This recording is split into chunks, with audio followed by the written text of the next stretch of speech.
The enigma of a chat group. How peculiar can a chat group truly be? One might envision a spirited young lad, Groudon, reveling in the idea of riding atop a majestic Rayquaza while vanquishing Kyogre. Daily, he conjures curses behind the scenes, wishing for the swift demise of other legendary Pokémon, all in the hopes of feasting sooner. A rather chaotic specter, Mew, who thrives on discord. And then there's the unwavering Kyogre, who never ceases to fly, alongside Rayquaza, who dreams of usurping the creator and claiming dominion for himself. At long last, with the relentless mantra of tenacity, diligence, a mother and father, and 8 technologies, Su-Yun ascended to become the most formidable champion in the history of the Pokemon League. One fateful day, he was unexpectedly drawn into a chat group. On the very first day, Groudon was left utterly despondent. Su-Yun proclaimed, "Everyone, direct your attention toward me. I must announce something. Groudon, he cannot fly." Kyogre interjected, "Surely that cannot be true? Is there truly someone who cannot take flight?" "Oh, it's Groudon. Then all is well." Mew suggested, "I propose we inscribe this revelation in the group notice. Hammer it home, bombard the chat with it 1,000 times daily, and enrage Groudon, thus allowing me to partake in the feast." Rayquaza declared, "Those who cannot soar do not deserve to share this chat group with me. I vehemently recommend Groudon be expelled." The creator chimed in, 10086. Groudon could only mutter in exasperation. Chapter 1. The most powerful trainer joins the legendary Pokemon chat group. In the Kanto region, there stands a sacred mountain, a towering peak that bridges heaven and earth. Its summit, perpetually cloaked in snow, glistens like silver beneath the sun's embrace, earning it the endearing moniker of Silver Mountain. It is said that atop Silver Mountain resides the world's most formidable Pokemon trainer, a figure esteemed by trainers across the Pokemon realm, all of whom yearn to best him in battle. Countless challengers have journeyed to confront him, only to be ensnared by the mountain's labyrinthine paths, unable to breach Silver Mountain's natural defenses, let alone face the mightiest trainer. Over time, tales of Silver Mountain and its legendary inhabitant morphed into folklore, a topic of conversation among trainers during their leisurely moments. On this particular day, a strikingly handsome youth stood atop Silver Mountain.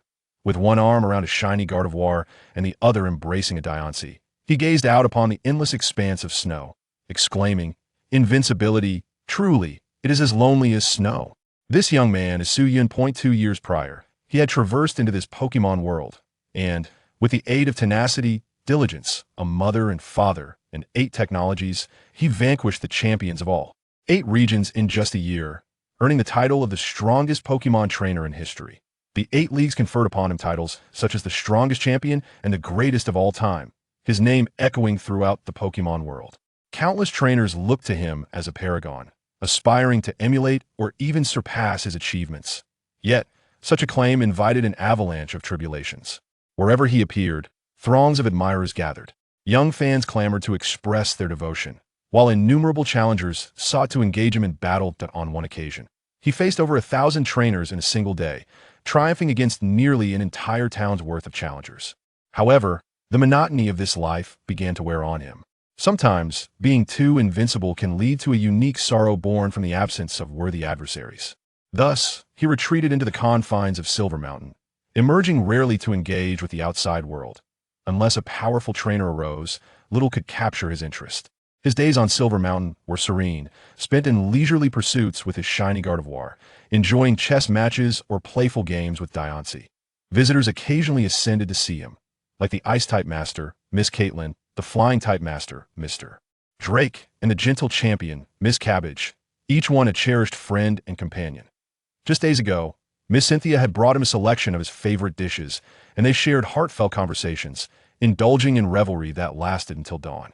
Reflecting on those moments, Su-Yun couldn't help but smile, whispering to himself, "Miss Cabbage is quite wonderful."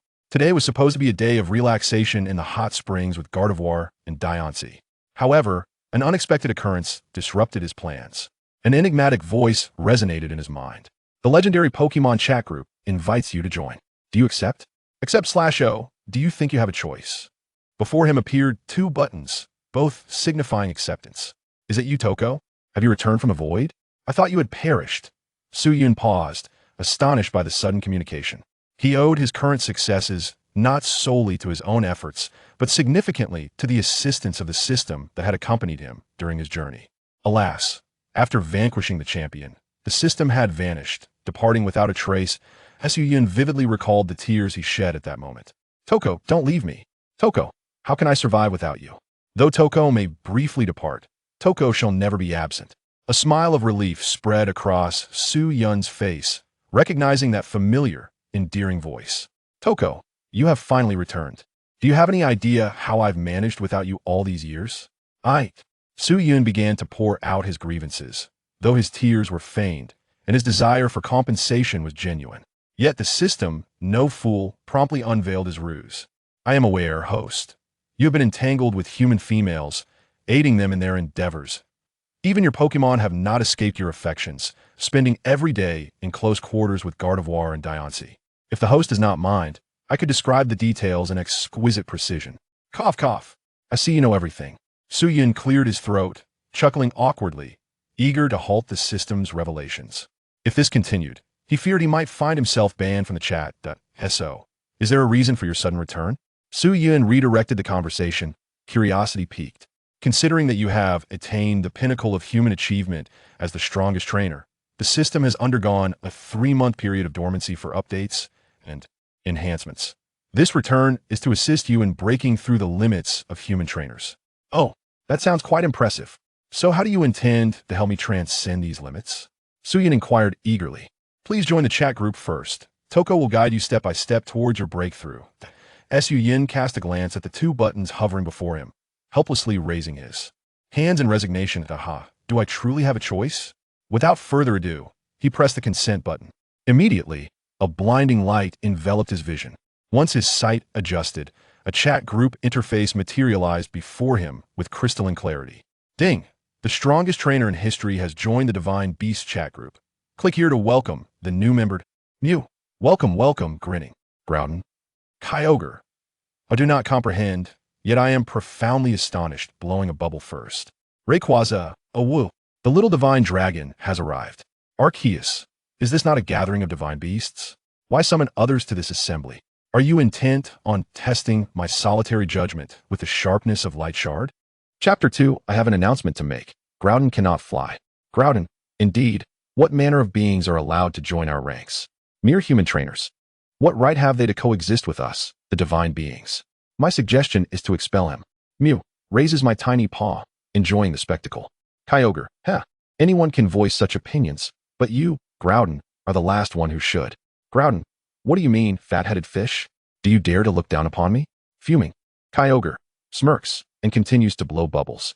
Meanwhile, a notification echoed through the group. Group member Kyogre poked Mew's adorable little face and invited it to listen to Free to Fly. Mew, stifling laughter. Group member Kyogre stroked Rayquaza's draconic horn and invited it to listen to Free to Fly. Rayquaza, doghead. Group member Kyogre petted Arceus's woolly form and invited it to listen to Free to Fly. Arceus, cold-hearted doghead. Groudon, fat-headed fish, you and I. Warning. Group member Groudon has exhibited excessively aggressive language and is muted for 1 minute. Other members are advised to take heed. Kyogre. I can't stop laughing. That foolish creature who cannot fly has been silenced once again. Mew. Though this is rather unkind, I can't help but find it amusing. Ha. Rayquaza. By the way, how many times has Groudon been muted now? Never mind. It's too many to count. Let's just laugh for now. Oh ho ho ho. Arceus. Truly, this is too funny. Laughs coldly. As Groudon seethed with fury, bombarding them with curses, it found itself unable to showcase its prowess as a Pokemon messenger due to the group leader's muting. The atmosphere in the chat was lively. The Hoenn trio was present, and even the primordial Mew and the creator god Arceus had joined. It seems, dear leader, you've really outdone yourself this time. Su-yun observed the incessant stream of messages with a look of astonishment. Legendary Pokemon are elusive, especially those of the caliber of the Hoenn trio, along with ancient beings like Arceus and Mew. One might not encounter them even once in a lifetime. Even he, after spending 2 long years in the Pokemon world, had only crossed paths with lesser deities a few fleeting times, but unfortunately, his strength was insufficient to capture them back then. By the time he had grown stronger, those opportunities had vanished, leaving him with a lingering regret. Yet, the system's reappearance ignited a glimmer of hope.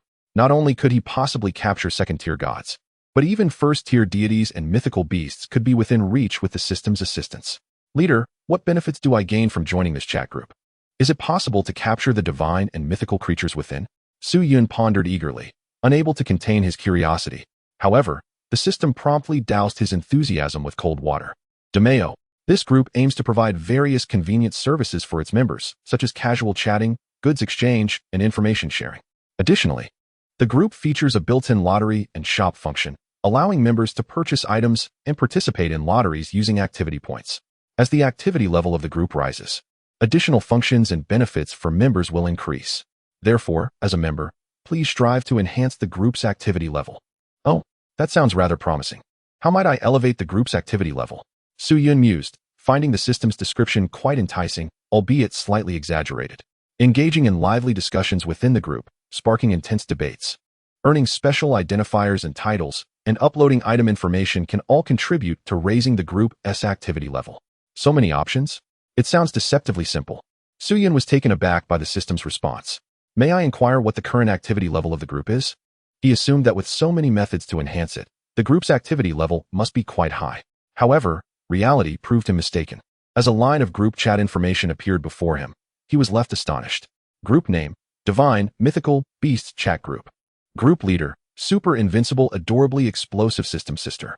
Group members, 7. Group announcement. Young ones, to elevate the group's activity level, please contribute your utmost. Group level, 1-250-5000. Su Yun couldn't help but smirk. Truly, you are adorable, dear leader. Upon seeing the lengthy number following the group level, he realized that elevating the group's activity level would not be as effortless as he had imagined. At that moment, the system's voice chimed in again. Please share your entrance sentiment. Friendly reminder. Each new member has the opportunity to express an entrance sentiment upon joining the group. Depending on the ensuing discussion's fervor, they will receive varying activity point rewards. The greater the discussion's heat, the higher the activity point rewards. Activity points are the sole currency of this group. Please take this seriously. An entrance sentiment? And it must incite vigorous discussion? What should I say? Su Yun stroked his chin, pondering deeply. Meanwhile, the group buzzed with lively chatter. Rayquaza, where's the strongest trainer in history? Why the silence? Do you not regard me? The one who can take on 7 at once? Kyogre, is it possible he is contemplating his entrance sentiment? Arceus, why overthink? Just speak from the heart. Mew, do you think everyone is as reclusive as you, Llama? Whispers. Arceus, Mew, do you wish to test the sharpness of my judgment? Kyogre, yay. Let the battle commence. Enjoying the spectacle. Rayquaza, snacks and drinks. Comrades, please keep your legs to yourselves. Groudon, waka waka waka. The Lord of the Land has returned. Groudon, waka waka waka. The Lord of the Land has returned. Groudon, waka waka waka. The Lord of the Land has returned. The chat exploded with fervent messages. At that moment, upon seeing Groudon's reappearance, Su Yun's eyes lit up. I have an idea. What could possibly be more worthy of discussion than the fact that Groudon cannot fly? The answer is nothing. Moreover, Groudon had previously wanted to expel him from the chat. It is only fitting that he teases Groudon now. With that thought, Su Yun composed his entrance sentiment. Ahem, all eyes upon me. I declare, Groudon cannot fly. Chapter 3. Groudon has once again been silenced. Groudon, Kyogre, Rayquaza, Mew, Arceus. A single remark from Su Yun rendered all group members speechless.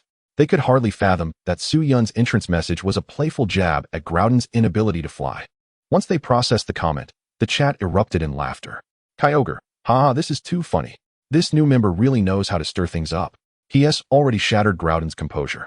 Mew, the strongest trainer in history, I applaud you. Rayquaza, my friend, you are absolutely correct. 666 is all that needs to be said. Arceus, you have performed admirably. Groudon, furious. Kyogre, Groudon, no way. Could it be true that someone cannot fly? Let me see who it is. Oh, it's you, Groudon. No worries then. Mew, how splendid. I suggest we post this message as a group announcement, hammer it in, and flood the chat with it daily. This will surely infuriate Groudon, and then I can enjoy a feast. Rayquaza, I wholeheartedly agree. Those who cannot fly do not deserve to share a chat with me. I strongly recommend we expel Groudon from the group chat. Arceus, 10086.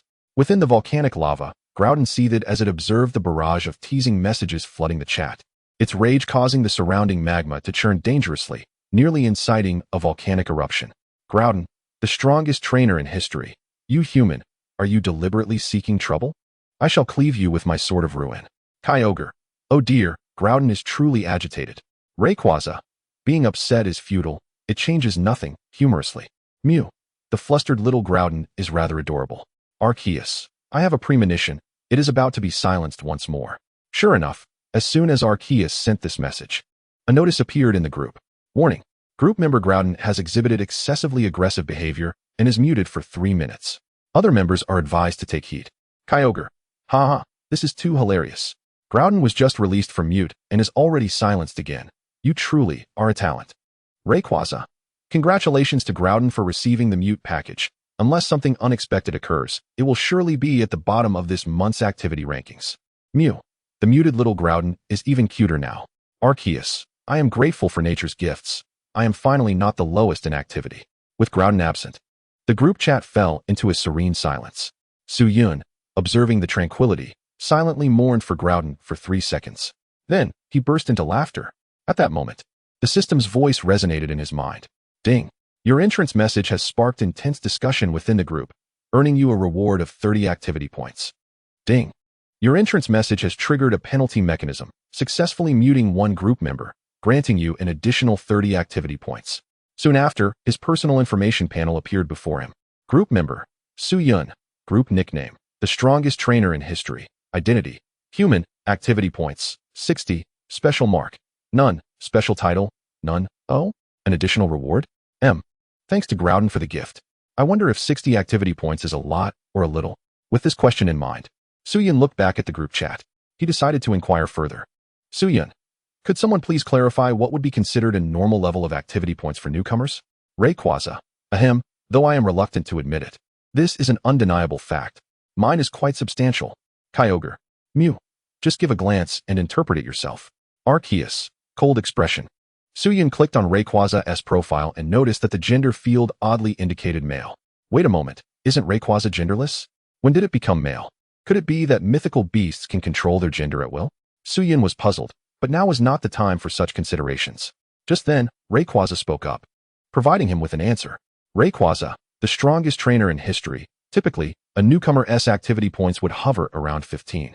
However, with a powerful entity like me, it naturally exceeds that, reaching 20, which is the current record for activity points among newcomers in our group.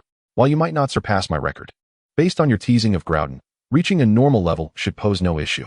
Oh, by the way, I forgot to ask, what is your activity point count?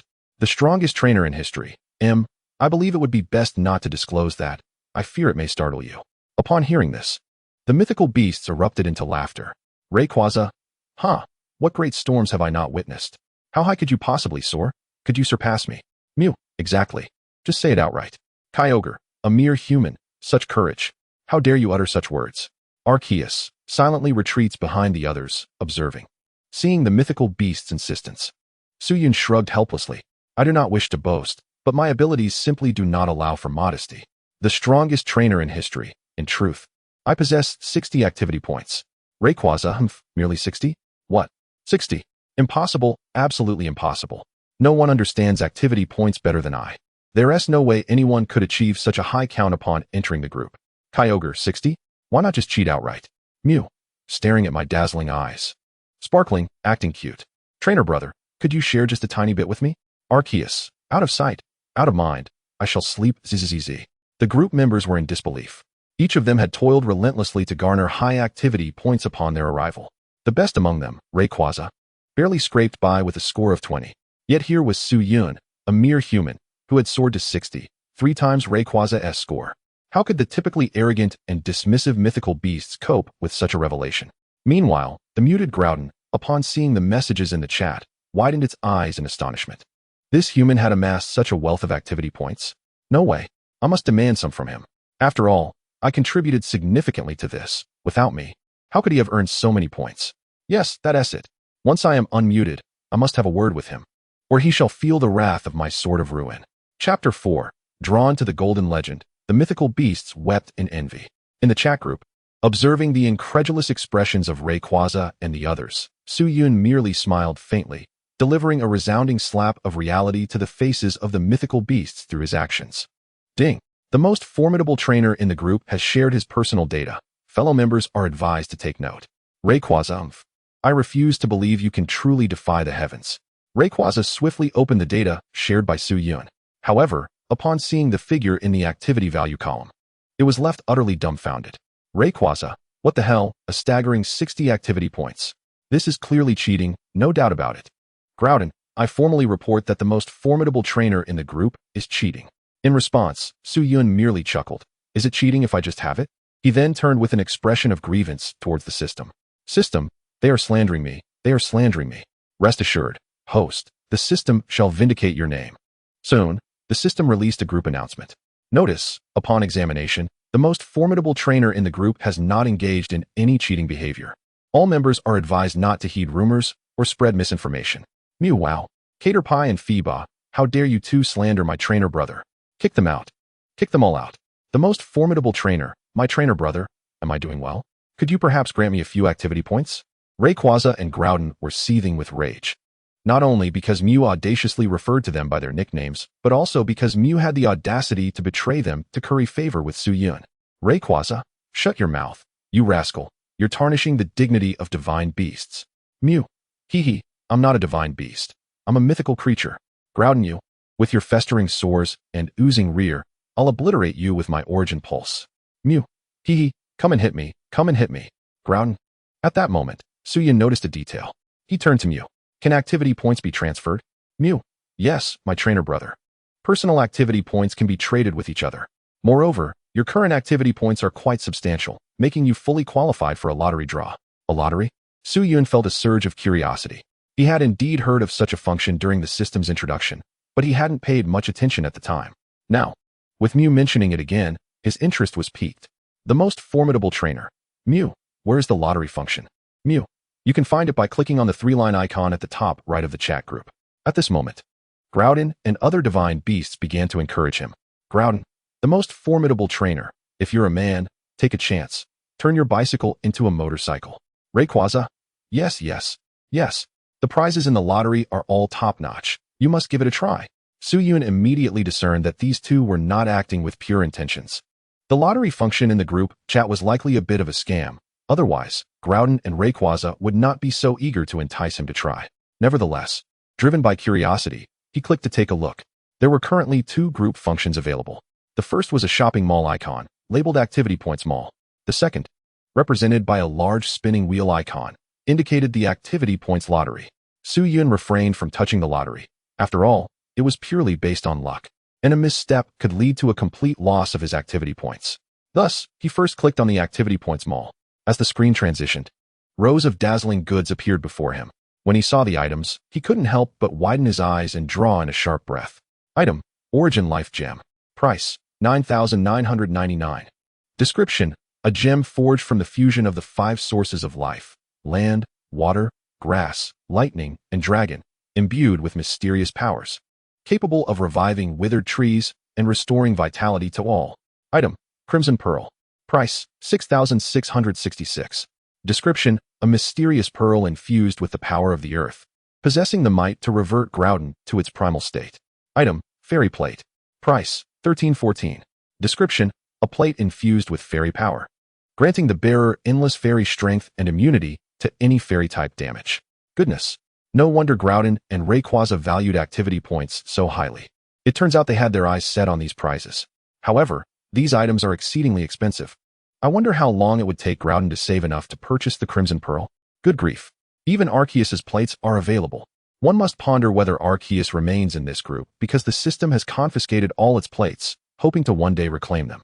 Su Yun was uncertain of the accuracy of his speculation, but one thing was clear. The already invincible Arceus appearing in this group surely harbored some undisclosed secret. As Su Yun continued to browse the items, he discovered that, aside from the exorbitantly priced sacred artifacts, special abilities like the power of Eternatus and the power of dragons, as well as the megastones required for Pokemon Mega Evolution, were all for sale in the mall.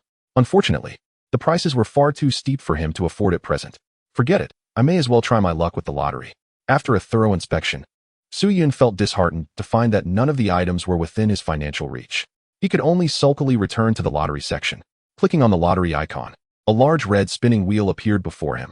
The red wheel was divided into 5 segments. Thank you for your patronage, 75. Try again, 15. Ordinary gift pack, 6.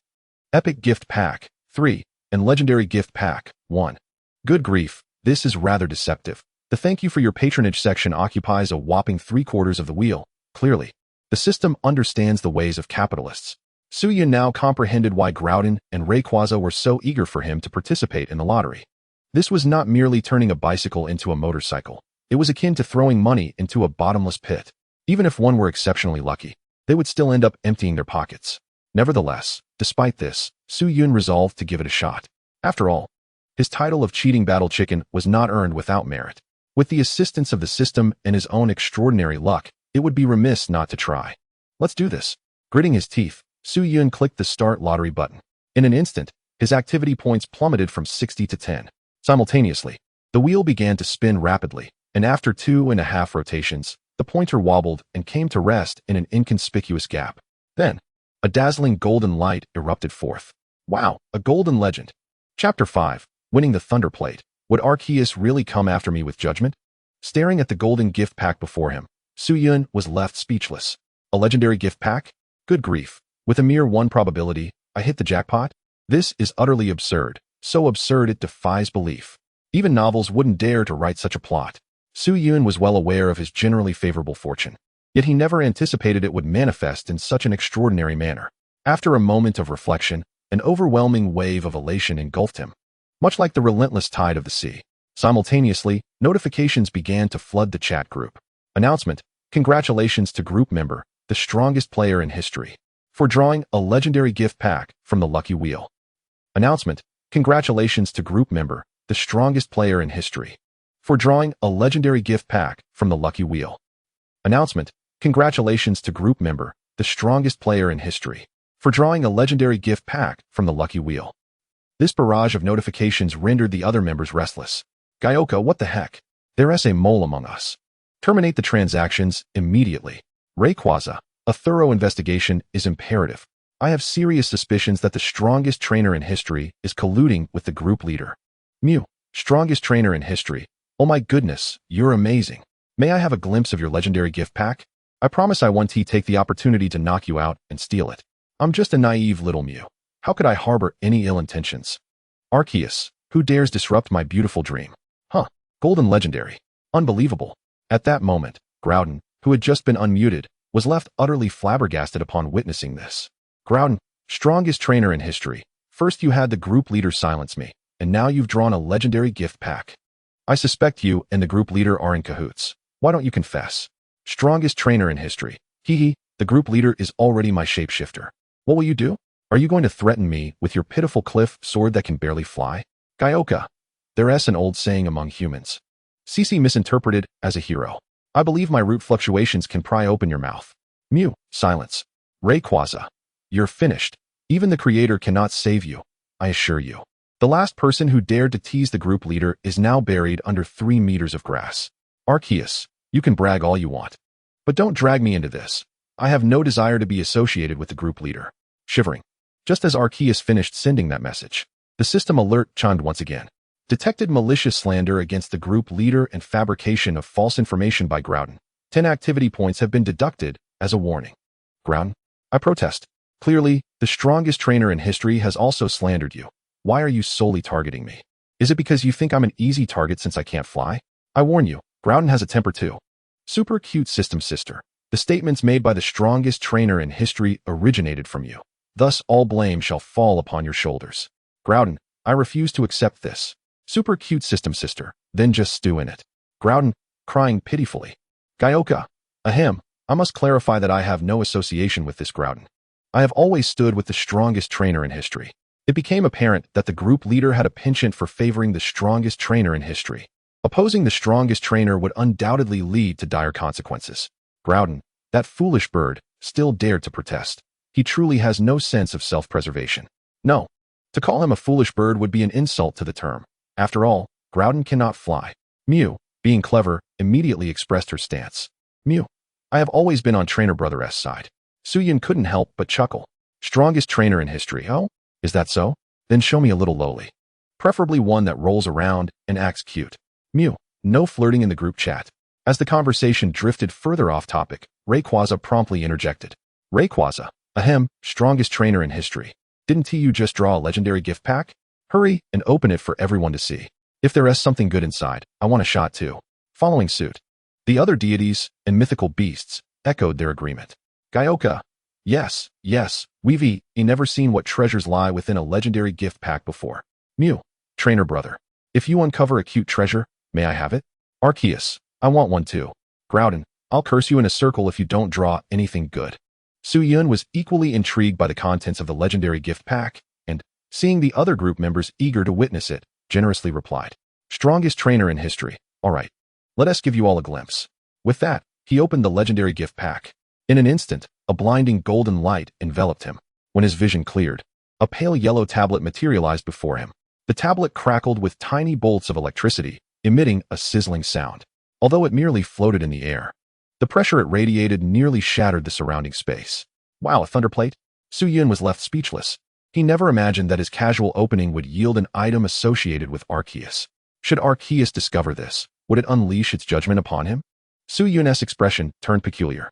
Just as he began to worry about Arceus's potential reaction to the thunderplate, the system kindly announced the news in the group. Announcement: congratulations to group member, the strongest trainer in history, for opening the legendary gift pack and receiving the thunderplate. Announcement: congratulations to group member, the strongest trainer in history, for opening the legendary gift pack and receiving the thunderplate. Announcement: congratulations to group member, the strongest trainer in history, for opening the legendary gift pack and receiving the thunderplate. Consequently, the group members erupted in excitement.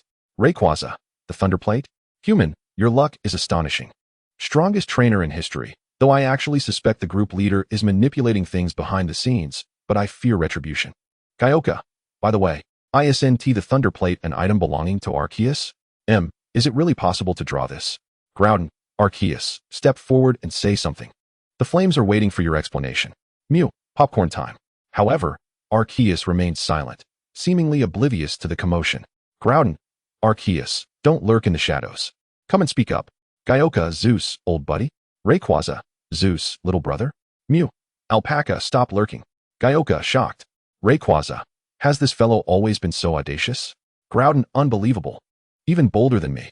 Arceus, you're the one who is an alpaca. Your entire family is alpacas. Mew, it's getting intense, smirking. Groudon, boo-hoo. I used to be the same way. Chapter 6, The Secrets of the Lottery. Is Arceus the little black sheep? That fellow has quite the audacity. Su-Yun was astonished to see Mew daring to tease Arceus in the group chat, referring to it as an alpaca. After all, Arceus is the creator of the world, a figure of great stature. To be called an alpaca is indeed a significant blow to its dignity, even though it does bear a striking resemblance to one. The mightiest trainer, Arceus. Dear Zeus, I have drawn your thunderplate. You wouldn't, out of jealousy, conspire against me in secret, would you? To err on the side of caution, Su-Yun decided to voice his concerns directly. Arceus, humph, I am a being of great virtue. I am not that type of individual. Ahem, however, if you were inclined to gift me the thunderplate, I would be quite pleased. Mew, the timid are always timid, seeking excuses. Your little schemes are so transparent that even the world tree can hear them. Groudon, I concur. Su-Yun keenly sensed that Arceus seemed to harbor some apprehension. Could it be that if Arceus were to seize the thunderplate from me, he would face retribution from the system? Su-Yun glanced at the system, his mind brimming with doubt. Otherwise, there was simply no rationale to explain Arceus's unusual behavior. Host is quite astute. Any items obtained from the group chat are protected by this system. Should any member dare to attempt theft, they will face severe punishment from the system. Su-Yun suddenly understood. If that is the case, then I can rest easy. He patted the soft, silky chest of the nearby shiny Gardevoir, murmuring with relief. This elicited a playful pout from Gardevoir, who teased, Master, how naughty. Please refrain from such actions in broad daylight. At that moment, someone in the group chat suddenly addressed him. Groudon, mighty trainer, how did you manage to draw a legendary gift pack? Do share your secrets. I, Groudon, also wish to partake. Perhaps I could bask in your fortune and draw a golden legend as well. If I could also obtain a crimson orb, I could revert to my primal form. Ha! As Groudon's eternal rival, Kyogre seized the opportunity to mock him. Kyogre, TSK, what of obtaining a crimson orb? What good is reverting to primal form if you still cannot fly? You, a perpetual land dweller, I shall laugh at you for eternity. Groudon, are you insulting me? You gluttonous fish, do you dare to face my Cliffblade? Kyogre, come then, who fears whom? Let's harm each other. As the elder brother. Rayquaza could no longer bear to watch and interjected. Rayquaza, enough, enough. Stop the bickering. You two are equally matched. Let's first listen to what the mightiest trainer has to say. Groudon, Kyogre, how audacious. What business does a caterpillar like you have in barking? Rayquaza? I can't believe this. Just as it seemed another argument was about to erupt, Su-Yun quickly intervened. The mightiest trainer, ahem, please cease your quarrels. Would you like me to reveal the secret to drawing prizes? Upon hearing this, the group fell silent. Even Rayquaza managed to suppress his fury, refraining from picking a fight with Groudon and Kyogre. After all, they all yearned for the same luck as Su-Yun, hoping to draw golden legends. Groudon, speak quickly. My Cliffblade is itching with anticipation. Kyogre, I'll fetch a small stool and await your wisdom. Rayquaza, eyes wide open, fully attentive. Mew, enjoying the show. Arceus, pretending to sleep, while secretly eavesdropping. Su-Yun cleared his throat. The mightiest trainer, ahem, it's quite simple, you merely need to control your strength. Groudon, strength? I am not well versed in literature. Please do not deceive me. The mightiest trainer, a Honite does not deceive a fellow Honite. Kyogre, but how much strength is appropriate? The mightiest trainer, ideally, you should apply enough force to make the wheel spin 2.5 times. Rayquaza, why 2.5 times? The mightiest trainer, because it is a mystical number. Mew. Arceus, little blackie. The mightiest trainer, I am an icon, angry. Arceus, you had better be. The mightiest trainer, I certainly am. Groudon and the others wore bewildered expressions. Groudon, what are they discussing? Kyogre, I am at a loss, but I am profoundly shocked. Rayquaza, none of that matters. Let us first test if the mightiest trainer's method for drawing prizes is effective. Groudon, Caterpillar, you are the elder brother. You should go first. Rayquaza, while I am pleased to be called elder brother, I take offense at being called a caterpillar. Kyogre, in a body of 1,000 pounds. You are all but 1,000 pounds of scheming. Though Rayquaza recognized Groudon was merely testing the waters, he did not take offense. Instead, he took on the mantle of elder brother among the Hoenn trio, boldly stepping forward. 2.5 spins. Surely, a gentle nudge should suffice? Rayquaza inhaled deeply, then slowly exhaled. Extending his sharp dragon claws, he gently nudged the wheel. In an instant, a blue light flashed before him. Announcement. Congratulations to group member Rayquaza for drawing a regular gift pack from the lucky wheel. Astonished, Rayquaza could hardly believe it. He had truly won. How miraculous. He had approached this with a mere experimental mindset, not expecting success. Upon receiving the group announcement, the chat erupted with excitement. Groudon, no way. He truly won. The mightiest trainer does not deceive me. A Honite indeed does not deceive a Honite. Kyogre, mightiest trainer, you are sincere. I am moved to tears. Mew, those big eyes are spinning. It's clear you are up to no good. Arceus, continuing to feign death, I shall not act until the last moment. Upon witnessing Rayquaza's victory, Su-Yun was equally astonished. Could it be? Is the system's master also a little blackie? A peculiar expression crossed Su-Yun's face. The 2.5 spin trick he had mentioned seemed merely a ruse to amuse the divine beasts. Yet, judging by Rayquaza's reaction, it appeared more complex than he had anticipated. Encouraged by his initial success, Rayquaza attempted again, and once more, he won. Announcement.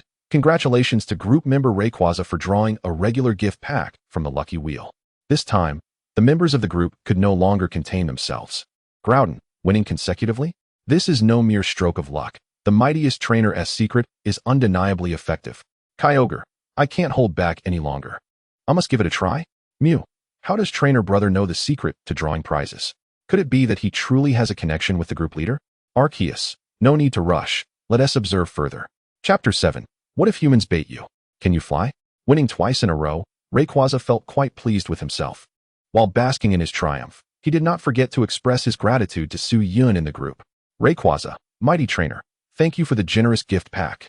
Alas, his activity points were insufficient. Otherwise, he would surely have attempted again. At this moment, Su-Yun was also curious about the rewards contained within the regular gift pack. So he addressed Rayquaza. The mightiest trainer, Rayquaza, hurry and open the gift pack to see what treasures await inside. Rayquaza? That makes sense. Let me take a closer look. In the blink of an eye, Rayquaza swiftly opened 2 ordinary gift packs. Immediately afterward, announcements rang out in the group.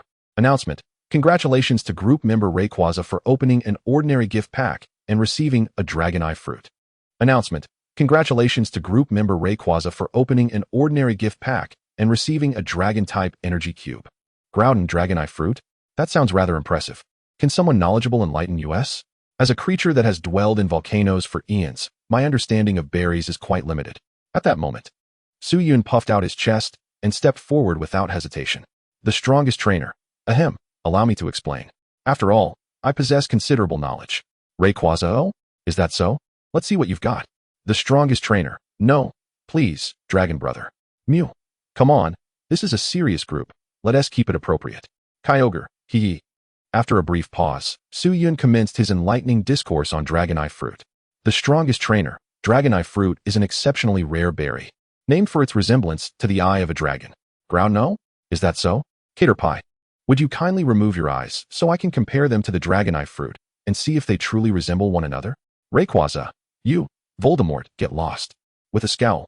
Kyogre, enough already. Let the strongest trainer continue.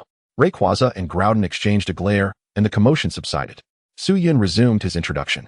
The strongest trainer, the flesh of the Dragonite Fruit, is delectably sweet, imbued with a potent energy that offers unexpected benefits to Pokemon. Consuming it can enhance a Pokemon's speed, thereby augmenting its overall strength. Upon hearing Su-Yun's explanation, Rayquaza and the others widened their eyes in astonishment. Rayquaza, is it truly that extraordinary? I assumed ordinary gift packs would contain nothing of value, but it seems I have underestimated them. Hee, I've struck it rich this time. Rayquaza unhesitatingly devoured the Dragonite Fruit, relishing its exquisite taste. During this, he even shared a selfie in the group, causing Mew to drool with envy. Mew, wah, it looks so delicious. I wish I could have a taste. Ray brother, could you save me a bite? Rayquaza, haha. You wish. Groudon, what are you so proud of, you green caterpillar? Is having a Dragonite Fruit such a big deal? Rayquaza, I possess a Dragonite Fruit while you do not. That is my justification for being arrogant. What? You disagree? Come at me. Oh, I almost forgot. I can fly, while you, Voldemort, cannot touch me. Ha ha ha. Groudon, you infuriate me. Is little Blackie done playing? Do you have a stick? Beware of a lawyer's warning. Rayquaza, ho ho ho, I revel in it. Not only can I savor the delicious Dragonite Fruit, but I can also indulge in delectable energy cubes. Can you do that? You little crawler who can't even fly? Witnessing the ongoing quarrel between the two, Arceus could no longer remain a spectator. Arceus, enough. Cease this incessant bickering. Rayquaza, what exactly is this energy cube you speak of? I have never heard of such a thing. Rayquaza, the energy cube is. Kyogre, I know this. Let me explain. Rayquaza, fine, go ahead. As your elder brother, I shall reluctantly grant you this opportunity. With an air of superiority. Kyogre, ahem, pretending to be serious. The energy cube is a food crafted by humans, specifically designed for Pokemon consumption. It boasts a myriad of flavors and is rich in nutrients, providing tremendous benefits to a Pokemon's physique. Listening to Kyogre's detailed explanation, Arceus was not only astonished, but also somewhat puzzled. Arceus, I never imagined that during my slumber, humans would advance so swiftly. But, Kyogre, how do you know so much? Haven't you always resided in the deep sea? Kyogre, hee well. Groudon, how else would he know? He must have been caught by someone using energy cubes as bait. Can you imagine? A human girl used a flimsy fishing rod and a few energy cubes as bait, and that dim-witted fathead fish actually took the hook. Ha ha. It's truly the greatest disgrace among divine beasts. Kyogre, you, who cannot fly, should be silent. No one considers you mute if you don't speak. Groudon, I'm just saying. You were caught by a human. Kyogre, you can't even fly? Groudon, you were caught by a flimsy fishing rod. Kyogre, you can't fly? Groudon, you couldn't resist the temptation of energy cubes. Kyogre, you can't fly. Groudon, you. Kyogre, you can't fly. Groudon, you infuriate me. Get lost. Is this never-ending? Arceus felt on the brink of collapse. It dawned upon him that whenever Groudon and Kyogre crossed paths, conflict was inevitable. Reluctantly, he decided to ignore the two and instead address Su-Yun. Arceus, the strongest trainer, you are human, are you not? Could you upload some energy cubes to the group? I too wish to savor the flavors crafted by humanity. Su-Yun's eyes lit up. Of course. Why hadn't he thought of it before? Uploading the energy cubes directly to the group and marking the prices would allow him to earn activity points. It seems I shall take on the role of a capitalist this time. Chapter 8. Uploading energy cubes, the divine beasts weep with desire. Groudon, yes. Quickly upload some energy cubes to the group so we can all have a taste and not let the green caterpillar hog all the glory. Kyogre, this time. I stand with those who cannot fly. And remember to upload plenty of seaweed-flavored ones. I have a penchant for those. Groudon, I want the spicy flavor. Preferably one that is hot enough to breathe fire. Mew. Trainer brother, I would like a sweet flavor. Rayquaza. Ahem. Actually, I'm not quite full yet. How about you save me some? I'm not picky. Any flavor will do. Seeing the divine beasts clamoring to taste the energy cubes, Suyin could not help but feel elated. To him, they were not merely divine beasts. They represented substantial activity points. The strongest trainer, hold on a moment. I'll fetch them for you. As an exemplary trainer, while battling is his forte, cooking is also a cherished hobby. Even before becoming the strongest champion of the league, his skill in crafting energy cubes had reached an extraordinary level, rendering them irresistible to Pokemon.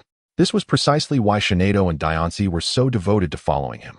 It can be said without exaggeration that upon the descent of a single energy cube, both Shinado and Tianshi would immediately collapse into his embrace, surrendering themselves completely to his whims. Exiting the group chat, Suyin turned to the nearby Shinado and commanded, Duoer, please fetch some energy cubes from the kitchen for me. I am in urgent need. Remember, I require one of each flavor. Certainly, Master, Shinado replied with a respectful bow and vanished in an instant.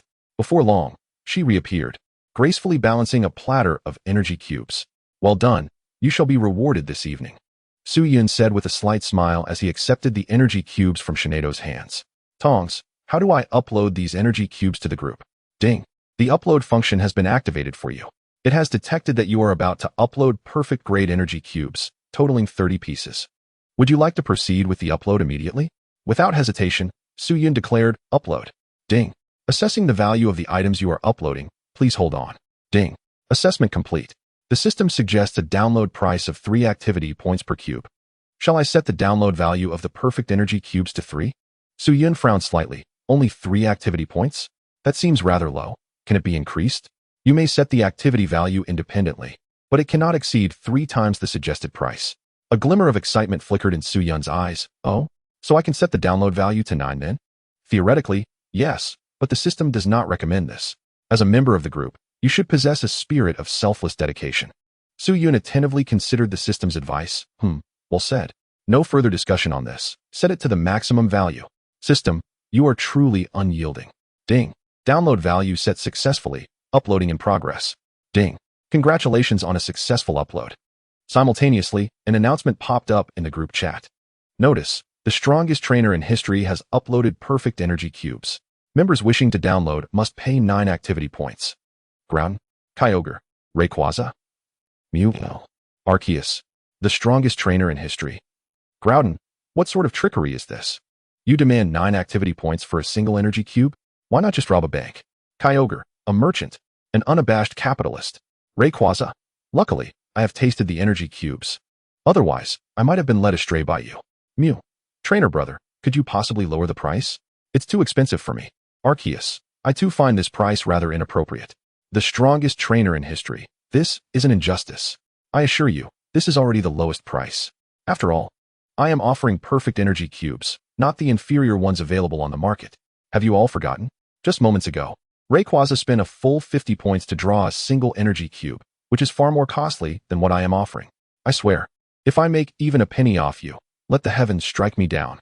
Thunder rumbled over Silver Mountain, where snow had been falling heavily as a bolt of lightning. Thick as a barrel, descended from the sky, illuminating the horizon with a blinding brilliance. Master, it appears it may rain. Shall we return? Shinado inquired, glancing at the sky with concern. A sudden unease gripped Suyun. Could it truly be that accurate? However, he quickly regained his composure and waved dismissively at Shinado. Coincidence. It must be mere coincidence. Alas, this scene went unseen by the deities and mythical beasts, or they would certainly have sought him out for an explanation. Meanwhile, the oblivious Arceus and others began to discuss in the chat. Arceus, Kyogre, aren't you knowledgeable about energy cubes? Is what the strongest trainer claims true? Kyogre, I'm not sure, shrugging. I've only tasted the energy cubes, but remain ignorant of their price. Arceus, very well, I shall trust the strongest trainer this once.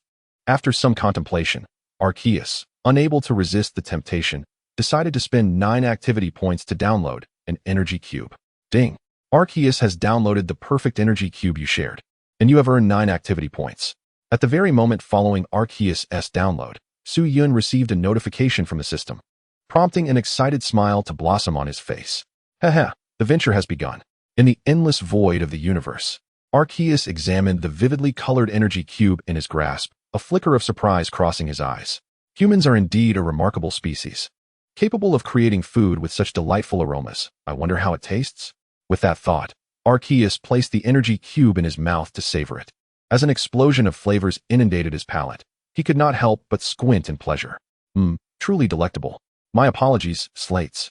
It seems I shall have to wait a while longer before I can redeem you. Chapter 9. Oh no, my underwear is all gone. Ding. Arceus has downloaded the perfect energy cube you shared, and you have earned 9 activity points. Ding. Arceus has downloaded the perfect energy cube you shared, and you have earned 9 activity points. Ding.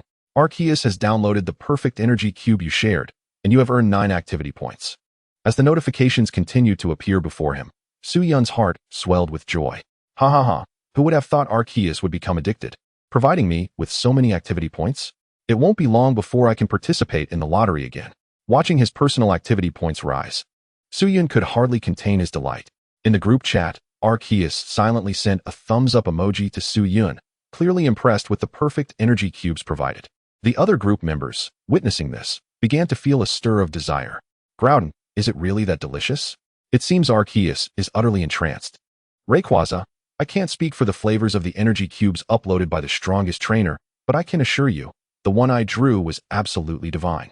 Kyogre, memories of the past have suddenly resurfaced. I nearly lost control. Mew, strongest trainer, could you possibly offer a discount? My points are still valid. And I could trade for some meat. The strongest trainer in history. Mew, I can transform into a cute girl, you know. Click here to load JBG. Click here to load JBG. Click here to load JBG. Mew sent a series of alluring images. Unmoved, Su-Yun responded, are you testing me with this? What trainer could withstand such temptation? With that, Su-Yun swiftly clicked to save each image, determined to preserve evidence of Mew's transgressions, ensuring that the truth of history would not be lost to the ravages of time. Mew, I'm so wronged. Groudon, I can't take it anymore, my stomach is growling. I should indulge in a taste of something new first, and use the remaining activity points for the lottery. Groudon decisively downloaded a spicy energy cube. After savoring it, flames erupted from his mouth, soaring 3 meters high, exclaiming in delight. Groudon, incredible. This is absolutely exhilarating. I've never tasted anything so delicious. It surpasses the molten rock within magma by leagues. Kyogre, since you all have purchased one, I shall partake as well. Rayquaza, with my younger brothers indulging, I shall not hesitate any longer. Soon, Kyogre and Rayquaza also downloaded their own energy cubes, and after tasting them, they expressed their utmost admiration. Had they not been short on points, they would have undoubtedly procured several more. Thanks to the collective efforts of the group members, Su-Yun's personal activity points once again reached a total of 64, just enough to draw another prize.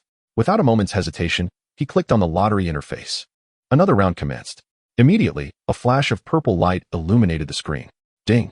Congratulations, you have won an epic gift pack. Oh my, what a fortuitous day it has become. Su-Yun's eyes widened, his face brimming with excitement. Although this reward was not a golden legend, it was only a notch below. Its value still immeasurable. What wonders might the epic gift pack contain? Filled with curiosity, Su-Yun eagerly opened the pack. Shortly after, the familiar sound of the system notification chimed in. Ding! Congratulations, you have opened the epic gift pack and received a Diancie Mega Evolution Stone. Hiss! A Mega Evolution Stone. And for Diamond Princess Diancie, no less. Su-Yun stood in awe, muttering in disbelief. Fortuitously, he possessed a Diancie that had yet to achieve Mega Evolution. Now, the system had thoughtfully presented him with the means to transform her. Such impeccable service, akin to receiving a pillow when one is already asleep, is simply delightful. Oh, system, how I adore you. You're indeed my little treasure. Hee hee. Calling someone a little treasure so affectionately, are they a gem or merely a backup? Su-Yun was momentarily at a loss for words. Thankfully, the lively discussion among the group alleviated his embarrassment. Groudon, what the heck? One again. This is utterly absurd. Kyogre, first a legendary gift pack, and now an epic gift pack. I've already expressed my envy to the point of exhaustion. Rayquaza, damn it. The dragon fruit and energy cubes in my mouth suddenly lost their appeal. Groudon, no way, don't hold me back. I want to draw too. Anyone who stops me will feel my wrath. Kyogre, haha, wishing you a complete loss. Rayquaza, may you end up with nothing but your undergarments left. Groudon, tch. You're just jealous of me. Just wait. I'll draw a golden legend and blind you all with its brilliance. Groudon excitedly clicked on the lottery function, while the others awaited the spectacle with eager anticipation. In the molten lava, Groudon gingerly maneuvered his massive claws, cautious not to exert too much force and thereby lose control of the spinning wheel, aiming for the perfect 2.5 rotations. Stop, stop, stop. Good. Haha, my golden legend. Wait, don't leave, stop now. Ding. Unfortunately, you have drawn nothing. What the heck? Are you deliberately targeting me? I was so close to winning the golden legend. Boo-hoo, my golden legend. I was just a hair's breadth away. No way. I can't swallow this humiliation. I'm going again. Groudon spun the lucky wheel once more, this time with even greater caution. As the pointer neared the legendary gift pack zone, he held his breath, terrified of missing the golden legend. Yes, yes, yes, slow down, just the right amount of tension. Oh no, come back. As the pointer veered towards the thank you area, Groudon panicked. He instinctively reached out to adjust the pointer, only to find it utterly immovable. Meanwhile, the system notification chimed in his ears once more. Ding. Unfortunately, you have drawn nothing. Watching his personal activity points reduced to 0, Groudon erupted in fury. The group leader is deliberately targeting me, aren't they? Warning. Groudon has displayed inappropriate language and has been muted for 10 minutes. Other group members should take heed. In the chat group, those awaiting good news from Groudon erupted in unrestrained laughter upon seeing the system notification. Chapter 10. If you can't beat them, join them. Groudon's path to prosperity. Kyogre, what is going on? Isn't that guy supposed to be drawing? Why has he been muted? Mew, he must have insulted the group leader. Rayquaza, while Kyogre may be a bit brash, he wouldn't be foolish enough to insult the leader for no reason, would he? The strongest trainer. Could it be that Groudon got so carried away with the lottery that he couldn't help but curse? Arceus, I find that hypothesis quite plausible. At that moment, Mew, noticing the group's distraction, stealthily clicked on Groudon's profile. Upon seeing his activity points at 0, her expression shifted to one of disbelief. She quickly returned to the chat group to share this significant revelation. Mew, attention everyone. I just checked. Groudon's activity points are all gone. He probably went all in at once. Moreover, he seems to have logged off without realizing it, and given his sudden mute, I suspect he lost everything in the lottery, ending up with nothing. Kyogre, no way really? What on earth is that guy doing? Could it be that he actually drew nothing? Rayquaza, haha. Forgive me for my unrestrained laughter. Not only did he draw nothing, but he also got muted. That's just too much. The strongest trainer, let us observe a moment of silence for Groudon, then burst into laughter. Arceus, I am trained to remain serious in such contexts, no matter how amusing. I shall not laugh unless compelled. Mew, brother Alpaca, you certainly understand humor. Arceus, you cheeky little one, silence yourself. You seem to wish to experience my punitive light. Mew, darn it, darn it. After Groudon's escapade, the other legendary beasts, who initially sought to ride on Su Yun's luck to draw a prize, also decided to refrain. Kyogre, I'd better just accumulate activity points to exchange for the Indigo Pearl. Relying on luck, I doubt I'll ever dine on anything worthwhile. Kyogre possessed a clear understanding of his own luck. Like Groudon, as one of the Hoenn trio, he believed that his fortune was not much different from Groudon's. After all, Groudon nearly lost everything in a lottery draw. He figured he was likely to fare similarly. Thus, he remained quite resistant to such luck-based endeavors. In the realm of dreams, the desire for lotteries has dissipated. Mew, if the fat-headed fish is abstaining, then so shall I. Groudon, hey, could you kindly roll away and stop obstructing my view? Ding. Member Groudon has come online. At this moment, a flurry of notifications instantaneously brightened the eyes of the onlookers. Groudon, oh my, is that not my dear Udu? What brings you back online so abruptly? Rayquaza, Gyuzin, has the volcano of your homeland erupted again, stirring you from slumber? Mew, if you can't fly, why so chubby? Why the silence? Not being able to fly is just pathetic. Arceus, is it possible that it is still muted? The strongest trainer. Could it be that it is aware of its muteness? Arceus, how perplexing. After a while, Groudon finally regained the ability to speak. Its first utterance was a warm greeting to the group leader. Groudon, oh, the irresistibly adorable system sister, you are simply a bundle of cuteness, explosively so. Groudon, why does it feel like Groudon's tone is a bit off? It sounds somewhat sarcastic. Could it be that it's insulting the group leader? Groudon, what nonsense. I shall summon my lawyer. Rayquaza, the strongest trainer, Arceus, Mew. This fat-headed fish is slandering me. Rayquaza, the strongest trainer, Arceus, Mew. Rayquaza, what is the matter with you? Could it be that, as the strongest trainer suggested, you became frustrated after failing to win anything in the lottery, lashed out at the group leader, and were subsequently muted? Groudon, is it not natural to be frustrated? 100 activity points, a whole 100, wasted just like that. Do you know what that entails? If it were you, could you remain calm? Groudon, I might be frustrated too, but I certainly would not be muted. Rayquaza, I would be even less likely, for I am bestowed with the true dragon's fortune. Such a situation is simply unthinkable for me. Groudon, nevertheless, the reality remains that I currently possess no activity points. This time, I have returned with the intent to earn back all that I have lost. Mew, how do you plan to accumulate activity points? Groudon, old friend, we are as close as brothers, sharing our hearts openly. If you have any brilliant ideas, do not forget about me. Groudon, rest assured, I have my own ingenious plans. Just watch and learn. As the others looked on in confusion, unaware of Groudon's intentions, a series of notifications suddenly echoed through the group. Announcement: Member Groudon has uploaded a nail clip, available for download at the cost of 5 activity points. Announcement: Member Groudon has uploaded a scale, available for download at the cost of 10 activity points. Announcement: Member Groudon has uploaded a feces sample, available for download at the cost of 1 activity point. Staring at the incessant stream of announcements, Rayquaza and the others were left dumbfounded. Groudon, fat-headed fish, you truly are a remarkable talent. Rayquaza, incredible. This method of repurposing is something most would never conceive. Arceus, uploading nails and scales is one thing, but feces? What on earth is that? Are you intentionally trying to disgust us? Mew, surely, there can't be anyone foolish enough to download such items, right? Groudon, humph, you lot understand nothing. While these items may hold little value for us divine beings, for human trainers, they are rare treasures. The strongest trainer, my friend. The success of my venture relies on you. You are the only human in our group. Could you possibly take these items off my hands? I assure you, you will not regret it. Merely selling 1 or 2 to other humans will yield a handsome profit. Rayquaza, what a revelation. This is indeed an innovative approach. I too shall upload something of value. Groudon, old buddy, I confess I may have raised my voice earlier. Please take me along. The strongest trainer. Enough of this. I am a trainer, not a scavenger. I would rather give away my points than download any of your junk. Chapter 11. My wife, the Super Diancie, presents herself before you all. Rayquaza, don't speak so definitively. Who knows when you might change your mind? Groudon, precisely. Groudon, you two are quite the pair. I find it delightful, and I wish to join you. Ding. Member Groudon uploaded Groudon's Tears, available for download at the cost of 10 points. Eager to stir up trouble, Groudon quickly joined the fray. Mew, what a wolf's den. I, Mew, genuinely admire your spirit. Ding. Member Mew uploaded Mew's eyelashes, available for download at the cost of 50 points. Mew, with its typical contradictory nature, also surreptitiously uploaded personal items. Suyin found this all rather absurd. The strongest trainer. I'm out. I can't waste my time with your nonsense. I'd rather accompany my Diancie through its evolution. After sending the final message, Suyin exited the group chat. Compared to idly chatting with Groudon and its band of fools, he preferred the sight of the magnificent Diancie undergoing its Mega Evolution.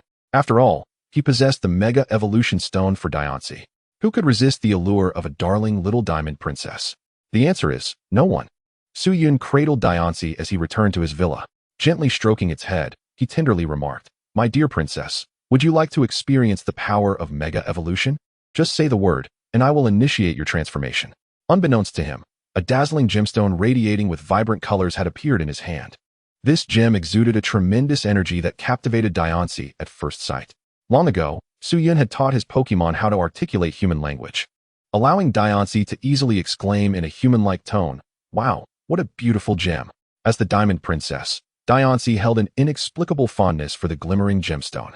With its hands cradling its chin, its gem-like eyes sparkled with excitement. Yes, yes. Master, please give it to me. I too wish to Mega Evolve like Sister Shauna. Diancie displayed an eager demeanor. For quite some time, it had envied Shauna's Mega Evolution.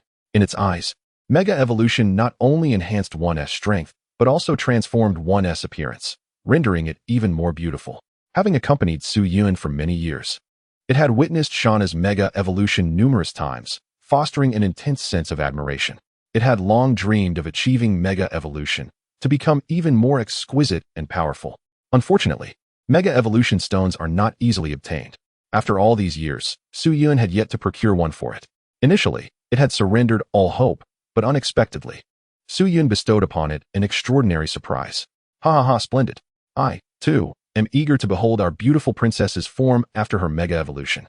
Suyin laughed heartily, adorning Tianqi with the Mega Evolution Stone he held. Wow, Master, it's enormous. Tianqi exclaimed, gazing down at the Mega Evolution Stone affixed to her chest. This stone was slightly larger than the one belonging to Shinado. Coupled with her petite stature, the stone appeared rather oversized in comparison. Master, this is my first time, and I'm quite unfamiliar with it. Will it hurt? She inquired nervously. Please be gentle, for I am most afraid of pain, Tianqi said with a worried expression. Although she had witnessed Shinado undergo Mega Evolution numerous times, this would be her inaugural experience, leaving her somewhat apprehensive. Suyin found her concern amusing. Rest assured, nothing will go awry. It may even be quite pleasant, he reassured her. With that, Tianqi felt a wave of relief wash over her. Very well, I am prepared. You may begin, Master, she declared with a deep breath and a determined demeanor. Suyin smiled faintly, stepping back to create some distance from Tianqi. He then raised his right hand slowly, his left hand moving towards the Mega Evolution ring adorning his right finger. With lips moving softly, he uttered, Tianqi, Mega Evolve. In an instant, a torrent of furious energy surged forth from the Mega Evolution ring, transforming into shimmering chains of vibrant colors that all flowed towards the Mega Evolution Stone embedded in Tianqi's chest. As if responding to the call, the Mega Evolution Stone erupted with brilliant light, enveloping Tianqi's entire form.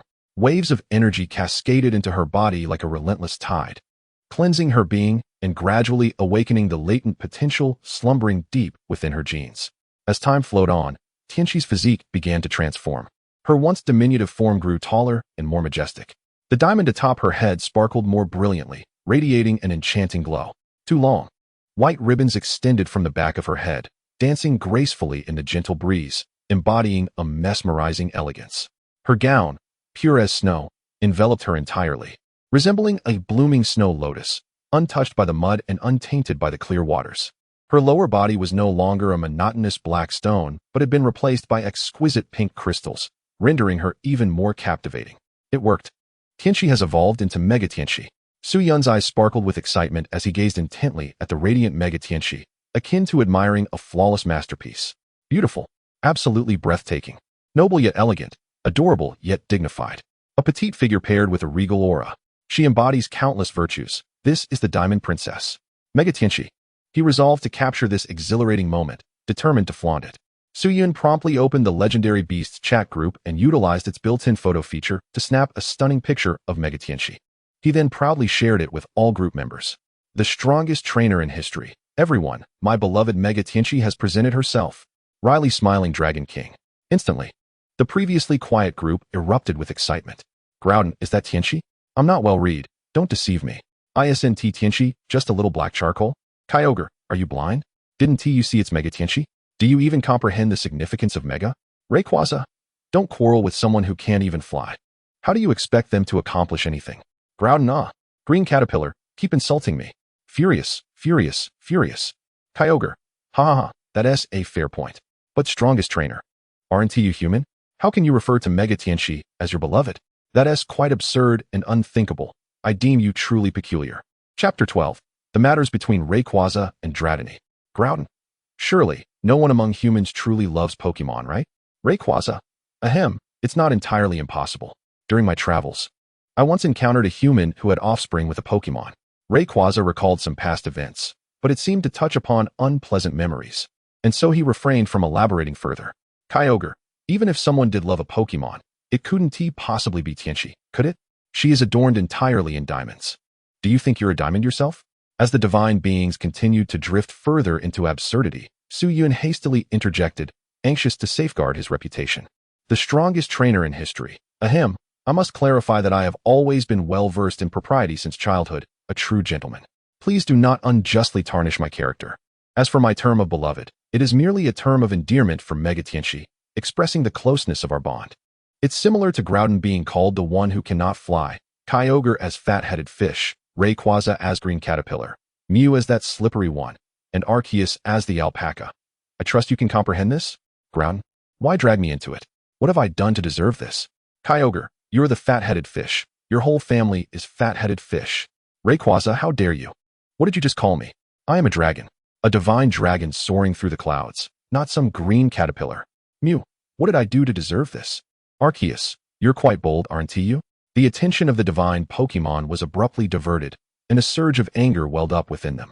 Suyin realized his words had been inappropriate and quickly apologized.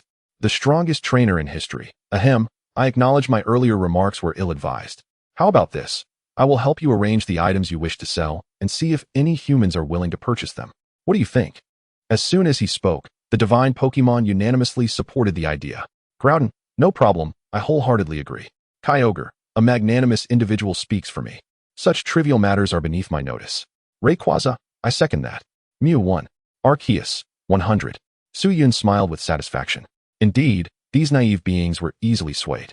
Just as he reveled in his good fortune, Rayquaza suddenly addressed him. Rayquaza, strongest trainer in history. ISNT, they're a flying-type champion among humans? What was their name again? DUI? Groudon, flying? Eyes brightening. A flying-type champion? Suyin paused. He knew all the champions across the 8 regions, but he had indeed never heard of a flying-type champion. However, Rayquaza's next statement made him realize the truth. If anyone were to be mistakenly regarded as a flying-type champion, it would undoubtedly be our dear Mr. Dodo. After all, as the dragon-type champion, it is rather ironic that he has raised a multitude of flying-type Pokemon. It is difficult not to let others jestingly refer to him as the flying-type champion. The greatest trainer. Ahem, are you talking about Yolongdu? Rayquaza. Yes, indeed. That's him. The greatest trainer. Allow me to clarify, he is, in fact, not a flying-type champion, but rather a dragon-type champion. Rayquaza, astonishing. Groudon, disappointing. Rayquaza. You mean to tell me that a person who wields flying-type Pokemon is a dragon-type champion? ISNT, that a slap in the face to our dragon types? The greatest trainer. Although reluctant to admit it, he is undoubtedly the dragon-type champion. Sighs in exasperation. Rayquaza.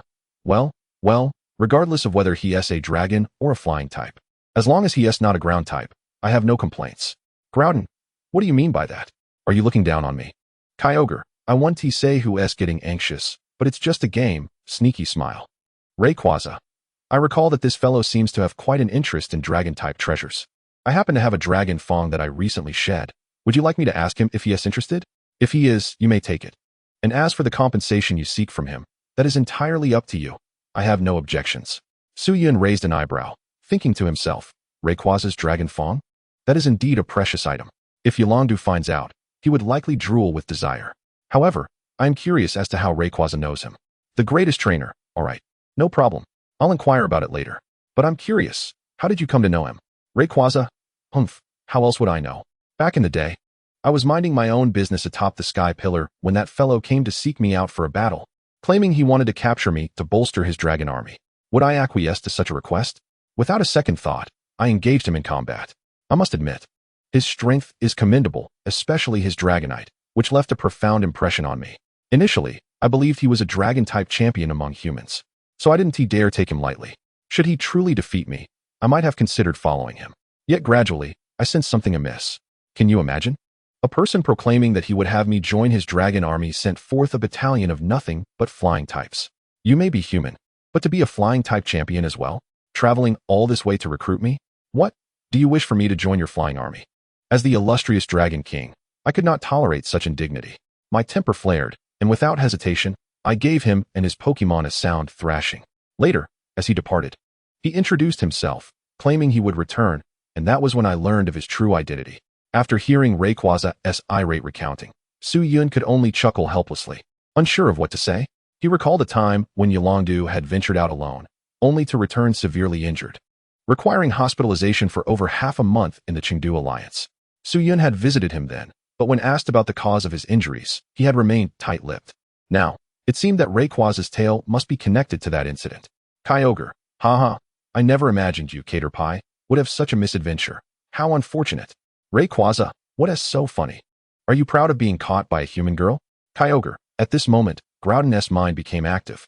Groudon. A human champion with only flying types? He must possess great knowledge about flying. Ahem. Greatest trainer. Could you assist me in contacting him? I have a matter to discuss.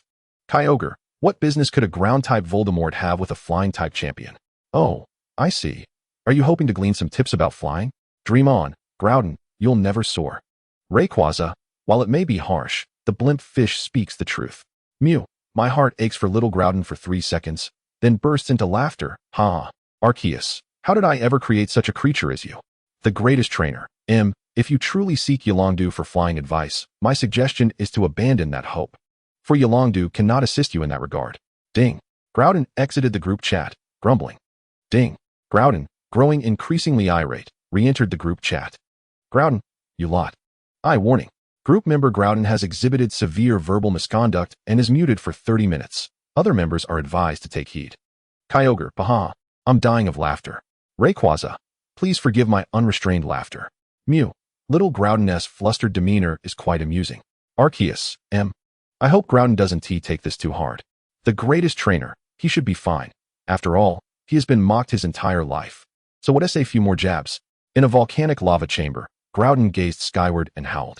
I, Groudon, shall one day create a world devoid of flying Pokemon. At Silver Mountain, just as Su Yun exited the group chat, a petite pink figure darted into his embrace, pouting adorably. Master, why are you ignoring me? Is it because I don't look cute in my Mega Evolution? Diancie blinked her large, watery eyes, putting on a pitiable facade that stirred a protective instinct within him. Cute? How could our little princess be anything but adorable? Su Yun gently stroked Diancie's head, his voice tender. Despite being enveloped in pink diamonds, her body felt cool and delicate to the touch, akin to the silky skin of a young maiden, utterly captivating. Really? But master just now wouldn't pay me any mind, Diancie said with a hint of reproach. Su Yun chuckled and explained. Your beauty had me entranced. How could I possibly hear your call? It must be said, Su Yun was quite adept in charming women. His words made Diancie's heart flutter, leaving her blushing and bashful.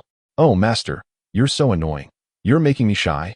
Diancie pressed tightly against Su Yun, playfully punching his chest like a little woman, her face aglow with a blissful smile. Meanwhile, Shinado silently observed the pair, uttering not a word. It seems Diancie is also succumbing, much like I once did.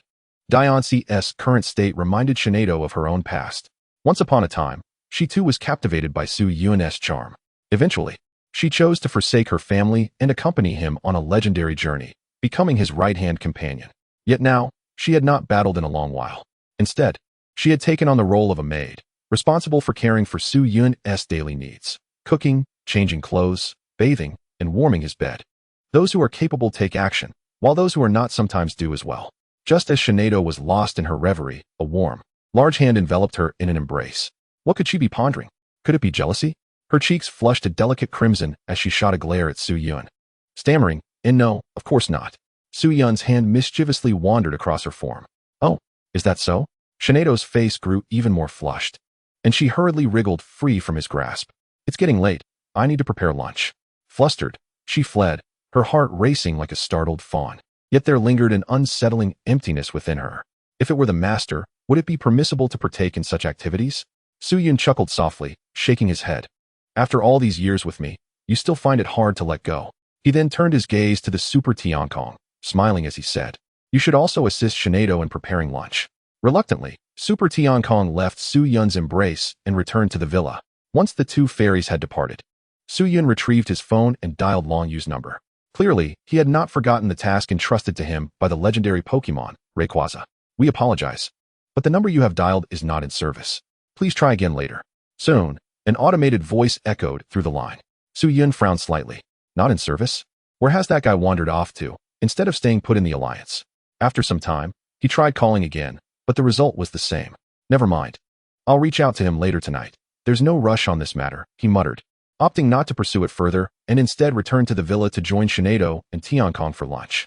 Meanwhile, in another location, deep within the 10,000 Great Mountains of Chengdu, lay a hidden valley known as Thunder Valley, named for its perpetual storms of thunder. However, in recent times, Thunder Valley had been anything but tranquil. The dark clouds hovering above had thickened ominously, and bolts of lightning, stretching dozens of meters long, rent the sky, tearing a gaping hole in the heavy cloud cover. Torrential rain cascaded through the breach, flooding the entire valley. Many wild Pokemon dwelling in the valley were caught in the chaos, fleeing in panic to nearby villages and towns, inciting fear among the local residents. It was on account of the Alliance's directive that Long Yu had come to investigate the situation in Thunder Valley. At that moment, Long Yu stood atop his Dragonite, gazing down at the valley below. The torrential raindrops pelted him like bullets, yet they could not sway him in the slightest. His gaze was sharp as lightning, penetrating the rain-soaked veil to peer deep into the valley. Suddenly, his expression sharpened, as if he had made a significant discovery. What is that? Something is traversing effortlessly amidst the raging thunder. Could it be a powerful electric-type Pokemon? In a fleeting moment, he had caught sight of a yellow figure darting through the valley, his keen senses having detected it. Dragonite, let us investigate. Long Yu crouched down, affectionately stroking Dragonite's head. With a resonant roar, Dragonite flapped its wings and swiftly soared through the rain, entering the Thunder Valley enveloped in relentless lightning. Chapter 14. Zeraora is the culprit. Hold on. There are footprints here. Upon entering the valley, Long Yu noticeably slowed his pace, cautiously surveying the area. It was not until he spotted a line of footprints, partially obscured by the rain, that he came to a halt. Long Yu lowered his head, his gaze fixed intently on the ground. His thick brows knitted into a deep furrow, forming a distinct frown. The tracks appeared to belong to a feline creature. Could it be the Electrode Beast? A somewhat robust silhouette flashed through his mind. The Electrode Beast, with its yellow fur and black stripes, was known to walk upright. These characteristics aligned with the fleeting figure he had just glimpsed. Let us proceed and investigate further. After lingering for a moment, Long Yu followed the footprints deeper into the valley. The path through the valley was muddy and treacherous. The murky rainwater mixed with mud flowed outward from the depths of the valley, making his progress increasingly arduous. It was difficult to ascertain how long he had been moving until the footprints were completely washed away and vanished from sight. Long Yu paused once more, running his fingers through his rain-soaked red hair and shaking his black cloak, muttering, "I suppose I'll need to buy another cloak." He then resumed his assessment of the surrounding environment. Compared to the valley's exterior, this place appeared significantly more desolate. The flora and trees were sparse, scattered across the vast expanse of barren land. Charred remnants of trees littered the ground, alongside puddles brimming with rainwater. Having spent years on missions, Long Yu had developed a keen understanding of geographical environments. The landscape before him instinctively led him to consider its connection to the thunderstorm. However, it was evident that this was not the epicenter of the storm. Long Yu instinctively raised his gaze, peering towards the distant mountain peak. There, he surmised, lay the heart of the tempest and the most intense fury of the storm. While electric-type Pokemon were drawn to thunderstorms, even they would likely refrain from appearing in such conditions, wouldn't they? A sense of doubt crept into Long Yu's mind. Electric types possess their own internal organs capable of generating electricity, rendering them independent of natural energy sources. Their affinity for stormy environments stemmed from the fact that the lightning could amplify their inherent electric currents. Yet, in such a ferocious storm, it was doubtful that even those born to dance with lightning would dare to venture forth. After all, the fury of the storm was simply too violent. Wait, what is that? At that moment, Long Yu's attention snapped back, his pupils contracting sharply. It was as if he had witnessed something utterly astonishing. His gaze locked onto the mountaintop in the distance. There, a yellow figure stood like a proud monarch amidst the tempest, impervious to the ferocious bolts of lightning striking its form. It's it, the mysterious figure I saw earlier. Long Yu's expression lit up with joy as recognition dawned upon him. Alas, the rain and lightning obscured his vision, preventing him from discerning the true nature of the Pokemon. Quickly, Dragonite, let us hurry over. Bursting with excitement, Long Yu leaped onto Dragonite's back, urging it onward. Dragonite soared high into the storm-laden skies, and soon they approached the mountaintop. As they drew nearer, Long Yu's eyes widened in astonishment. How could it be? Zeraora, the electric-type mythical Pokemon. It was supposed to be residing in the Alola region. Long Yu's eyes were wide with disbelief as he struggled to comprehend the bewildering sight before him. Zeraora, a mythical Pokemon native to Alola, had inexplicably materialized in the Thunder Valley of Chengdu, leaving him utterly flabbergasted. Thus, it can be inferred that the recent disturbances in Thunder Valley are indeed the work of that creature. Yolongdu immediately grasped the situation, his expression a mixture of confusion as he fixated on the towering figure of Zekrom. At that moment, a bolt of lightning, as thick as a barrel and stretching several meters long, descended from the clouds, striking Zekrom with immense force. Yet, Zekrom merely stood its ground, roaring defiantly, its fur bristling as it voraciously absorbed the lightning. My heavens, it is consuming the raging lightning. Upon discovering this secret, Yolongdu was left utterly astounded. Although he possessed only limited knowledge of Zekrom, he was aware that this Pokemon was somewhat distinct from other electric-type creatures. Zekrom lacked the organs capable of generating electricity autonomously, which meant it had to periodically absorb a substantial amount of electrical energy from the surroundings to store within itself for future use. However, Yolongdu could never have anticipated such a reckless and audacious method of energy absorption. This was an incredible voltage, nearing 1 billion volts. What was reputed to be unbreakable was effortlessly consumed by Zekrom. This cannot be allowed to continue. A plan must be devised to halt its actions. It must not absorb any more energy. If this continues, not only will Thunder Valley be obliterated, but also the nearby villages will face dire consequences. Observing the increasingly violent and destructive storm raging around him, Yolongdu's demeanor grew gravely serious. He noticed that as Zekrom absorbed the lightning, an even more formidable storm was gathering. Should this tempest successfully coalesce, the entire Thunder Valley and the villages in the vicinity would suffer catastrophic consequences. Zekrom's actions had already begun to threaten the human realm. He could not stand idly by. In that instant, Zekrom also acknowledged Yolongdu's presence. However, it paid him no heed. Its singular focus remained on absorbing the lightning. As long as Yolongdu did not impede it, Zekrom would disregard his actions. Zekrom, cease your actions. Your behavior is affecting the entirety of Thunder Valley. If this continues, not only will Thunder Valley be destroyed, but the nearby inhabitants will also suffer the repercussions. Yolongdu shouted urgently, offering a stern warning to Zekrom. If Zekrom heeded his words, it would be the best outcome. Should Zekrom persist in its defiance, he would have no choice but to attempt to subdue it. Zekrom cast a disdainful glance at Yolongdu, a smirk curling at its lips, its eyes glinting with mockery, as if to say, "What you speak of is of no concern to me." Clearly, Zekrom paid no mind to Yolongdu's warnings, continuing its reckless consumption of the lightning. Witnessing this, Yolongdu's expression darkened. He understood that a confrontation between himself and Zekrom was now inevitable. Chapter 15. What can a flying-type champion use to contend with me? Dragonite, go and stop it. Yolongdu leaped down from Dragonite's back, directing it to engage in battle. Roar! Dragonite flapped its small wings, transforming into a streak of orange lightning as it hurtled toward Zekrom. Upon seeing this, Zekrom let out a derisive chuckle, simultaneously absorbing the descending lightning while entangling with Dragonite. The fists of both combatants crackled with electricity, colliding with a sizzling sound. However, as a naturally electric-type Pokémon, Zekrom exhibited superior mastery over its Thunder Punch, overpowering Dragonite in the exchange. It forcefully pushed Dragonite back. Poor Dragonite, which prided itself on being a Dragon-type Pokémon, should have held an advantage in terms of type, yet its secondary Flying-type attribute negated its sole strength. Dragonite, do not engage it with Thunder Punch. Utilize Dragon Dive instead. As a seasoned Flying and Dragon-type champion, Yolongdu quickly recognized the unfavorable turn of events and urgently instructed Dragonite to switch tactics, employing moves in which it excelled. Roar! Dragonite suddenly raised its head, leaping into the sky. In the next heartbeat, it dove downwards, aiming for Zekrom. Unfazed, Zekrom brought its hands together, gathering a sphere of blue lightning. The orb of blue electricity rapidly expanded, resembling two electric dragons shooting forth from its hands, colliding head-on with the descending Dragonite. Plasma Fist, Zekrom's signature move. Roar! Dragonite emitted a cry of distress, struck down by the Plasma Fist, crashing to the ground. Dragonite.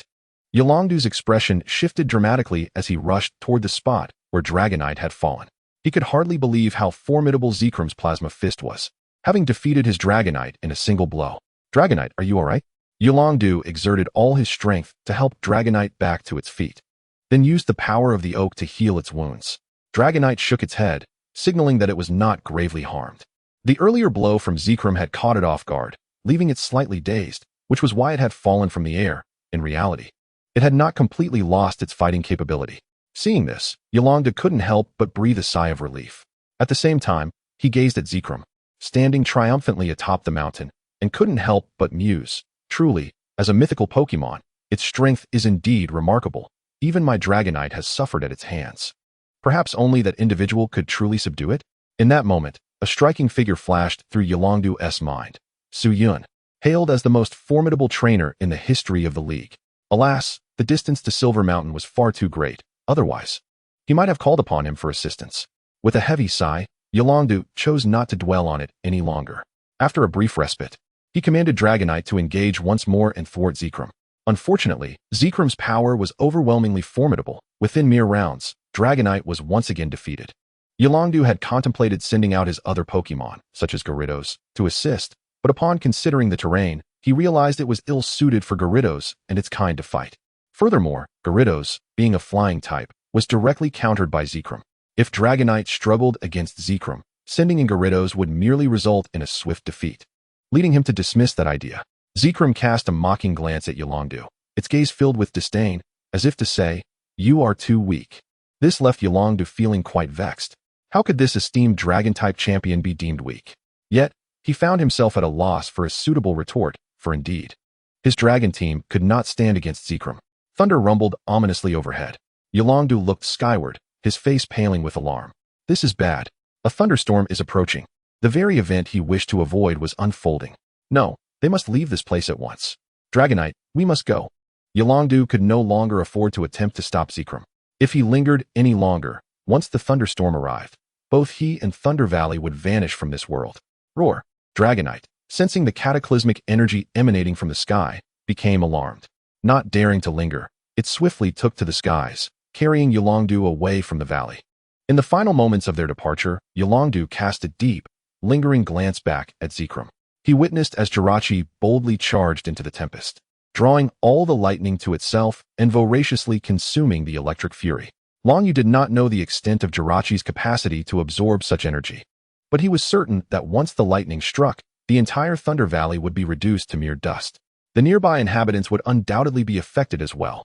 The severity of the consequences would depend on how much lightning energy Jirachi could absorb. Emerging from the valley, Longyu swiftly sought a location with signal. He first contacted the Alliance personnel stationed outside, urging them to evacuate the residents nearest to Thunder Valley to prevent the catastrophic aftermath from reaching them. He then called the Alliance headquarters to report the situation in Thunder Valley. Once he had completed these urgent tasks, he finally exhaled in relief. At that moment, he suddenly noticed an unanswered call on his phone. Upon checking, he was surprised to find it was from Su Yun. Su is looking for me. Could it be something important? With a sense of curiosity, Longyu dialed Su Yun's number. On Silver Mountain, Su Yun was examining the lightning stone tablet in his hands, contemplating whether he could devise some new applications. Just then, his phone rang unexpectedly. Ah, at last, that fellow Longyu has returned my call. Su Yun raised an eyebrow, setting aside the lightning stone tablet to answer the phone. Su brother, did you have something urgent to discuss? Soon. A slightly fatigued voice from Longyu came through the line. Upon hearing it, Su Yun realized that Longyu had just returned from a mission. Did you just finish a task? Su Yun casually inquired. Longyu responded affirmatively. Oh, staying busy is rather nice. Unlike me, who spends each day in a luxurious villa sipping tea, listening to music, playing games, and keeping company with Pokemon. Longyu cleared his throat, realizing Su Yun had digressed. Actually, I have something that may pique your interest, though it isn't anything monumental. Longyu curiously asked, what is it? With a slight smile, Su Yun slowly revealed. The Dragon Fong of Rayquaza. Chapter 16. Trading the Dragon Fong for the Dragon Pearl. Sounds quite reasonable, doesn't it? What did you say? I must have misheard you. You claim to possess the Dragon Fong of Rayquaza? Upon hearing Su Yun's words, Longyu's demeanor shifted to one of fervent excitement as he interrogated with urgency. Rayquaza, a true Tier 1 deity, renowned as the sovereign of the skies.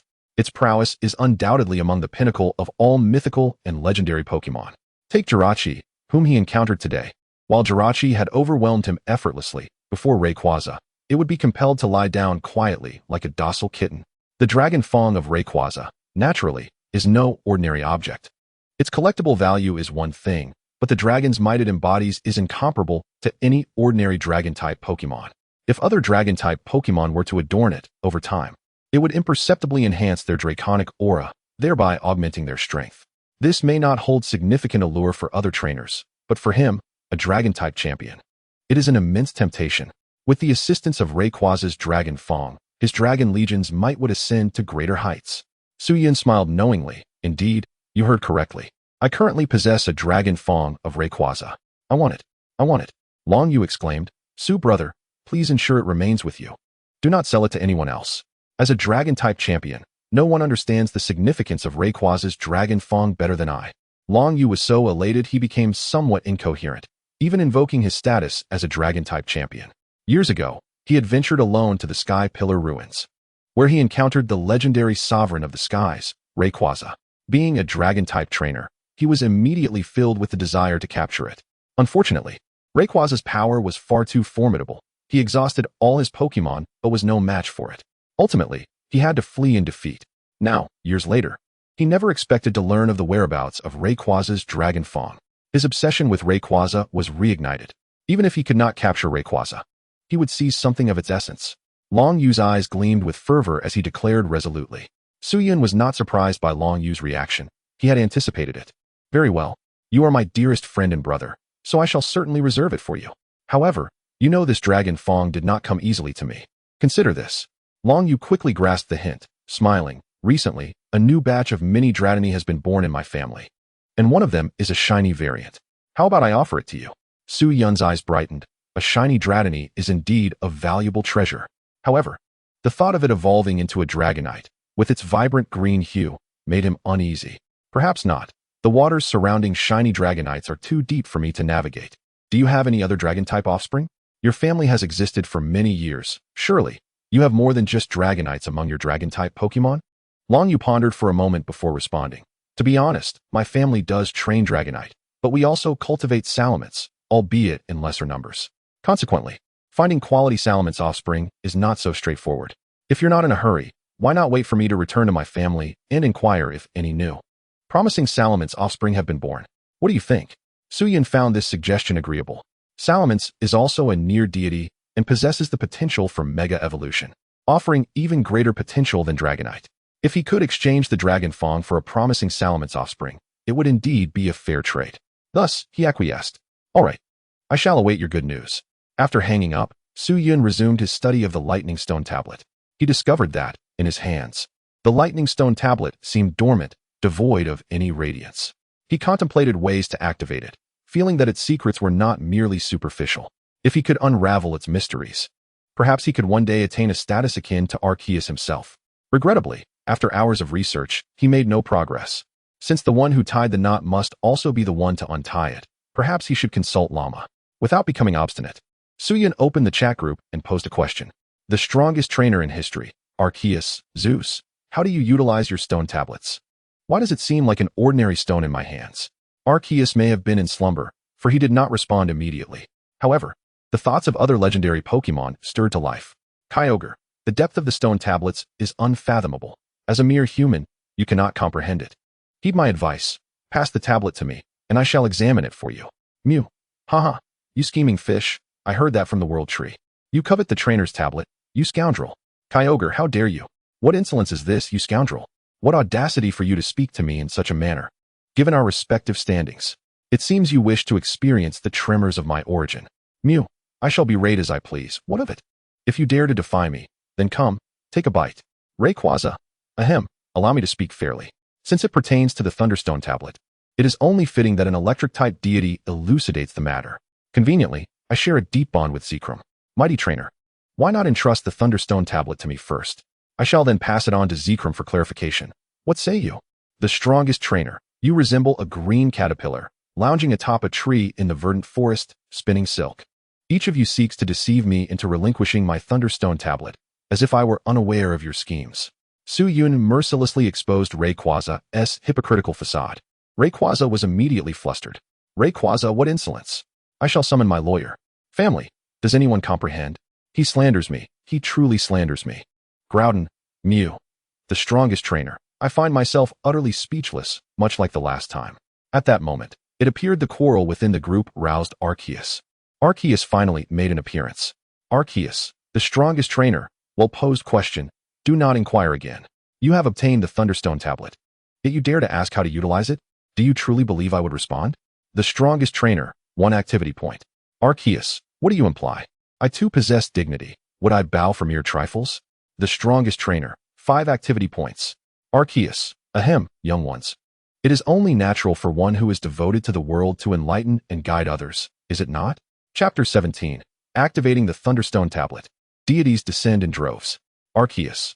The method to activate the Thunderstone tablet is rather simple. It merely requires to prevent the activation method from fading into obscurity. Arceus, possessing a keen sense of justice, chose to heed his inner calling and selflessly divulged the method to Su Yun. Ding. Group member Arceus has uploaded the activation method for the Thunderstone tablet. Download available for 5 activity points. Without a moment's hesitation, Su Yun downloaded the file. For others, 5 activity points might represent a considerable fortune, but to him, it was but a mere trifle. Arceus's actions immediately drew ire from the other deities, mythical creatures. Groudon. Arceus, what is the meaning of this? Do you consider us outsiders? Is it truly necessary to guard the activation method so closely? It is merely the method to activate the Thunderstone tablet. Uploading a group file is one thing, but requiring 5 activity points for downloading? Why not just rob us? Mew, you miserly alpaca, you shall never afford 2 dishes in your lifetime. Rayquaza. By the way, where is Groudon? If he were present, would he not berate Arceus mercilessly? The strongest trainer. Could it be possible he remained silenced? Rayquaza, chat concluded. Su-Yun decisively opened the file uploaded by Arceus. Upon reading, he experienced a moment of clarity. It became evident that to activate the tablet's power, divine energy was required. Divine energy, a unique force existing solely within deities, mythical creatures. This implies the tablet can only be thoroughly activated and utilized when in the possession of a deity, mythical creature. Alternatively, another form of power could serve as a substitute, the renowned power of Eternatus. Fortuitously, Su-Yun not only possessed a mythical creature, but also wielded the power of Eternatus. Hence, he could activate the Thunderstone tablet by either means. Considering that Tianchi was currently absent, resting with Shinado in the bedroom, Su-Yun chose not to disturb them and resolved to employ the power of Eternatus to activate the Thunderstone tablet. Exiting the villa, Su-Yun placed the Thunderstone tablet upon a stone table in the courtyard. He then stood beside it, hands clasped together in a lotus position, channeling his energy towards the Thunderstone tablet. Shortly thereafter, he concentrated, harnessing the power of Eternatus within him, gathering it in his palms. In no time, a wisp of teal-green energy surged forth between his hands. The energy, seemingly sensing the essence of the Thunderstone tablet, dove eagerly into it, as if it had eyes. In an instant, the previously tranquil Thunderstone tablet erupted in radiant brilliance. A beam of light, composed of myriad bolts of lightning, shot skyward, piercing the heavens. The surrounding clouds were forcibly parted by this overwhelming energy. The snowflakes that had been falling from above abruptly ceased. A golden ray of sunlight streamed through the azure sky, intertwining with the lightning beam in a stunning display. An extraordinary scene unfolded atop Silver Mountain. At the summit, the sky was clear, radiant light blazed, and everything shone brilliantly. Meanwhile, the surroundings were engulfed in swirling snow, cloaked in white. It is done. Su-Yun rejoiced inwardly, his gaze fixated on the Thunderstone tablet on the stone table as he murmured to himself. The ascending beam of light and the extraordinary spectacle spoke volumes of a singular truth. He had successfully activated the Thunderstone tablet. Thunder Valley. Fully imbued with the tempestuous energy, Zekrom stood triumphantly amidst the ruins, an unmistakable gleam of joy in its eyes. As anticipated, the tempestuous energy effortlessly obliterated Thunder Valley, transforming what was once a marvel of nature into mere vapor. Fortunately, it absorbed the majority of the tempest's energy, although Thunder Valley lay in ruins. The nearby villages and towns remained unscathed. Roar! Zekrom stood with arms crossed, resembling a valiant hero, proudly surveying the remnants below. Suddenly, blue arcs of electricity enveloped its form. With a crackle, accompanied by the sound of rushing currents, it vanished from sight. In an instant, it darted across the wasteland, appearing here one moment, and then several hundred meters away the next. As it moved at such remarkable speed, the entire area was ensconced in blue electric arcs. Countless blue arcs intertwined, forming a web of electricity that shrouded the entire ruin. In the next moment, Zekrom reappeared outside the ruins, with its back turned to the devastation. It snapped its fingers lightly. In an instant, the entire ruin was compressed by the blue electric web, only to explode moments later, unleashing a wave of dust and debris. As the dust settled, the once chaotic ruins had been flattened, transformed into fertile land. Zekrom turned to admire its handiwork, nodding in satisfaction. Having harnessed the tempestuous energy of Thunder Valley to enhance its own power, returning a piece of arable land seemed a fitting recompense. With everything completed, Zekrom did not linger but departed. At that moment, it seemed to sense something, abruptly turning its gaze toward the direction of Kanto. There! A yellow beam of light shot skyward, reaching the clouds. Instantly, its expression transformed, a look of indescribable astonishment filling its eyes, as if it had stumbled upon a momentous discovery. In the next instant, with a flash of its form, it swiftly vanished from its original location, racing towards the source of the luminous beam. Concurrently, on a remote, uninhabited island in the waters of the Kanto region, a bird-like spirit, adorned with vibrant yellow feathers and accompanied by the resounding crackle of thunder, soared into the sky, casting its gaze towards the Silver Mountain. Its eyes, sharp as lightning, pierced through the distance and settled upon the mountain. In the next moment, the reflection of a soaring lightning beam flickered in its gaze. With a resounding cry, the Thunderbird let out a clarion call. In an instant, it departed the island, which it had not left for centuries, and headed directly towards the Silver Mountain. Unbeknownst to Su-Yun, the architect of all these events, he held in his hands a radiant Thunderstone, yet he was suddenly beset by a wave of frustration. Though the Thunderstone was in his possession, he lacked an electric-type spirit. Even as the most formidable trainer in history, Su Yun begrudgingly acknowledged this fact. He had never trained an electric-type spirit. This was not due to any disdain for electric types. After all, as a type with only one disadvantage, electric types boast unparalleled strengths. Regrettably, the truly powerful spirits within this category are predominantly mythical or legendary beings. Furthermore, the remaining spirits, while not weak, certainly did not occupy the upper echelons of power. This was precisely why Su Yun had never pursued the training of an electric-type spirit. He had desired to cultivate one, but the absence of suitable candidates had thwarted his ambitions. Now, with the Thunderstone in hand, the inadequacy of not having an electric-type spirit became all the more glaring. Chapter 18. Lord Zeus, the times have changed. Shouldn't we consider nurturing an electric-type spirit? I recall that in the islands of the Kanto Sea, there resides a thunderbird. In the past, my strength was insufficient to capture it, but that is no longer the case. If I were to deploy a team of Tyrannotars, capturing the thunderbird should pose no challenge. Su Yun mused, stroking his chin. The thunderbird was indeed one of the few electric-type spirits that piqued his interest. Additionally, Zeraora and Regieleki were also commendable options. Alas, one resided in the Alola region, while the other was located in the Galar region, both far removed from the Silver Mountain. Traveling to these regions would require a considerable investment of time. However, time was not particularly precious for someone like him, who had no pressing obligations. The real issue lay in the fact that he had no knowledge of the whereabouts of Zeraora and Regieleki. In other words, even if he made the journey to Galar and Alola, finding those two spirits was far from guaranteed, let alone capturing them. Thus, prudence dictated that he pursue the Thunderbird instead. Thus, he resolved without hesitation, at the break of dawn tomorrow, he would venture to the islands beyond the Kanto Sea to capture the Thunderbird. Clutching the Thunderstone tightly, he planned to bestow it upon the bird once captured, allowing it to revel in its own divine power. Just then, an unusual glimmer flashed in his eyes. Whether it was a mere illusion or not, he felt an inexplicable connection with the Thunderstone, as if it were an extension of his own being. Intriguingly, he pondered whether the Thunderstone could not only be utilized by spirits, but that he might also wield its power. With this thought igniting a spark of excitement within him, he resolved to attempt to forge a connection with the Thunderstone. To his astonishment, as soon as the thought crossed his mind, the Thunderstone responded with a soft, pale yellow glow, as if it had sensed his intent. Moreover, he discovered with wonder that the electric energy emanating from the stone became animated in his presence, akin to a child joyfully reuniting with its parent. It seemed he could indeed exert control over it. As this sensation intensified, the bond between Su Yun and the Thunderstone grew ever stronger. In the next moment, with a mere flicker of his will, the Thunderstone vanished from his grasp, miraculously merging with his body.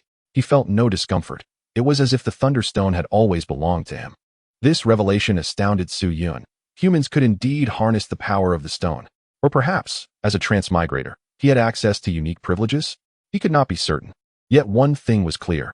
He felt destined to become the Arceus of humanity. Filled with uncontainable joy, Su Yun eagerly delved into the myriad applications of the Thunderstone. His exploration consumed the entire afternoon. In the heart of the cosmos, the slumbering Arceus wept bitterly, its heart aching. It had come to the disheartening realization that it had completely lost its connection with the Thunderstone. Cursing inwardly, it lamented, "Had I known, I would not have coveted those 5 points, which led that human trainer to inadvertently uncover the stone's secrets. I am filled with rage. The stone, my solitary stone. How can I possibly survive without you?" By evening, Su Yun lay in bed, indulging in a dual massage from Shinado and Tianchi, while toying with the Thunderstone in his hands. After an afternoon of exploration, he had begun to grasp the remarkable capabilities of the Thunderstone, allowing him to wield the power of electricity at will. The most convenient application was charging his phone. As long as the device was in his hand, it would eternally remain fully charged. The same applied to other electronic devices, granting him unbridled access to electricity.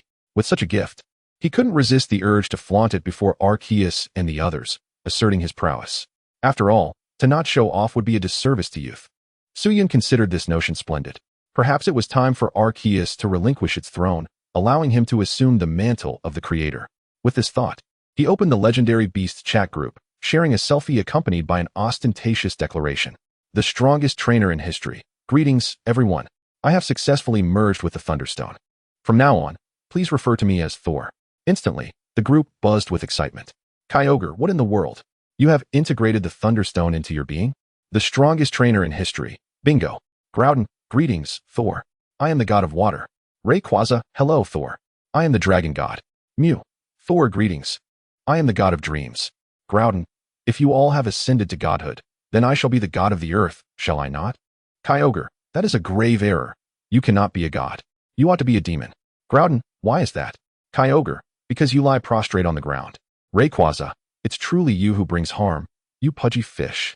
Ha ha. I'm dying of laughter. Mew. Don't ask me why I deducted 9. It's because 6 flipped. Groudon. Pudgy fish. I curse your ancestors. Mew. Is there a possibility that Pudgy Fish's ancestors are Arceus? Rayquaza, huh? Speaking of which, isn't Arceus still asleep? Why hasn't he made an appearance to speak? Kyogre. It's also possible it's lurking in the shadows. After all, the Thunder Plate was stolen, so it likely has no face to show. Arceus, you lot should cease your nonsense. One day, I shall reclaim it. The greatest trainer in history, Arceus, alas. That statement is misguided. As the saying goes, countless sails pass by the sunken boat, and before the sick tree, myriad woods bloom. The waves of the Yangtze push the former waves, while the former waves perish on the beach. Lord Zeus, the times have changed. Mew, what a splendid poem. Groudon, alas. I lack culture. I can only say I'm the best in the world. Rayquaza, is the era of the alpaca coming to an end? Does this mean I might become the new creator deity? Groudon, Kyogre, my younger brothers, are you willing to join me in toppling the alpaca and forging a new era? Kyogre, I don't want to be cannon fodder. Groudon, neither do I. Rayquaza, look at your lack of ambition. You are unworthy of collaboration. Arceus, Rayquaza, I am still alive. You little caterpillar, do you dare to rebel? Rayquaza, I am unparalleled, capable of facing 7 foes alone, invincible in this realm. Borrowing your throne for a moment is nothing. Old fool, quickly unleash the plates. I'll ascend with a kick. Chapter 19. The Unruly Old Alpaca, a prophecy fulfilled by Groudon. Watching Rayquaza boast so shamelessly and openly taunt Arceus, Su-Yun felt a wave of embarrassment. The greatest trainer in history. Has the caterpillar always been this brave? Groudon. Kyogre. It's incredibly brave, okay. Arceus. Rayquaza. You little caterpillar. Your time is up. No one can save you today. I said, prepare to face reality. Ding. Group member Arceus angrily exited the chat. The greatest trainer in history. Damn. Alpaca. It seems Arceus is genuinely furious. Caterpillar. Take care of yourself. I feel you're in for a disaster. Kyogre. I told you not to insult the king. Now look at what you've done. You deserve it. Gleefully. Groudon, my turn. My turn. Let us observe a moment of silence for the caterpillar, then burst into laughter. Ha ha ha. Mew, wonderful. It's time to feast again. I want a trainer brother to share a table with. Rayquaza, you should shut your mouth. Even if the alpaca strikes, I remain invincible in this world. Wait, what is that? It shines so brilliantly. What the hell? Alpaca, you have no honor, attacking me from the shadows. Ding. Group member Rayquaza hurriedly exited the chat. Groudon. Kyogre. The greatest trainer in history. The caterpillar isn't. Done for, is it? Mew, let us feast. Bring my little bowl. After a while, Rayquaza and Arceus were no longer visible online.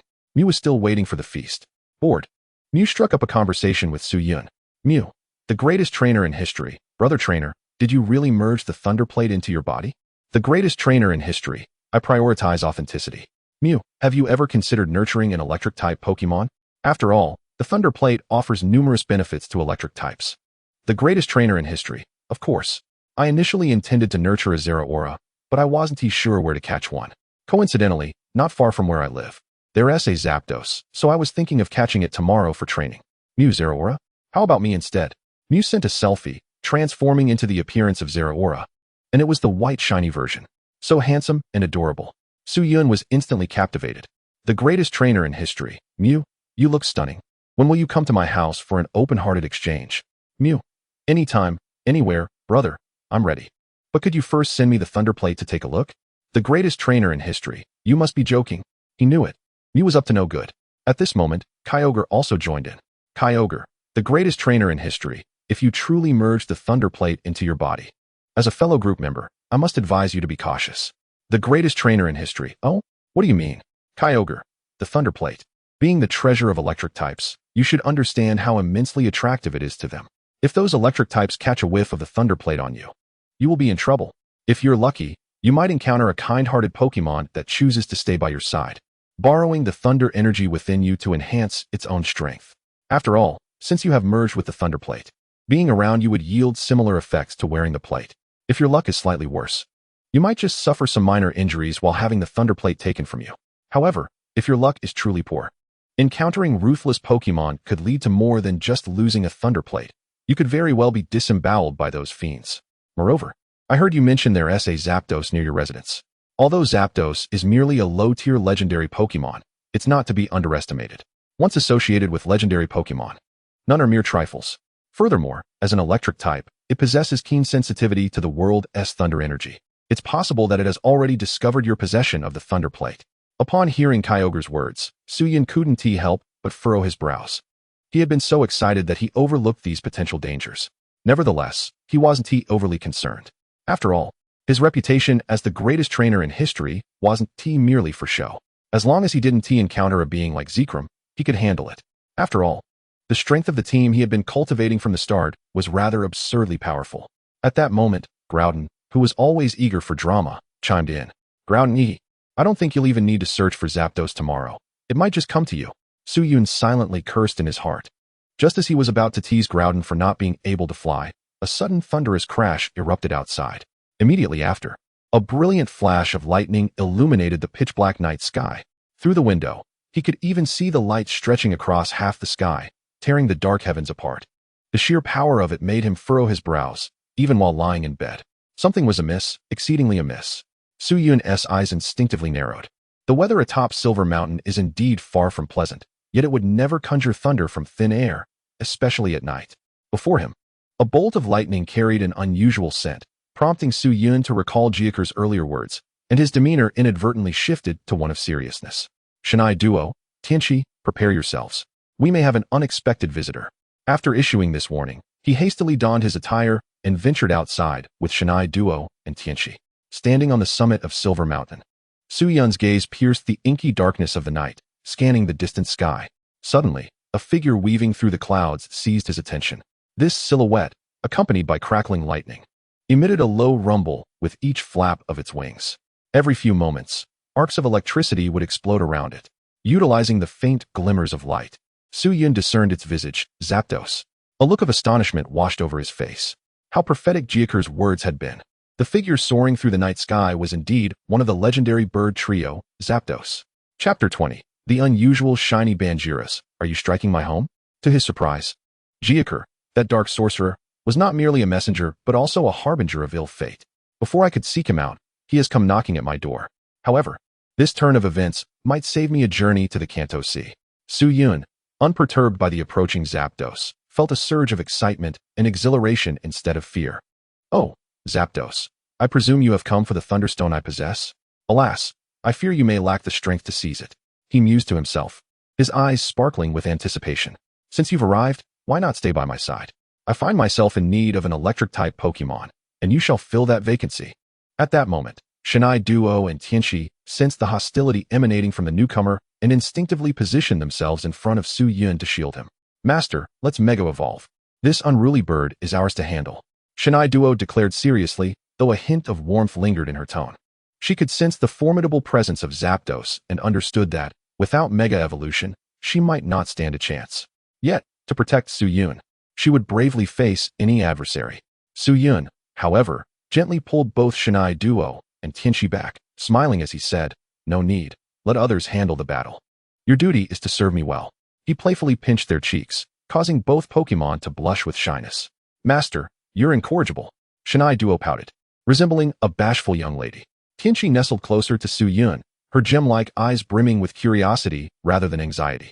"Master, who do you intend to send against it?" "That fiery bird looks formidable." Suyun grinned, his expression bordering on madness. "Why, it shall be the worldly Demon King." With that, he revealed a Pokeball that had mysteriously appeared in his hand. "Go, Bangiras. Capture it for me." With a thunderous roar, a Pokemon of mountain-like stature emerged, clad in black armor that seamlessly blended with the night. Its crimson underbelly resembled bubbling magma, betraying its position. This was not an ordinary Pokemon, but a shiny variant of Bangiras, encountered by Suyun during his trials in the Black Desert years ago.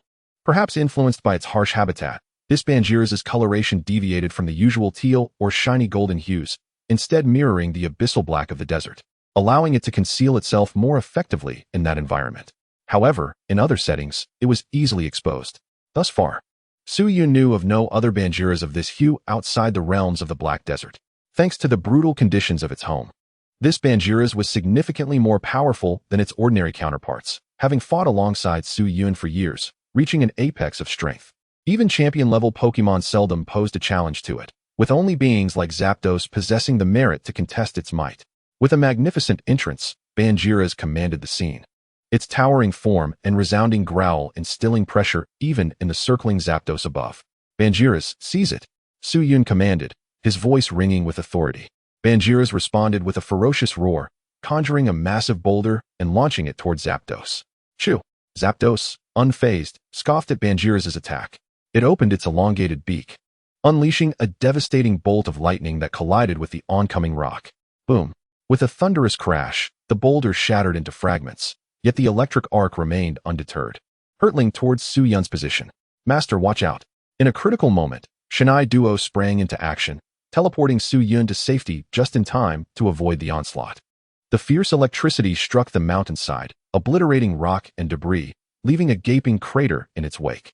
Witnessing this spectacle, Su-Yun narrowed his eyes, realizing that Zapdos was even more powerful than he had anticipated. But that's just splendid. The stronger you are, the more thrilled I become, he exclaimed, a wild glint illuminating his expression, devoid of any trepidation. Meanwhile, Zapdos, with its greedy gaze fixated on Su-Yun, sensed an extraordinary electric energy emanating from him, a mysterious and potent allure that compelled it to traverse great distances in pursuit of that power. Once again, it unleashed a bolt of lightning, this time targeting the nearby villa rather than Su-Yun directly. Crack! The high-voltage strike obliterated a portion of the villa, sending splinters and debris into the air as dust mingled with the chilling mountain breeze.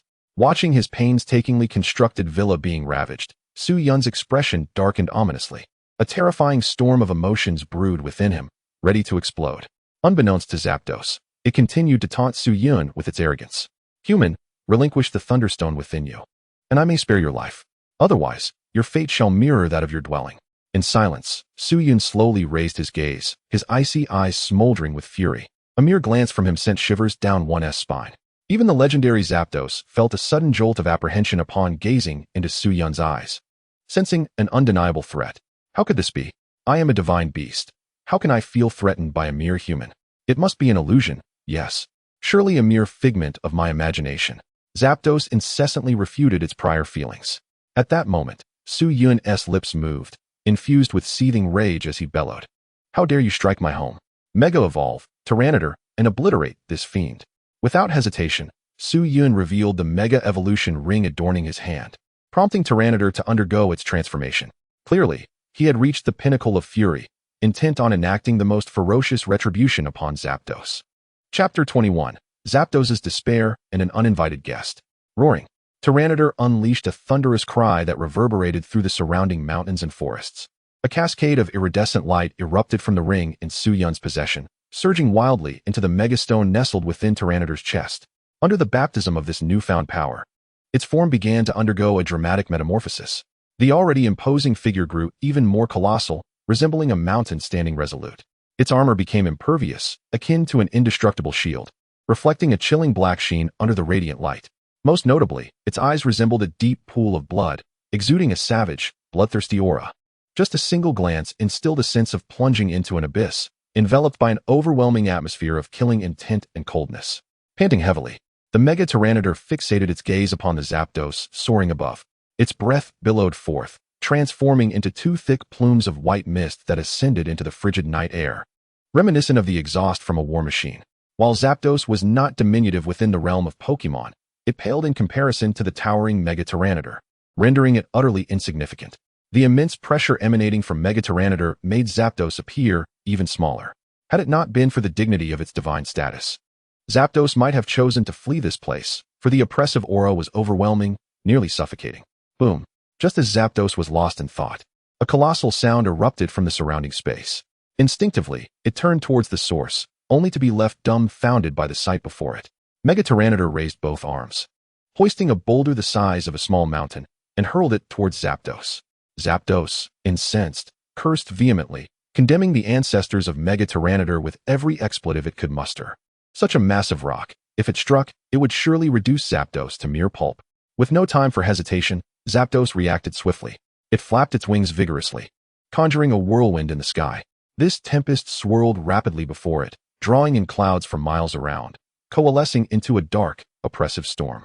Thunder rumbled as the storm clouds clashed violently. Suddenly, a bolt of lightning illuminated the entire Silver Mountain, crashing down to collide with the boulder launched by Mega Tyranitar. With a resounding boom, the boulder exploded into countless fragments, sending debris flying amidst flashes of lightning and fire, like shooting stars cascading in all directions. Just as Zapdos exhaled a sigh of relief, it felt a ferocious gust of wind rushing towards it. By the time it comprehended the situation, its pupils dilated in terror. Somehow, Mega Tyranitar's fist, resembling a mountain, was barreling toward it. In a panic, Zapdos folded its wings and spun rapidly, ascending like a beam of light into the sky, hoping to evade Mega Tyranitar's assault. However, in that instant, Mega Tyranitar shifted from a punch to a palm, slamming down upon it. Boom! The force of Mega Tyranitar's strike sent Zapdos hurtling away. Like a cannonball, it crashed into the ground, shattering the solid earth beneath it and creating a massive crater.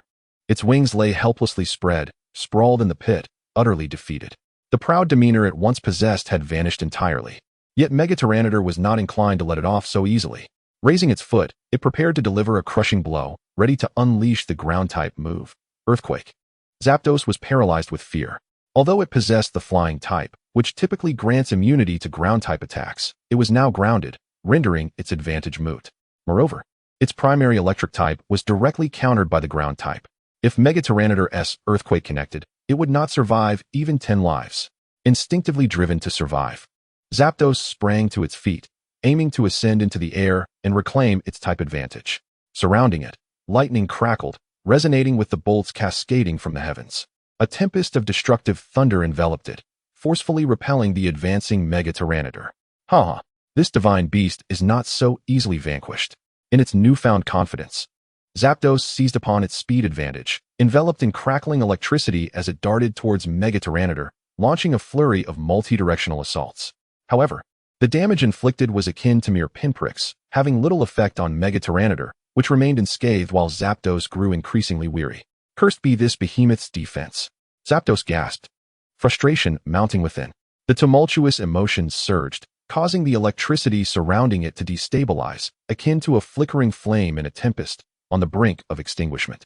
At that moment, Mega Tyranitar keenly detected Zapdos's vulnerability. A powerful punch struck it once more, sending it careening through the air. This time, Mega Tyranitar offered no respite. As Zapdos flew backward, it lifted its colossal right foot, preparing to deliver a decisive blow. Zapdos gazed at the approaching giant foot, an overwhelming sense of dread flooding its being. An ominous premonition gripped it. The battle was nearing its conclusion. Meanwhile, Suyun had already drawn a Master Ball, poised to capture Zapdos. Yet, at this critical juncture, a figure surged into view, approaching with remarkable speed. This presence was nothing short of extraordinary. It descended upon blue lightning, striding through the air with an air of indifference. Surrounded by arcs of azure electricity, its solitary form stood tall amidst the snowfall, akin to a lone swordsman traversing the wilderness. In the blink of an eye, it arrived at the summit of Silver Mountain, Zeraora, having been trained to perfection. It perched atop a great tree, its cold, piercing gaze sweeping across the scene, first lingering on Mega Tyranitar before settling upon Suyun, never to waver again. Suyun, taken aback by the unexpected arrival, instinctively narrowed his eyes. Zeraora. Shouldn't it be in Alola? How could it possibly appear on Silver Mountain? Is it drawn here by the Thunderstone, much like that Zapdos? Suyun's thoughts raced through his mind, yet he found it rather implausible. It made no sense. Alola was separated from Silver Mountain by an unfathomable distance. Not to mention whether it could even sense the anomaly of the Thunderstone. Even if it did perceive it, it would be impossible for it to arrive here in such a short span of time. Or perhaps it had always lingered near Silver Mountain. Suyun pondered, momentarily perplexed. Meanwhile, Zapdos had also taken notice of Jirachi, a flicker of hope illuminating its despairing eyes as it emitted a resounding cry. Save me, fellow traveler. Chapter 22. The entire team assembles. What will you use to challenge me? Jirachi furrowed its brow slightly and turned to the dust-laden pit. It then discovered another ally sharing its ambitions, albeit looking rather disheveled and exuding a waning aura. The old adage of the enemy of my enemy is my friend rang true as Jirachi sensed the overwhelming presence of the Mega Gyarados, realizing it might not be an easy foe to confront. Thus, it felt a twinge of compassion. In a flash of lightning, it teleported from beneath Mega Gyarados' feet, rescuing Zapdos. Once saved, Zapdos breathed a sigh of relief. Glancing at Jirachi and sensing its formidable energy, it felt a surge of delight. Facing Mega Gyarados alone posed a challenge, but with Jirachi's partnership, defeating Mega Gyarados would be a breeze. With this thought, it covertly communicated with Jirachi. Sister Cat, let us be straightforward. You are undoubtedly here for the treasures on that human. However, as you can see, the human's strength is not to be underestimated. Why don't we team up to eliminate his Pokemon first, and then we can each vie for the treasures he possesses? What do you think? Jirachi didn't decline. Instead, it nodded in agreement. To it, this strategy seemed the most prudent, and it felt it would not suffer any losses. With Jirachi's consent, Zapdos' previously shattered confidence was reignited. It regarded Su Yun with an air of arrogance, transmitting, human brat, did you enjoy your little victory over me? Just wait. For now I have an ally, and I shall reclaim my honor piece by piece. Once we deal with that giant, let us see how you can thwart us. Observing Zapdos' defiant demeanor, Su Yun couldn't help but chuckle. Oh, is that so? How do you know I possess only this one Pokemon? Zapdos smirked nonchalantly, casting a glance at Tia and Shawnade beside Su Yun. I certainly know you have not just one, but 3 Pokemon.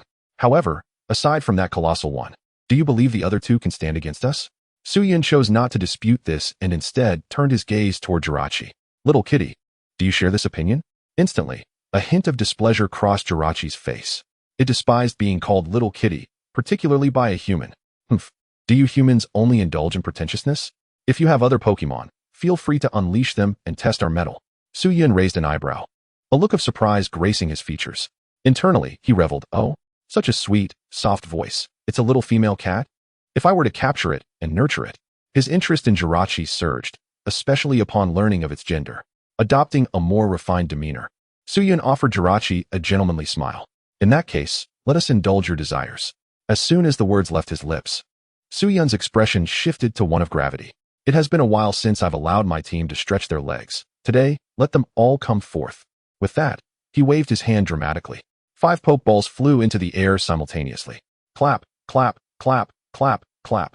Accompanied by a symphony of crisp applause, 5 figures emerged, swiftly encircling Jirachi and Zapdos alongside the previously present Mega Gyarados, Moltres, Articuno, Metagross, Garchomp, and the King of the Jungle. In an instant, the battlefield's dynamics flipped dramatically. When Zapdos beheld its cherished companions, Moltres and Articuno, among the assembly, its smile froze in disbelief. How could this be possible? When had these 2 come into the possession of this human? It vividly recalled the days when Moltres and Articuno stood by its side, collectively known as the legendary trio of Kanto. All 3 resided on an island within the Kanto Seas. Yet, for reasons unknown, Moltres and Articuno had departed, leaving it alone to guard the empty island. Years had passed without a reunion with Moltres or Articuno, and now, to encounter them in this manner was utterly unexpected. Zapdos, are you surprised to see your old friends? Would you like to reunite with them and join my team? Su Yun teased, noticing Zapdos' disconcerted demeanor.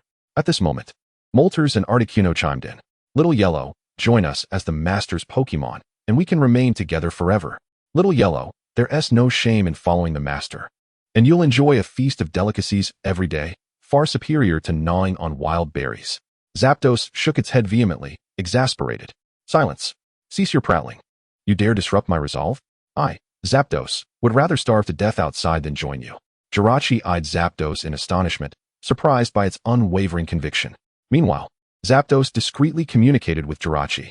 Sister Cat, the current situation is exceedingly unfavorable for us. These opponents are not to be trifled with, especially Little Red and Little Blue. They were once my brothers, and their strength is on par with mine. We must unite to breach their ranks. Jirachi nodded in agreement, an unprecedented seriousness dawning on its face. You speak truth, but what strategy do you propose?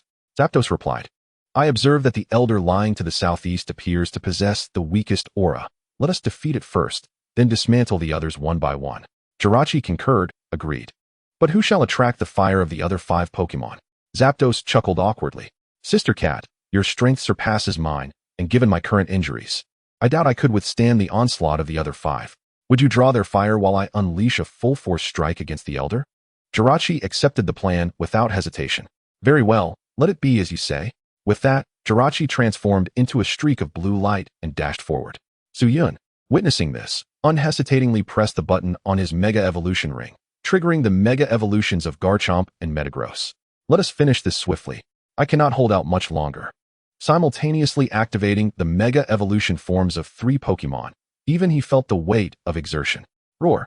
In that instant, the super-evolved Garchomp and Metagross sprang into action.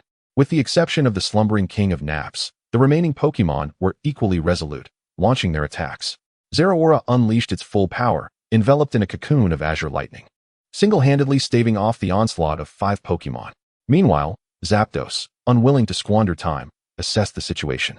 Although Zeraora outclassed it in strength, the disparity was not insurmountable. It estimated that Zeraora could only withstand the onslaught for about half a minute before succumbing. Thus, it was imperative to eliminate the King of Naps within that brief window to carve out an escape route. Chapter 23, The Underworld's 6th Zapdos. Selling out its allies to save its own life. Caw! Zapdos emitted a resounding cry, showcasing its mightiest form. The thunderclouds above resonated with its presence, bolts of lightning cascading down to amplify the electric energy coursing through its being. A tempest raged. Thunder crackled. The night sky over Silver Mountain illuminated as if it were day. This breathtaking spectacle did not escape the notice of the residents below. Whoosh! In the next instant, with a piercing sound slicing through the air, Zapdos shot forth like a bolt from a bow, targeting the slumbering King of Naps. Witnessing the impending attack, the king remained in slumber. Zapdos couldn't help but grin, reveling in the certainty of its conjecture. Ha! This divine beast's assumption was correct. You are indeed the weakest among us. Sister Cat, hold on just a little longer, for this divine beast shall swiftly dispatch this sleeping giant.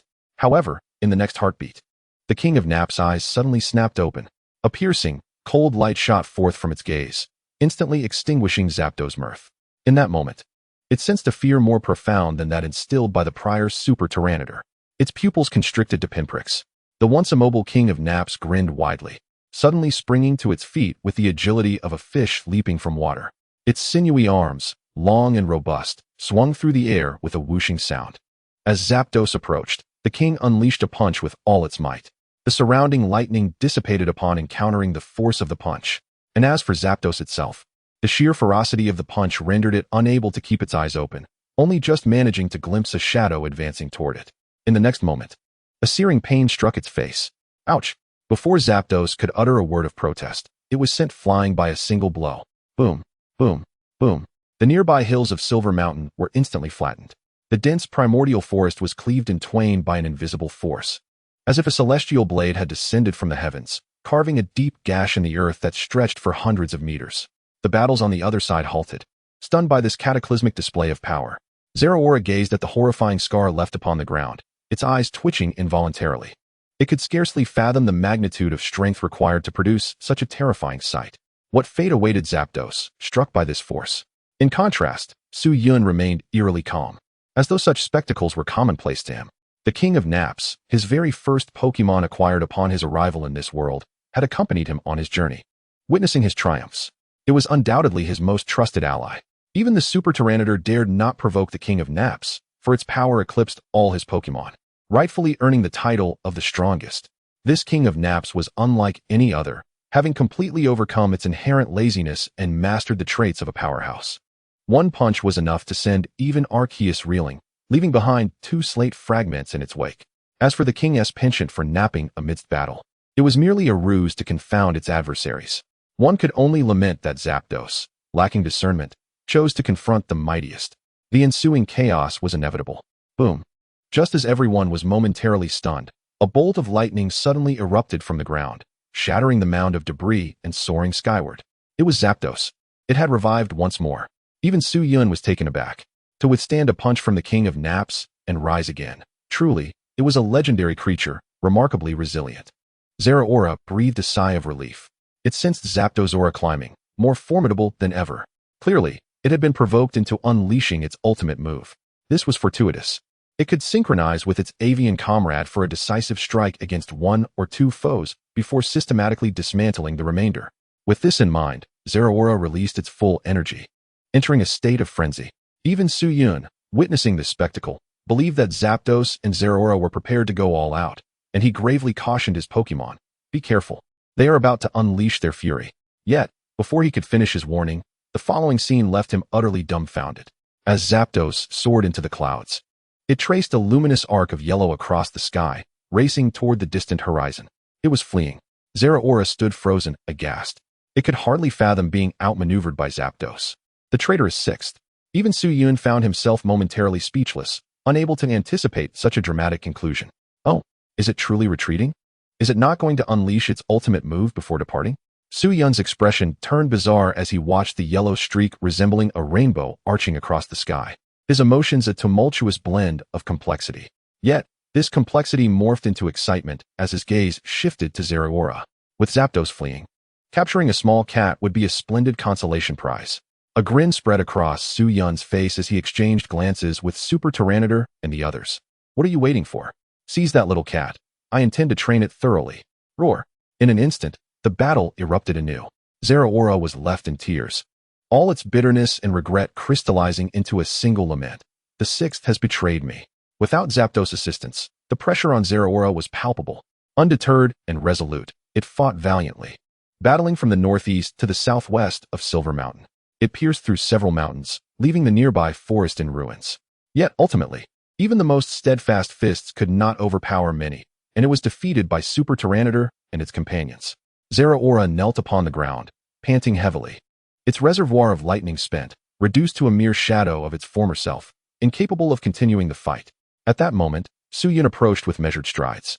Observing Zeraora's proud demeanor, refusing to yield, he smiled and inquired, "What is the matter?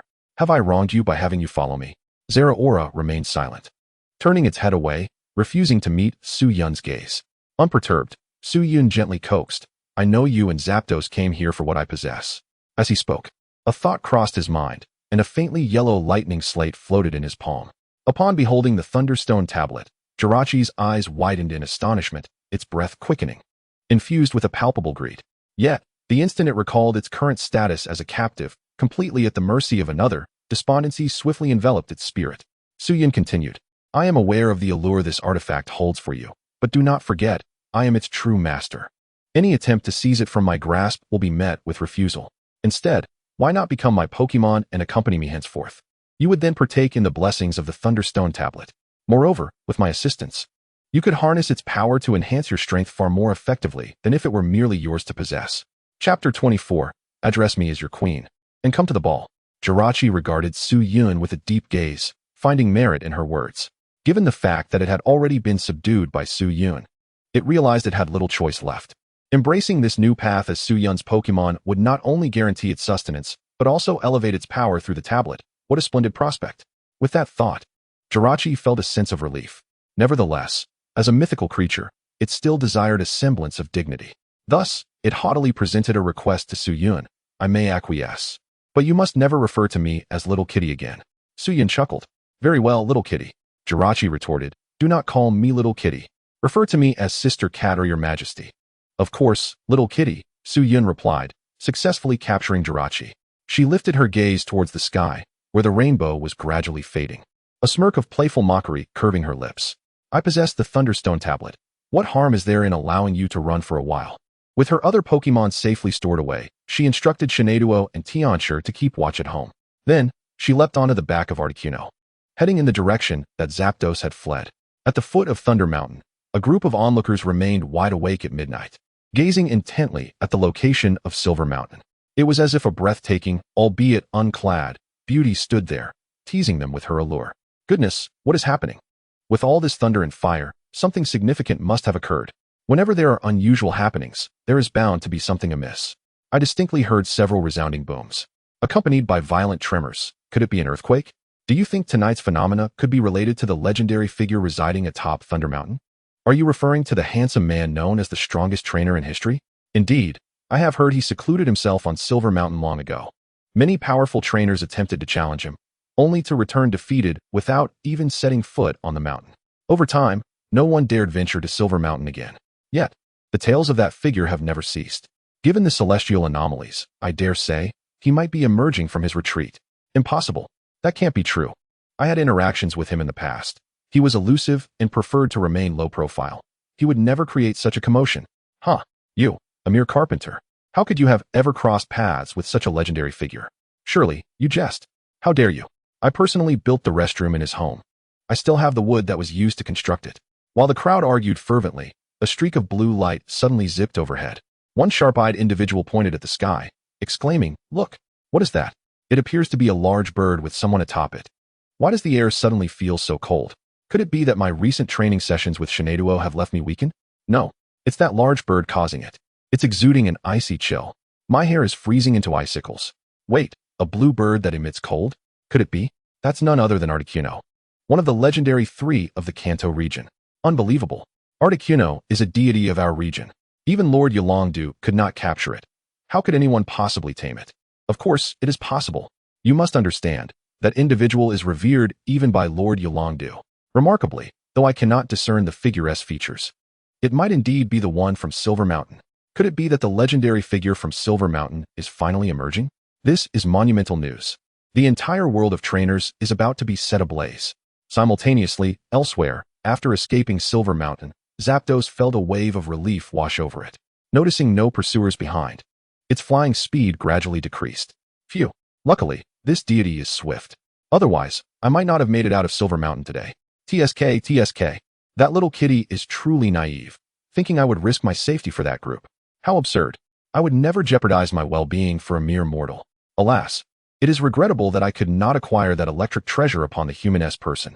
Not only did I fail to obtain it, but I also suffered a beating? Who shall I hold accountable for this grievance? This is intolerable. The more I dwell on it, the angrier I become. Once I recuperate from my injuries, I shall return to Silver Mountain to reclaim my dignity.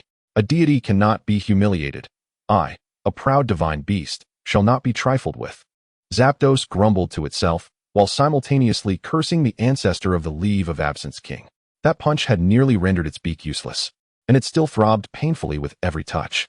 Accustomed to its usual arrogance, it found it unbearable to swallow this humiliation. Suddenly, a cry echoed from behind. Huh? Whose bird call is that? Startled and on high alert, Zapdos instinctively turned to glance behind it. Upon seeing Su Yun riding Articuno, it nearly succumbed to shock. What? How did that person catch up to me? In a panic, Zapdos flapped its wings frantically, nearly tumbling from the sky. It struggled to regain its composure, and without a moment's hesitation, it took off in a desperate flight. However, injured as it was, it could not possibly rival Articuno. In no time, Articuno closed the gap significantly. Seeing Articuno edging closer, Zapdos was overwhelmed with dread, nearly succumbing to tears as it transmitted a plea to Su Yun. Brother, please, do not chase me. I beg you. My wings are about to give in. Have mercy. I am also a divine beast. Su Yun merely chuckled, unfazed. Oh, and what of being a divine beast? Does that make you invincible? You have harmed my home. Regardless of your divine status, be it you or Arceus, you will remain with me. Articuno, intercept it. Su Yun commanded, stroking Articuno's feathers. Articuno unleashed a freezing beam aimed at Zapdos, causing it to ruffle its feathers in terror. Not wishing to become an ice sculpture, Zapdos immediately surrendered. Do not shoot. I yield. I concede. At these words, Su Yun beamed with satisfaction, pleased with Zapdos's attitude. Excellent. Now come to the ball. Su Yun retrieved an ordinary Pokeball, allowing the Zapdos to enter of its own accord.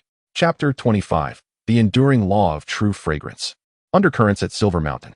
Zapdos had no objections initially. After all, Su Yun's strength far surpassed its own. Being captured was not inherently unfavorable. Becoming Su Yun's Pokemon was not a grave matter, for resisting out of pride would yield nothing but suffering. However, when it noticed Su Yun was using such a mundane Pokeball for its capture, it immediately became indignant. How could a majestic divine beast like me be confined by such a trivial ball? Should others witness this, they might assume Zapdos could not afford a higher grade ball. I refuse. You must provide me with a more suitable Pokeball, at least one on par with those of Xiaohong and Xiaolan. Zapdos argued vehemently, displaying an unyielding stance with no room for negotiation. Su Yun could only laugh in exasperation. Was it truly such a significant matter, just a Pokeball? Very well. If you desire a finer one, how about a luxury ball? This is the most comfortable abode among all Pokeballs.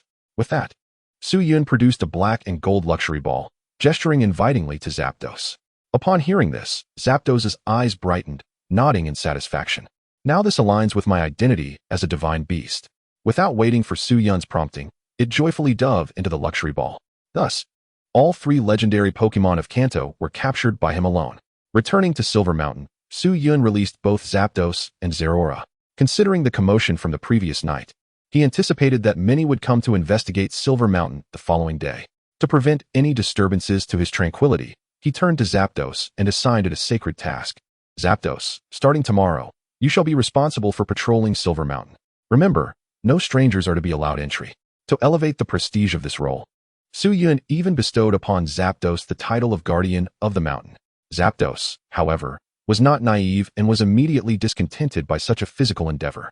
Guardian of the Mountain sounds pleasant, but in plain terms, does that not make me a mere doorman? How could a divine beast endure such indignity? I refuse. We are all newcomers. Why should Zeraora be exempt? Zapdos cast a glance at Zeraora, clearly attempting to shift the burden onto it. Zeraora's icy gaze fell upon Zapdos, coldly retorting, "Are you looking for a fight, you feathered fool? I didn't hold it against you when the sixth member betrayed me. But now you wish to make me the scapegoat? I see you're ready to part with those feathers of yours." Zapdos felt a chill run down its spine under Zeraora's glare, turning its head away, too intimidated to meet Zeraora's eyes. In terms of strength, it knew it could not contend with Zeraora, so it dared not retort. At that moment, Su Yun raised an eyebrow, teasingly glancing at Zapdos, and in a mocking tone asked, "Jungmo, are you not going to comply?" Zapdos, straining its neck to argue back, proclaimed, "A divine beast never submits. I, Zapdos, would rather perish than yield, even if thrown from the mountain." Su Yun chuckled, amused by Zapdos's naivety, unaware of the terrifying law of reality. He cleared his throat, revealing a thunderstone pulsating with electric energy in his palm. Without uttering a word, he placed the thunderstone before Zapdos. Instantly, Zapdos's eyes gleamed with greed, saliva nearly escaping its beak. Thud! In the next moment, Zapdos knelt before him. "Brother, I concede that I may have raised my voice earlier. Ahem, truth be told, I quite enjoy the idea of guarding the mountain. The stone's significance is irrelevant. What matters is my desire to obey my master's commands. Master, no need to persuade me. Once I make a decision, not even 10 oxen could sway me. Enough of this, master. I shall commence my duty as the guardian of the mountain immediately. Serving you is my greatest honor in this lifetime. Long live the master." With a triumphant call, Zapdos soared into the sky, disappearing into the night, leaving the other Pokémon in astonished disbelief. Zeraora, recovering from its shock, muttered, "Humph. What a shameless creature. To forsake its dignity as a divine beast for a mere stone." At that moment, Su Yun beckoned Zeraora with a smile, saying, "Come here, little kitty, let me pet you a bit." Zeraora, haughtily turning its head away, retorted, "Humph, no. I would never stoop to the level of that morally bankrupt creature. There's a stone reward, you know." "Very well, master." The following day, in the Kanto region, the police station near Silver Mountain was inundated with throngs of people. Countless individuals rushed into the station, each eager to share critical information. After collating numerous reports, Miss Junsha gleaned several significant details. First, a substantial explosion occurred at Silver Mountain last night, accompanied by violent tremors. Second, the summit of Silver Mountain was awash in lightning and flames, indicating a fierce battle. Third, witnesses reported seeing a mysterious man riding a flying Pokémon on Silver Mountain. Fourth, someone noted a man riding an Articuno in pursuit of a Zapdos. Upon organizing this information, Miss Junsha realized the gravity of the situation and promptly reported it to the Alliance. Meanwhile, within the Alliance, two of the Kanto Elite Four, King Kiku and King Kona, received the news from the Junsha family. Reviewing the gathered information, Kona crossed her arms, her delicate brows furrowing in concern. "Silver Mountain, mysterious man, Articuno," she softly murmured, repeating these key terms. Suddenly, a spark ignited in her mind, and she excitedly turned to King Kiku, exclaiming, "Aunt Kiku, do you think it could be Su Yun who has emerged from the mountain? If memory serves, he successfully captured an Articuno years ago. Moreover, he resides at Silver Mountain. Among all in Kanto, he is likely the only one who could chase a Zapdos across the land." Kiku nodded in agreement. "Little Na, your hypothesis holds considerable weight. Given your amicable relationship with Su Yun, why not venture to Silver Mountain to investigate this matter and see if it relates to him?" Upon hearing this, a faint blush crept onto Kona's face. "Aunt Kiku, please don't speak frivolously. Our relationship is hardly amicable. He hasn't personally sought me out for an apology in years. Why should I be the one to approach him? Aunt Kiku, perhaps you should find someone else for this task. I cannot handle it." Kona recalled the tumultuous emotions she shared with Su Yun in the past, her fair complexion tinged with a mix of embarrassment and anger. Chapter 26. Even the little kitty can fly. Why does Groudon still lurk in shadows? Are you truly not going? Kiku inquired once more. Su Yun was not well versed in the intricacies surrounding the relationship between her and Kina. She had merely heard whispers of some undisclosed events that transpired during their collaborative mission. The specifics of what occurred remained a mystery, as Kina had never broached the subject with anyone else, leaving others equally in the dark. However, ever since that fateful mission, the dynamics between Kina and Su Yun had taken on a delicate nuance. As a seasoned observer, King Josie discerned Kina's unusual demeanor at a glance. Her intuition suggested that Kina harbored feelings for Su Yun, yet for reasons unknown, Kina also appeared to be filled with resistance towards her. King Josie, fearing that Kina might follow the same tumultuous path she had once tread with Dr. Demo, was keen to foster a connection between Kina and Su Yun. Unfortunately, her efforts yielded little success. "I want to go." Kina hesitated momentarily before resolutely declaring. It seemed an unspoken barrier existed between her and Su Yun, one that she could not seem to overcome. King Josie sighed upon witnessing this. "Well then, I hope you won't come to regret your decision." With that, she ceased her attempts to persuade Kina and instead dialed Yu Longdu's number. "Hello, Adu. I have a matter that requires your investigation." In the Chengdu area, Yu Longdu was currently engaged in selecting a precious dragon for Su Yun. Upon receiving King Josie's call, his expression morphed into one of incredulity. Could this truly be the doing of Brother Su? Only someone as ruthless as him would dare to pursue the lightning bird. I wonder what heinous act the lightning bird committed to warrant such a chase from Brother Su. Regardless, he decided to prioritize selecting the precious dragon for Su Yun. Nothing could eclipse the significance of obtaining the dragon tooth of the sky pillar. Delighted, Yu Longdu cradled a lively and spirited precious dragon. This dragon was of exceptional quality, both in vigor and physique, surpassing others of its kind. Furthermore, the Yulong family had enlisted the expertise of a professional Pokemon appraiser, confirming that this precious dragon possessed extraordinary potential and was destined to become a champion-level powerhouse. Indeed, this dragon was the finest among all that had been born thus far. Yu Longdu intended to exchange this magnificent creature for the dragon tooth in Su Yun's possession, confident that Brother Su would surely appreciate it. After selecting the dragon, Yu Longdu promptly informed Su Yun and headed straight for Silver Mountain. Meanwhile, at Silver Mountain, Su Yun took to boasting about his remarkable achievement from the previous night. He shared a video of his capture of Zeraora in the chat group, accompanied by the caption, "The greatest trainer in history. I caught a little kitty. What do you think? Dream. That's quite impressive indeed. Rayquaza. Wait, you refer to Zeraora as a little kitty? Kyogre, isn't it just a little kitty? Rayquaza. Oh well, it is indeed a little kitty. But Zeraora is, after all, one of the mythical Pokemon. Would it willingly accept the title of a mere little kitty?" Su Yun chose not to argue. Instead, he silenced Rayquaza with a single image. In the photo, Zeraora was adorably nestled beside him, while he affectionately stroked its fur. Zeraora neither resisted nor appeared displeased. Rather, it seemed to revel in the attention. "Rayquaza, impressive. Dream, brother, your technique is remarkable. I want to try it too. Kyogre, don't go wild now, wipe sweat." Just as they were engrossed in their banter, Kyogre, having just awakened, posed a question that rendered everyone silent. "Groudon, huh? I refuse to accept this. We are both terrestrial beings. Why can this little kitty fly? It's preposterous. It cannot be that I alone cannot fly. The greatest trainer in history," he demanded. "Are you being intentional? What are you plotting? Don't try to be clever, and don't think I can't find you. My cliff sword can pierce every corner of the world. The greatest trainer in history. Is it possible that this video is genuine? Among all the divine, mythical Pokemon, are you truly the only one unable to fly? Groudon, you are talking nonsense. Kyogre, haha, you've made my day. Tell me, how many divine beasts in the world cannot fly?" Answer, only Groudon. "Rayquaza, as much as I dislike dampening your spirits, you truly are the only one who cannot fly." Dream, that hit hard, my friend.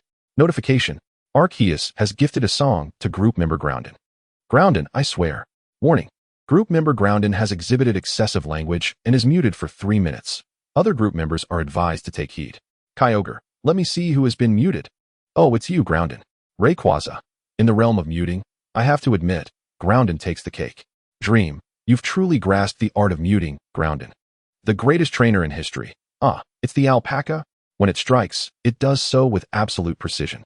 Arceus, do you think my title as the creator god is merely for show? The greatest trainer in history. Oh, so you're quite impressive then? Arceus, I am indeed exceptional.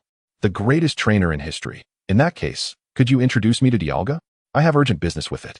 Notification, Arceus has left the group chat at lightning speed. The greatest trainer in history. At that moment, curiosity sparked among the divine beasts. Rayquaza, The greatest trainer in history. What do you need Dialga for? That fellow, with his time-traveling antics, is as elusive as a rogue. Finding him is no easy feat. Dream, are you insulting me? Pouts. The greatest trainer in history. The battle was so intense yesterday that my surroundings were utterly destroyed.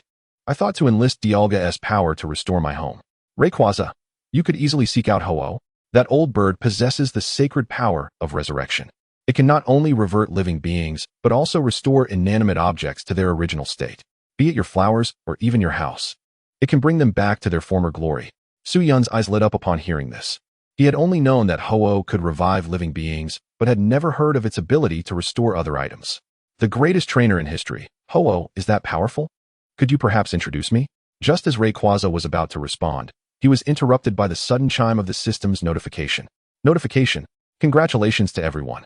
Through your collective efforts, this group has successfully acquired the flame mark of group chat. Chapter 27. The flame of group chat. New member Ho-Oh. The flame mark of group chat has been activated. Group members will receive double the activity rewards for their conversations.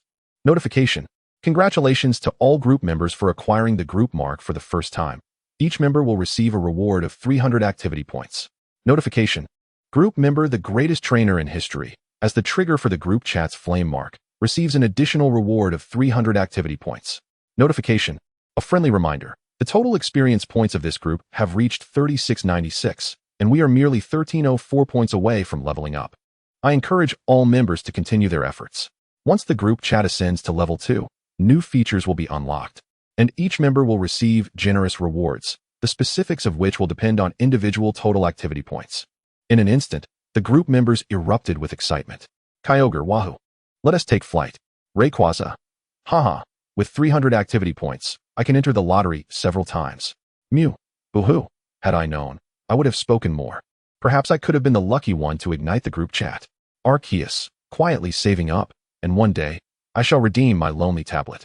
The strongest trainer. Oh dear, you all flatter me. My luck is merely a fraction superior. Securing 300 activity points for free fills Su-Yun with joy. He glanced at his personal information, and with the recent addition of 600 activity points, he now boasted a total of 700. If spent entirely on the lottery, he could draw a staggering 14 times. Given his extraordinary luck, he estimated a minimum of 2 or 3 legendary golden cards would emerge. It was sheer delight.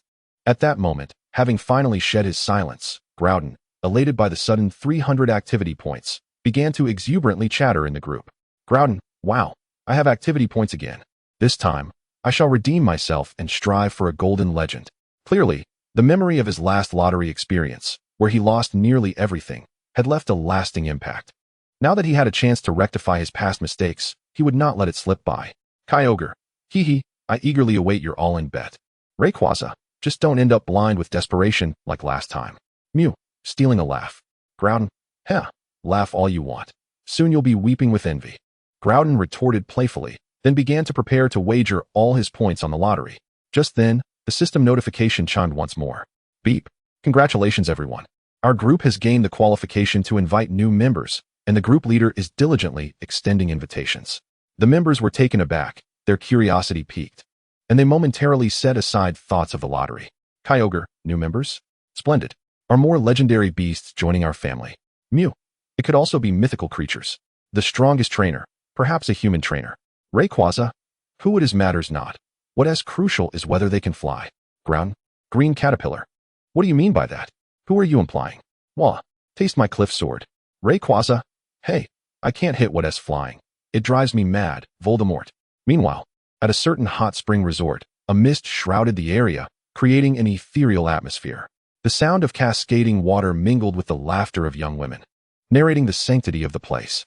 Yet, amidst such holiness, a magnificent bird adorned with radiant feathers lurked in the corner, surreptitiously capturing the alluring scene before it. TSK, those legs, that chest compel even this king to compose poetry. Ahem, the big white rabbit, so white, with sparkling eyes, so rosy and tender, truly adorable. Beautiful, delightful. If one were to ask whose profession in the Pokemon world is the most enviable, it must be this King S. Oh, I mean, the photographer S. Though unable to appear before humans, I can freely capture various snippets of life. Hee. Ah, delectable. This is infinitely more interesting than that fool who confronted me with a battle upon first encounter. Yet, I must admit, the charming lady beside that fool is quite the catch, each unique in her own right. I cannot fathom how that fool garnered such fortune. It even stirs a hint of envy within me. As the Phoenix King mused to himself, savoring the tantalizing sights before him, an unexpected message suddenly obscured his view. Beep. A legendary beast chat group invites you to join. Agree, Mr. Phoenix King, you wouldn't want your secretive activities exposed, would you? A sudden jolt of apprehension gripped the Phoenix King, and he instinctively glanced around, his demeanor tense. Yet, he found nothing amiss. What in the world is this? How dare it threaten me? Humph. I am not one to easily submit. Though he spoke defiantly, his body betrayed him as he swiftly clicked the agree button. Beep. Congratulations to the new member, Phoenix King, for joining the chat group. Please welcome him, other members.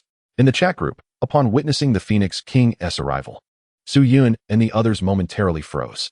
Groudon, damn. Another flyer? Kyogre. It's the Phoenix King. I didn't expect this. Truly an eye-opener. Rayquaza. The flamboyant Phoenix entering can only mean trouble. Mew. I just remembered something at home. I'll log off for now. However, upon seeing the Phoenix King, Su-Yun had a reaction entirely different from the other legendary beasts. Oh ho. Speak of the devil. Just as I wished to know the Phoenix King, it arrives. System. You are so kind to me. Surely the others want to be upset? System. Do not overthink. This system randomly invites members, and there is no favoritism involved. Su-Yun chuckled, understanding. Meanwhile, the Phoenix King, upon entering the group chat and noticing familiar names like Rayquaza and Kyogre, felt a surge of surprise. Oh, the green caterpillars are here? Oh ho, the alpaca too? This is quite intriguing. Hee hee, it seems joining this group was a splendid choice. Just as the Phoenix King reveled in the member list, another system notification appeared before him. Beep. As a new member, please briefly introduce yourself to the other members. The Phoenix King raised an eyebrow. Oh, introduce myself? I must devise a grandiose self-introduction that showcases my strengths. He began pondering the content of his introduction, and soon, inspiration struck. Chapter 28. Teasing the group leader? You're doomed. Phoenix King. Ahem. Greetings everyone. I am the premier photographer and king of films in the Pokemon world, Mr. Phoenix King. I have no remarkable traits, save for one, my size. Hence, you may also refer to me as Big Bird Phoenix. Upon hearing the Phoenix King's introduction, Rayquaza and the others were left utterly bewildered. Groudon, what on earth is a premier photographer? Phoenix King, I capture videos of the Pokemon world that remain hidden from the public. The flying kind. Groudon, I seriously suspect you're implying I can't fly. Kyogre, be confident. Just remove the seriously suspect. Mew, what in the world is the king of films? With an innocent expression. Phoenix King, just the kind of little films you're imagining. Mew. Ho-oh, do not tell me you are unaware. If you truly do not comprehend, I shall personally guide you, step by step, with a mischievous grin. The strongest trainer in history. Ahem, you are a divine beast. Conduct yourself with some decorum. Do not lead the young astray. Rayquaza. Old man, with your own dragon present, how dare you claim superiority? Ho-oh-oh? So, does that imply you, Ray, are quite significant? Rayquaza, in the entirety of the Pokemon realm, who dares to assert they are greater than I? Ho-oh, then let us examine your credentials. Just then, the typically reticent Arceus spoke up. Arceus, what a grand bird you are. To my eyes, you are merely a larger variant of a shiny Spearow. Groudon, a shiny Spearow, how utterly hilarious. Kyogre, you know, at first glance, it does bear a striking resemblance. Rayquaza, fathead fish, what kind of vision do you possess? That is not a mere resemblance. It is a perfect match. Meowth, I raise my paws in agreement, raises paws. The strongest trainer in history. In ancient times, Zhao Gao pointed at a deer and called it a horse. Today, we have a llama calling a phoenix a sparrow. Bravo, my friends. Ho-oh, for heaven's sake, a group of adorable misfits. Where's the group leader? Come forth. Do you not see that I am being targeted? Super invincible, cutely explosive system sister. Ho-oh, mind your tone. Otherwise, I, the group leader, reserve the right to impose penalties upon you. Ho-oh, a fiery little sister. I find that delightful. Do you have any photographs in black? Preferably something cool. White stockings will do as well. Send me too, for the beast within me yearns to awaken. Announcement. Group member Ho-oh has provoked the group leader, engaging in severely inappropriate behavior, deducting 999 activity points. Other members should take heed. Announcement. Group member Ho-oh's current activity points are 979. Ho-oh must restore activity points to a positive number within 1 month, or the system reserves the right to confiscate your divine resurrection power. A flurry of punitive notifications echoed through the group, sending a chill down Ho-Oh's spine. The other members began to revel in the misfortune. Groudon, daring to flirt with the group leader, you are the first. Kyogre, brave indeed. Spearow, I shall henceforth call you the mightiest of jesters. Rayquaza, old man, you are finished. To have lost over 900 activity points, let us see how you recover. I await your comeuppance. The strongest trainer in history, the authority of the group leader is unquestionable. I strongly recommend immediate retribution for Ho-Oh, a demonstration to deter others. Meowth, hooray, hooray. Support for the trainer brother. I've been eager to witness a spectacle. Ho-Oh's mind was in a whirl. The collective jeering had genuinely unsettled it. Upon entering the group, the system had indeed explained the matter of activity points. Thus, it possessed a certain understanding of their value and scarcity. To be immediately penalized, nearly 1,000 points left it in dire straits. How could it possibly continue? The most alarming aspect was the potential loss of its divine resurrection power if it failed to restore its activity points to a positive balance within a month. Without that power, it would undoubtedly become the very embodiment of a shiny Spearow. Impossible. My divine resurrection power is innate. How could it be revoked? Surely, this is a mere scare tactic. But soon, Ho-Oh regained its composure. Ho-Oh, huh? Do not attempt to intimidate me. I am not easily frightened. My resurrection power is a divine gift. It cannot be taken away at your whim. However, as soon as those words left its mouth, Arceus coldly doused it with reality.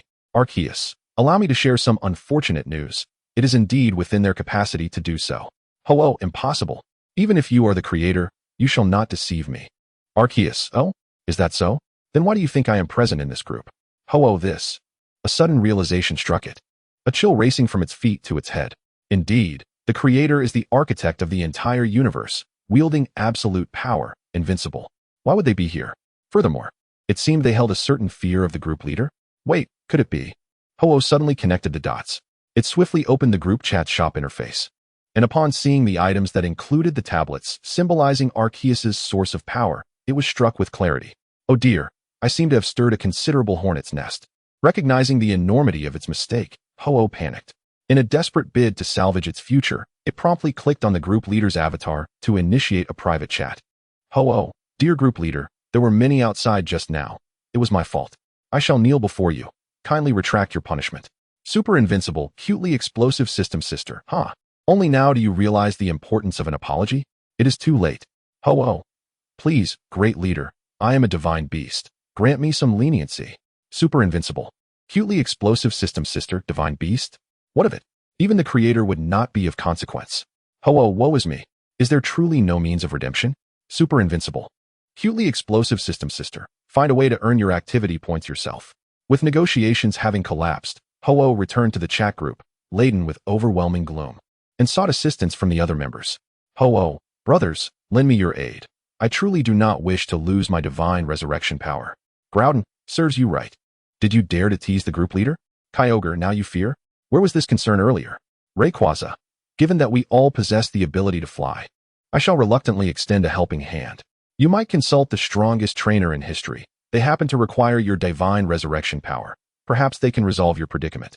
Ho-Oh, brother dragon, I am immensely grateful.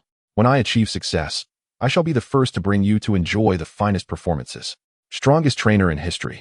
Do you desire divine resurrection power? The moment you speak the word, I shall transfer it to you immediately. The price is negotiable. We are law-abiding merchants. Chapter 29. Behold, I shall demonstrate only once. The strongest trainer in history. I do require divine resurrection power, but are you certain that your power can fulfill my needs? My home experienced a fierce battle last night, and the flora, fauna, and land were severely damaged. I need to restore them to their original state. Can your divine resurrection power accomplish this? Su-Yun articulated his demands. He lacked activity points, but wished to avoid a situation where he purchased Ho-Oh's power only to find it inadequate. After hearing Su-Yun's recount, Ho-Oh responded affirmatively. Ho-Oh, of course. My divine resurrection power is far more formidable than you can imagine and will fully meet your requirements. Having received confirmation, Su-Yun readily agreed. The strongest trainer in history. Very well. Then upload a copy of your divine resurrection power. I shall not take advantage of you. We shall adhere to the system's recommended price. Ho-Oh, a true brother. From this day forth, you are my kin. Blood is thicker than water. In the future, should anyone dare to bully you, do not hesitate to inform me. and I shall break their spine. The Phoenix King was overwhelmed with gratitude. In its time of peril, Suyun not only refrained from adding insult to injury, but extended a helping hand instead. This act of kindness would forever be etched in the heart of the Phoenix King. Ding! Group member Phoenix King has uploaded the Sacred Resurrection Power. Available for download at the cost of 100 activity points. Upon seeing the system's notification, Suyun couldn't help but raise an eyebrow. 100 activity points? Quite pricey indeed. However, considering it was the exclusive power of a divine beast, he soon came to terms with it. System, is this price acceptable? To be on the safe side, Suyun inquired once more, replying to the host, to assist you in better conserving points. The system has graciously reduced the price by 50%, allowing you to purchase without concern. Receiving the system's response warmed Suyun's heart. How considerate. After all, the system was the true love here. Without hesitation, Suyun swiftly downloaded the Sacred Resurrection Power and scattered it across the sky of Silver Mountain. Instantly, the entire mountain was enveloped in the divine radiance of the Sacred Resurrection Power. Within moments, the surroundings transformed, returning to their original state. Eagerly, Suyun glanced towards his villa, realizing that the structure, previously struck by lightning, was now as good as new, showing no signs of damage whatsoever. He promptly entered the villa, finding the interior equally pristine. He couldn't help but marvel at the Phoenix King's Sacred Resurrection Power. Indeed, the expenditure of 100 activity points was worth every penny. Repairing the damage manually would have not only required substantial funds, but also taken a considerable amount of time, perhaps 10 days to half a month. Yet, the Sacred Resurrection Power accomplished this in under 3 minutes. It was truly an eye-opening experience. The strongest trainer in history, Phoenix King, your Sacred Resurrection Power is remarkably efficient. Suyun bestowed upon the Phoenix King a grand compliment. Phoenix King, thanks to my dear friend for the 100 activity points. I am one step closer to clearing my debts. Tearful. At this moment, Groudon, ever the observer, felt a pang of envy upon witnessing the Phoenix King effortlessly acquire 100 activity points. Thus, it began to encourage. Groudon, Phoenix King, I have a scheme that will allow your activity points to multiply exponentially. Would you care to know? At this, the Phoenix King was indeed intrigued and eagerly inquired. Phoenix King, oh? What scheme? Pray tell. Groudon, in fact, this group possesses a lottery feature. Since you have just acquired 100 activity points, why not give it a try? You might win something valuable that could be exchanged for even more activity points, thus achieving total freedom in activity points. Wouldn't that be splendid? Phoenix King, you have piqued my interest. However, my current activity points are negative. Can I still participate in the lottery? Just as the Phoenix King posed this question, the group leader enthusiastically provided an answer. Super invincible, adorably explosive system sister. Yes, although your total activity points are negative. This does not hinder you from utilizing the points you have earned. Phoenix King, oh? If that is the case, I shall take a closer look. With that, the Phoenix King opened the lottery feature within the group. Upon reviewing it, a frown creased its brow. This was entirely a gamble. If fortune favored, one could indeed strike it rich overnight, for whatever was drawn could be directly exchanged for activity points. Yet, should luck run dry, one might end up losing everything. To gamble or not, the Phoenix King was torn. To take a chance is to transform a bicycle into a motorcycle. All right, I shall do it. Considering its mounting debts, relying solely on conventional means would take an eternity to repay. The Phoenix King resolved to take the plunge. It expended the entirety of its newly acquired 100 activity points in a single go, pulling the lever twice. Soon, 2 beams of white light appeared before it. Regrettably, you have drawn a thank you for your patronage. We welcome your next visit. Regrettably, you have drawn a thank you for your patronage. We welcome your next visit. Phoenix King. This is an absolute affront. I am seriously suspecting that this wretched lottery system is targeting me. With my extraordinary talents and fortune, how could I draw nothing? The Phoenix King could hardly believe that its 100 points had vanished into thin air, infuriated to the point of cursing in the group. Groudon, witnessing the scene, erupted in laughter, more delighted than if it had drawn a golden legend itself. Groudon, ha ha ha, this is too funny. 2 draws, both yielding thank you for your patronage, just like me. Now I feel balanced. Phoenix King. You wretched ground dweller, you've deceived me. Kyogre, I knew you wouldn't fly straight. Now look, the hard-earned 100 activity points of the Phoenix King have just evaporated. Mew. Let's observe a moment of silence for the Phoenix King, then burst into laughter. Ha ha. Suyun, witnessing this spectacle, could only shake his head in resignation and calmly comment in the group. The strongest trainer in history, prizes are not so easily won. Watch closely. I shall demonstrate just once. With that, Suyun activated the lottery system, spending 150 activity points for a triple draw.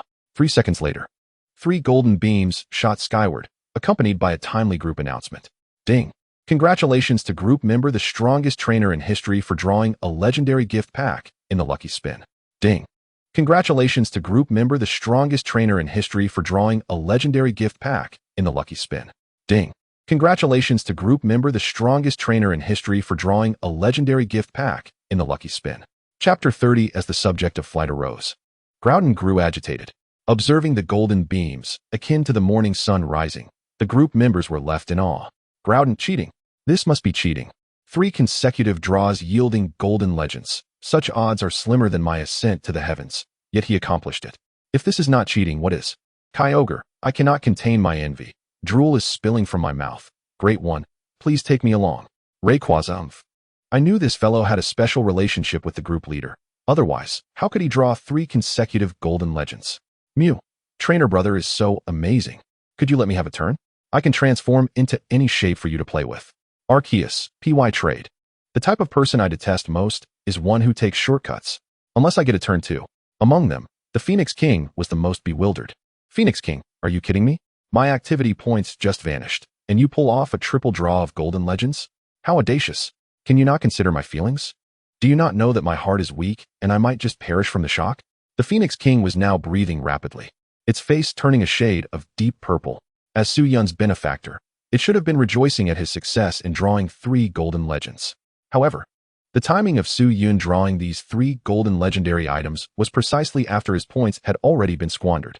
This stark contrast was almost unbearable for him. Everyone partakes in the lottery. Why should you be so fortunate as to hit the jackpot thrice, while I am left with nothing? As a dignified divine beast, Ho-Oh felt a deep sense of imbalance within. Yet, he could not question the group leader, especially after having just been punished by him. He certainly did not wish to face further repercussions. Helplessly, all his discontent eventually coalesced into a sigh. The wheel of fate turns mercilessly. Who can escape the clutches of destiny? Alas, the more he thought, the angrier he became. At that moment, Arceus, feeling quite anxious, posed a question in the group. Arceus, the strongest trainer in history, quickly open the legendary package and reveal what you have drawn. His anxiety stemmed from the fear that Su Yun might, once again, uncover a tablet. If Su Yun were to take his tablet, he would truly become a mere alpaca. The strongest trainer in history. All right, let me show you what I've got. With that, Su Yun opened one of the legendary packages. A flash of golden light erupted, and a group announcement chimed once more. Ding! Congratulations to group member the strongest trainer in history for opening a legendary package and obtaining the special training trial space. Kyogre. Special training trial space? What is that? Groudon. Interesting, this is the first time I've heard of such a thing. However, since it was drawn from a legendary package, it must be quite extraordinary, right? Rayquaza. It sounds somewhat akin to a means of enhancing strength. Mew. Can it be consumed? Ho-Oh, eat, eat, eat. All you think about is food. I have some sausages here. Would you like some? Arceus. At least it's not my tablet, sighs in relief. In response, Su Yun furrowed his brows, utterly ignorant of what the special training trial space entailed.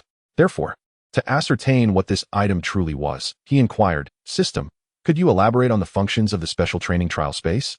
Certainly. Special training trial space. A group function aimed at focused training trials for Pokemon.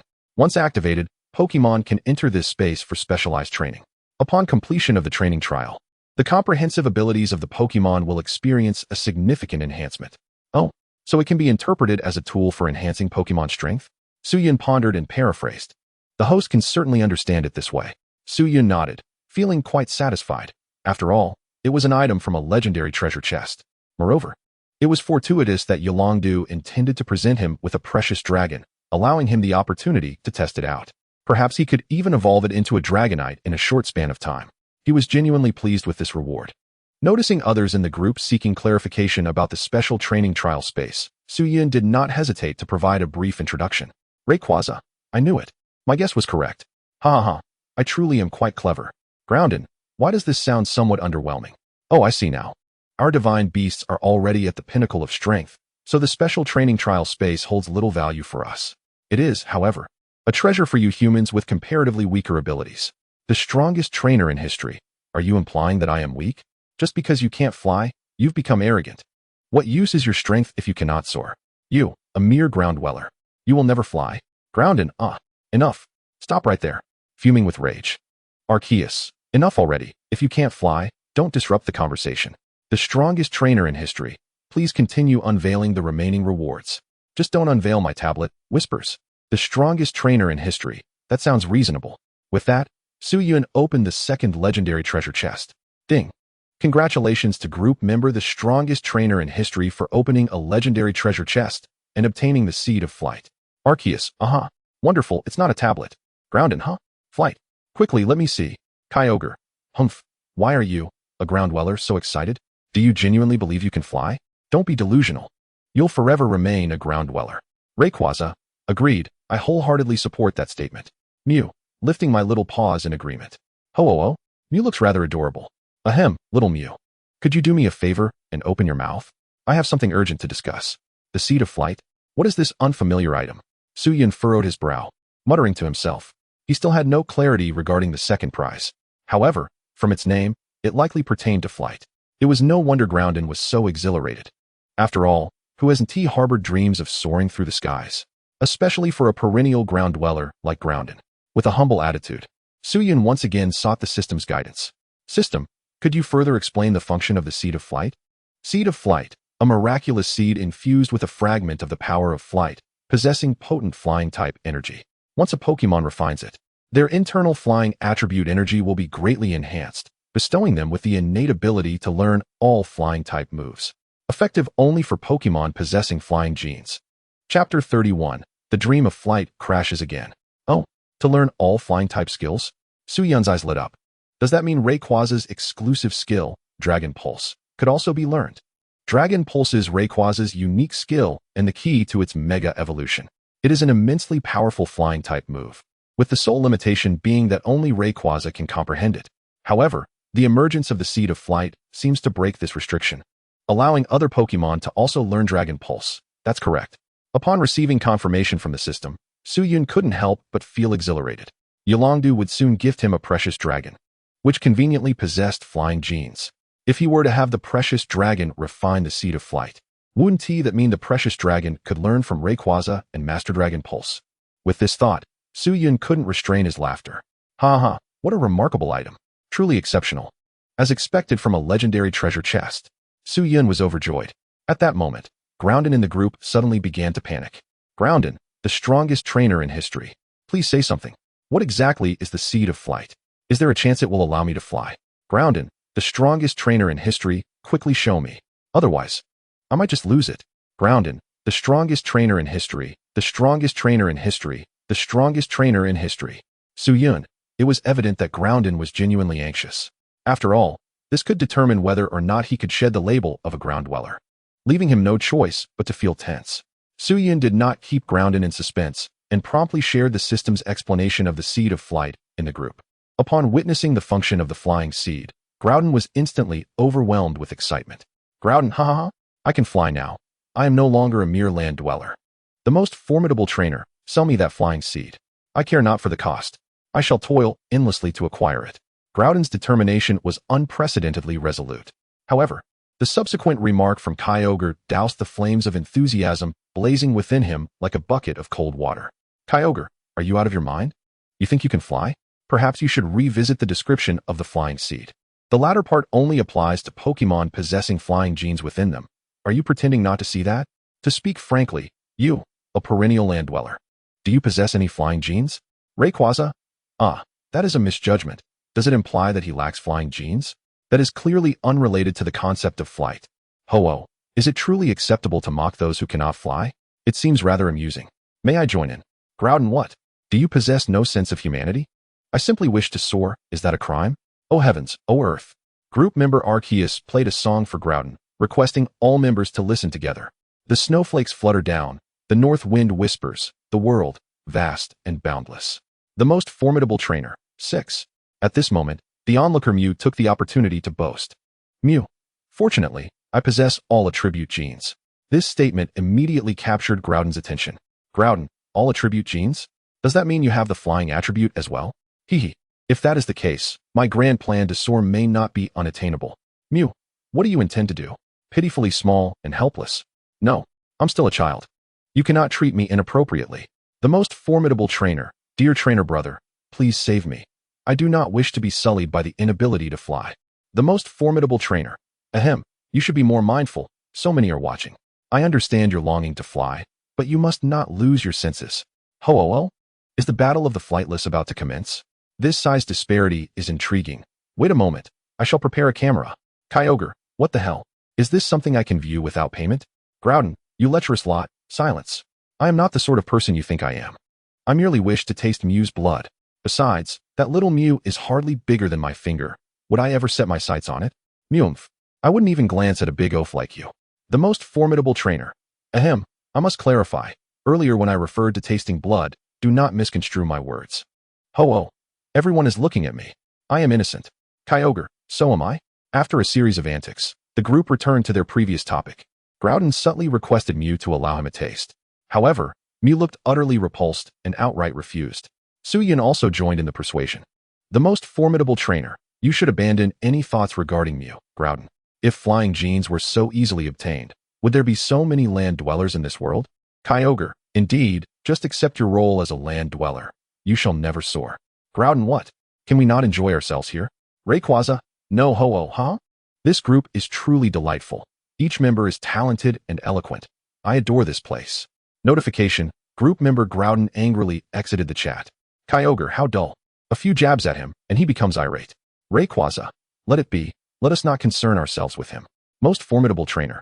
Do you not have one last legendary treasure chest? Why not open it as well, so we can see what the final treasure is? Kyogre, could it possibly be a tablet of the alpaca?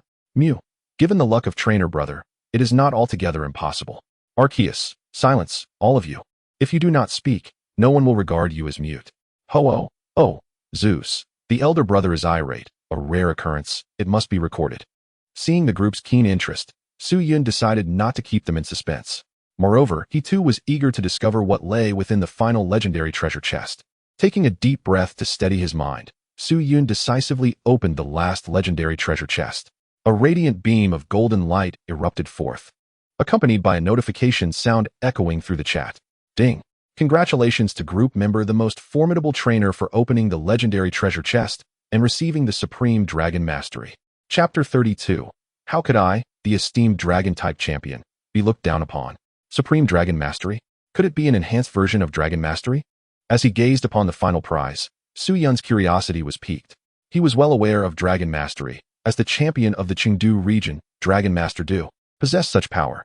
Their bond was akin to that of beloved family. Thus he was quite familiar with Dragon Mastery and had longed to possess it. Unfortunately, this unique ability was exclusive to the Dragon Master lineage. Only those bearing the blood of the Dragon Master could awaken it. Now, however, he had drawn the Supreme Dragon Mastery, which surpassed even Dragon Mastery. This left him intrigued. What exceptional qualities did the Supreme Dragon Mastery possess compared to the ordinary Dragon Mastery? With curiosity in tow, Suyin once again sought guidance from the system. The system's response was detailed. Supreme Dragon Mastery, the ultimate version of Dragon Mastery, possessing an enhanced control and affinity towards Dragon-type Pokémon, and can temporarily boost the combat power of Dragon-type Pokémon by 50% during battles. If nourished with Supreme Dragon Mastery over an extended period, it can maximally awaken the Dragon bloodline hidden within Dragon-type Pokémon, allowing them to tap into their ancestral Dragon genes and attain greater power, as well as gain the talent to learn any Dragon-type skills. Wow, how astonishing! Upon reviewing the system's description of the Supreme Dragon Mastery, Suyin could not help but be filled with amazement. Although he had anticipated that the Supreme Dragon Mastery would be superior to Dragon Mastery, he had not expected its capabilities to be so extensive, not to mention the ability to temporarily enhance the strength of Pokémon in battle. The mere potential for Dragon-type Pokémon to learn various Dragon-type skills was already worth as much as a flying seed. This was fantastic. With the Supreme Dragon Mastery in hand, nurturing the precious dragon would become even more manageable. Not only that, but it would also benefit his other Dragon-type Pokémon, elevating their strength to new heights. Suyin was elated. He had more than one Dragon-type Pokémon under his care. In addition to the precious dragon that Dragon Master Du was about to gift him, there was also the fierce Biteland Shark. Rayquaza, most formidable trainer, could you elucidate what the Supreme Dragon Mastery is? At this moment, upon noticing the prize that Suyin had offered, which bore the character for dragon, Rayquaza's interest was piqued, and it eagerly voiced its curiosity. The most powerful trainer, the Supreme Dragon Sovereignty, indeed. Su Yun did not withhold information. He provided a succinct introduction to the fundamental abilities of the Supreme Dragon Sovereignty, particularly emphasizing its capacity to awaken the ancestral dragon bloodline in dragon-type Pokemon. The most powerful trainer, Rayquaza, what do you think? Are you not coveting my Supreme Dragon Sovereignty? Perhaps you should contemplate joining my team and becoming my Pokemon? I could aid you in awakening your ancestral dragon bloodline. Rayquaza, huh? You merely desire my form. You base creature. I am the ancestral dragon. Why would I need to rely on your power to awaken my dragon bloodline? How utterly ridiculous. You wish for me to become your Pokemon. Come back once you possess the strength to defeat me. Rayquaza scoffed, displaying an air of disdain. However, the drool at the corner of its mouth betrayed its true feelings. Regrettably, Su Yun was oblivious to this scene. Meanwhile, at the foot of Silver Mountain, the patrolling Zapdos suddenly spotted a figure ascending the mountain. Its gaze sharpened instantly. Humph. An ignorant human dares to trespass upon Silver Mountain, treating me as mere decoration? I may not be able to defeat that man, but surely I can handle you. Just right. I have pent-up frustration to release. You shall serve as my outlet. With a resounding cry, Zapdos accelerated and dove down. At that moment, Yulongdu, who had just reached the foot of Silver Mountain, suddenly heard the piercing call of a bird, accompanied by a deafening thunderclap. A bird Pokemon flying while accompanied by thunder? Could it be Zapdos? Granny Jeezy had mentioned sightings of Zapdos near Silver Mountain. Could it be true? Moreover, that Zapdos remained here, showing no signs of departure? Yulongdu furrowed his brow, suddenly recalling the significant events that King Jeezy had previously shared with him regarding Silver Mountain. As he raised his head, his pupils constricted sharply.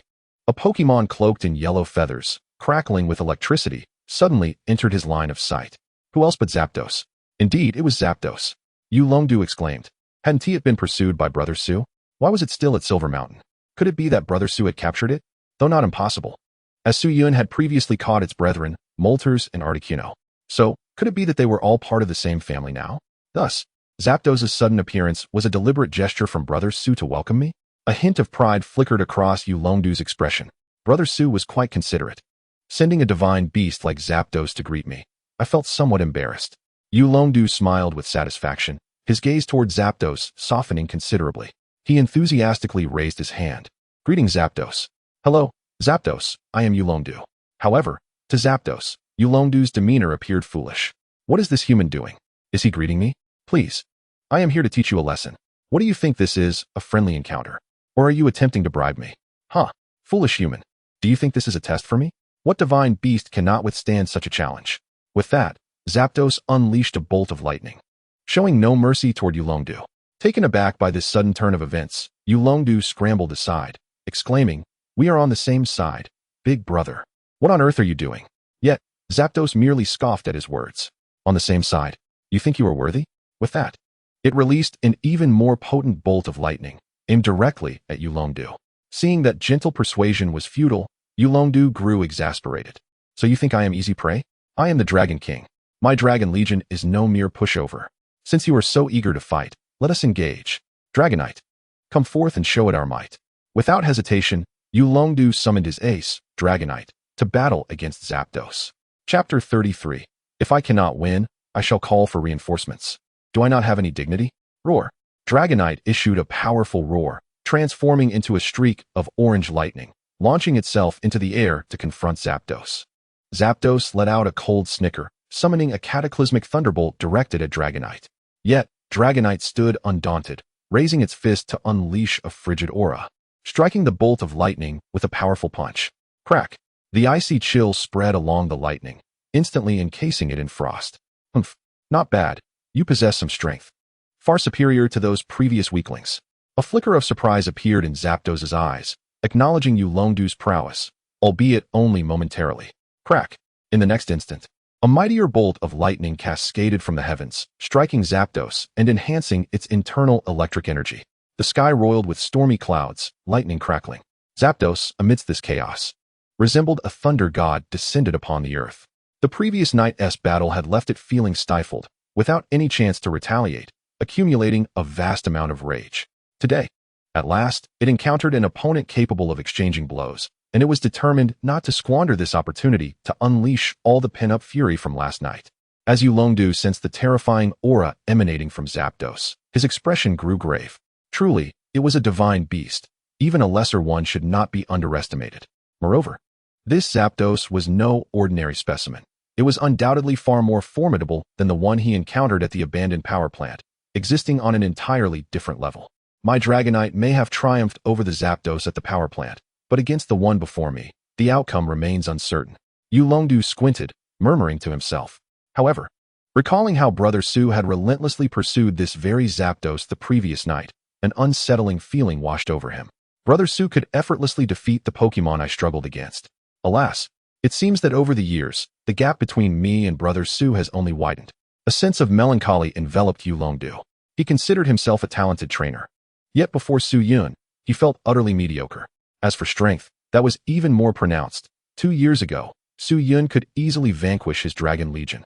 Now, it was likely that any random Pokemon from a team could single-handedly take on his Dragon Legion. Just then, as he was lost in thought, Zapdos suddenly moved. Diving down like a bolt of lightning, Dragonite, not to be outdone, charged forward to meet it head-on. The two Pokemon exchanged blows fiercely, igniting Yulongdu's spirits, compelling him to join the fray. Unfortunately, Dragonite remained at a disadvantage, compounded by injuries sustained in its previous battle with Zeraora, which had yet to fully heal. Thus, it wasn't long before his Dragonite found itself at a disadvantage, struggling in the battle. Sensing the unfavorable turn of events, Yulongdu summoned another Dragonite to join the fray. Do not inquire why he chose to nurture 2 identical Dragonites. With the power of Yulong, such whims are permissible. In truth, aside from the Dragonites, he possessed several Dratini and Dragonair, albeit yet to evolve, their strength insufficient to be unleashed.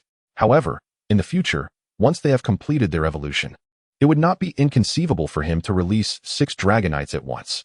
Observing this spectacle, Zapdos could not resist a mocking remark.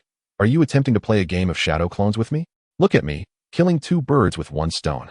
With exuberance, Zapdos spread its wings and embraced the sky, unleashing a tempest of lightning. The Thunderbolt descended, an electric-type ultimate move of terrifying power. Regrettably, its accuracy left much to be desired. Yet for the Dragonite, whose stamina had already been significantly depleted, it posed a lethal threat. It darted through the torrents of lightning, cautiously evading the bolts raining from above. Alas, those bolts seemed to possess a consciousness, relentlessly pursuing it. Boom. Ultimately, it could not escape its fate, struck by the lightning and crashing down to the ground. The second Dragonite also could not withstand for long, swiftly succumbing to defeat. Yulongdu, filled with dissatisfaction, released other Pokemon in succession, only to find them all effortlessly vanquished by Zapdos, leaving him in utter disarray. Zapdos circled in the air, casting a derisive glance at Yulongdu below, arrogantly squawking as if to say, come on, I'm invincible. Feel free to try and defeat me." Yulongdu glared at Zapdos, whose haughty demeanor ignited his frustration. Yet he found himself powerless to retaliate. In desperation, he resorted to calling for help, dialing Su Yun's number. At the summit of Silver Mountain, Su Yun was engrossed in petting his cat while chatting in a group. Ever since he had drawn 3 golden legends in a row, he had refrained from further attempts, acutely aware that his good fortune had been expended. Meanwhile, Groudon and the others had initially wished to test their luck as well. But upon witnessing Su Yun's steadfast refusal to gamble again, they hesitated, unsure whether to proceed. Groudon, in particular, felt an immense sense of frustration. It had planned to go all in and defy destiny, only to be silenced by Su Yun's amazing luck. Now, it found itself in a dilemma, draw or not draw, leaving it utterly vexed. Embracing a spirit of mischief, Su Yun fervently encouraged Groudon to take a chance. However, Groudon was no fool. The more Su Yun urged, the less inclined it felt to risk a draw. Consequently, after much persuasion from Su Yun, Groudon remained unmoved. Just as Su Yun contemplated giving up, Yulongdu's call unexpectedly came through. Yulongdu has arrived? The anticipation stirred within him. He wondered if the precious dragon he mentioned was truly as exceptional as he had claimed over the phone. With a mix of nervousness and curiosity, Su Yun answered the call. On the other end, Yulongdu's voice, tinged with a hint of grievance, came through. "I've reached the foot of Silver Mountain. Could you come down to fetch me?" Su Yun frowned, perplexed. "Are you serious, sir? You need me to personally greet you for such a short distance? Can't you just come up?" Yulongdu fell silent for a moment before erupting in a loud roar. "How am I supposed to ascend with that pesky bird guarding the base? I can't defeat it. My entire dragon army was obliterated by that mere bird. Can you comprehend my plight?" Su Yun suddenly recalled a crucial detail. He had instructed Zapdos to patrol the mountain, preventing strangers from ascending Silver Mountain, yet neglected to inform it that Yolongdu was not a stranger, but his beloved friend. A brother in arms. Chapter 34, Jirachi? Merely a cat that one can easily pet. Ah, my apologies, I forgot about that. Just wait a moment. I'll head down to greet you. Su Yun chuckled awkwardly, swiftly cradling Shinado and teleporting to the mountain's base. Upon spotting Zapdos, he unleashed a tirade. Hey, you miscreant. I told you to guard the mountain. Why did you harm my brother? Show some awareness. You won't be having dinner tonight. Zapdos, utterly bewildered, retorted. Wasn't it you who instructed me to guard the mountain against strangers? Now you're blaming me? It felt utterly wronged, exclaiming, this is an outrageous injustice. Yet, with a mere glance from Su Yun, Zapdos lost its temper. Fine, fine. A great being must learn to endure. For the sake of the Thunderstone, I'll let it slide. With a huff, Zapdos took to the skies. Su Yun, filled with remorse, welcomed Yolongdu up the mountain.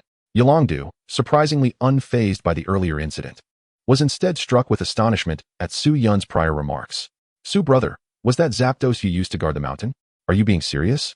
Su Yun, puzzled, shot him a glance. Of course. Is there something wrong with using Zapdos to guard the mountain? Yolongdu's lips twitched, and he inhaled deeply. But that's a legendary beast. Do you understand what that means? It's incredibly powerful. Isn't it a bit of a waste to have it guarding the mountain? Indifferently, Su Yun shrugged. Oh, is it really that powerful? It's actually the weakest Pokemon in my roster. So isn't it quite normal to have it guarding the mountain? Yolongdu was left speechless, his mouth agape, unsure how to counter. Su Yun, noticing his discomfort, quickly clarified. Don't misunderstand. I'm not saying your strength is lacking, Yolongdu. Su Yun continued. What I meant was that Zapdos is indeed the weakest of my Pokemon. I truly didn't expect you to be unable to defeat it. Yolongdu, forget it. Perhaps you shouldn't explain further. It's a bit heart-wrenching. All right. Su Yun sighed helplessly. Comforting others was clearly not his forte. Before long, they reached the mountaintop. Upon witnessing Jirachi basking in the sun in the courtyard, Yolongdu was rendered speechless. Whoa, Jirachi. Su brother. It's Jirachi. Su Yun, please stop pulling at me. I see it. Yolongdu was nearly incoherent with excitement. Jirachi was an incredibly powerful Pokemon he had encountered in Thunder Valley, one that had once decisively defeated his dragon army, leaving him utterly defenseless. Thus, he had long held on to the hope of facing Jirachi once more. Yet, unexpectedly, he encountered it now. Wait, that is strange. Shouldn't Jirachi be in Thunder Valley? How did it end up here? But soon, Yolongdu was engulfed by an inexplicable terror and shock. He mechanically turned to Su Yun, his expression vacant, as he struggled to form a coherent sentence. Su brother, you haven't possibly captured Jirachi as well, have you? Yolongdu couldn't bear to think about it. After all, it was a legendary Pokemon, even rarer than Zapdos. His power was formidable beyond measure, capable of effortlessly crushing his Dragon Legion. Su Yun smiled faintly, exuding confidence as he dismissed the phrase "there's no way" from his thoughts. Hiss. Upon hearing this, Yolongdu could not help but inhale sharply. Brother Su, you truly have tamed Zekrom? At that moment, Yolongdu felt an overwhelming sense of helplessness emanating from Su Yun, who stood before him like an insurmountable mountain, leaving him unable to entertain any thoughts of surpassing it, only able to gaze up in silent admiration. Heh, merely a little kitten, nothing of great concern. Su Yun replied casually, moving over to Zekrom's side. He sat down directly, placing his hand upon Zekrom, beginning to stroke it affectionately. Zekrom's cheeks immediately flushed with a rosy hue. Hey, master, don't be so rough. There are onlookers. It protested. Stop this at once, you scoundrel. This queen does not wish to display her alluring side in front of others. Observing Zekrom in such a state of enjoyment left Yolongdu utterly speechless. Am I seeing this correctly? The famously aloof Zekrom is being treated like a mere kitten by Brother Su? The most astonishing part was that Zekrom seemed to revel in it. Yolongdu rubbed his eyes, struggling to believe the spectacle before him. At that moment, Su Yun waved at him, warmly inviting, Brother Du, would you care to join in the fun? The sensation is rather delightful. Snapping back to reality, Yolongdu hastily shook his head. He was not as audacious as Su Yun. Should Zekrom become enraged, he would have insufficient lives to pay for it. Ahem. Brother Su, let us discuss serious matters, specifically regarding the dragon fong of Rayquaza. Yolongdu cleared his throat, dispelling his distractions, his expression turning serious once more. Su Yun nodded, flipping his hand to reveal a dragon fong. Upon seeing it, Yolongdu's eyes instantly brightened. Su Yun handed him the fong, smiling. This is the dragon fong shed by Rayquaza. Yolongdu held the fong delicately, scrutinizing it with growing intensity. As a dragon-type master, endowed with the power to command dragons, he could distinctly sense the significance of this fong, undoubtedly from a divine beast's mouth. Having had the fortune to encounter Rayquaza in the past, and having battled it, he was quite familiar with its aura. Just by bringing the Fong close to his nose, he immediately concluded that this Fong was indeed from Rayquaza. Indeed, it is Rayquaza's Dragon Fong. Brother Su, you are truly remarkable. How did you manage to procure such a rare item? Yulong-Du exclaimed, his hands trembling with excitement, his face alight with joy. Heh, it was merely a stroke of luck, Su Yun replied casually. Now that I've given you the Dragon Fong, what of the treasure dragon? Su Yun gently reminded him. Yulong-Du slapped his forehead in realization, apologizing. Look at me, I got so excited that I completely forgot about this matter. With that, he produced a Pokeball from his possession and handed it to Su Yun. Here, this contains the treasure dragon. Although this treasure dragon isn't shiny, its qualities and potential are beyond reproach. Truly the finest of the finest, a juvenile from my Yulong family, without exception. Yulong-Du proudly introduced the treasure dragon within the Pokeball, igniting a sense of anticipation in Su Yun, who could hardly wait to release the treasure dragon and discover its true nature. Chapter 35. The Diligent Treasure Dragon and Its Dream of Flight. Su Yun clasped the Pokeball tightly in his hands, his gaze fixated upon it, as though appraising a precious work of art. Snap! In the next moment, he applied slight pressure with his thumb, and the Pokeball emitted a crisp sound. Following that, the previously sealed Pokeball opened a crack, a beam of red light shooting forth. Accompanied by a youthful cry, a small, adorable figure emerged into Su Yun's view. It possessed a sky-blue body, adorned with a hard, gray shell atop its head, presenting a sharply defined appearance akin to a well-styled coiffure. Its eyes, though not large, sparkled with vitality, brimming with an innocence untouched by the world, resembling two pristine pools of water set into its round head. It stood only as high as Su Yun's knees, its lower limbs appearing robust, yet it wobbled as it walked, likely due to its recent birth, still mastering its own body. In contrast to its sturdy lower limbs, its upper limbs were rather petite, resembling two small, protruding flesh sticks, exuding an undeniable charm. Perhaps still groggy from slumber, the treasure dragon looked dazed, its eyes blinking in a soft haze, reminiscent of stars twinkling in the night sky. Once its eyes fully opened, it realized the surrounding environment was unfamiliar. Overcome by anxiety from the unknown, it instinctively let out a distressed cry, as if seeking the comfort of its mother. In that moment, Su Yun crouched down and cradled it gently, stroking its head while softly assuring, "Fear not, little treasure dragon, your brother will protect you." Feeling the warmth of Su Yun's embrace, the treasure dragon's cries gradually subsided. It opened its eyes wide, curiously examining Su Yun. Moments later, it emitted a joyous sound, nuzzling its head against Su Yun's chest, displaying an extraordinary affinity. Yulong-Du, witnessing this spectacle, stood in awe. "Brother Su, your charm is truly remarkable.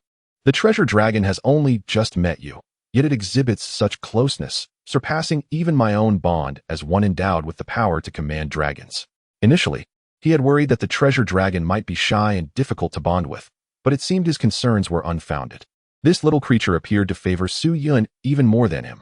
Yulong-Du shook his head, a wry smile gracing his lips, feeling a twinge of envy towards Su Yun. It was rather humbling to realize that despite possessing the power to command dragons, he was outshone by a stranger.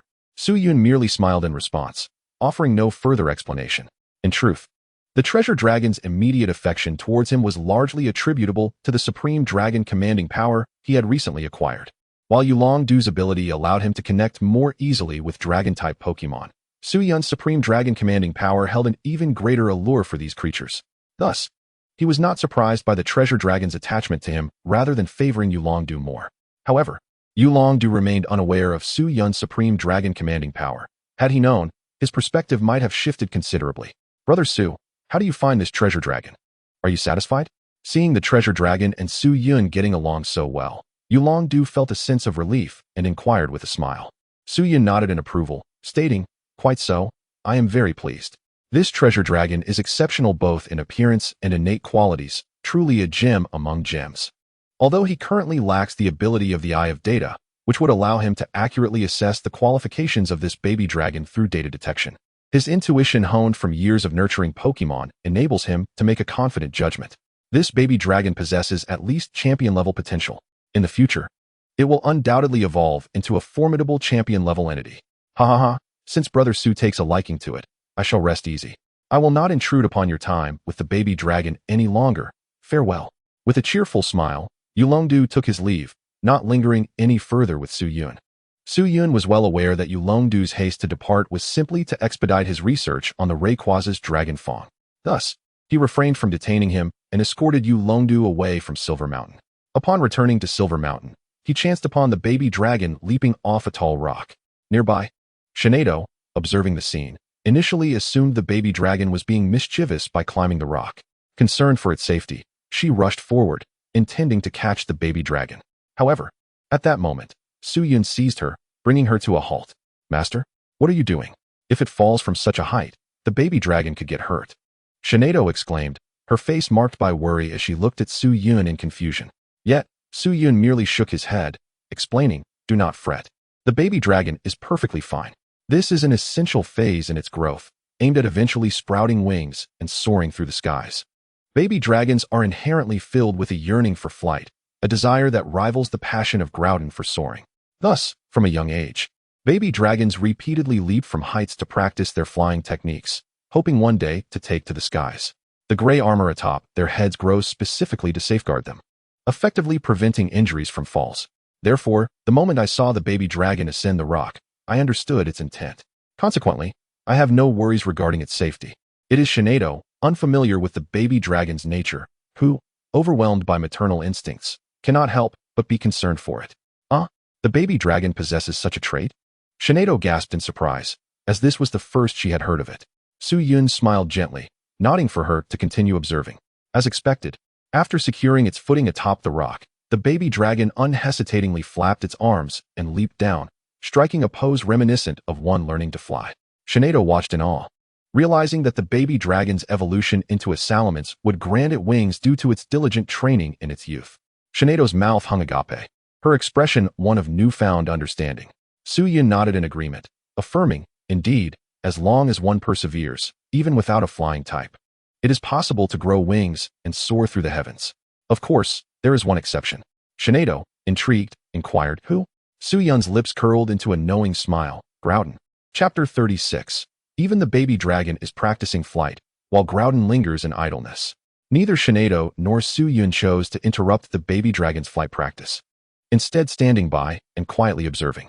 The baby dragon's yearning for flight was palpable, tirelessly practicing in a ceaseless endeavor. The sight of its unwavering spirit moved Shinado. Master, the baby dragon is truly diligent, reminiscent of our own efforts in the past. This scene evoked fond memories of their time together, honing their battle techniques. Su Yun nodded in agreement, increasingly fond of the baby dragon. Not only was it gifted, but it also exhibited remarkable diligence. He believed its future achievements would undoubtedly be remarkable. At that moment, as Su Yun watched the baby dragon laboriously practicing its flight, an amusing thought struck him. If even the baby dragon was diligently striving to learn flight while Groudon lazed about, it was high time to spur it into action. With that, Su Yun recorded a video of the baby dragon leaping from the rock, earnestly practicing flight, and shared it in their chat group. The strongest trainer in history, Groudon. Even our newly acquired Pokemon, the baby dragon, is earnestly practicing flight. What are your thoughts on your inability to fly? This sparked a lively discussion in the group. Groudon, huh? This little creature, lacking wings, aspires to learn flight? Impossible. No one understands flight better than I do. It is utterly incapable of reaching the skies. Destined to remain a bound spirit like me. Kyogre, your admission of being a bound spirit due to your inability to fly pleases me. But your ignorant arrogance is quite unappealing. Rayquaza, ignorance is truly frightening. Do you even know who this Pokemon is to claim it cannot fly? Stop deceiving yourself. The only one incapable of flight is you. Groudon, impossible. It lacks wings and has such short arms. Pray tell, what does it intend to use to fly? It's shiny, polished noggin. Mew. Could it not be possible that this is merely its initial form? With relentless effort, it may evolve and ultimately sprout wings? Groudon, nonsense. A Pokemon without wings can never evolve to possess them. Otherwise, I would have had wings long ago. Ho-oh. You truly are relentless in your denial. Very well, Mew. Since you are familiar with the path of transformation, why not transform into the baby dragon's final evolutionary form and give this naysayer a good lesson? Mew. No problem at all. Before long, Mew transformed into the form of Salamence and shared a selfie in the chat group. Upon seeing the massive wings on Salamence's back, Groudon could no longer contain itself. Groudon, impossible. You must be conspiring to deceive me. Strongest trainer in history. Please tell me this Pokemon in the photo is not the future form of that little creature, correct? You must clarify this for me. Seeing Groudon's reaction, Suyin felt a twinge of sympathy. As the saying goes, short pain is better than long pain, so he decided to reveal the truth directly to Groudon. The strongest trainer in history. Alas, I regret to inform you that you are mistaken. This is indeed the evolved form of my Pokemon. Before evolution, it is called Baby Dragon, and it certainly cannot fly. However, after evolution, it possesses the flying type. Of course, this is intrinsically linked to its tireless practice of flight. With Suyun's confirmation, Groudon immediately fell into despair. Groudon, this is unfair. In my day, I too practiced flight tirelessly, leaping from cliffs and causing numerous earthquakes. Why have I not sprouted wings? Kyogre, you, a ground-type bound spirit, wish to grow wings? What a jest. Rayquaza, the baby dragon is a dragon type. It is entirely reasonable for dragon-type Pokemon to develop wings. And you, a mere ground type, dare to aspire to wings? Dream. Groudon, perhaps it's time to concede. Sometimes, being a grounded spirit that cannot fly isn't so bad after all. Ho-oh, indeed, soaring through the skies comes with its own set of troubles. For instance, the ability to traverse any corner of the world or to scale mountains and cross valleys. Groudon, are you all genuinely trying to encourage me? Or are you simply mocking me? You all relish in my plight, don't you? Just wait. There will come a day when I shall astound you all. Groudon is acutely aware that sprouting wings is an almost unattainable goal. Thus, it resolves to forge an alternate path to realize its aspirations. If it cannot soar, then it shall create a world devoid of flying Pokemon. Filled with determination, Groudon sets its sights on crafting a new realm, beginning with vanquishing the Pidgey flock. Just then, a flock of Pidgeys suddenly flutters overhead. Upon seeing them, Groudon's heart swells with joy. Ha ha ha. Tirelessly searching yields no results, yet fortune comes effortlessly. A bunch of scruffy birds. He dared to flit above my head. Watch as I bring you all crashing down. Taste my cliff sword. Meanwhile, the chat group is abuzz with fervent discussions regarding Groudon's latest exploits. Kyogre, oh dear, is it angry because it cannot fly? How frightful. Rayquaza, do you think it might resort to some crazy antics due to its inability to soar? Ho-oh, this fellow seems utterly obsessed with flight. Given our provocation, it is indeed a possibility. The greatest trainer, so what do you think it will do? Dream, I have no idea. Ho-oh. If you don't know, then just be quiet. As the lively debate ensues, Groudon suddenly shares a stunning selfie in the group. It proudly displays several roasted Pidgeys, wearing a smug expression on its face. Groudon encountered a flock of Pidgeys, thought I'd treat myself. Roasted Pidgey, anyone? Kyogre, are you certain this is merely for a meal? And not out of jealousy for their ability to fly, prompting you to take such drastic measures? Groudon, what nonsense. This is slander. I shall summon my lawyer. Rayquaza, huh? I have never encountered such brazen shamelessness. Just because others can fly, you resort to such ruthless actions. Where's the dignity befitting a legendary Pokemon? I strongly advocate for your expulsion from our ranks. Dream, I second that. Ho-oh, 1. Arceus, 10086. Chapter 37. If one cannot soar, then let them create a world devoid of flying Pokemon. Groudon, huh? This is merely envy and jealousy. I shall not yield to you all. Kyogre, envy you for what? Your inability to fly? Rayquaza, according to the Pokemon League's regulations, Article 14138, you have committed the crime of unnecessary harm under the Pokemon Protection Act. As the Dragon Knight, I hereby strip you of all rights and expel you from this chat. Surrender now. Dream. Ho-oh. Is this a case of delusions of grandeur? The greatest trainer, impressive. Arceus, a new player has entered the fray. Everyone, refrain from speaking. I have discerned Groudon's true intentions. Dream. Wow, Arceus, how dashing. Rayquaza, enough with the pretense, alpaca. Speak plainly. Arceus, Caterpie, it seems you haven't learned your lesson from our last encounter. Your audacity is amusing. However, I will not hold this against you this time. Allow me to elucidate Groudon's true intentions. Its intent in slaying the Pidgeys is not merely for sustenance or out of envy for their flight, but rather to create a world devoid of flying Pokemon. Groudon, my analysis is quite astute, wouldn't you agree? Kyogre, a world without flying Pokemon? Ha ha, that is utterly ludicrous. This world is teeming with flying Pokemon. How could it possibly achieve such a feat? Rayquaza, if it truly dares to attempt that, I shall be the first to teach it a lesson. Dream, I too find this highly improbable. Ho-oh, a vigorous analysis yields such a foolish outcome? Arceus, humph, the summer insect cannot comprehend the winter's frost. One must acknowledge that 1,000 miles begins beneath one's feet. You all are woefully short-sighted. I disdain engaging in debate with you. Ding. Arceus has exited the chat. Witnessing Arceus's abrupt departure only deepens Rayquaza and the others' disdain. Rayquaza, TCH, and this one fancies itself a deity? A mere jester, indeed. I would surpass it in that role. Groudon, you, too, are quite the lunatic. The greatest trainer, go for it. 7 against 1, I have faith in you. Dream, I wholeheartedly support you. Ho-Oh, go forth, defeat Arceus, and you shall become the next ruler of the cosmos. Kyogre, you are the best. Rayquaza, the alpaca has fallen. The azure dragon shall rise. Brothers, let us unite and overthrow the alpaca. Kyogre, ahem, I suddenly recalled some matters at home. I must take my leave. Dream, as for the battle, I shall pass. I merely desire to feast. Ho-Oh, do not look to me. I am merely documenting the event. Engaging is out of the question. I shall merely capture the moment as a competent photographer. Groudon, I shall continue to roast my Pidgeys. The greatest trainer, just to clarify, I have no affiliation with Rayquaza, nor do I stand by its side. Rayquaza? A bunch of actors, are you? Arceus, Caterpie, you possess quite the bravado. It seems my previous leniency was misplaced. You have yet to learn your lesson. Rayquaza, what? You were eavesdropping, old coin? Oh, why do I feel a sudden chill? Wow, the radiant rainbow, how splendid. Wait, why does it seem to be coming this way? What? An ambush? Alpaca, you lack honor. Ding. Rayquaza has exited the chat, grumbling. The chat falls into a deep silence. Dream. Wow, Caterpie has been eliminated. Splendid. Let the feast commence. Groudon, the audacity of the reckless shall meet its end. Caterpie had it coming. Enough of this chatter. I shall return to my delectable roasted Pidgeys. Kyogre. Ahem. Groudon, could you spare me a piece? I've grown weary of seafood and wish to change my palate. Groudon, why should I share with you? You are always the most vocal in mocking me.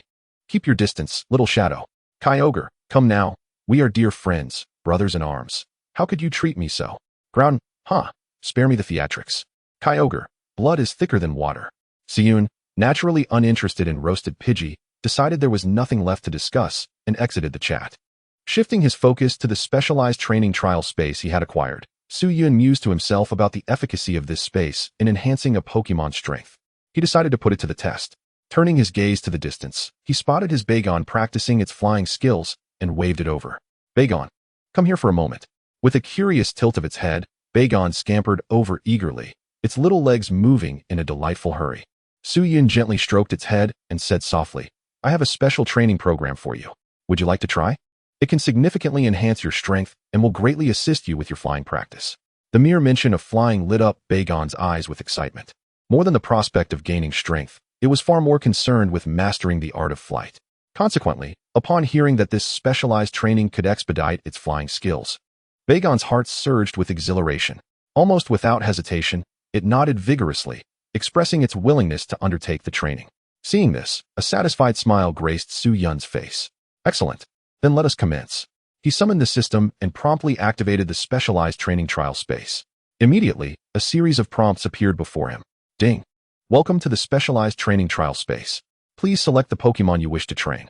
Several Pokemon avatars appeared before Seiyun, including those of Shinado, Tiana, and Banquilis. He scrolled down until he found Bagon's avatar at the very end and clicked confirm without a moment's hesitation. Training target confirmed. Next, please select your training difficulty. Upon glancing at the options, Seiyun noted there were 4 levels of difficulty: easy, normal, hard, and nightmare. Each level entailed distinct training content for the Pokemon. The greater the difficulty, the longer the training duration, and consequently, the more substantial the rewards for the Pokemon. However, not all Pokemon were eligible to undertake higher difficulty trials. Only those with extraordinary talent and unparalleled potential could challenge the more arduous trials. Choosing a difficulty level too high for their aptitude could lead to severe injuries for the Pokemon. Fortunately, Bagon possessed exceptional talent and aptitude. So Seiyun chose the Nightmare difficulty without a second thought. Chapter 38. Nightmare Trial, The Rise of Groudon. Ding. Difficulty level selected, initializing trial content. Ding. The specialized training trial content is complete. The trial is expected to last 3 days. Would you like to commence the trial now? 3 days? Such a lengthy duration? Seiyun raised an eyebrow, somewhat surprised. However, the longer the time, the greater the potential gains for Bagon. Perhaps, after 3 days, it would return with remarkable surprises. With this thought in mind, he hesitated no more. After giving Bagon a few words of encouragement, he clicked to begin the trial. Whoosh! A beam of white light enveloped Bagon, and in the blink of an eye, it vanished. When it reappeared, it found itself within the specialized training trial space. What experiences awaited Bagon in this realm remained a mystery known only to itself. Master, where's Bagon? Shinado, witnessing Bagon's sudden disappearance, grew anxious. Fearing something might have gone awry, Suyin reassured her, there's no need to worry. I've sent it to another location for training. It will return in a couple of days. Oh, I see. Shinado sighed in relief, though her mood appeared somewhat subdued. Noticing this, Suyin embraced her gently, wrapping his arms around her waist, and asked tenderly, what troubles you? Are you feeling empty and lonely now that Bagon is gone? Would you like me to keep you company? As he spoke, his hands began to wander. Shinado's cheeks flushed crimson, her body radiating warmth. Master, you mustn't. Oh, mustn't do what? And no, you mustn't be inappropriate. Your words say no, but your body seems quite honest. The following day, Suyin awoke to check in. The most powerful trainer ever. A beautiful day begins with pampering my beloved Pokemon. Kyogre. A beautiful day starts with blowing bubbles. Rayquaza. A beautiful day starts with recuperation. Tears. Arceus. A beautiful day begins with watching Caterpie heal. Mew. A beautiful day starts with dreaming of a feast. Ho-Oh. A beautiful day begins with sneakily photographing beautiful ladies. Groudon. A beautiful day commences with roasting a Spearow. In the early morning, one would typically start the day with a light meal. Yet, Groudon defied convention, opting instead for a hearty feast, savoring every bite and leaving others envious. Kyogre. Oh, Groudon, have you changed your taste? May I have a taste? Groudon, since I'm in a good mood today, I suppose I could graciously share one with you. Ding. Group member Groudon has uploaded a roasted Spearow. Please accept it promptly, Kyogre. Kyogre. Thank you, Groudon, for the roasted Spearow. I must say, it's far superior to the stinky fish and rotten shrimp I usually consume. Groudon. Sticking with me guarantees a scrumptious time. Kyogre. Groudon is mighty. Rayquaza. When the cat is away, the mice will play. You can't fly. So why act tough? If it weren't for my injuries today, I would teach you a lesson. Kyogre, how dare you? Caterpie. What do you think you're barking about? My Groudon is not someone you can slander. I suggest you apologize to him, right now? Groudon smug. Rayquaza, fat fish. Have some dignity. You're easily bought with a single roasted Spearow? Do you still have any pride as a legendary Pokemon? Kyogre, you're talking nonsense. Was it for the roasted Spearow? No. It's about the deep bond of brotherhood I share with Groudon. Rayquaza, huh? If you weren't covered in grease, I might believe you. Mew. Is the roasted Spearow truly that delicious? I'd love to try it. Groudon, could you share a bite with me? Groudon, since my dear sister Mew has asked, I shall grant you one. Ding. Group member Groudon has uploaded a roasted Spearow. Please accept it promptly, Mew. Mew. Thank you, big brother Groudon. You're the best. Love you. The most powerful trainer ever. And what am I, Mew? Mew. Trainer brother is wonderful too. I like you a lot. Arceus. Green tea, Mew? Mew. I'm not green tea. I'm just a pure little cutie. How could I harbor any ill intentions? Blinks with big, sparkling eyes. Phoenix King. Enough already.